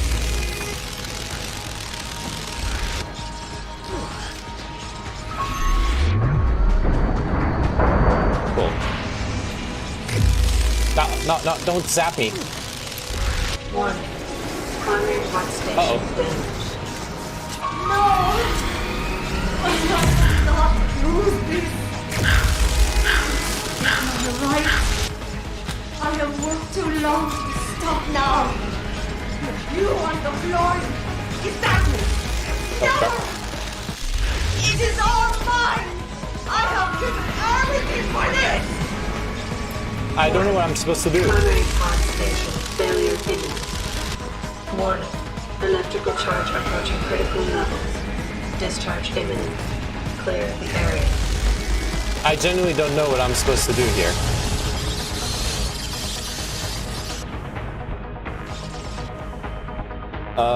Shut down the signal. I'm going to have to defeat her. I guess, yeah. Oh, the glass is broken? Oh, cool.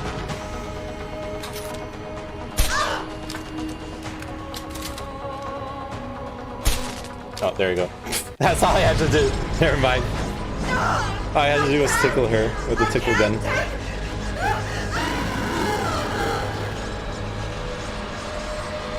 Tickle her with the tickle gun. Let's go.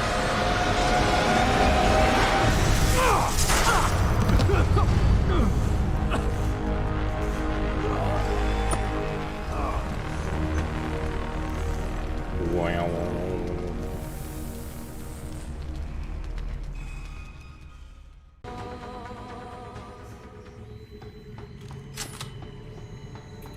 Okay, so we defeated the Hiron Project. Hello, Adam. Welcome to the Edge. It is not the end of the world, but you can see it from here. Eliza? What are you doing here? It is my job to monitor and report on the news, Adam. Before Darrow smothered everything with his signal, the whole world was tuned into this place, including me. The broadcast. I have to stop it. I know. Please, come closer. Do you know where we are, Adam? We are at the fulcrum point, when society lies in the balance. Hugh Darrow hoped to tip the scales one way, by telling the world everything you already know. About the biochip, the Illuminati, everything. He believed knowing the truth would convince mankind to abandon research into human enhancement technologies forever. It would certainly give them reason to fear it. Indeed. Darrow's confession is ready to send. If you want, I can wideband it across all media as soon as you shut down the signal. Everything you worked so hard to uncover will be exposed. But only if you deactivate the broadcast using this control. However, if you desire, I can alter Darrow's message. Conceal the creation of the biochip while putting in new content. Content blaming the Humanity Front, like Seraph suggested. The organization has already admitted to harboring terrorists. It would be easy to convince people they turn to biological warfare in a more desperate attempt to get rid of augmented people. But why? What would that achieve? In time, it could shift the focus of hatred onto people whose prejudices are seen as Content? too extreme. No. Leaving corporations No free to content here. experiment with human evolution as they desire. But if you want me to perform this edit for you, you must disengage the signal and activate the video edit function from here. Alternatively, Darrow's message can be adjusted to erase all mention of the power group known as the Illuminati. I can report that lack of proper regulation allowed vast quantities of neuropozyne to become contaminated prior to reaching the market. Taggart's preference. You think the world will buy a made-up story about neuropozyne poisoning? You might be Activate surprised by Protocol what DN. people believe. These I can nuts? convince them. And having experienced the negative effects of corporate negligence firsthand, a majority of people might force the world to place harsh restrictions on all human enhancement research. But only if you disengage the signal and activate the video edit function from here. Of course, there is another option. This passage leads to Panchaea's pressure regulation controls. Destroy them and the installation will cave in on itself, overwhelmed by the weight of the ocean pressing against it. Everyone inside the structure will die. That's a solution? No one will be left to tell the world what happened, Adam. Nobody will be able to spin the story. Including me. The choice is yours. Do you believe you have the wisdom to choose an appropriate future for mankind? Or do you trust mankind to find the answers on its own?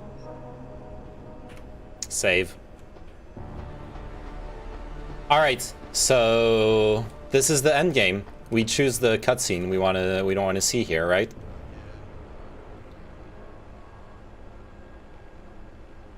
Go left. You need to retrophase the quantum oscillators so this robot lady shuts the fuck up. Someone's been watching too much Star Trek. Wow, almost better than Mass Effect 3. Yeah, so just said I'm getting Mass Effect 3 vibes right now in the streams chat. No, okay, the corridor, blue pill, red pill. The corridor is obviously the suicide option. We can do that one first if you want, but I first want to play the game. I want to make my own decision. And then we're gonna do all the cutscenes anyways, right? Also, first, Andrew, did you figure it out? I'm sorry if you missed my response earlier. Red ending, blue ending, green ending. Yeah. Okay, my ending would be the truth ending, honestly. It would be revealing the truth about the Illuminati and everything. I think it's this one, right? If you do this, the unadulterated truth in Darrow's confession may well convince mankind to cast all science and technology aside. What are the other two? Future generations grow up free and whole. Are you sure this is your choice? Okay, so the other two, one of them is siding with the Illuminati by putting out the lie how the events were just an accident, and the other one is blaming the events on the Human Liberation Front, and in which case we're pushing for more augmentations and stuff. But I want to do the truth first. So be it then. See what happens. Choose the Illuminati. We're gonna do all of them anyways. Butlerian Jihad time. Einstein said, yeah. Technological progress is like an axe in the hands of a pathological criminal. It took me a while, but I finally see his point.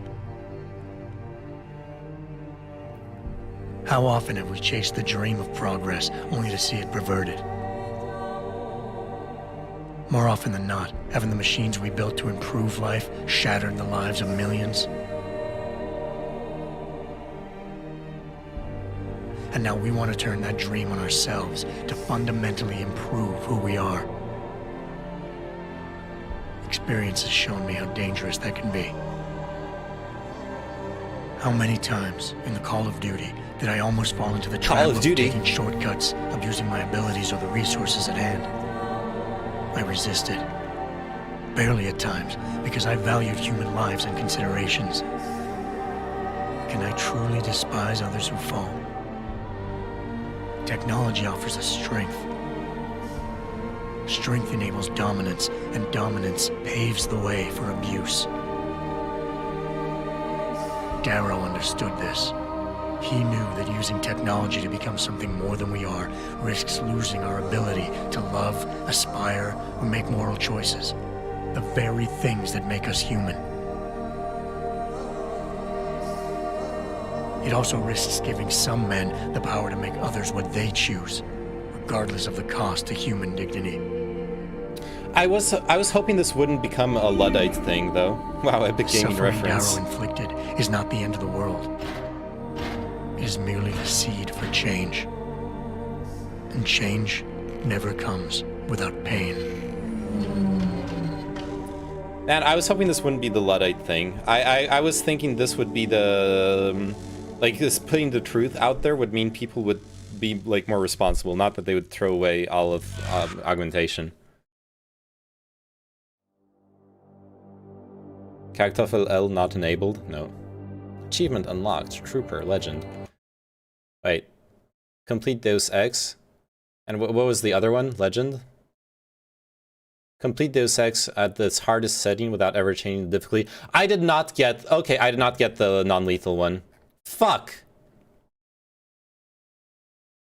Dude, without anyone dying by your hand, I literally messed it up in the last level. I don't care. I did the pacifist run. In my heart, I did the pacifist run, and that's what matters. Destroyed technology, you killed that dude with the box. I did not kill him! The box fell on him. I did not control the box, okay? Okay, load game. Quick save. Not even 100% completion, Omega level. Fuck off. Okay, we're gonna do the red pill ending now. Fuck it. If you do this, the world will be left with questions. and may never reach a consensus. Are you sure this is your choice? 100% this is the official ending. This is the canon ending of this game. I'm like 99% sure that when I play the next game, this is going to be the canon ending. Little time left, Adam. And might I say, it has been a pleasure. Because it allows them to do whatever they want in the next one.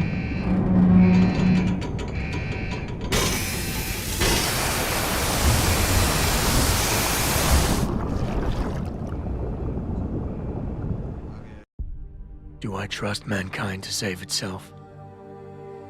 That's what Eliza was asking. The truth is, I don't know. After everything I've seen, all the fighting and the chaos around me, I only know what I want to believe.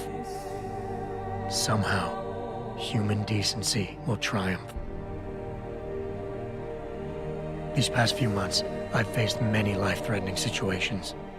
I could have given up many times, but my need to know the truth, to uncover the secrets that others were hiding, and to survive, forced me to keep on going.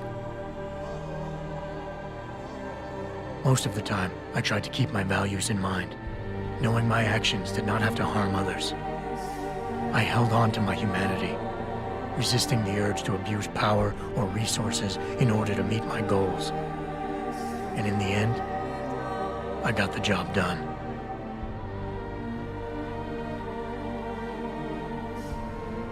But does this mean I have the right to choose for everyone? No. Because it isn't up to me. It isn't up to Darrow, Sarif, or Taggart either. Ordinary men and women will have to decide together what course mankind should take. The kind of people who time and time again have picked and chosen the future in highly practical ways, slowing change when it's negative, speeding it up when it's good. Can they do it again? I don't know.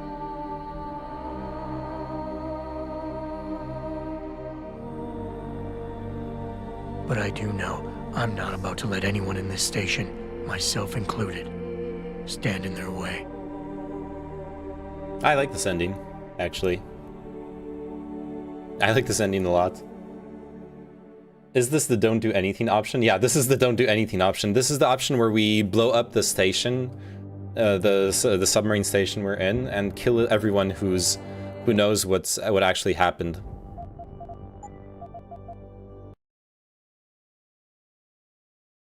Fine, I like it because all the other options are shit. Like, we tell the truth and everyone becomes Luddites. They stop using augmentations. This one's the... If you do this, the focus of hatred may shift to those This is like the Doomer ending in Mass Effect 3, yeah. Warfare, leaving corporations free to experiment with human evolution. Are you sure this is your choice? So be it then. Sarif was right about one thing. It's in our nature to want to rise above our limits. This music again. We were cold, so we harnessed fire. They could have done different music for the different endings. Every time we met an obstacle, we used creativity and ingenuity to overcome it. The cycle is inevitable. But will the outcome always be good?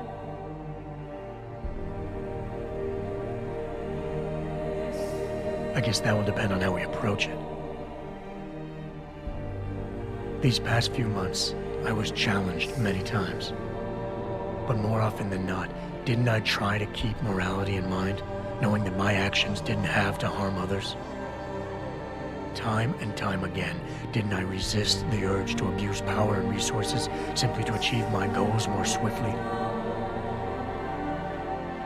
In the past, we've had to compensate for weaknesses, finding quick solutions that only benefit a few. But what if we never need to feel weak or morally conflicted again? What if the path Sarif wants us to take enables us to hold on to higher values with more stability? One thing is obvious. For the first time in history, we have a chance to steal fire from the gods. To turn away from it now To stop pursuing a future in which technology and biology combine, leading to the promise of a singularity, would mean to deny the very essence of who we are. No doubt the road to get there will be bumpy, hurting some people along the way. But won't achieving the dream be worth it? Yes. I see you're a transhumanist, Nabbles. We can become the gods we've always been striving to be. We might as well get good at it. Get good. You literally say fuck it and let the Reapers destroy the galaxy, but give future civilizations the tools they need to defeat them in the next cycle. Spoilers, by the way. That's an interesting one. I had never played Mass Effect 3, by the way. I only played Mass Effect 2. I didn't play Mass Effect 1 either. Okay, last ending. The Illuminati ending. If you do this, first-hand experience with corporate negligence on such a grand scale may convince mankind to enact harsh restrictions on human enhancement research. Are you sure this is your choice? There's something I really don't like about those 4 endings, is that they're all consequentialist. Meaning, literally, in every single ending, nothing matters but the ends. The ending that I wanted to take, which is the honesty ending, I wanted to take not because I want people to stop using augmentations, which is the way it's framed. I wanted to take it because it's the reality, it's the honest one. Just out of a principle of honesty. It's not even a spoiler because it's an optional choice. Well, it's a gray area. Freedom. To those who don't have it, it's more valuable than gold. But where should it start and end?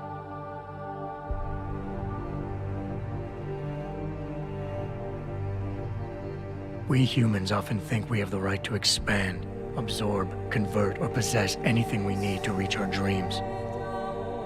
But time and time again, hasn't this led to conflicts with others who essentially believe the same thing? Looking back on the challenges I faced, at the way I often resolve them, I realize morality can become our saving grace. Most of the time, didn't I try to keep my values in mind, knowing how my actions would affect others? More often than not, I resisted the urge to abuse power and resources simply to reach my goals more swiftly. I managed to hang on to my humanity. But the temptation to ignore it was always there. It's that temptation that so worries Taggart. He's not afraid of freedom. He's afraid of the chaos that erupts when individuals have nothing but morality to constrain them. He wants us to regulate enhancement technologies because he fears all that power, without limits, without guide rails to keep us from abusing it. Absolute freedom is no better than chaos. Society needs laws and regulations to protect it. So if the men and women behind Taggart need to work in the shadows, pulling strings to enable us to head in a safe direction, will supporting them be all that bad? If they're as wise as Taggart says, how bad will their leadership be? They really like to use the African children in I these just hope they endings. stand by what they There's say. a few scenes we saw quite a few times there.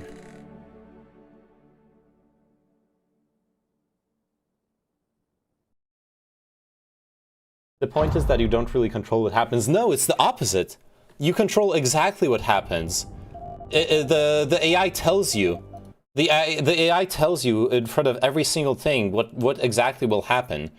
Eliza tells you this will cause people to throw away augmentations. This will cause people to regulate them. This one will cause people to embrace unfettered technological progress and corporatism. This one will cause nothing to, like, people will just decide by themselves. She tells you what will happen. You have direct control, which is also what I don't like in a weird way. Anyways, we're done. We finished Deus Ex Human Revolution. Are you proud of me? It's not a spoiler. Well, okay. I love this dumb old meme for a reason. Fuck the Illuminate. You're the reason this world is fucked up, you cunts. Wait, fuck. Oh, come on. Alright, there we go. Sam, we are not the Illuminati. We are Illuminate Fridays, a branded night that showcases top DJs and quality production at a nightclub here in Atlanta. Okay, sorry. This is really good. This guy is actually Deus Ex personified. Fuck the Illuminate. You're the reason this world is fucked up.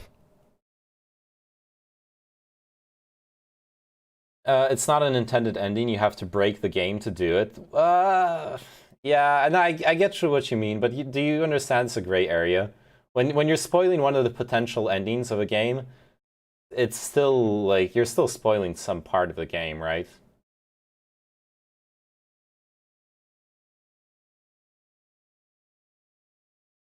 Anyways. Wowee, that's the end of that. I mean, I don't know. I feel kind of like at the end of a book, you know, that feeling of emptiness when you reach the end of a good book, and you kind of don't really know what to do next.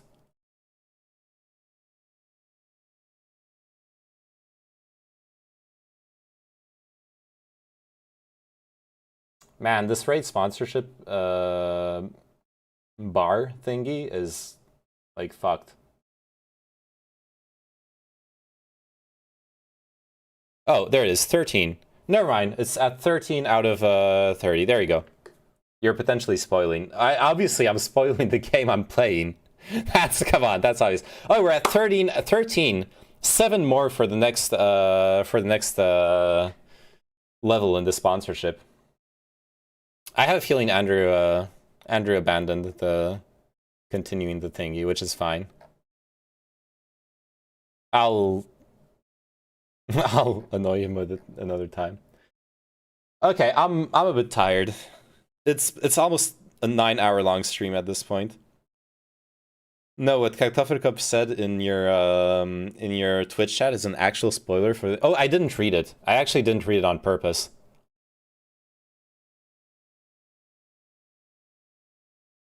Well, now I've read it because you told me to read it. Now I've read it. I got spoiled. Feels bad, man. At any rate, moving on. Feels bad. Okay, sorry. Yeah, it doesn't matter. So I'm sorry. I just wanted to debate for the sake of debating. Okay. The game is 10 years old. That's not an excuse. Okay, the Bible is thousands of years old, but I would not spoil it by telling you that Jesus dies at the end. Okay. I stand by. I stand by my morality about spoilers. Not an excuse, exactly.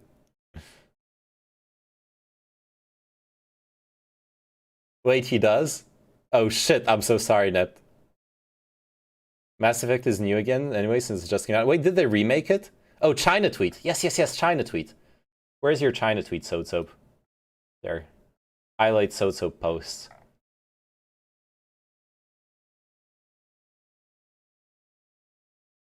Anime characters can be over 1,000 years old. True. China to ban video games featuring same-sex relationships, effeminate men. Ooh, cringe.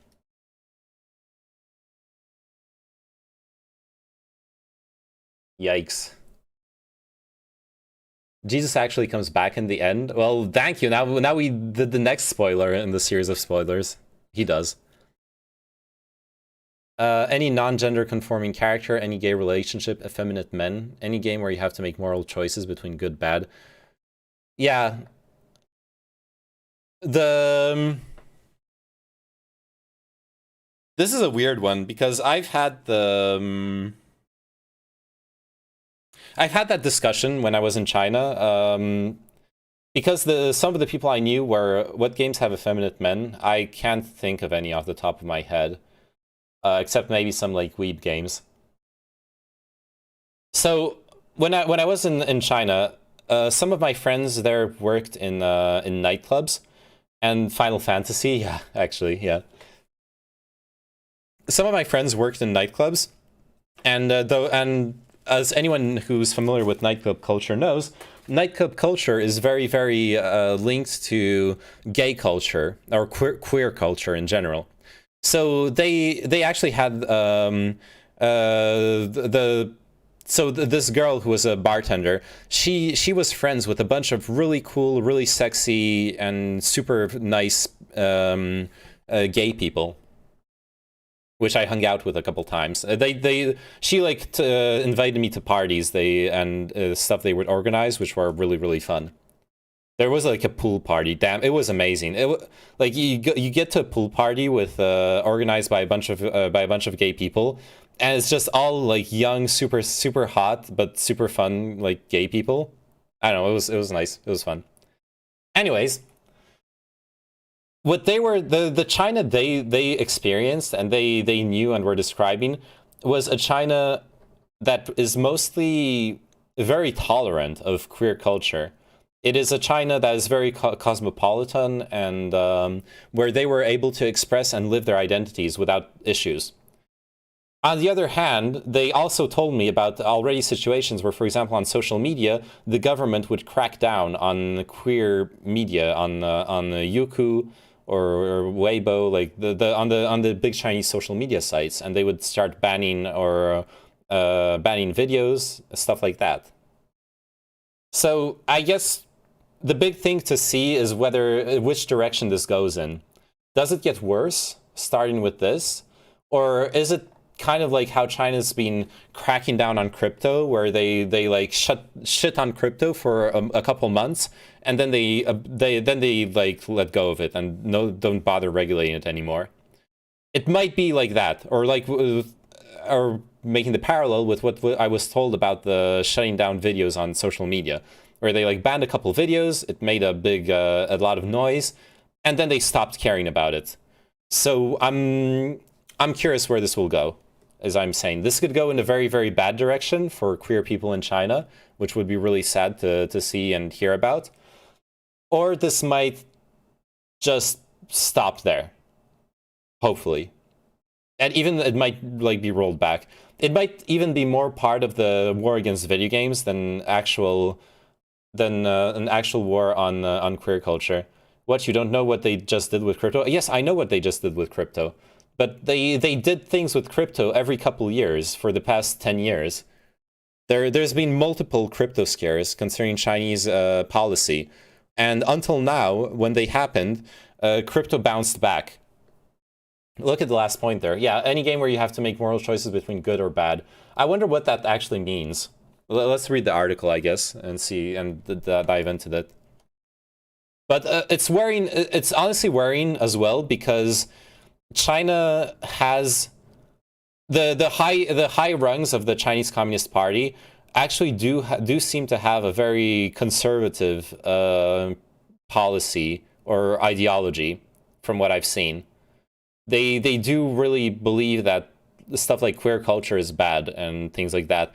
It's just that they didn't seem until now to have the confidence to just push it onto the rest of society. So the fact that they're making this decision doesn't bode well for that. The internal memo from a recent internal training by the state-backed gaming association was revealed by the South China Morning Post. Lays out... Wait, is it South China Morning Post? Is that the Falun Gong one? I don't remember.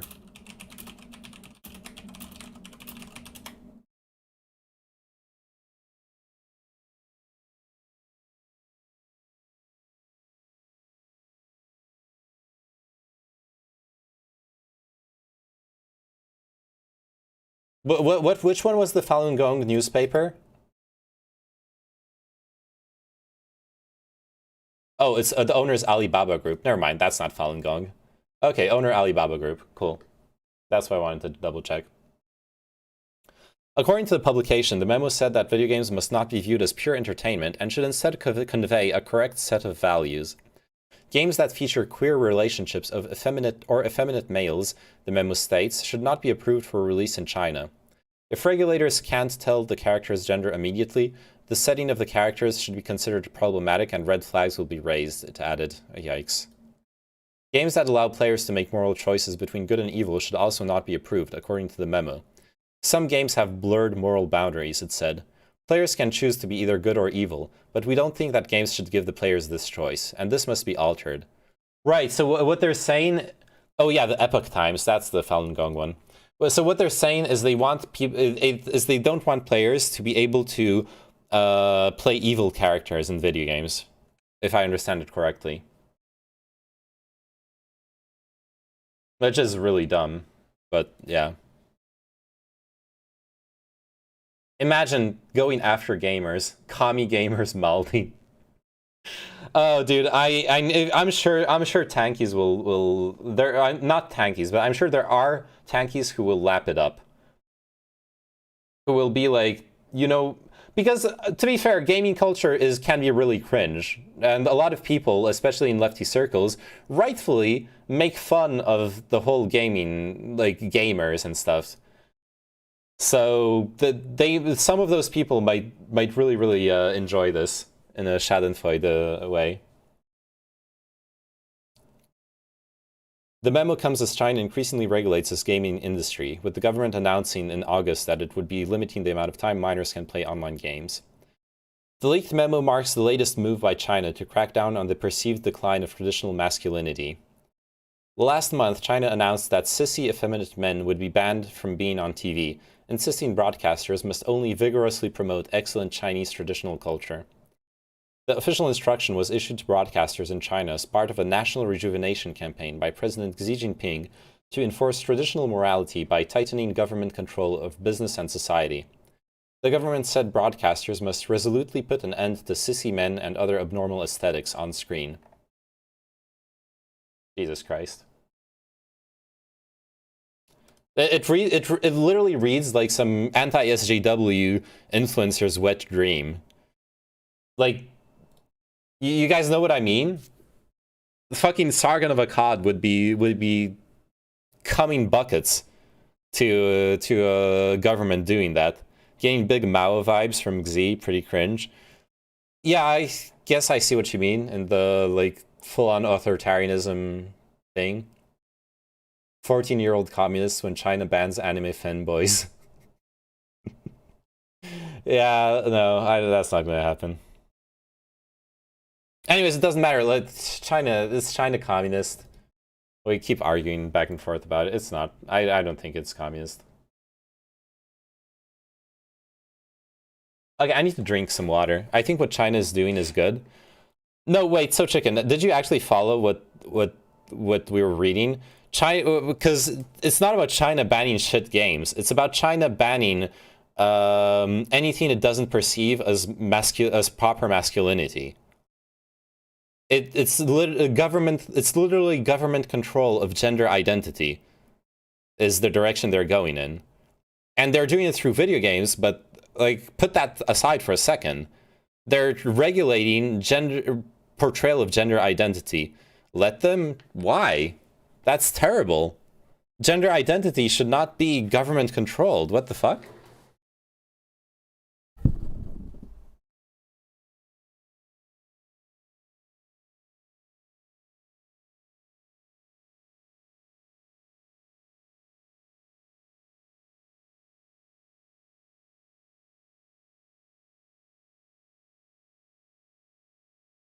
Because then we can see the outcome. Dude, okay.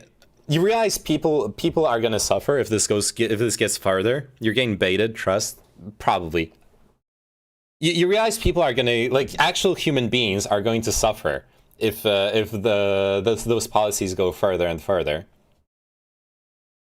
But yeah, okay, yeah, you're baiting me. It's fine. I love you. Okay.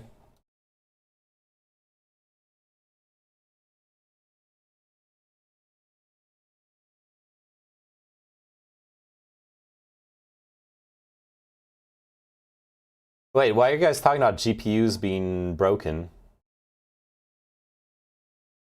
Oh, Bukra, do you guys know about the meme where you can put a GPU in your oven and it'll fix it? I've read about it. Apparently it's a real thing.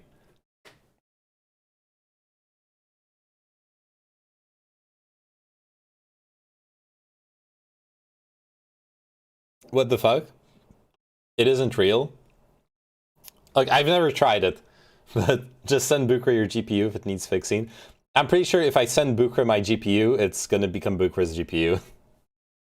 But hey, watch Louis Rossmann's video on it. Wait, he made a video on it. Okay, let's watch that. I want to see it. Louis Rossmann GPU oven. In regards to Louis Rossmann's video on baking graphics chips. Recently, Linus Tech Tips released a video about fixing graphics cards by baking them in an oven to reflow the solder-on-solder joints that have cracked due to thermal expansion. Louis Rossmann has a channel where he argues that this is a bad idea and seems to imply that baking a circuit board in an oven is stupid.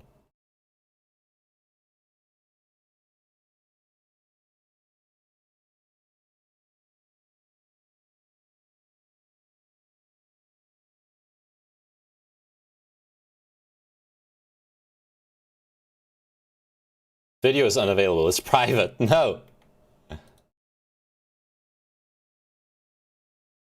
No. No video. Follow up. Oh, reflowing dead flip chip GPU is still bullshit. Okay. It only works for a very special error. Okay. It's like how you could fix some PS5 Xbox errors by using a hairdryer heat gun on a specific part. I always pre-bake my GPU at 450 to harden the soldered connections. Good one. Probably because he got shit on too much by angry DIY hackers. Yeah. Alright, so I recently did that video on why reflowing is still BS in spite of what YouTube tells you. I got a lot of messages like right as that video came out saying, you're probably going to be pissed, but click here.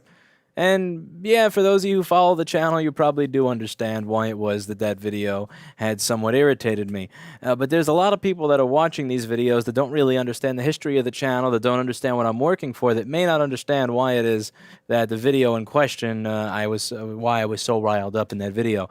So Linus actually reached out to me and asked if I wanted to do a follow-up video on this, along with him. And that was honestly a really cool thing to do. That's the thing, like there are companies that are good sports and there are companies that are not.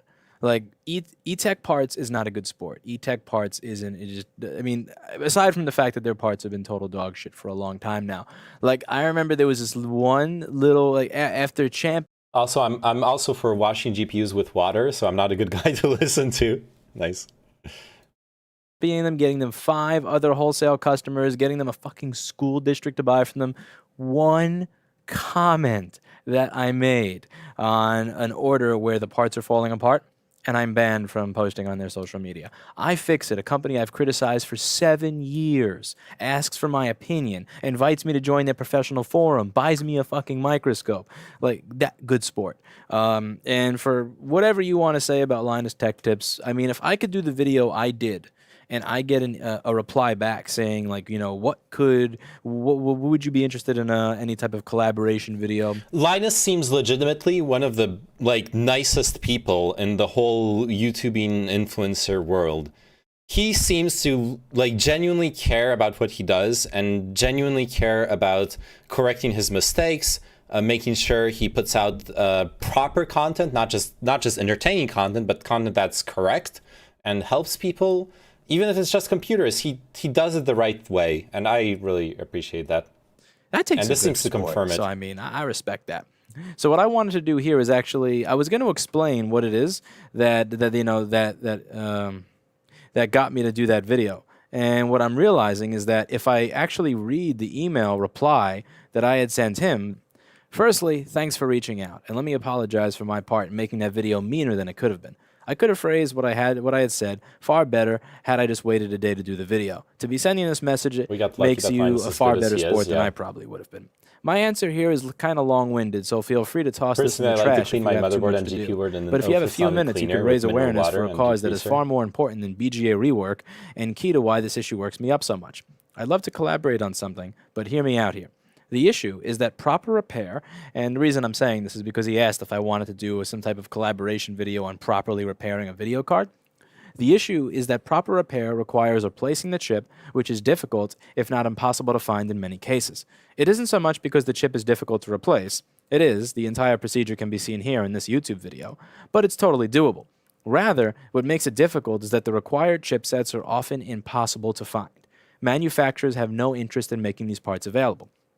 I've been working with the people behind the digital rights repair bill that I discussed here. Last year, I was invited by a group of... Oh, Chinchilla, speaking of, when I put a PC together, I always watch that Verge vid, then cover all my body in thermal paste just to get in the mood. First off, thermal paste is a great lubricant. No, it isn't. Please don't apply thermal paste to your body. It's probably toxic as fuck. Secondly, Chinchilla, did you know that Linus actually did build a PC video with the Verge vid journalist? Like, that's what I mean when I'm saying that Linus is like a genuinely good guy. He made a video with the Verge guy to help him like redeem himself. Linus Verge PC build. And they like make fun of it, but they also are like, guys, like, stop being toxic towards Stéphane Etienne.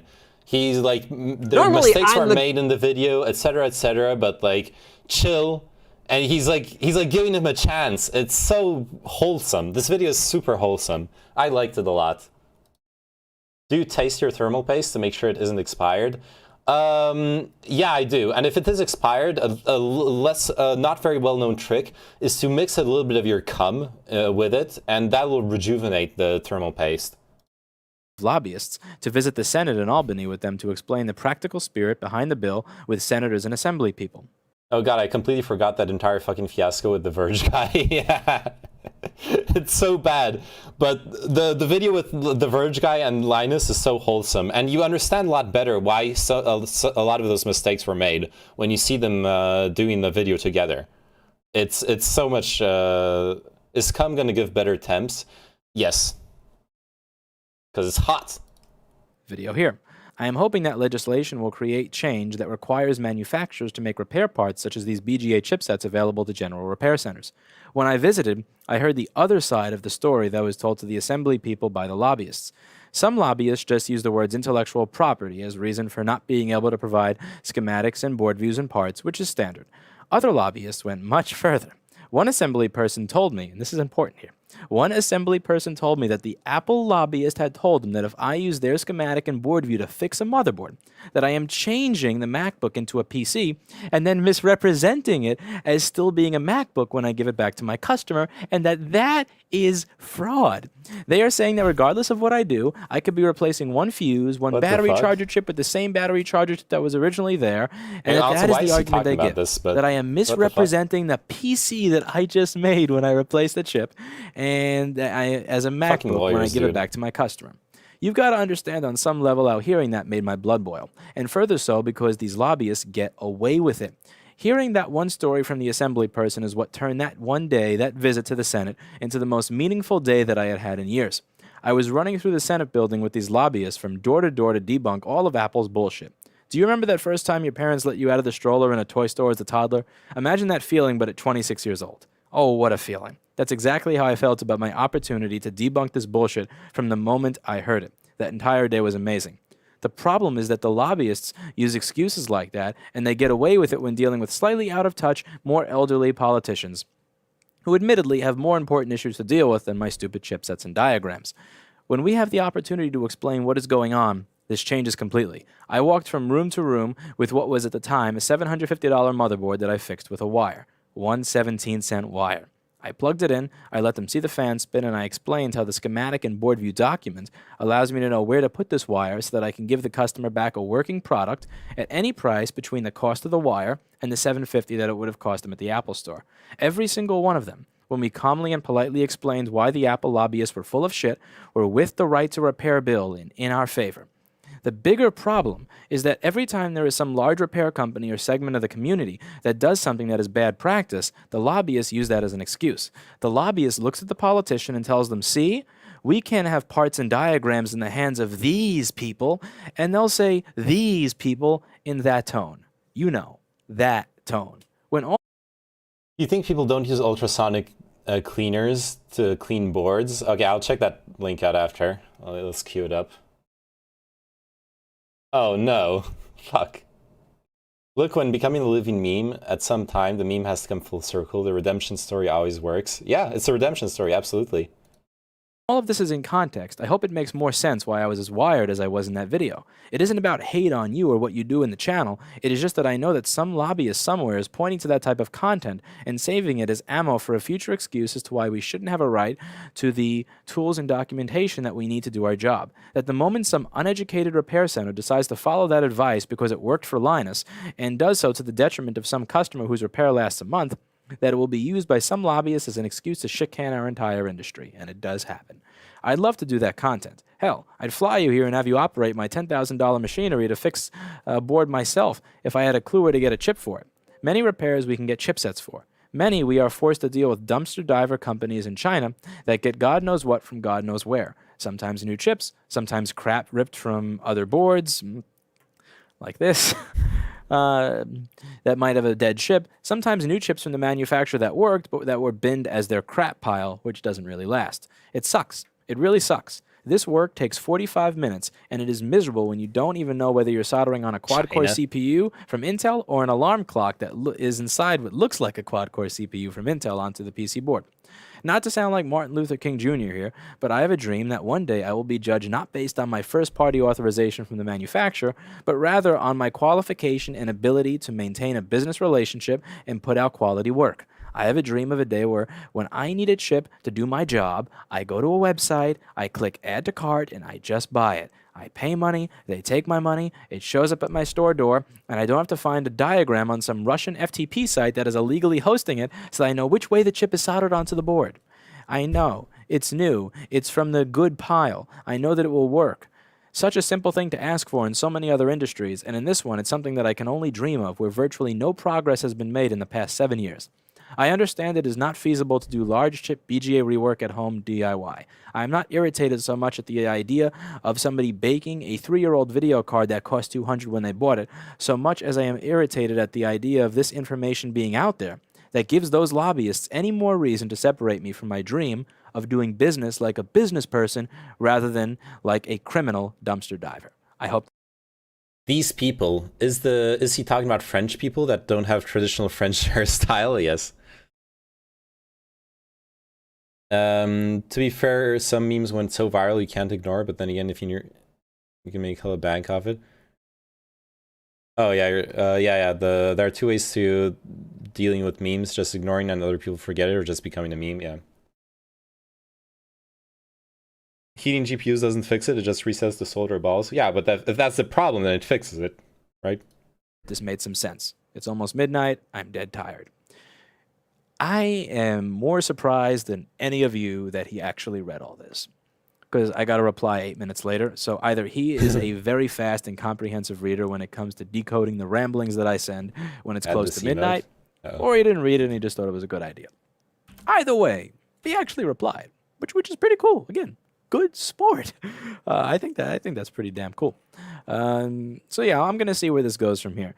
Now, again, in terms of like fixing a real video card, I don't really know.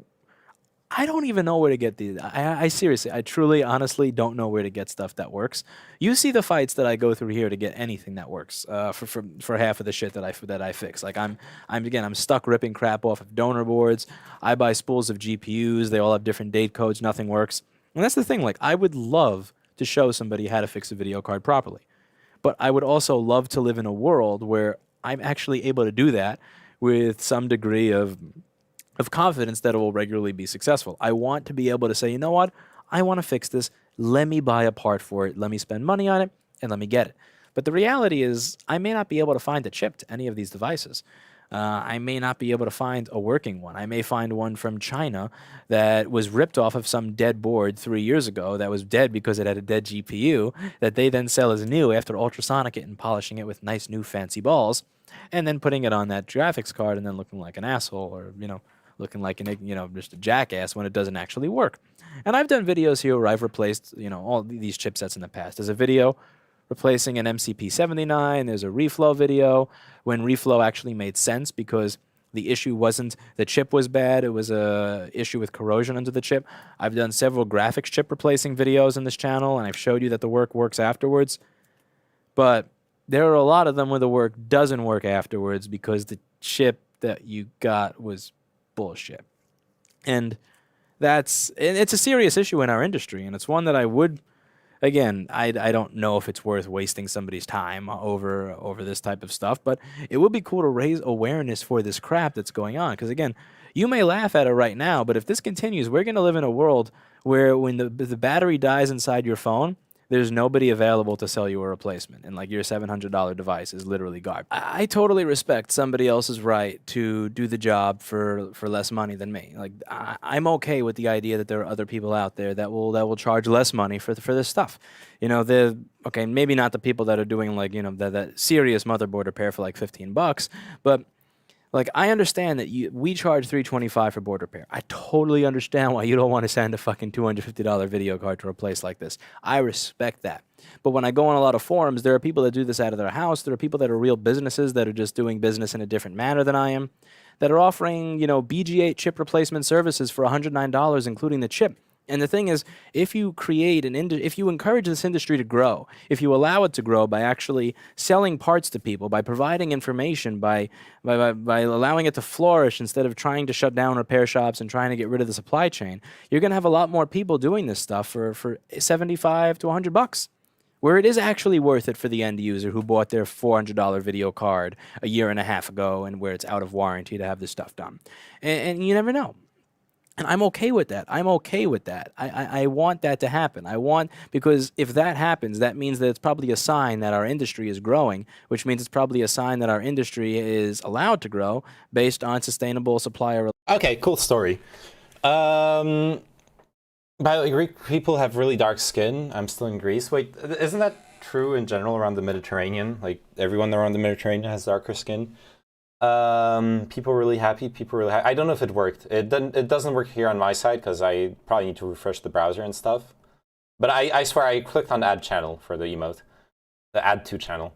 China, Wales, yes. Greece is pretty nice. Been there a couple of times. Okay, I'm gonna refresh it for you. For your properties. Done.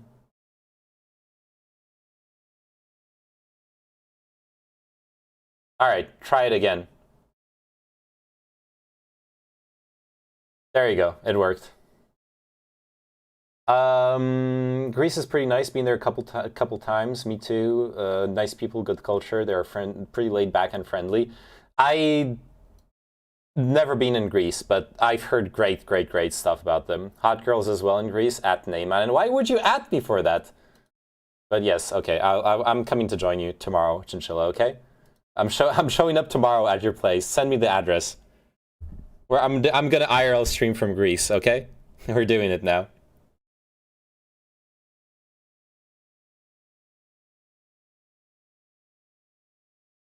Cool. I like Louis Rossmann, but the video is not that.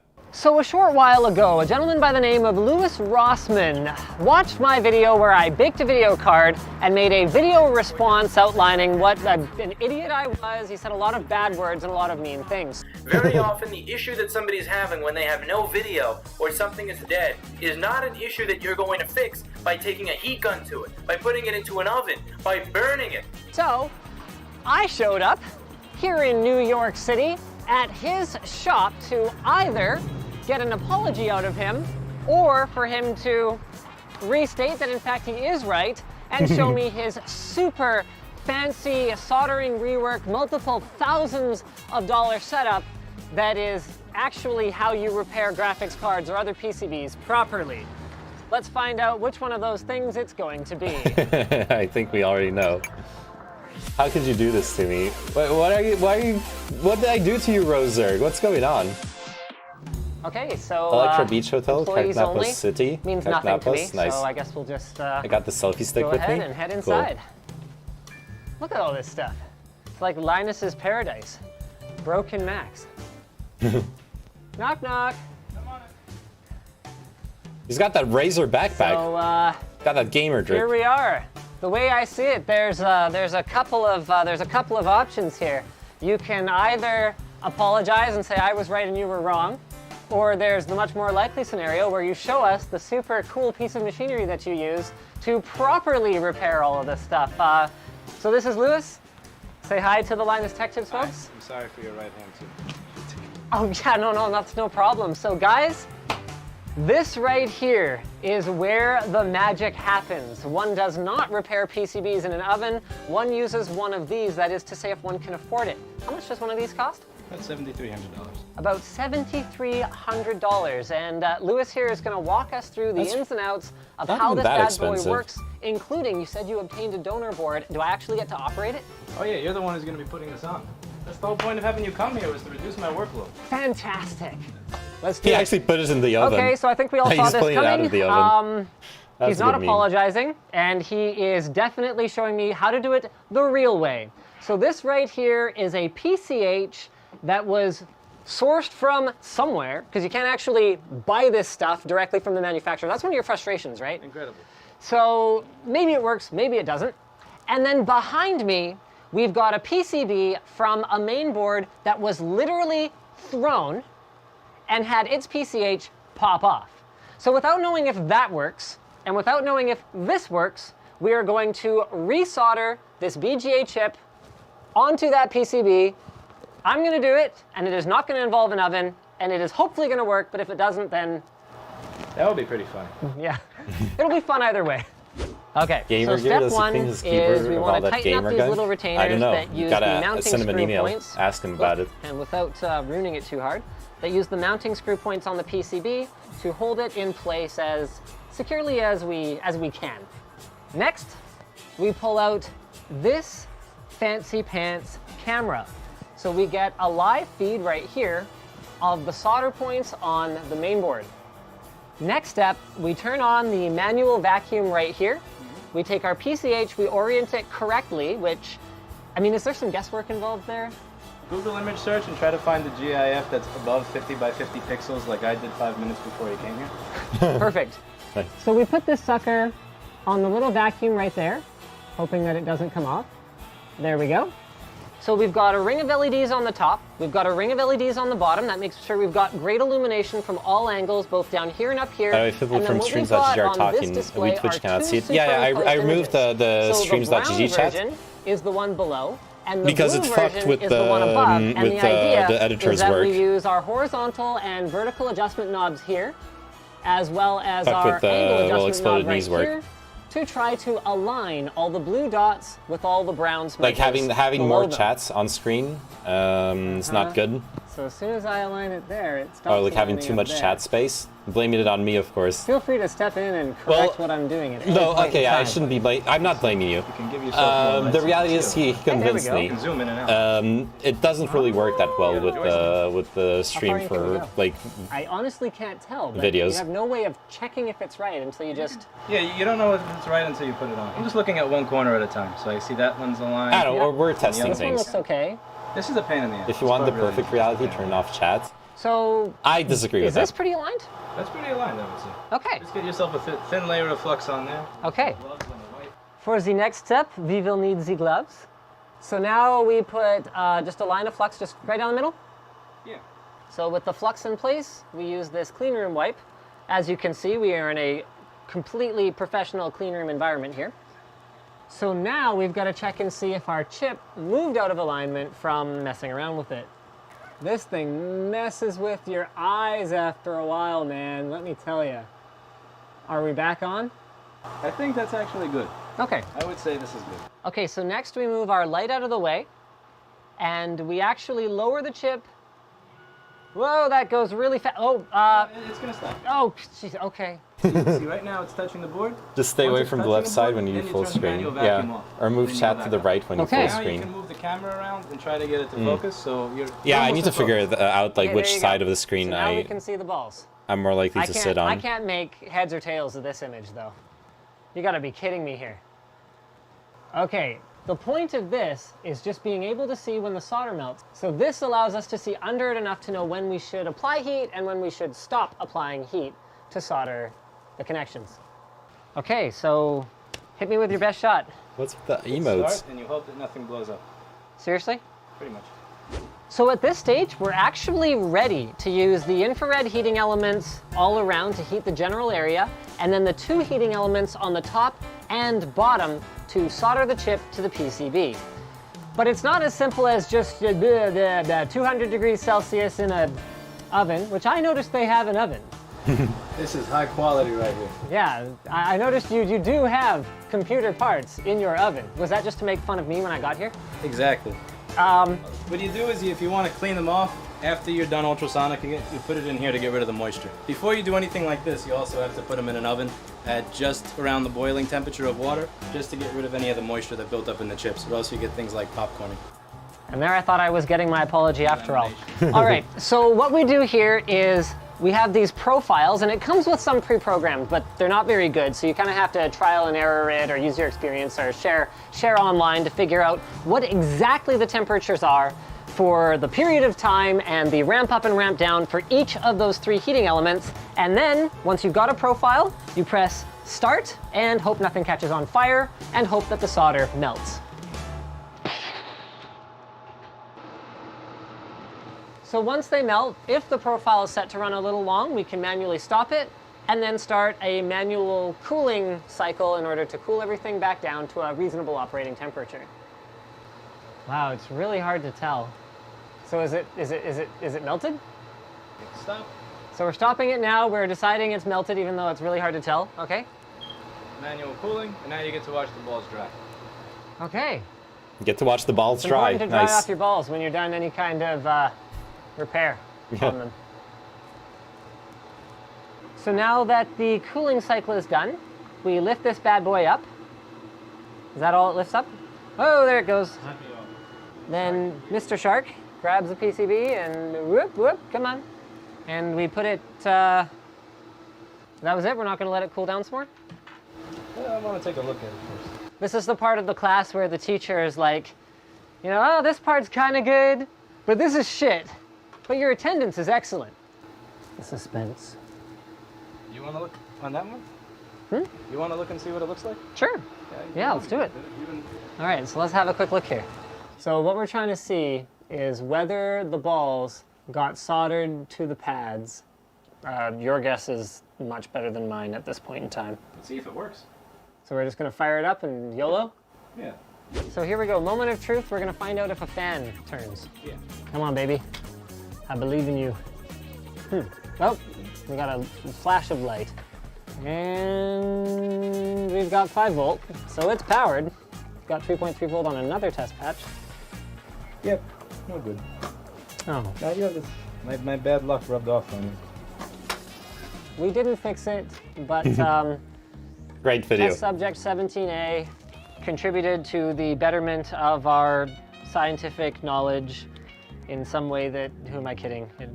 We didn't learn anything today. But thank you guys very much for tuning into this episode. That was anticlimactic. All right, cool. The ultrasonic cleaner pays for itself. Really? I'm done. I'm not gonna watch another one.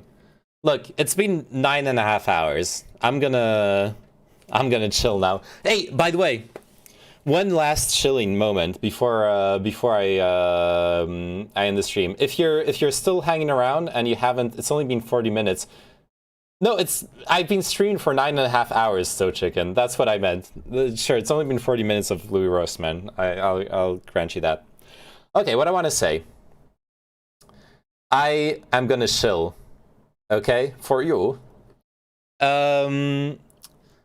Hey, in case you didn't know, starting today for the next 6 days, I'm sponsored by Raid Shadow Legends, which means that if you go into my Twitch chat and type !raid, you get a link that if you use it to install Raid on your PC and do the tutorial, I'll get $20 for you just doing the tutorial. You don't need to spend any money. You don't need to do anything. Just make an account, install the game, and do the tutorial. And that will help me out a lot.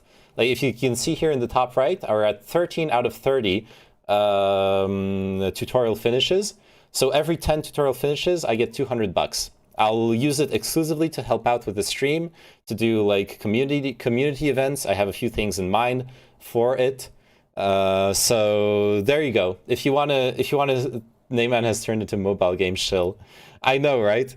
Look, it's just a short-term thing, but it's a lot of money. Like if I can we already reached the $200 break point. If we reach the 20 tutorial finishes, $400. 30, it's $600. I can do a lot with that money. So, and it's just 5 minutes of your time. So if you want to support the stream and you can't give money, but you still want to support it, it's a really easy way to do it. If you don't want to, that's fine as well. There's no pressure, no worries about it, okay? Just gotta throw it out there if you are so inclined. And do I get a name on tote bag? We don't have merch yet, so maybe someday we will have tote bags. I promise you. I'll make sure we have tote bags just for you. So there you go, So Chicken. If you I mean, if you don't do it, you're basically saying fuck Neyman, your choice chatters. Exactly. So yeah, if you I'm saying this for, you know, Chinchilla, if you're still there. You aren't, are you? Yeah, he's left. Anyways, and So Chicken, if you want to, I can link you the referral link. Because NPR gives out tote bags. Yeah, it does. I'll do it tomorrow, maybe. Hey, do it whenever you feel like it. If you do feel like it, you have 6 days to do it, anyways. It's I got it already from your Discord. Oh, you did it already. Okay, never mind. I did not see the notification for the oh, dismiss. I did not see the notification for it. Keep in mind, maybe it's So Chicken, did you do the tutorial? Because it's not just about downloading the game and installing it. You need to actually finish the tutorial for it to count. Just saying. Anyways, all this to say, I'm gonna end the stream now. It's getting late, and I'm on that normie. And I'm not on that normie. No, I mean I'm signing up at the moment. Oh, okay, cool, awesome. Thank you very much. I appreciate it a lot. That'll put us at 14 tutorial finishes. That's really cool. Anyways, I'm also saying this because I'm gonna peace out now.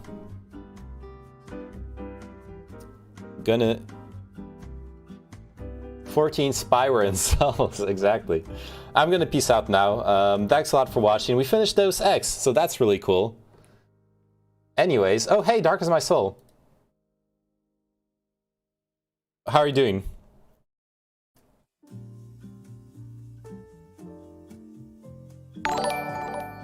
New Raider just downloaded Raid. There you go. Anyways, Pepe Hands. I do tend to say that a lot, don't I? Anyways, and then I end the stream, right? Can I get the ninja character? You can. Not from me, but you can get the ninja character from I think if you do the battle pass or something. I saw it pop up. I didn't really pay attention to it. But I'm pretty sure you can get it, yeah. That being said, yeah, Dark as My Soul. I don't know if you followed, but this is a sponsored stream. I just did the whole shill speech. I'm feeling. Do I have to do it again? I'm feeling very doomerish, but I'm about to drown my feelings in escapism. Perfect. Have I just the perfect thing for you? Do you want to escape for 5 minutes by doing the tutorial in Raid Shadow Legends? And helping me out with Also, did you play Raid on stream? You should have done that while listening to videos. I did it. I did it for 4 hours, So Chicken. No, you have to make an account, download the game, and play through the entire tutorial, Dark as My Soul. It's not just an account. You missed it? Yeah. Look, honestly, after 4 hours, I had to wait 4 hours. Okay, actually what I did it for like 2 hours. Then I did stretching. I did like, we reached the 10 tutorial finishes goal. So I did, as a stretch goal, I stretched on stream for like half an hour. And then I played for another hour and a half while listening to a lecture. So that was the Raid Shadow Legends stream today. I'll stream the game a bit more from time to time, just to do that. 10 squats when one of your characters die in battle. Oh, that's a good meme as well. I could try that. I'll do that the next time I play the game. It will make it more fun. Thank you, So Chicken. You started raiding. Alright, so just gotta finish the tutorial and it'll push us up to 14. As you can see, Dark as My Soul, we get notifications whenever someone advances on that progress. Are you really playing Planescape Torment? Maybe. I just finished Deus Ex. Which, honestly, I'm thinking... Honestly, as far as Deus Ex is concerned, I'm thinking I should probably play the next one before moving on to another game, right? Mankind Divided. But I do want to play Planescape Torment at some point. But we just finished Deus Ex Director's Cut. And Human Revolution, sorry. Actually, I can uninstall it now. Manage. Uninstall. Excellent. And Mankind Divided. Next one. Oh, it's Adam Jensen again. Oh, shit. 33 hours of game time only? Yep. We finished it in 33.5 hours. You played it for 6 months, what the fuck? Yeah, I did. I actually did. I played it like once every 2 weeks, basically. Next time I run 2nd edition D&D, I'm going to run it in Planescape setting? Oh, damn. That's awesome. Hey, Tessellate. That face when, that good feeling when you uninstall a game, better than finishing the game, to be honest. Sort of, but it's the same feeling, right? I'm uninstalling it because I finished the game, so it kind of goes hand in hand, right? Alright, Mankind Divided. Let's install it while we're at it. This has to be the next game. Disk space available? 73 gigabytes? Oh no. I need to make space. I don't know how to make space. I don't know where to make space. Help me. When I uninstalled the Sword game, yeah. That would have to be a good feeling. I'm coming back to it, spoiler. Uh-oh. Have fun with that. Oh yeah, Tessellate. I'm so sorry. I have to be shameless. Hey, today's stream is sponsored by Raid Shadow Legends, and I'm getting sponsored for the next 6 days. I can't take myself seriously anymore while doing the speech. And if you want to support the stream, I'm getting money for people getting completing the tutorial after having downloaded it off of my referral link. If you click my referral link in Twitch chat, it's !raid, or I can DM it to you on Streams chat if you want. It's also on my Discord. It will let you get it will let you make an account and download the game. And if you do the tutorial, that's all you need to do, nothing more. You don't have to spend money, you don't have to do anything else, just finish the tutorial. I get basically 20 bucks per tutorial finish. Well, every 10 tutorial, or rather more specifically, every 10 tutorial finishes, I get 200 bucks. And that money will be invested in the stream. So like it only costs you 5 minutes of your time, and it will help me out a lot, and I'll be able to do cool stuff. So, you know, it's win-win for both of us, right? You get cool content, and I get to do the cool content. I'll do it. Awesome. Glad to hear it. Do you want me to send you the link, or should I, or are you gonna go? You can go into Twitch chat as well and get the link there. As I said, !raid. Okay, I need to make space on my hard drive. Without showing you my 50 terabytes of porn. 5 minutes of your time and selling personal information to the Chinese government? No! There's no personal information in it anyways, okay? Chill. How do I make space?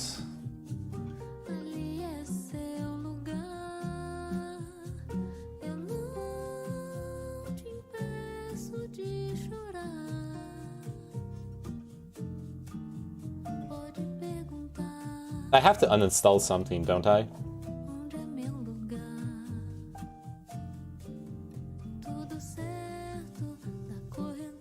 Oh, Age of Empires 4 technical stress test. I can probably uninstall that. Thanks, So Chicken, for completing the tutorial. There you go. 14 out of 30.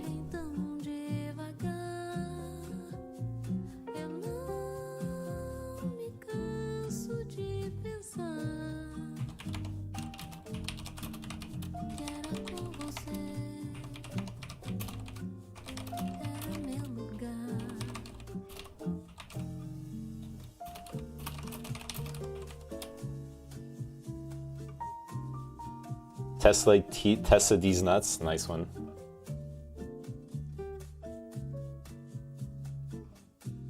Alright, 94.95 gigabytes. This space available. That's fine.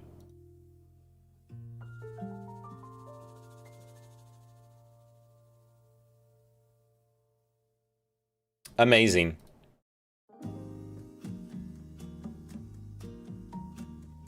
Mankind divided. Let's go.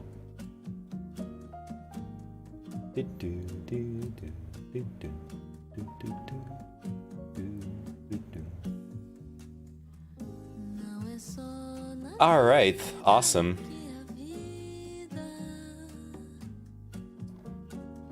And then we're going to be done with Deus Ex, basically. Until maybe someday we could go back for some memes and or mods or something. I know those are supposed to be really replayable games, but I don't really feel the need. It's hard for me to replay those kinds of games in general. Time to load up the proxies and temp emails and scan. No, don't. Look, I don't know how it works out, but they do actually review the what's happened before sending the money. So.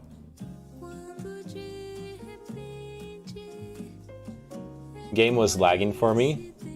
Wait, what game? Nice flying emote.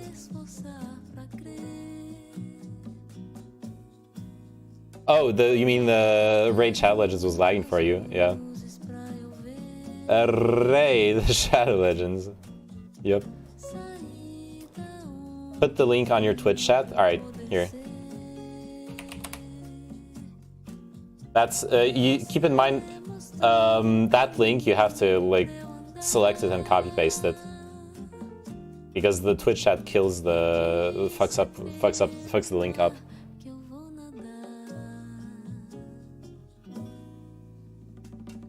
Or I can just do this. There you go. Dude, I should play some Age of Empires 2 to prepare for Age of Empires 4 when it comes out. When does it come out? It's gonna come out in pretty soonish, right? I'm gonna buy it, honestly, even though it's like expensive and everything. 3 weeks. Yeah, I'm gonna buy it.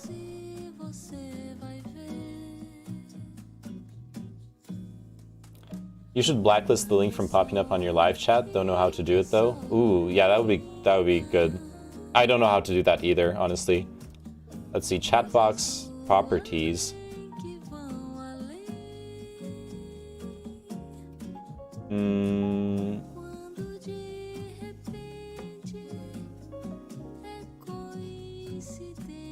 Hide common chatbots. Hide commands. Okay, I can do that. I'll hide the chatbots and the commands from them.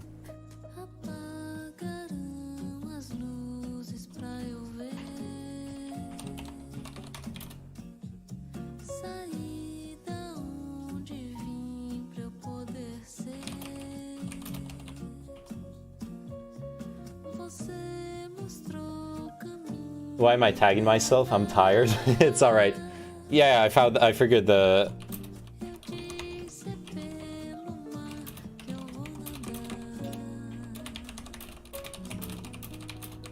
Yeah, it'll be easier on PC. They have a PC client.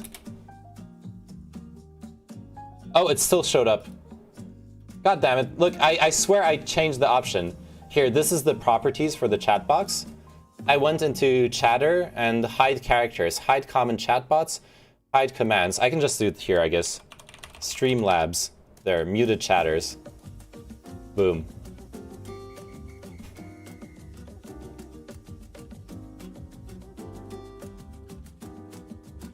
Okay, it worked. Nice.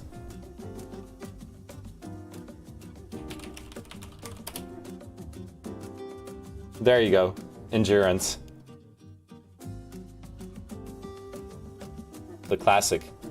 But I had one strength. One strength only. That was... I had really good endurance. I could masturbate. And I could be in pain and, like, breathing... Like, spitting my lungs out. My thighs are on fire. But I had one strength. Unironically, tomorrow I'm going to redo my notifications. Since Streamlabs fucked up all my notifications for the follows and everything, we're going to do the... My mind is... My intelligence is like an octopus. And I have really good endurance. I can masturbate and I'm in pain. Those are... we're definitely keeping those two. Time for some new memes on the stream. That's going to be my job for tomorrow. Oh, do you still have the link to the intellect like an octopus? I want to send it to someone without context. Yeah, I don't have the link, but I can find it really easy for you again. And I have the audio clip isolated for myself to make a notification out of it. I was asked to describe myself, and I want to hit them up with that. What was it? Sigma affirmations. So if you Google this, it was this one, yeah. And it was 1 minute 40. I actually remember the timestamp. Intelligence can be used. There you go. My beliefs are rock solid, and I'm untouched by manipulation. Okay, I'm gonna copy URL at current time. There you go.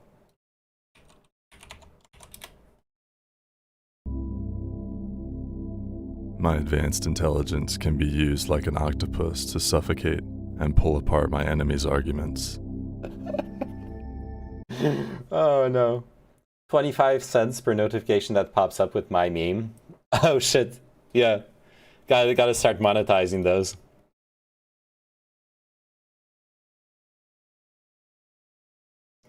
I've seen one stream do that. I think it's Ryu Quetzalcoatl's stream. I really like his streaming content, by the way. Ryu Quetzalcoatl. So on his stream, he has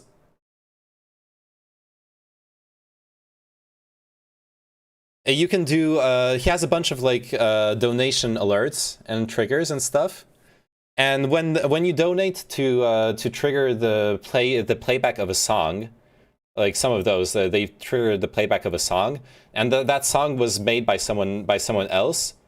Oh, there you go, yeah. STG makes all the amazing tracks above. Profits from the above triggers will be split 50-50 with him. So like he splits the money with the musicians who made the meme songs.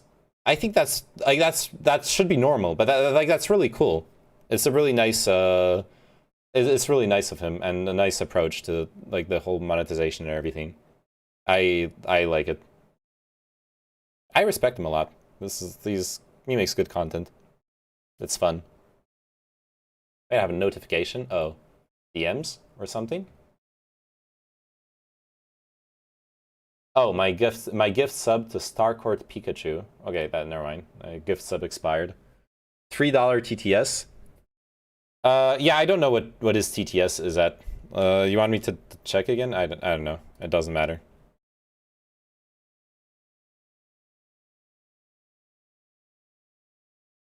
I have a $1 TTS if you ever wanna. I'm done with the shilling. I'm okay. We're Gucci. We're all right. I gotta chill. But we are really close to the. We actually are so close to getting like only 6 more tutorial finishes, and we get to 20, and that's really cool. That'll be $400, dude. Imagine that.